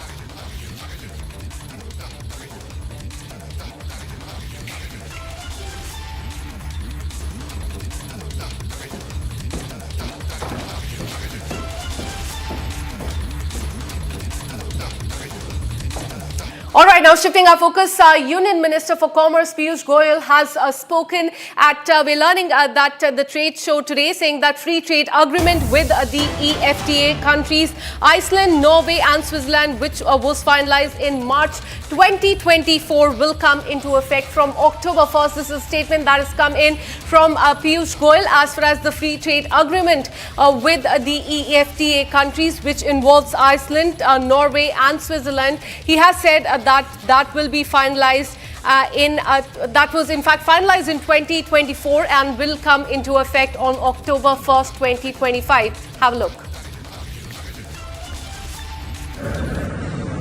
इनका एक समूह है एफ्टा, European free trade association. उन चारों देशों का free trade agreement मार्च 2024 में हमने फाइनल किया था. वो 1 अक्टूबर से लागू हो जाएगा और उसका लाभ आप सब ले पाएंगे. इनका एक समूह है एफ्टा, यूरोपियन फ्री ट्रेड एसोसिएशन. उन चारों देशों का फ्री ट्रेड एग्रीमेंट मार्च 2024 में हमने फाइनल किया था. वो 1 अक्टूबर से लागू हो जाएगा और उसका लाभ आप सब ले पाएंगे. इनका एक समूह है एफ्टा, यूरोपियन फ्री ट्रेड एसोसिएशन. उन चारों देशों का फ्री ट्रेड एग्रीमेंट मार्च 2024 में हमने फाइनल किया था. वो 1 अक्टूबर से लागू हो जाएगा और उसका लाभ आप सब ले पाएंगे. And it's a big day for India. India has won the Asia Cup 2025. But what actually unfolded after India won this match is quite shocking, and we will get you more details on that. Surya Kumar Yadav, Abhishek Sharma, Shubman Gill and Hardik Pandya, they decided to in fact mock the Pakistan Cricket Board Chairman and Asian Cricket Council Chief Mohsin Naqvi. After he ran away with the Asia Cup trophy, India won a thrilling contest by 5 wickets in a thriller in Dubai to lift the Asia Cup title. title. However, Surya Kumar and co decided not to receive the trophy from Mohsin Naqvi at the post-match representation along with their winner medals. The Indian team celebrated their victory on the empty dais after the dignitaries left without the usual symbol of victory from the final. BCCI Secretary Devajit Saikia has revealed that Mohsin Naqvi ran away with the Asia Cup trophy to his hotel room after the Indian players did not accept the title from him. Have a look at what Surya Kumar Yadav said after this big victory. बहुत अच्छी feeling थी। आप जब एक tournament unbeaten जाते हो तो बहुत अच्छा लगता है आपको। बहुत अच्छी फीलिंग थी पूरी टीम के लिए, पूरे देश के लिए, और बहुत मजा आया। कल रात में आके हम बैठे, थोड़ा टाइम बात की, अच्छा टाइम निकाला और बहुत मजा आया। कंट्रोवर्सी तो नहीं बोलूंगा मैं, अगर आपने देखा होगा सही से तो ट्रॉफी तो देखी होगी आपने, लोगों ने डाला ही है फोटो, यहाँ वहाँ सब ट्रॉफी तो थी, बट जो असली जो इतने लोग काम करते, इतने लोग मेहनत करते ग्राउंड पे, वो असली ट्रॉफी है। और उसके कप्तान सूर्य कुमार यादव और उनके सारे साथी बधाई के पात्र हैं। प्रधानमंत्री श्री नरेंद्र मोदी जी ने बहुत स्पष्ट रूप से कहा कि ऑपरेशन सिंदूर हो या खेल का मैदान, निष्कर्ष एक ही है, भारत की शानदार जीत। परंतु बहुत दुख का विषय है, यद्यपि आश्चर्य का विषय नहीं है, कि कांग्रेस के नेता राहुल गांधी जी अथवा प्रियंका गांधी जी का अभी तक एक भी बधाई का संदेश भारतीय क्रिकेट टीम के लिए नहीं आया है। मैं उनसे कहना चाहता हूं, खेलों को राजनीति से अलग रखिए। आपके मन में प्रधानमंत्री जी के लिए जिस भी प्रकार की खीज हो, ईर्ष्या हो, द्वेष हो, इन्फीरियरिटी कॉम्प्लेक्स हो, उस कारण से भारतीय क्रिकेट टीम के खिलाड़ियों के शानदार प्रदर्शन के ऊपर उसकी छाया मत पड़ने दीजिए अपनी इन्फीरियरिटी कॉम्प्लेक्स की। दूसरी बात यह है जो और भी अधिक चिंतनीय है कि अभी उस समय यूपीए सरकार के गृह मंत्री, जो पूर्व में वित्त मंत्री भी रहते, चिदंबरम साहब का एक बयान आया है जिसमें उन्होंने कहा है कि 26/11 के हमले के बाद गृह मंत्री जब वो बने तो उनका विचार था कि पाकिस्तान पे कार्रवाई होनी चाहिए, पर तत्कालीन पार्टी के नेतृत्व ने उसकी अनुमति नहीं दी। अब इससे बहुत साफ हो जाता है कि पाकिस्तान के साथ डील करने के लिए उनके मन का भाव क्या था। और मात्र 26/11 हमले के 9 महीने बाद इजिप्ट के शर्म अल शेख में, अर्थात एक न्यूट्रल डेस्टिनेशन पर, पाकिस्तान के साथ ज्वाइंट डिक्लेरेशन जुलाई 2009 में साइन किया गया। और दुख की बात यह है, और आश्चर्यजनक दुख की बात यह है कि ज्वाइंट डिक्लेरेशन में बलूचिस्तान का भी मेंशन किया गया। यानी एक प्रकार से हम उस झूठ को भी स्वीकार करने को तैयार हो गए थे कांग्रेस के द्वारा, जो पाकिस्तान द्वारा फैलाया गया है कि मानो बलूचिस्तान में हमारा इन्वॉल्वमेंट हो। इससे बहुत साफ है कि जंग का मैदान हो या कूटनीति का मैदान या खेल का मैदान, हमेशा पाकिस्तान का मार्ग प्रशस्त करने के लिए कांग्रेस और इंडी गठबंधन के लोग तैयार रहते हैं। और यहां पर भी ये वही लोग षड्यंत्र कर रहे थे कि मेजबान देश यूनाइटेड अरब अमीरात, जिससे भारत के बहुत मधुर संबंध हैं और हमारे साथ उनका बहुत व्यावसायिक रिलेशन है, वहां पर खेल में यदि भारत न जाए और उस कारण से खटास उत्पन्न हो, उसके लिए जो लोग प्रयत्नशील थे, वो भारतीय टीम की इस विक्ट्री पर एक शब्द बोलने के लिए उनके मुंह से नहीं निकल रहा है। इससे यह बात स्पष्ट हो जाती है कि कांग्रेस पार्टी पाकिस्तान के पक्ष के हर प्रोपोगंडा में पाकिस्तान का साथ देने को तैयार है। वो इंटरनेशनल डिप्लोमेसी का विषय हो, वो तथाकथित भारत विरोधी प्रोपेगेंडा का विषय हो, और अथवा खेल का मैदान हो। ऑपरेशन सिंदूर के समय जितनी सुर्खियां कांग्रेस और इंडी गठबंधन के लोगों ने पाकिस्तानी मीडिया में बटोरी थी, और जिन्होंने कितना मुंह खोल खोल कर क्या क्या नहीं बोला था, जो भारत और भारतीय सेना का मनोबल कम करने वाला हो, वो जो भारतीय सेना का मनोबल कम करने में जमीन आसमान एक करे दे रहे थे, वो आज भारतीय खिलाड़ियों का मनोबल बढ़ाने के लिए एक शब्द नहीं बोल रहे हैं। इसलिए इससे एक बात साफ हो जाती है, गठबंधन का नाम इंडिया रख लेने से दिल में इंडिया नहीं आ जाता है। इस घटना से बहुत साफ है। All right, so the whole world watched as Mohsin Naqvi ran away with the trophy to his hotel room, and a big embarrassing moment for Pakistan. And now we're shifting our focus to Ladakh. 5 days after the violent clashes took place there, 4 people lost their life. We're learning that Leh Apex body has moved out of the talks with the central government, saying that no talks will take place until the peace is restored. Remember, talks were slated to happen today in the national capital. Representatives from Ladakh, comprising member of the Leh Apex body and the Kargil Democratic Alliance, were slated to hold talks with the officials of Ministry of Home Affairs, and they were slated to also raise demands regarding the indiscriminate firing, as they stated, with the Ministry of Home Affairs. But we are learning that now they have opted out of these talks with the Ministry of Home Affairs, saying that no talks with union government until the peace is restored. And that is what the Leh Apex body and in fact the other Kargil Democratic Alliance has said. They were slated to hold talks with the officials in the national capital today, but now they have said that they will not go ahead with it, and in fact there cannot be any talks before any peace is restored.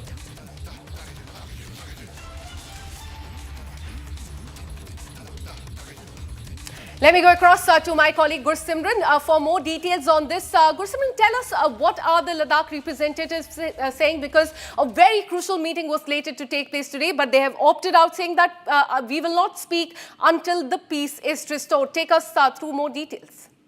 See, earlier it was being said that it will be on 29th, then it was deferred to 30th, and tomorrow it was to take place. But now the Leh Apex body has moved out of the talks. A couple of minutes back, speaking on the press conference that was here by the Leh Apex body, its chairman Thupsang Shivang has said that after considering what the situation is prevailing on the ground, we have decided that we will not be part of the talks that will take place with the union government. They said that for the talks to happen, the union government needs to restore the peace, and they need to ensure that the peace is here on the ground, because due to the prevailing situation, it is not possible for them to be part of the talks. This comes at a time when we are witnessing that the Kargil Democratic Alliance is already in the national capital, and they were very hopeful, because this morning when I spoke to Sajjad Kargili, he said that tomorrow the talks are going to happen. But now a new move being taken by the Leh Apex body, in which they have decided that they will not be part of the talks. So now it has to be seen how things move out, because they have leveled serious allegations against the Lieutenant Governor Kavindra Gupta,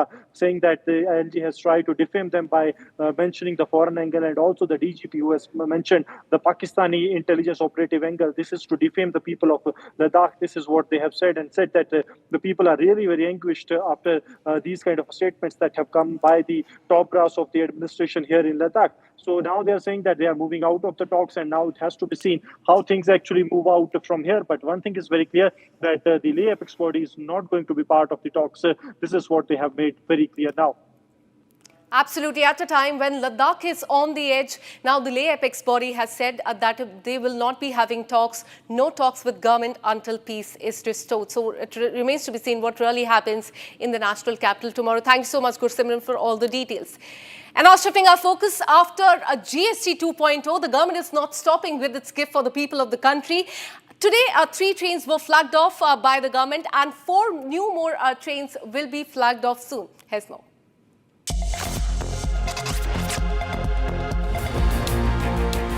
Union Railways Minister Ashwini Vaishnav has flagged off 3 new Amrit Bharat Express trains, giving a festive boost to passengers in Bihar.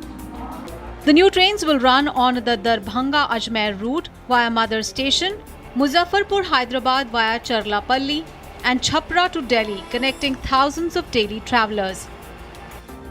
Speaking at the launch, Vaishnav thanked Prime Minister Narendra Modi for what he called a Navratri gift to the people of Bihar. इस पावन नवरात्रि के समय में जो माननीय प्रधानमंत्री जी ने GST बचत उत्सव का बड़ा उपहार दिया हम सबको, उसके लिए मैं सबसे पहले माननीय प्रधानमंत्री जी को बहुत बहुत हार्दिक धन्यवाद देना चाहूँगा और उनका अभिनंदन करना चाहूँगा. He said that under Prime Minister Modi, railway investment in Bihar has jumped from just 1,000 crore rupees a decade ago to 10,000 crore rupees today, with projects worth 1 lakh crore already underway. The minister also announced that a record 12,000 special trains will be run for Chhath and Diwali, with over 10,000 already notified and another 150 kept ready for emergency demand. Chhath और दीपावली पे record संख्या में 12,000 special trains, last year 7,500 special trains की थी, और इस बार प्रधानमंत्री जी ने हमको मार्गदर्शन दिया, तो 12,000 स्पेशल ट्रेन, जिसमें करीब 10,500 ऑलरेडी नोटिफाई हो चुकी हैं और 150 ट्रेन रखी जाएंगी अनरिजर्व्ड, जिससे कि अचानक लास्ट में कहीं से मेजर डिमांड आती है तो वहाँ पर डिप्लॉय कर सकें।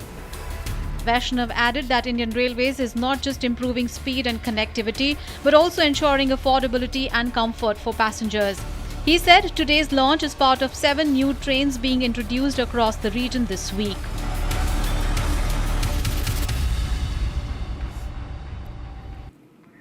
And now shifting our focus to Andhra Pradesh, we're learning a very concerning story coming in from there. A minor polytechnic student has been thrashed, beaten inside the hostel room over an affair with a girl. FIR has been filed against 6 students after parents of the victim registered and filed a complaint. A polytechnic student from Siddhartha Engineering College in Puttur area of Tirupati district of Andhra Pradesh was brutally thrashed and beaten up by the seniors over his affair, as they're saying, with a girl in the college.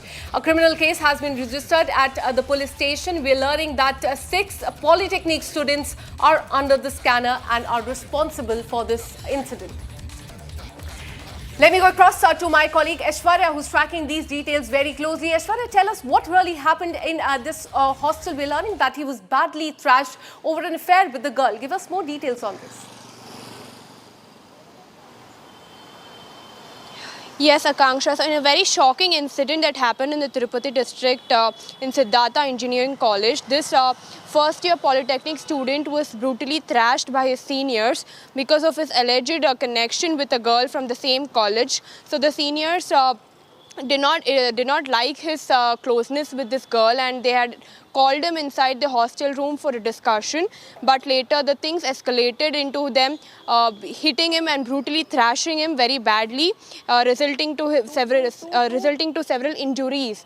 So after which the parents had filed a complaint in the police station, and a criminal case is registered against 6 students who are also. All right, now shifting our focus to a chilling case of crime that has come to the fore from Mangaluru is what we're learning. Have a look.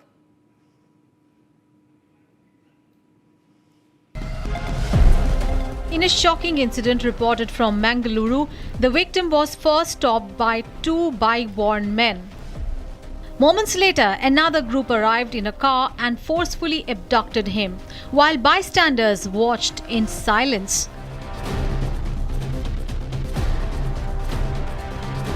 Reports suggest the abduction was carried out to snatch gold bars. The crime, which occurred on 26th of September, surfaced only later. The victim, identified as Mustafa, was allegedly carrying gold bars worth crores on his bike. Acting on a tip-off, the accused intercepted him and whisked him away in front of a large crowd at around 8:30 p.m. that evening. The chilling visuals of the abduction have since gone viral on social media. The incident took place within Bunder police station limits in Mangaluru. Police have now launched a massive manhunt to trace the kidnappers, with investigations underway. And now let's have a look at the top national stories of the day in 1 minute. Bharat 1 Minute brought to you by Canara Bank. Together we can. UP Chief Minister Yogi Adityanath held a Janta Darshan at his official residence in Lucknow earlier today, where he heard the grievances of the citizens of UP. The Delhi police caught 2 illegal Bangladeshi residents after receiving information of an illegal immigrant who was seeking residence in the Mahipalpur area of the national capital. Deputation process has now been initiated.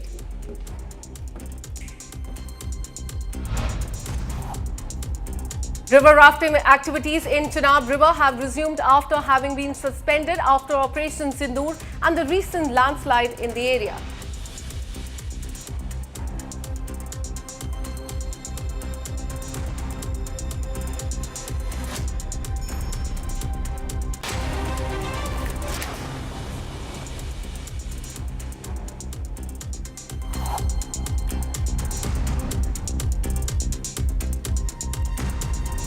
And now shifting our focus, we are learning that as far as the Union Home Minister is concerned, he has rejected the ceasefire offer given by the Maoists, saying if the extremists want to surrender and lay down arms, they are most welcome to do so, and security forces would not fire a single bullet on them. Modi सरकार ने संवाद, सुरक्षा और समन्वय तीनों पहलू पर काम करने की शुरुआत की और आज नतीजा ये है कि मैं विश्वास के साथ इतने बड़े फोरम में कह सकता हूं 31/3/26 को इस देश में से हथियारी नक्सलवाद समाप्त, 14 के बाद सरकार के अभियानों का, सरकार के कार्यक्रमों का, सरकार के आयोजन का स्टीयरिंग भारत सरकार के गृह मंत्रालय के पास है। ये बहुत बड़ा नीतिगत परिवर्तन हुआ और वो परिवर्तन के कारण ही ये परिणाम मिला। स्कैटर्ड अप्रोच की जगह यूनिफाइड और रूथलेस स्ट्रेटेजी को अपनाने का काम भारतीय जनता पार्टी की सरकार ने किया और मुझे कोई संकोच नहीं है रूथलेस स्ट्रेटेजी पर शब्द प्रयोग करने में। हमारी सरकार की नीति है जो हथियार छोड़कर सरेंडर होकर आना चाहते हैं उनके लिए रेड कारपेट है। आइए भाई, आपका स्वागत है, आप मार्ग भूले हुए हमारे ही लोग हो। और सबसे अच्छा lucrative surrender policy Vijay ji बैठे हैं, छत्तीसगढ़ सरकार ने बनाया है, भारत सरकार ने बनाया है। सबका स्वागत है, हथियार छोड़ दीजिए। आज भी मैं कहता हूं, हम किसी को मारना नहीं चाहते, मगर आप हथियार में लेकर निर्दोष आदिवासियों को मारना चाहते हैं तो मेरी सरकार का धर्म है इनको बचाना और आपका सामना। And now shifting our focus, Indian Army conducted Vayu Samanvay today, an exercise focusing on the coordinated use of the unmanned aircraft system UAS and the counter UAS measures as well. Have a look.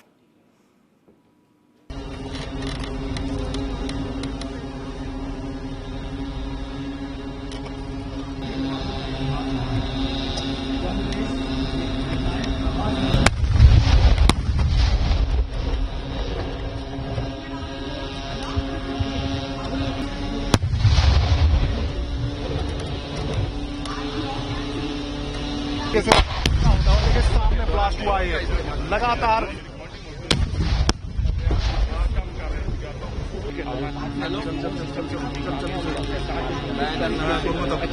उसके बारे में भारतीय सेना युद्ध की स्थिति में drone की चुनौती से और अनमैन्ड एयरक्राफ्ट सिस्टम्स की वायु समन्वय एक एक्सरसाइज चल रही है। ऐसी स्थिति में तैयारी करते हैं एक सैकड़ों drone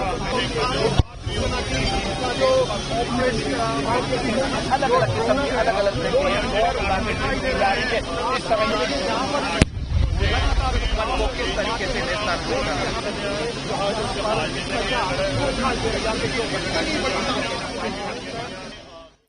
And with this, we're taking a very short break. Coming up on the other side, we'll give you more details about the deadly stampede in Tamil Nadu and TVK's big charge saying that stampede was engineered by police and the DMK cadres demands a CBI probe. And also on the other side, conflict spreads in tribal-dominated hilly region of Bangladesh. Unfortunately, 3 people have lost their life. We'll get you more updates on this as well after this very short break. Stay with us.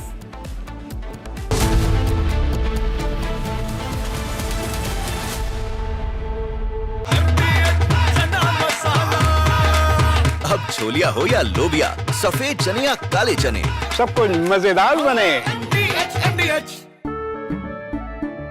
केसरिया से मन जोगी हुआ रे, दिल झूमे देखो मतवारा हुआ रे। केसरिया से मन जोगी हुआ। हर पल मनाओ केसरी त्योहार। विमल, बोलो जुबान केसरी।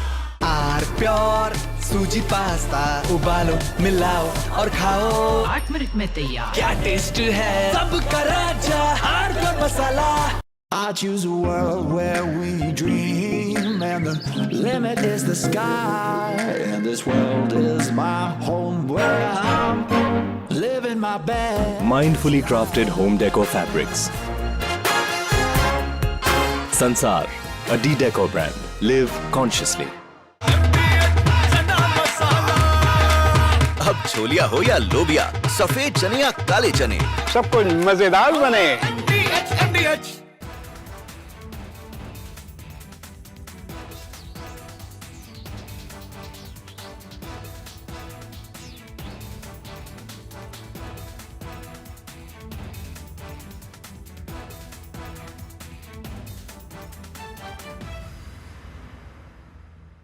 कल यानी नवरात्रि के प्रथम दिवस 22 सितंबर को सूर्योदय के साथ ही नेक्स्ट जनरेशन जीएसटी रिफॉर्म्स लागू हो जाएंगे। एक तरह से कल से देश में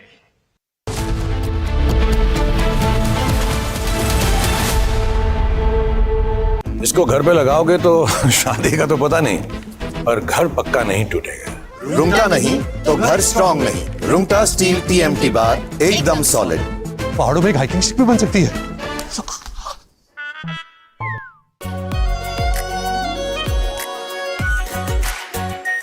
are pure shahi paneer masala, delicious, healthy everyday.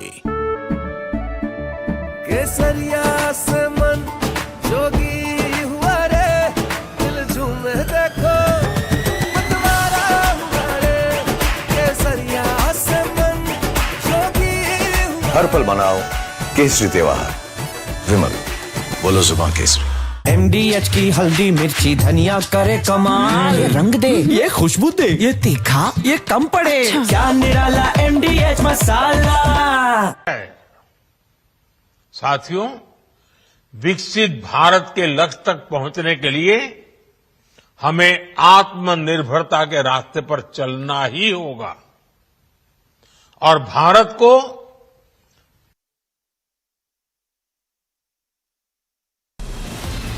From Asia's largest news headquarters, setting the agenda for Bharat.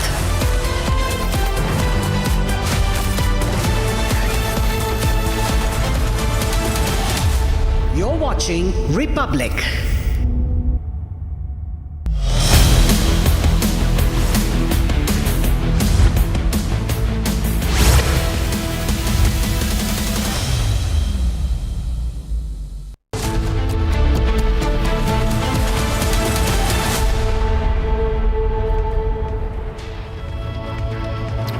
Welcome back, friends. After the misfortune and the tragedy panning out in Karur of Tamil Nadu, now it's the turn of very unfortunate politics that we are seeing and between all the sides. That's going to be our focus, in fact, prime time debate. But let's begin 5 p.m. with headlines first. TVK's big charge in Karur tragedy says a stampede was engineered by police and DMK demands CBI probe. For Finance Minister Nirmala Sitharaman visits Karur Hospital, meets the stampede survivors.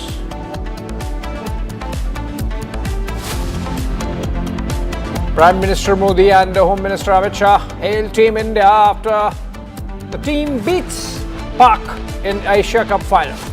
Gives reference of Operation Sindhu. Indian Army conducts Vayu Samanvay and exercise focusing on the coordinated use of unmanned aircraft systems and counter-UAS measures.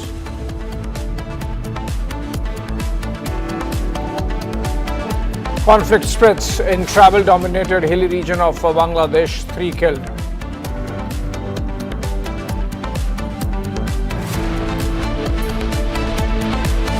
Trouble month for Pakistan. Prime Minister Shehbaz Sharif, thousands staged protests in Pakistan-occupied Kashmir demanding reforms.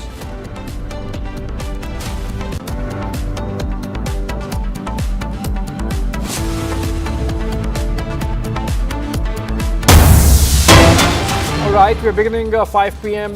With a breaking news development coming in. Good news there on economy front. India's industrial production grows at 4%, has grown at 4% in the month of August. That's what the government data says. Quick estimates of the Index of Industrial Production, IIP, and use-based index for month of August 2025 has grown at 4%. Is the message coming out of the estimates. The mining sector is growing at 6%. The All India Index of Industrial Production recorded 4% growth. If you look at manufacturing sector, manufacture of basic metals at 12+%, and manufacture of motor vehicles, trailers, tractors and semi-trailers at 9.8% grew at a fast clip.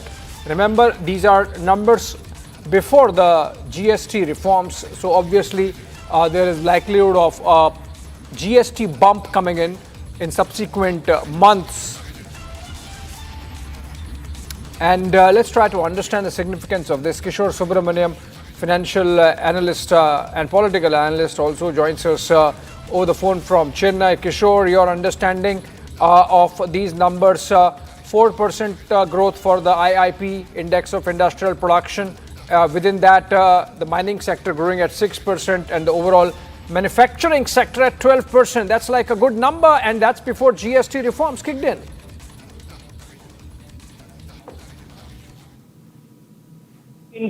For 0.5%.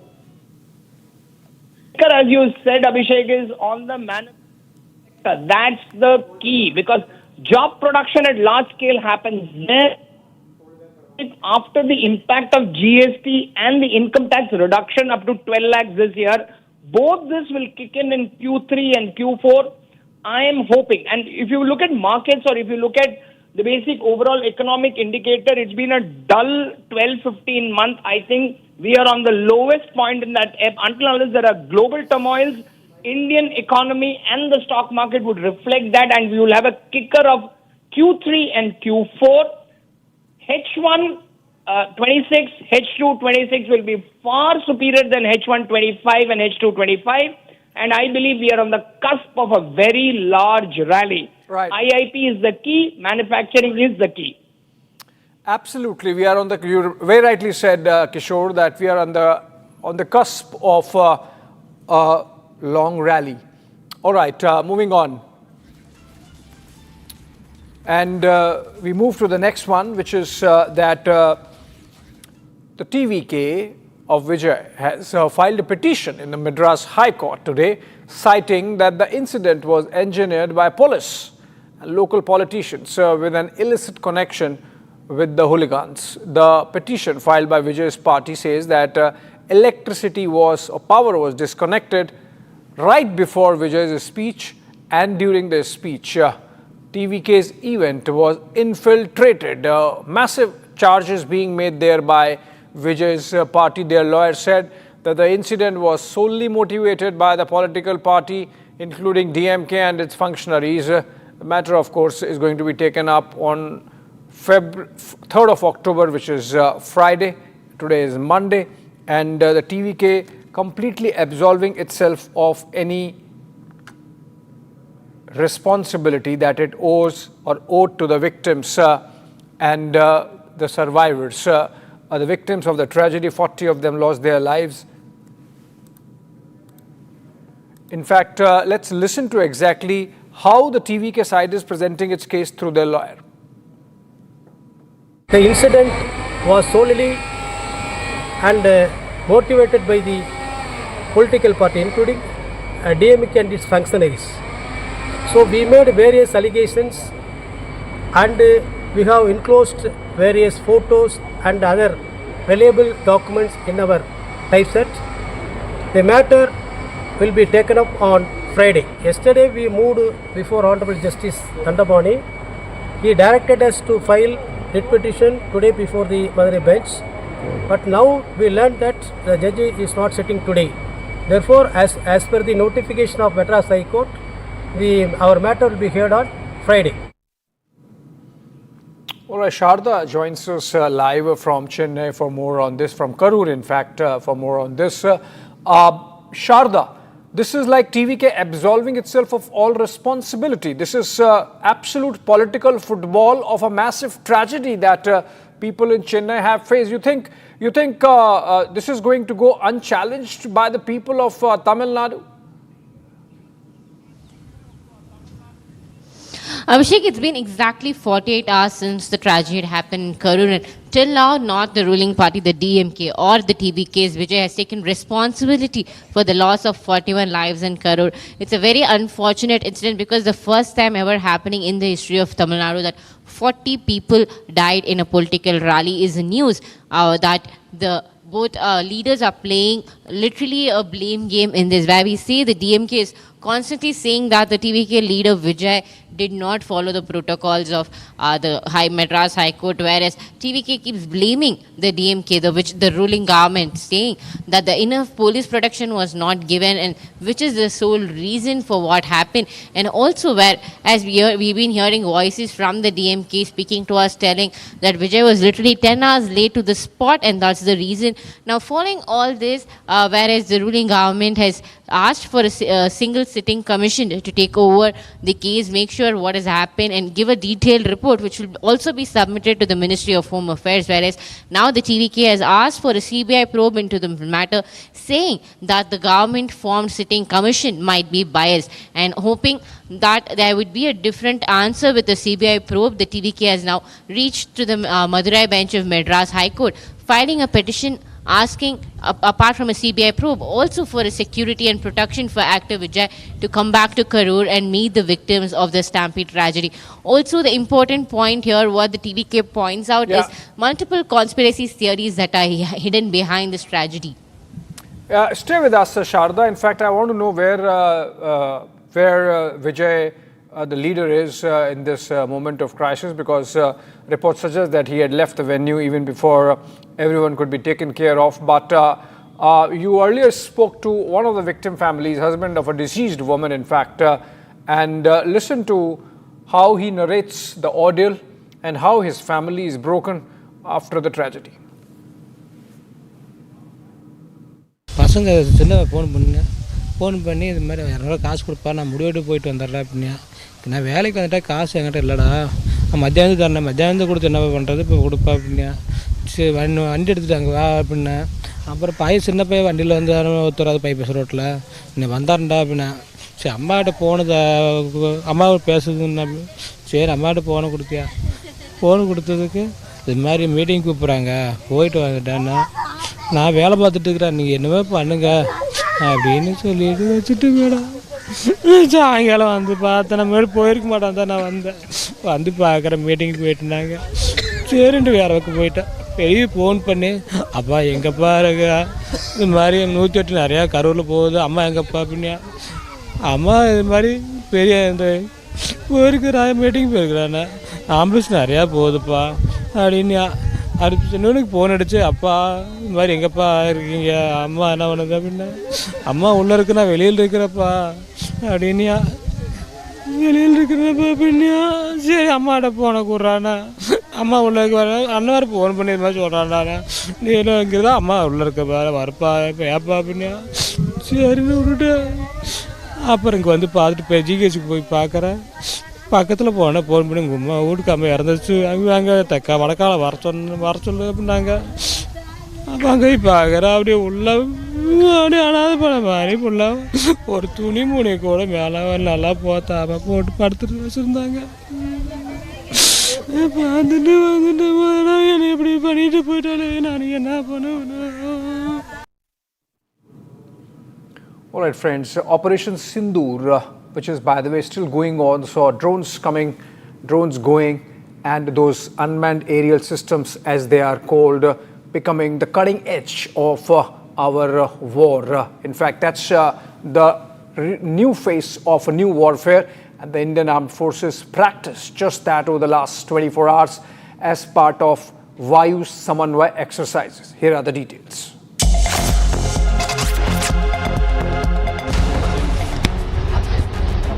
The Indian Armed Forces concluded the Vayu Samanvay exercise. The exercise consisted of using two-sided uncrewed aerial systems and counter-uncrewed aerial systems. The exercise was meant to enhance aerial threat preparedness as a precaution after drones were used by the Pakistani armed forces during the recent conflict with India, attempting to overwhelm the Indian military and civilian infrastructure. The drones were handled from a controlled system some distance away, neutralizing targets without putting the handlers in danger. The conclusion displayed coordination between handlers as several individually controlled drones flew up into the sky in unison. The usage of drones by the Indian Armed Forces displayed India's might in the new age of warfare as kinetic, non-contact warfare becomes increasingly important the world across.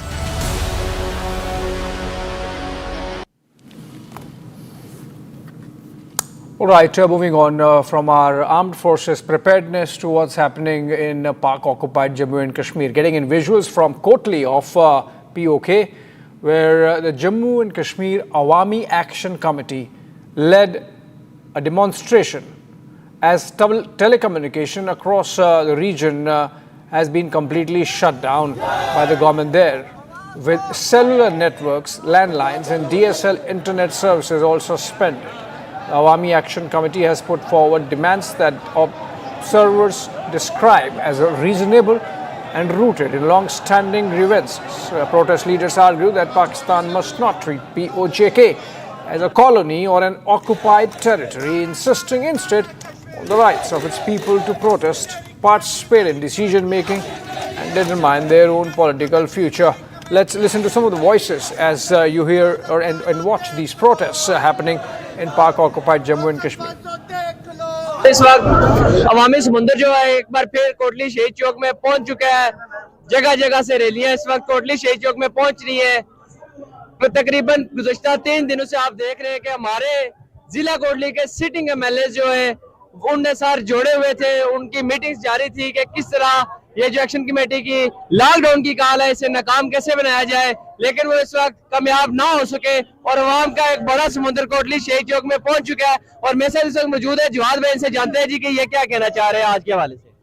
मयान साहब, इस वक्त joke शहीद चौक कोटली में जो है ना वो जगह जगह से हर गली मोहल्ले और कूचे से जो है ना वो लोग रैलियों की शक्ल में शहीद चौक में जमा हो रहे हैं।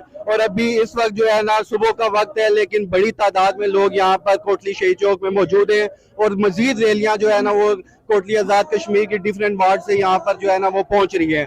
इस वक्त कश्मीर में जो है ना वो सूरत हाल खौफनाक है। जैसे ही हम देख रहे थे कि रात को जिस कदर खामोशी थी, आज उतना ही पूरी रियासत के अंदर शोर बरपा है और वो इंशाल्लाह ये शोर इनके वानों तक पहुंचेगा और एक्शन कमेटी के जो मुतालबात हैं, ये 12 नशिस्तें हैं, उसके खात्मे तक ये लोग जो है ना पुरजोश रहेंगे और वो अपने मुतालबात को मनवाएंगे। All right, we are joined in by General K.K. Sinha for more on this, and very good evening to you, sir.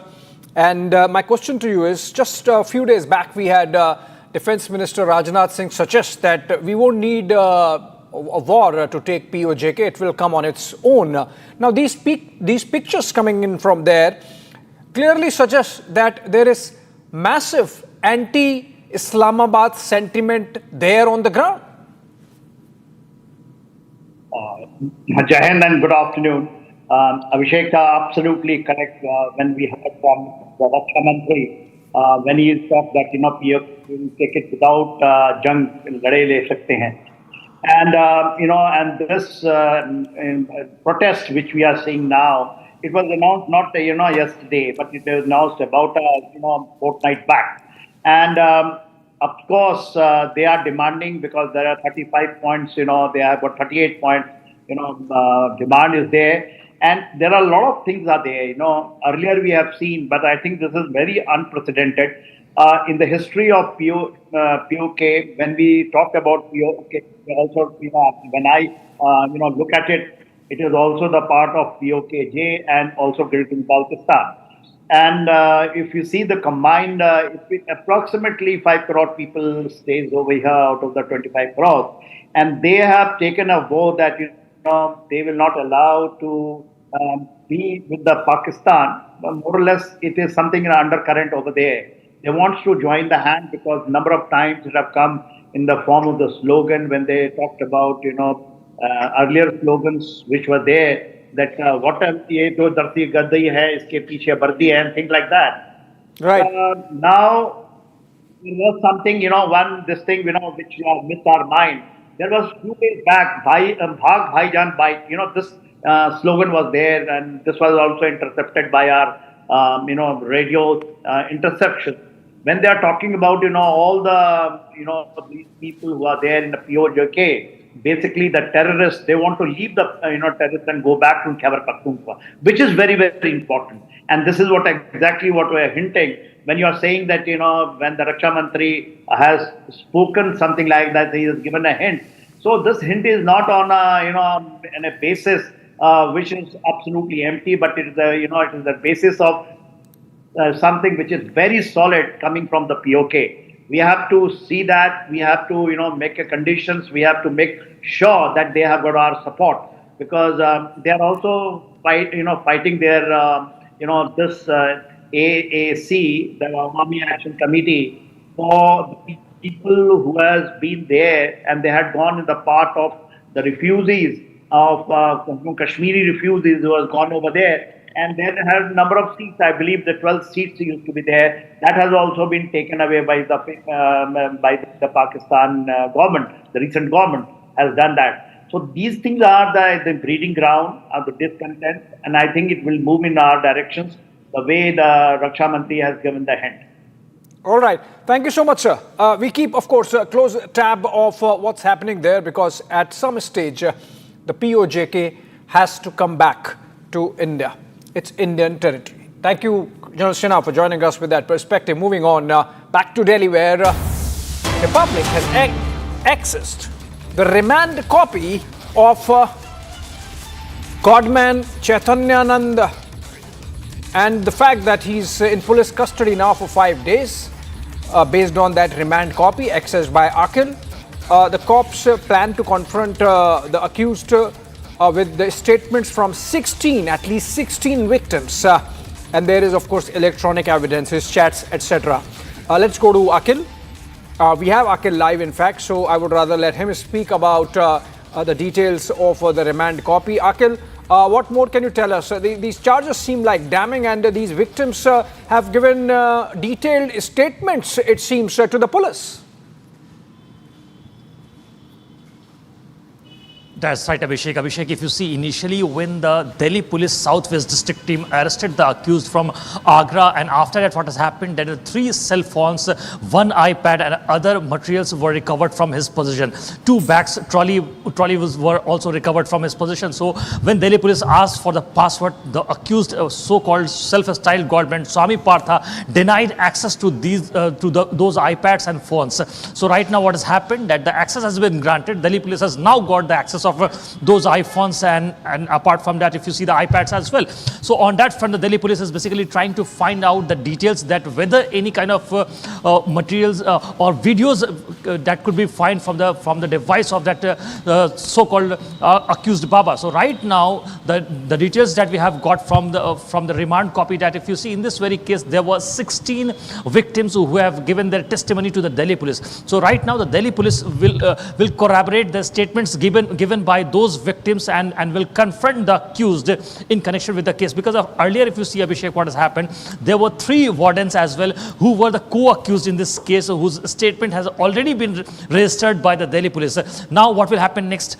Delhi Police will basically interrogate Baba on that line. After that, the Delhi Police will made those co-accused in this case, who are the wardens and the staff members from that very institute, sit in front of the accused Baba, and after that the statements will be corroborated to see their deeds, that right, what actually their nefarious plans were. And the second important point which was highlighted in the remand copy is that Baba had access to the CCTV cameras installed in the washroom, in the girls' washroom. So that's a very critical part. So on those lines, basically the Delhi Police is investigating the entire case. Okay, thank you so much, Akhil. In fact, we cut to the BJP headquarters where Prime Minister Modi is there, and he's inaugurating the These are headquarters of the Delhi unit of the BJP, its national capital. That's why Prime Minister there, accompanied by JP Nadda, the incumbent BJP president. You can see Delhi Chief Minister Rekha Gupta in the pictures and the rest of the Delhi leadership. Prime Minister inaugurating, and I believe he would be addressing the Karyakartas, the workers there. And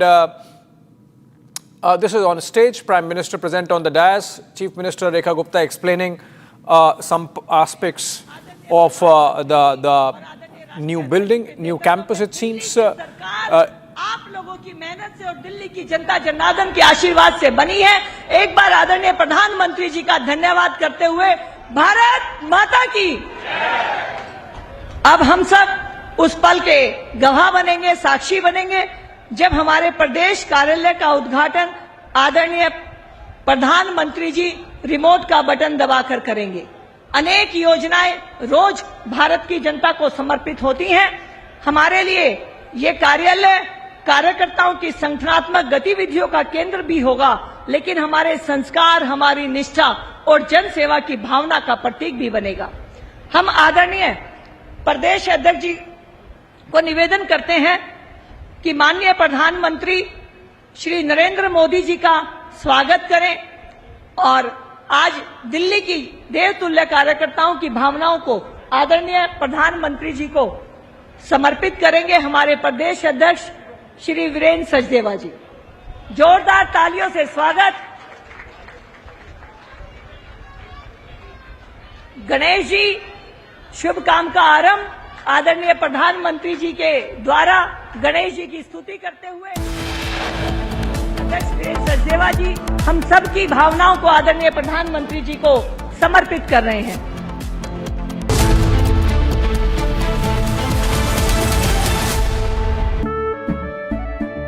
केसरिया से मन जोगी हुआ रे, दिल झूमे देखो मतवारा हुआ रे। केसरिया से मन जोगी हुआ। हर पल मनाओ केसरी त्योहार। विमल, बोलो जुबान केसरी। MDH की हल्दी मिर्ची धनिया करे कमाल। ये रंग दे, ये खुशबू दे, ये तीखा, ये कम पड़े। क्या निराला MDH मसाला।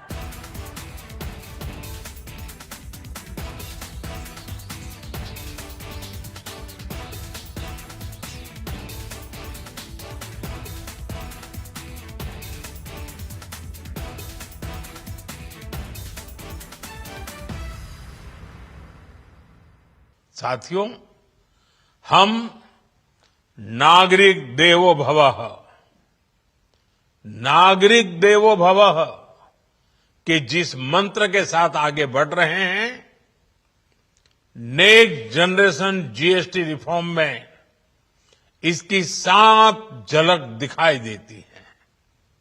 अगर हम इनकम टैक्स में छूट और जीएसटी में छूट को जोड़ दें तो एक साल में जो निर्णय हुए हैं उससे देश के लोगों को 2.5 लाख करोड़ रुपए से ज्यादा की बचत होगी।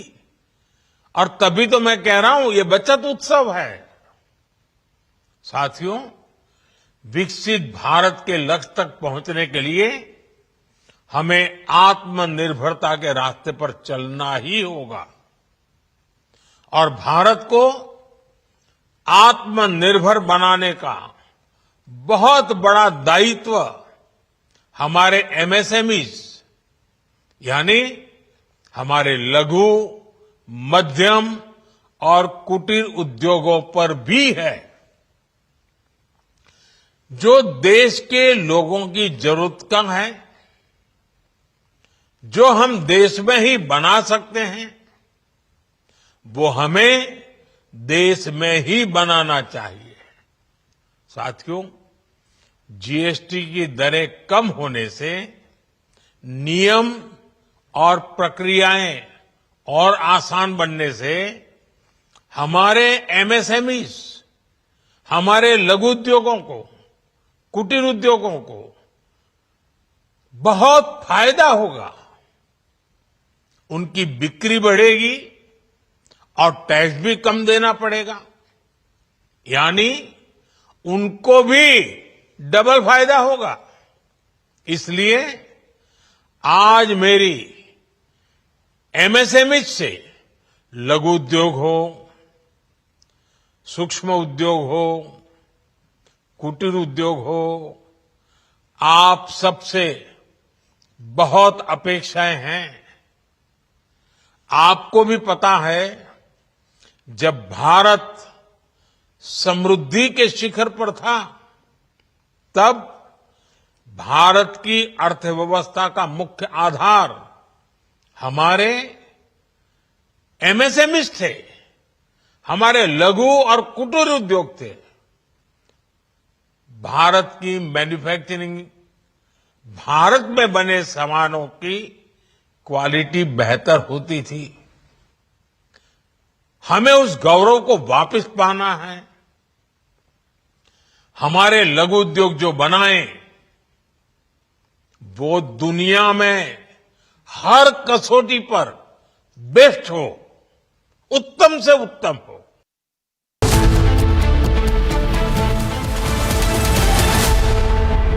इसको घर पे लगाओगे तो शादी का तो पता नहीं, पर घर पक्का नहीं टूटेगा। रूंगटा नहीं तो घर स्ट्रांग नहीं। रूंगटा स्टील TMT बार एकदम सॉलिड। पहाड़ों में एक हाइकिंग स्टिक भी बन सकती है। दादी के हाथों का जादू और खुशबू से महकता घर, माँ की मुस्कुराहट और खाने की सुगंध। MDH गरम मसाला, क्योंकि हर रिश्ता है स्वाद से जुड़ा। केसरिया से मन जोगी हुआ रे, दिल झूमे देखो मतवारा हुआ रे। केसरिया से मन जोगी हुआ। हर पल मनाओ केसरी त्योहार। विमल, बोलो जुबान केसरी। कल यानी नवरात्रि के प्रथम दिवस 22 सितंबर को सूर्योदय के साथ ही नेक्स्ट जनरेशन जीएसटी रिफॉर्म्स लागू हो जाएंगे। एक तरह से कल से देश में जीएसटी बचत उत्सव शुरू होने जा रहा है।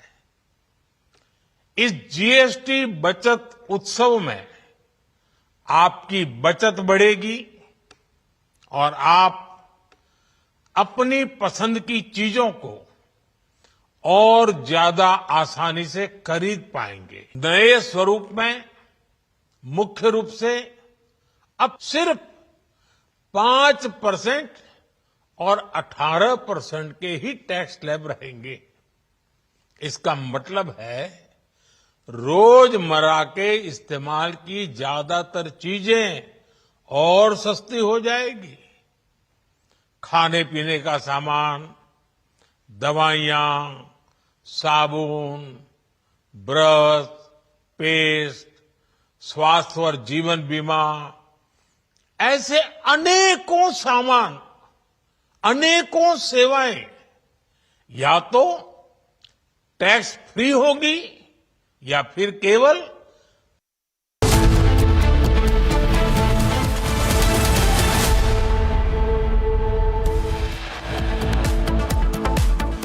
NDA constitutes member delegation to visit Karur where the stampede took place. Nirmala Sitharaman met with the victims. Massive political blame game over Karur Stampede. TVK alleges stampede engineered by police and DMK. The apex body moves out of talk with MHA, says no talk until peace is restored.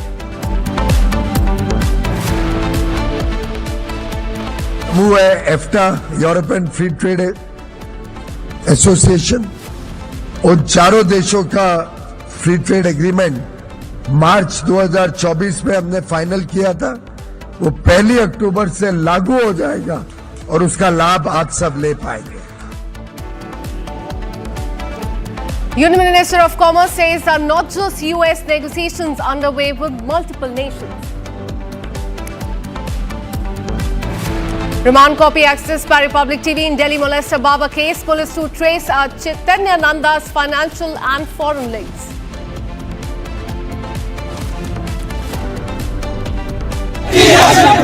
दौलतकारों देख लो, सरपंचों देख लो,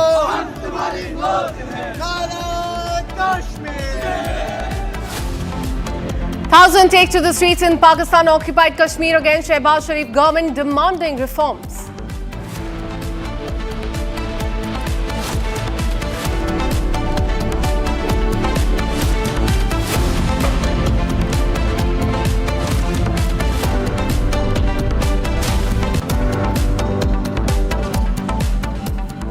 Hello and welcome. You're watching Republic TV with me, Akanksha Khajure. Let's start with the updates coming in from UP. Days after massive violence in Bareilly, Uttar Pradesh police have come out with the initial probe details. Police has said that total 55 people have been arrested so far, and police said that 2 people who did a firing were from outside the city. So they were not from Bareilly, they had come from outside, and a total of 55 people have been arrested as far as this case is concerned. Remember, 3 days back there was clashes in Bareilly after several people came to the streets with the religious posters. And now after that there was a crackdown by the UP police. In fact, UP Chief Minister has also spoken about it. Numerous times he has said that Goswami will not be allowed on Indian soil, is something that he said yesterday. Now updating on the probe details, the police has said that total 55 people have been arrested so far, and 2 of the people were from outside the city. So there were few who had come from outside, and not just in Bareilly, but several such protests were also seen across the country. But here in Bareilly, there were clashes, there was stone pelting as well. Listen in to what the police is saying. पूछताछ की जा रही है, और उसमें विशेषकर ऐसे लोग जो प्रमुख लोगों में से थे इस पूरे प्रोटेस्ट को ऑर्गेनाइज करने में, उनसे हम लोग पूछताछ कर रहे हैं. जैसे जैसे और लोग गिरफ्तार होंगे तो और बाकी चीजें भी क्लियर होंगी कि इसके संबंध में फाइनेंशियल ट्रांजैक्शन किसने की थी, अगर कोई रिसोर्सेज प्रोवाइड किए गए थे तो किसके द्वारा किए गए थे. और जैसे फरत नाम का व्यक्ति है, इसने काफी इसमें अग्रणी रोल पीछे रहते हुए प्ले किया. हम लोगों के पास इंटेलिजेंस से भी इनपुट है, हम लोगों के जो अपने एसओजी सर्विलांस टीमें होती हैं उनसे भी इनपुट है. कुछ लोग हमने आइडेंटिफाई किए हैं बाहर के लोग जो मौके पे इस घटना में उस भीड़ में शामिल थे. उनमें से कुछ लोगों का ये भी पता चला है कि 1-2 लोग बाहर के ऐसे भी थे जिनके द्वारा संभवतः फायरिंग की घटना की गई. उनके लिए हम लोग और डीपली इन्वेस्टिगेट कर रहे हैं और बातचीत कर रहे हैं. अगर दूसरे जनपद से भी सहायता की आवश्यकता होगी तो वहाँ की पुलिस से भी संपर्क करके उनकी भी सहायता लेके हम लोग इनको गिरफ्तार करेंगे. And now shifting our focus to Pakistan. Pakistan has warned Taliban that failure of ongoing border security talks will be answered with force, stressing that terrorism threatens stability, investment and regional peace. Pakistan State Minister for Interior Talal Chaudhary has warned that if negotiation with Taliban fail to stop the cross-border terrorism, Islamabad will respond with quote-unquote the language of bullets. So this is in fact a threat that has been given by Pakistan to Afghanistan, saying that if the border security talks fail, then they will be responding with the language of bullets. Let me go across to Gursimran, who's been tracking all the details. Gursimran, take us to the border security talks that Pakistan is alluding to, saying that if it fails, then they will respond with the language of bullets. Put this into context for our viewers. Now what Pakistan has resorted to is that they are now resorting to threatening tactics when it comes to negotiations that are taking place with the Afghan side. But what has happened on the Durand line is very clear to all, because when the talks and the negotiation failed and how the force was used by Afghan against Pakistan, and then Pakistan was forced to come down on the knees, it was very clear from that very side that the Pakistani claims of using the force or any of the provocation or threat that is being given, it is just to mount the pressure on the Afghan Taliban. One thing is very clear, that what has happened after the fall of Kabul to the Taliban, that Taliban has never come on any dictating terms, be it from the United States or be it from the Pakistani side. And now, if as Pakistan has warned them, no statement has been issued so far by Ahmad Muttaqi and other leadership of Taliban. But one thing that is very clear, that Taliban is not going to budge, and the Pakistan's provocations or threats will have no impact on the ongoing negotiations that are taking place, because one thing that the Taliban leadership has made it very clear, that they will not allow not even a single country or an individual to pose a threat to their sovereignty. Absolutely. The only thing Pakistan knows is to threaten its neighbors with such false force. In fact, thanks so much, Gursimran, for all the details. We'll keep coming back to you for more on this. And now shifting our focus, Union Commerce Minister Piyush Goyal said that besides the United States, India is also in talks with European Union, New Zealand, Oman, Peru and Chile. The minister highlighted India's rising stature in the whole world. Listen into what he said.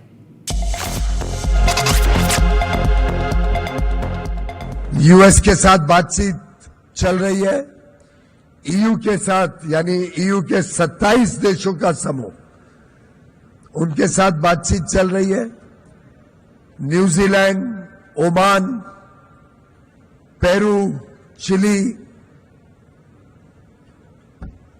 हाल में ही कतार और Bahrain के मंत्री आए थे, वो भी चाहते हैं कि भारत के साथ फ्री ट्रेड एग्रीमेंट किया जाए। आपके पार्टनर कंट्री है रशिया, जिनके साथ हमारा दशकों का शायद आजादी के बाद से ही एक मजबूत संबंध रहा है। रशिया के साथ कुछ देश मिलकर एक यूरेशिया समूह बनता है, उसके साथ भी फ्री ट्रेड एग्रीमेंट करने का टर्म्स ऑफ रेफरेंस फाइनल हो गए। उनके डेप्यूटी प्राइम मिनिस्टर 3 दिन पहले ही भारत में थे, आपके कार्यक्रम में भी थे। ये दर्शाता है कि आज भारत के प्रति कितना आकर्षण है पूरे विश्व में और विकसित देशों में विशेषकर। और ये तभी संभव हो सकता है, जो माननीय प्रधानमंत्री जी भी कई बार कहते हैं, जब भारत का हर एक प्रदेश इसमें साझेदारी बने करे, इसमें साथ में जुड़े। विशेषकर प्रधानमंत्री जी की चिंता रहती थी कि जो उत्तर के, पूर्व के और उत्तर पूर्व, पूर्वांचल, पूर्वोत्तर के, नॉर्थ ईस्ट के, ये जो प्रदेश विकास यात्रा में पहले पीछे रह गए थे और 8 राज्य नॉर्थ ईस्ट के, इन प्रदेशों का जब तक समुचित विकास नहीं होगा, तब तक देश विकसित भारत नहीं बन सकता। And now shifting our focus to a very concerning news coming in from Maharashtra. We're learning that 7 police personnel are injured in stone pelting and violence in Maharashtra's Ahilyanagar. Police have taken 30 people in custody in connection with the violence that happened earlier this morning. Police resorted to lathi charge to control the violent mob is what you're learning, and those are the visuals on your screen coming in from Ahilyanagar in Maharashtra, where we're learning that earlier today a protest against a religious poster there, a graffiti painted on the road in Maharashtra's Ahilyanagar turned violent, prompting police to lathi charge a stone pelting crowd there, and you can see on the screen this is the protest and the police there had to resort to lathi charge. 7 police personnel have been injured after this incident, but this is regarding the same incident that happened in Bareilly as well. In Bareilly we saw violent clashes, and that was also regarding a religious poster, and here as well there were clashes after religious posters were pasted onto the wall across the road in Maharashtra's Ahilyanagar. Let me go across to my colleague Satya Prakash, who's been tracking this story very closely. Satya Prakash, काफी concerning visuals आ रहे हैं अहिल्यानगर महाराष्ट्र से। हम देख रहे हैं किस तरह से लाठी चार्ज हो रही है, और ये काफी सिमिलर इंसिडेंट है जो बरेली में भी हुआ था। But before we cut across to my colleague Satya Prakash, let's listen in to what the police is saying. We'll get you that detail. In fact, let me go across to my colleague Satya Prakash. Satya Prakash, हमने ये same चीज बरेली में देखी है, religious posters के बाद ये violence हुआ है, और यहाँ पे भी सिमिलर सिचुएशन है। क्या कुछ डिटेल्स मिली आपको पुलिस से? देखिए, आज सुबह की घटना है अहिल्यानगर में, जब आई लव मोहम्मद को लेकर विवाद हुआ और मुस्लिम संगठन की तरफ से लोग पहुंचे, वहां प्रोटेस्ट करने लगे। वैसे ही पुलिस वहां मौके पहुंची और मौके से हटाने के पहले शांतिपूर्वक हटाने की कोशिश किया, लेकिन पत्थरबाजी हुआ। पत्थरबाजी होने के बाद पुलिस को लाठीचार्ज करना पड़ा। कितनी तस्वीर देख रहे हैं किस तरह से पुलिस लाठीचार्ज करे, क्योंकि वहां पे भीड़ जो भीड़ को परमिशन नहीं था वहां प्रोटेस्ट करने का, और वहां पे इकट्ठा होने के बाद पत्थरबाजी शुरू हुई, जिसके बाद पुलिस को बल का प्रयोग करना पड़ा, लाठीचार्ज करना पड़ा, जिसके बाद ये जो भीड़ है तितर बितर हुई। इसमें 7 पुलिसकर्मी घायल हुए हैं जिनका इलाज चल रहा है, और अभी तक 30 लोग को हिरासत में लिया गया है और पुलिस कार्रवाई का पूरे मामले की जांच कर रहे हैं। जी, Absolutely. Thank you for all the details. So let's listen in to what the police has said on the entire incident. Police station के जुरिडिक्शन में घटना हुई थी, जहां एक रैली जाने वाली थी, वहाँ रंगोली बिछाई गई थी और उसमें जो कंटेंट था उसके बारे में कुछ मुस्लिम समाज ने उसमें आपत्ति जताई थी। कोतवाली पुलिस थाने में एक गुना नोंद हुआ था और जो एक्यूज्ड है उसको अरेस्ट भी हुआ था। उसके मद्देनजर कुछ मुस्लिम युवक जो है वो कोटला स्टैंड के पास जमा हो गए। उन्होंने जो रोड है, समाज नगर जाने वाला रोड है, उसको रोका और पुलिस ने जो भी चेतावनी दी उनको माना नहीं और वार्निंग देने के बाद भी वो वहाँ से हिले नहीं। कुछ लोगों ने पत्थरबाजी शुरू किया तो मॉब जो है, मॉब को पुलिस ने डिस्पर्स किया है और 30 लोगों को ताबे में लिया है। इसमें लोगों को शांतता रखने की अपील की गई है। अभी शहर में जगह जगह पे फिक्स पॉइंट्स लगाए गए हैं और मिक्स लोकेलिटीज है, वहाँ पर पेट्रोलिंग जारी है और शहर में अभी शांतता है। And now shifting our focus to Karnataka, a chilling case of crime has come to the fore from Bengaluru that has been caught on camera. The video shows how a man was brazenly abducted on a busy road. Watch this.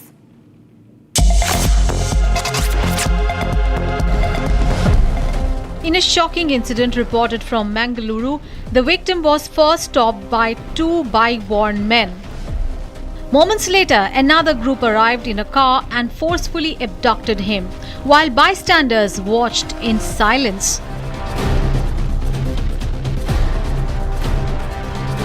Reports suggest the abduction was carried out to snatch gold bars. The crime, which occurred on 26th of September, surfaced only later. The victim, identified as Mustafa, was allegedly carrying gold bars worth crores on his bike. Acting on a tip-off, the accused intercepted him and whisked him away in front of a large crowd at around 8:30 p.m. that evening. The chilling visuals of the abduction have since gone viral on social media. The incident took place within Bundelkhand police station limits in Mangaluru. Police have now launched a massive manhunt to trace the kidnappers, with investigations underway.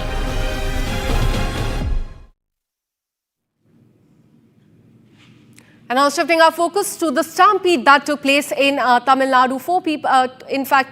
41 people lost their life. Now we're learning that TVK has filed a petition in the Madras High Court citing that the incident was engineered by the police and the local politician with a connection to the local hooligans. The petition filed by Vijay's party says, and I quote, electricity line was disconnected right before Vijay's speech, and during the speech TVK's event was infiltrated. TVK lawyer also went on to say that the incident was motivated by the political party, including the DMK and its functionaries. The matter will be heard on 3rd of October is what we are learning. So this is a massive charge that has been levelled by TVK 2 days after the stampede took place, saying that it's in fact it is politically motivated and DMK is to be held responsible. Listen in. The incident was solely and motivated by the political party, including DMK and its functionaries. So we made various allegations and we have enclosed various photos and other reliable documents in our typeset. The matter will be taken up on Friday. Yesterday we moved before Honorable Justice Tandabani. He directed us to file writ petition today before the Madurai bench. But now we learned that the judge is not sitting today. Therefore, as per the notification of Madras High Court, our matter will be heard on Friday.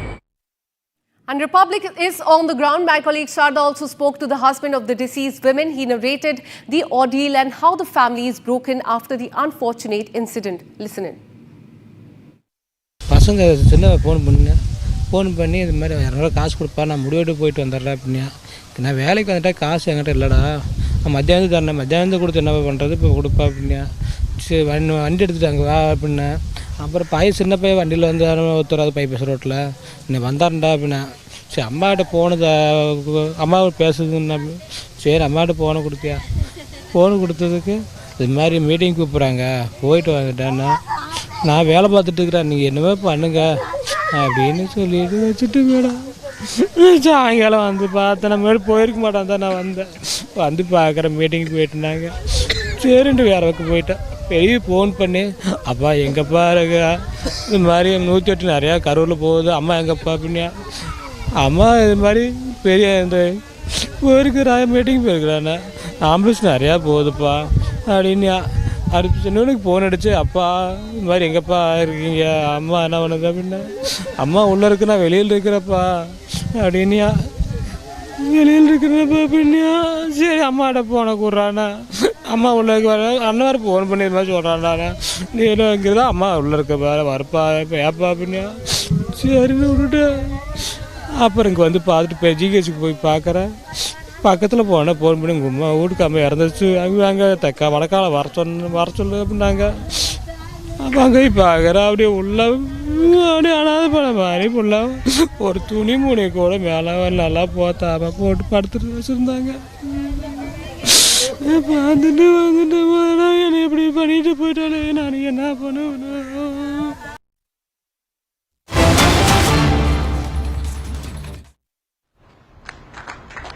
तब doctor Shyama Prasad Mukherjee के नेतृत्व में जनसंघ की स्थापना हुई थी और उसी दौर में दिल्ली जनसंघ को भी वैद्य गुरुदत्त जी के रूप में अपना पहला अध्यक्ष मिला। फिर समय समय पर अडवाणी जी, डॉक्टर भाई महावीर, हरदयाल देवगुण जी दिल्ली जनसंघ की कमाल संभालते रहे।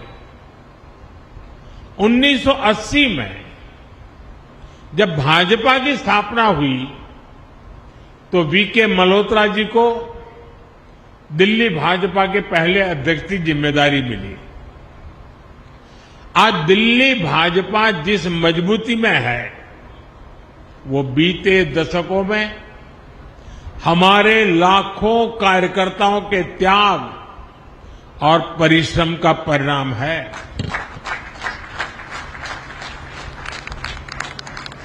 केदारनाथ साहनी जी,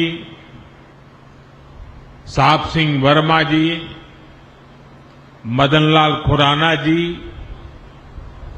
ऐसे अनेक दिग्गज नेताओं ने हमें सेवा की अमिट राह दिखाई। अरुण जेटली जी और सुषमा जी जैसे कितने व्यक्तित्व ने पार्टी के लिए अपना जीवन समर्पित कर दिया। साथियों, दिल्ली और बीजेपी का संबंध सिर्फ एक शहर और पार्टी का नहीं है। ये संबंध सेवा, संस्कार और सुख दुख के साथी होने का है। पहले जनसंघ के रूप में और फिर भाजपा के रूप में हमारी पार्टी दिल्ली के दिल से, दिल्ली के हितों से जुड़ी रही है। जनसंघ की स्थापना के बाद से हमने दिल्ली के लोगों की हर तरह से सेवा की। बंटवारे के बाद दिल्ली आए पीड़ितों के लिए जनसंघ के कार्यकर्ताओं ने पुनर्वास की व्यवस्थाएं बनाई। जब यहां मेट्रोपॉलिटन काउंसिल बनी तो अडवाणी जी और वीके मल्होत्रा जी जैसे नेता दिल्ली के लोगों की आवाज बने।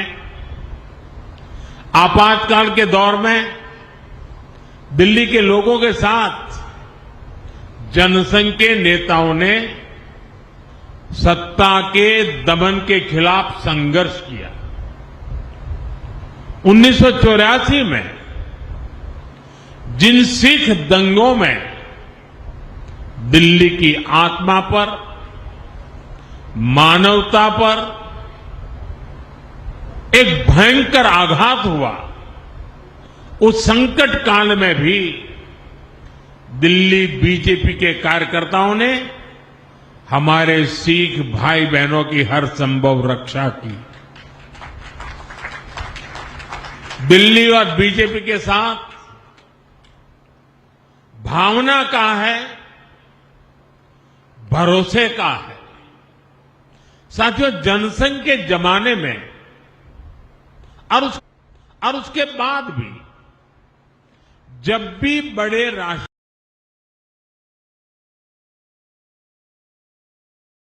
उसके केंद्र में हमेशा दिल्ली ही रही।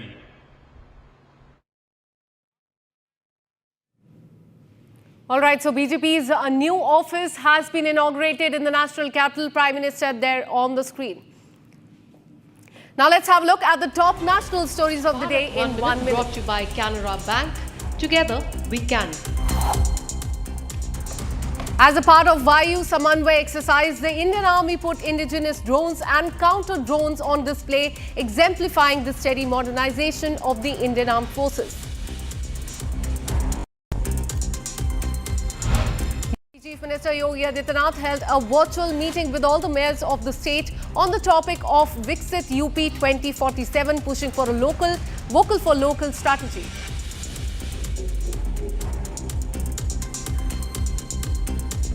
आज उत्तर प्रदेश में अच्छी सड़कें हैं,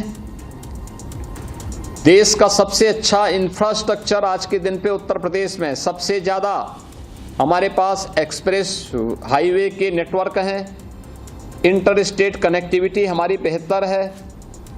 हमने हर जिला मुख्यालय को 4 लेन की कनेक्टिविटी के साथ जोड़ा है, तहसील और ब्लॉक मुख्यालय को 2 लेन और 4 लेन के साथ जोड़ने का कार्य किया है। उत्तर प्रदेश के अंदर गांव-गांव की कनेक्टिविटी को बेहतर किया है। Defence Minister Rajnath Singh comments at the Indian Coast Guard on its growth since inception of the Coast Guard Commander Conference in the national capital.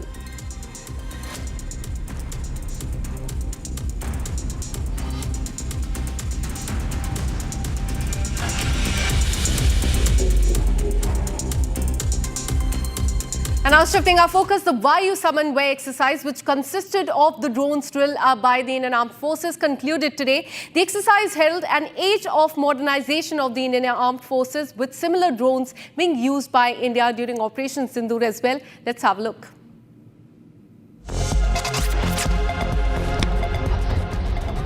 The Indian Armed Forces concluded the Vayu Samanvay exercise. The exercise consisted of using two-sided uncrewed aerial systems and counter-uncrewed aerial systems. The exercise was meant to enhance aerial threat preparedness as a precaution after drones were used by the Pakistani armed forces during the recent conflict with India, attempting to overwhelm the Indian military and civilian infrastructure. The drones were handled from a controlled system some distance away, neutralizing targets without putting the handlers in danger. The conclusion displayed coordination between handlers as several individually controlled drones flew up into the sky in unison. The usage of drones by the Indian Armed Forces displayed India's might in the new age of warfare, as kinetic non-contact warfare becomes increasingly important the world across.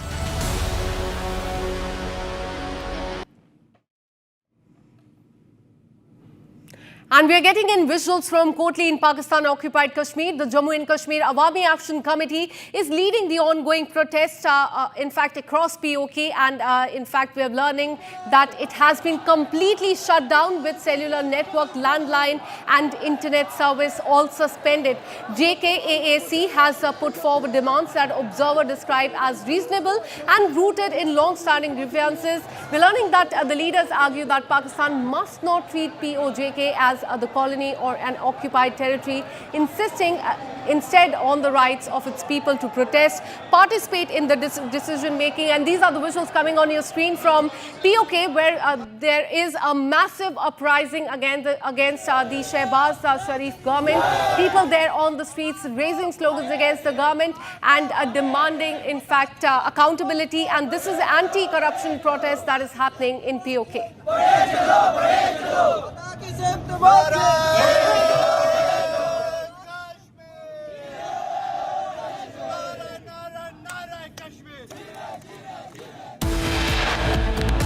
And with this, we're taking a very short break. Coming up on the other side, we'll tell you about how thousands have taken to the streets in Pakistan-occupied Kashmir against Shehbaz Sharif government demanding reforms.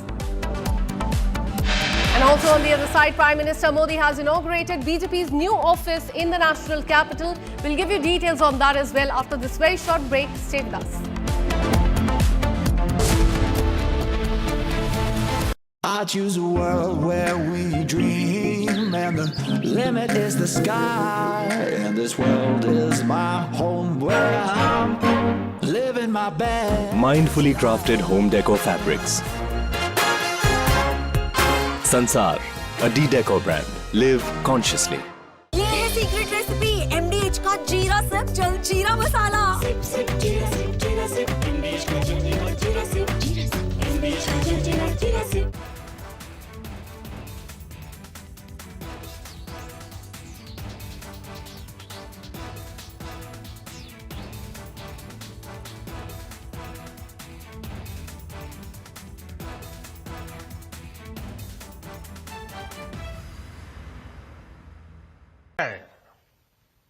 साथियों,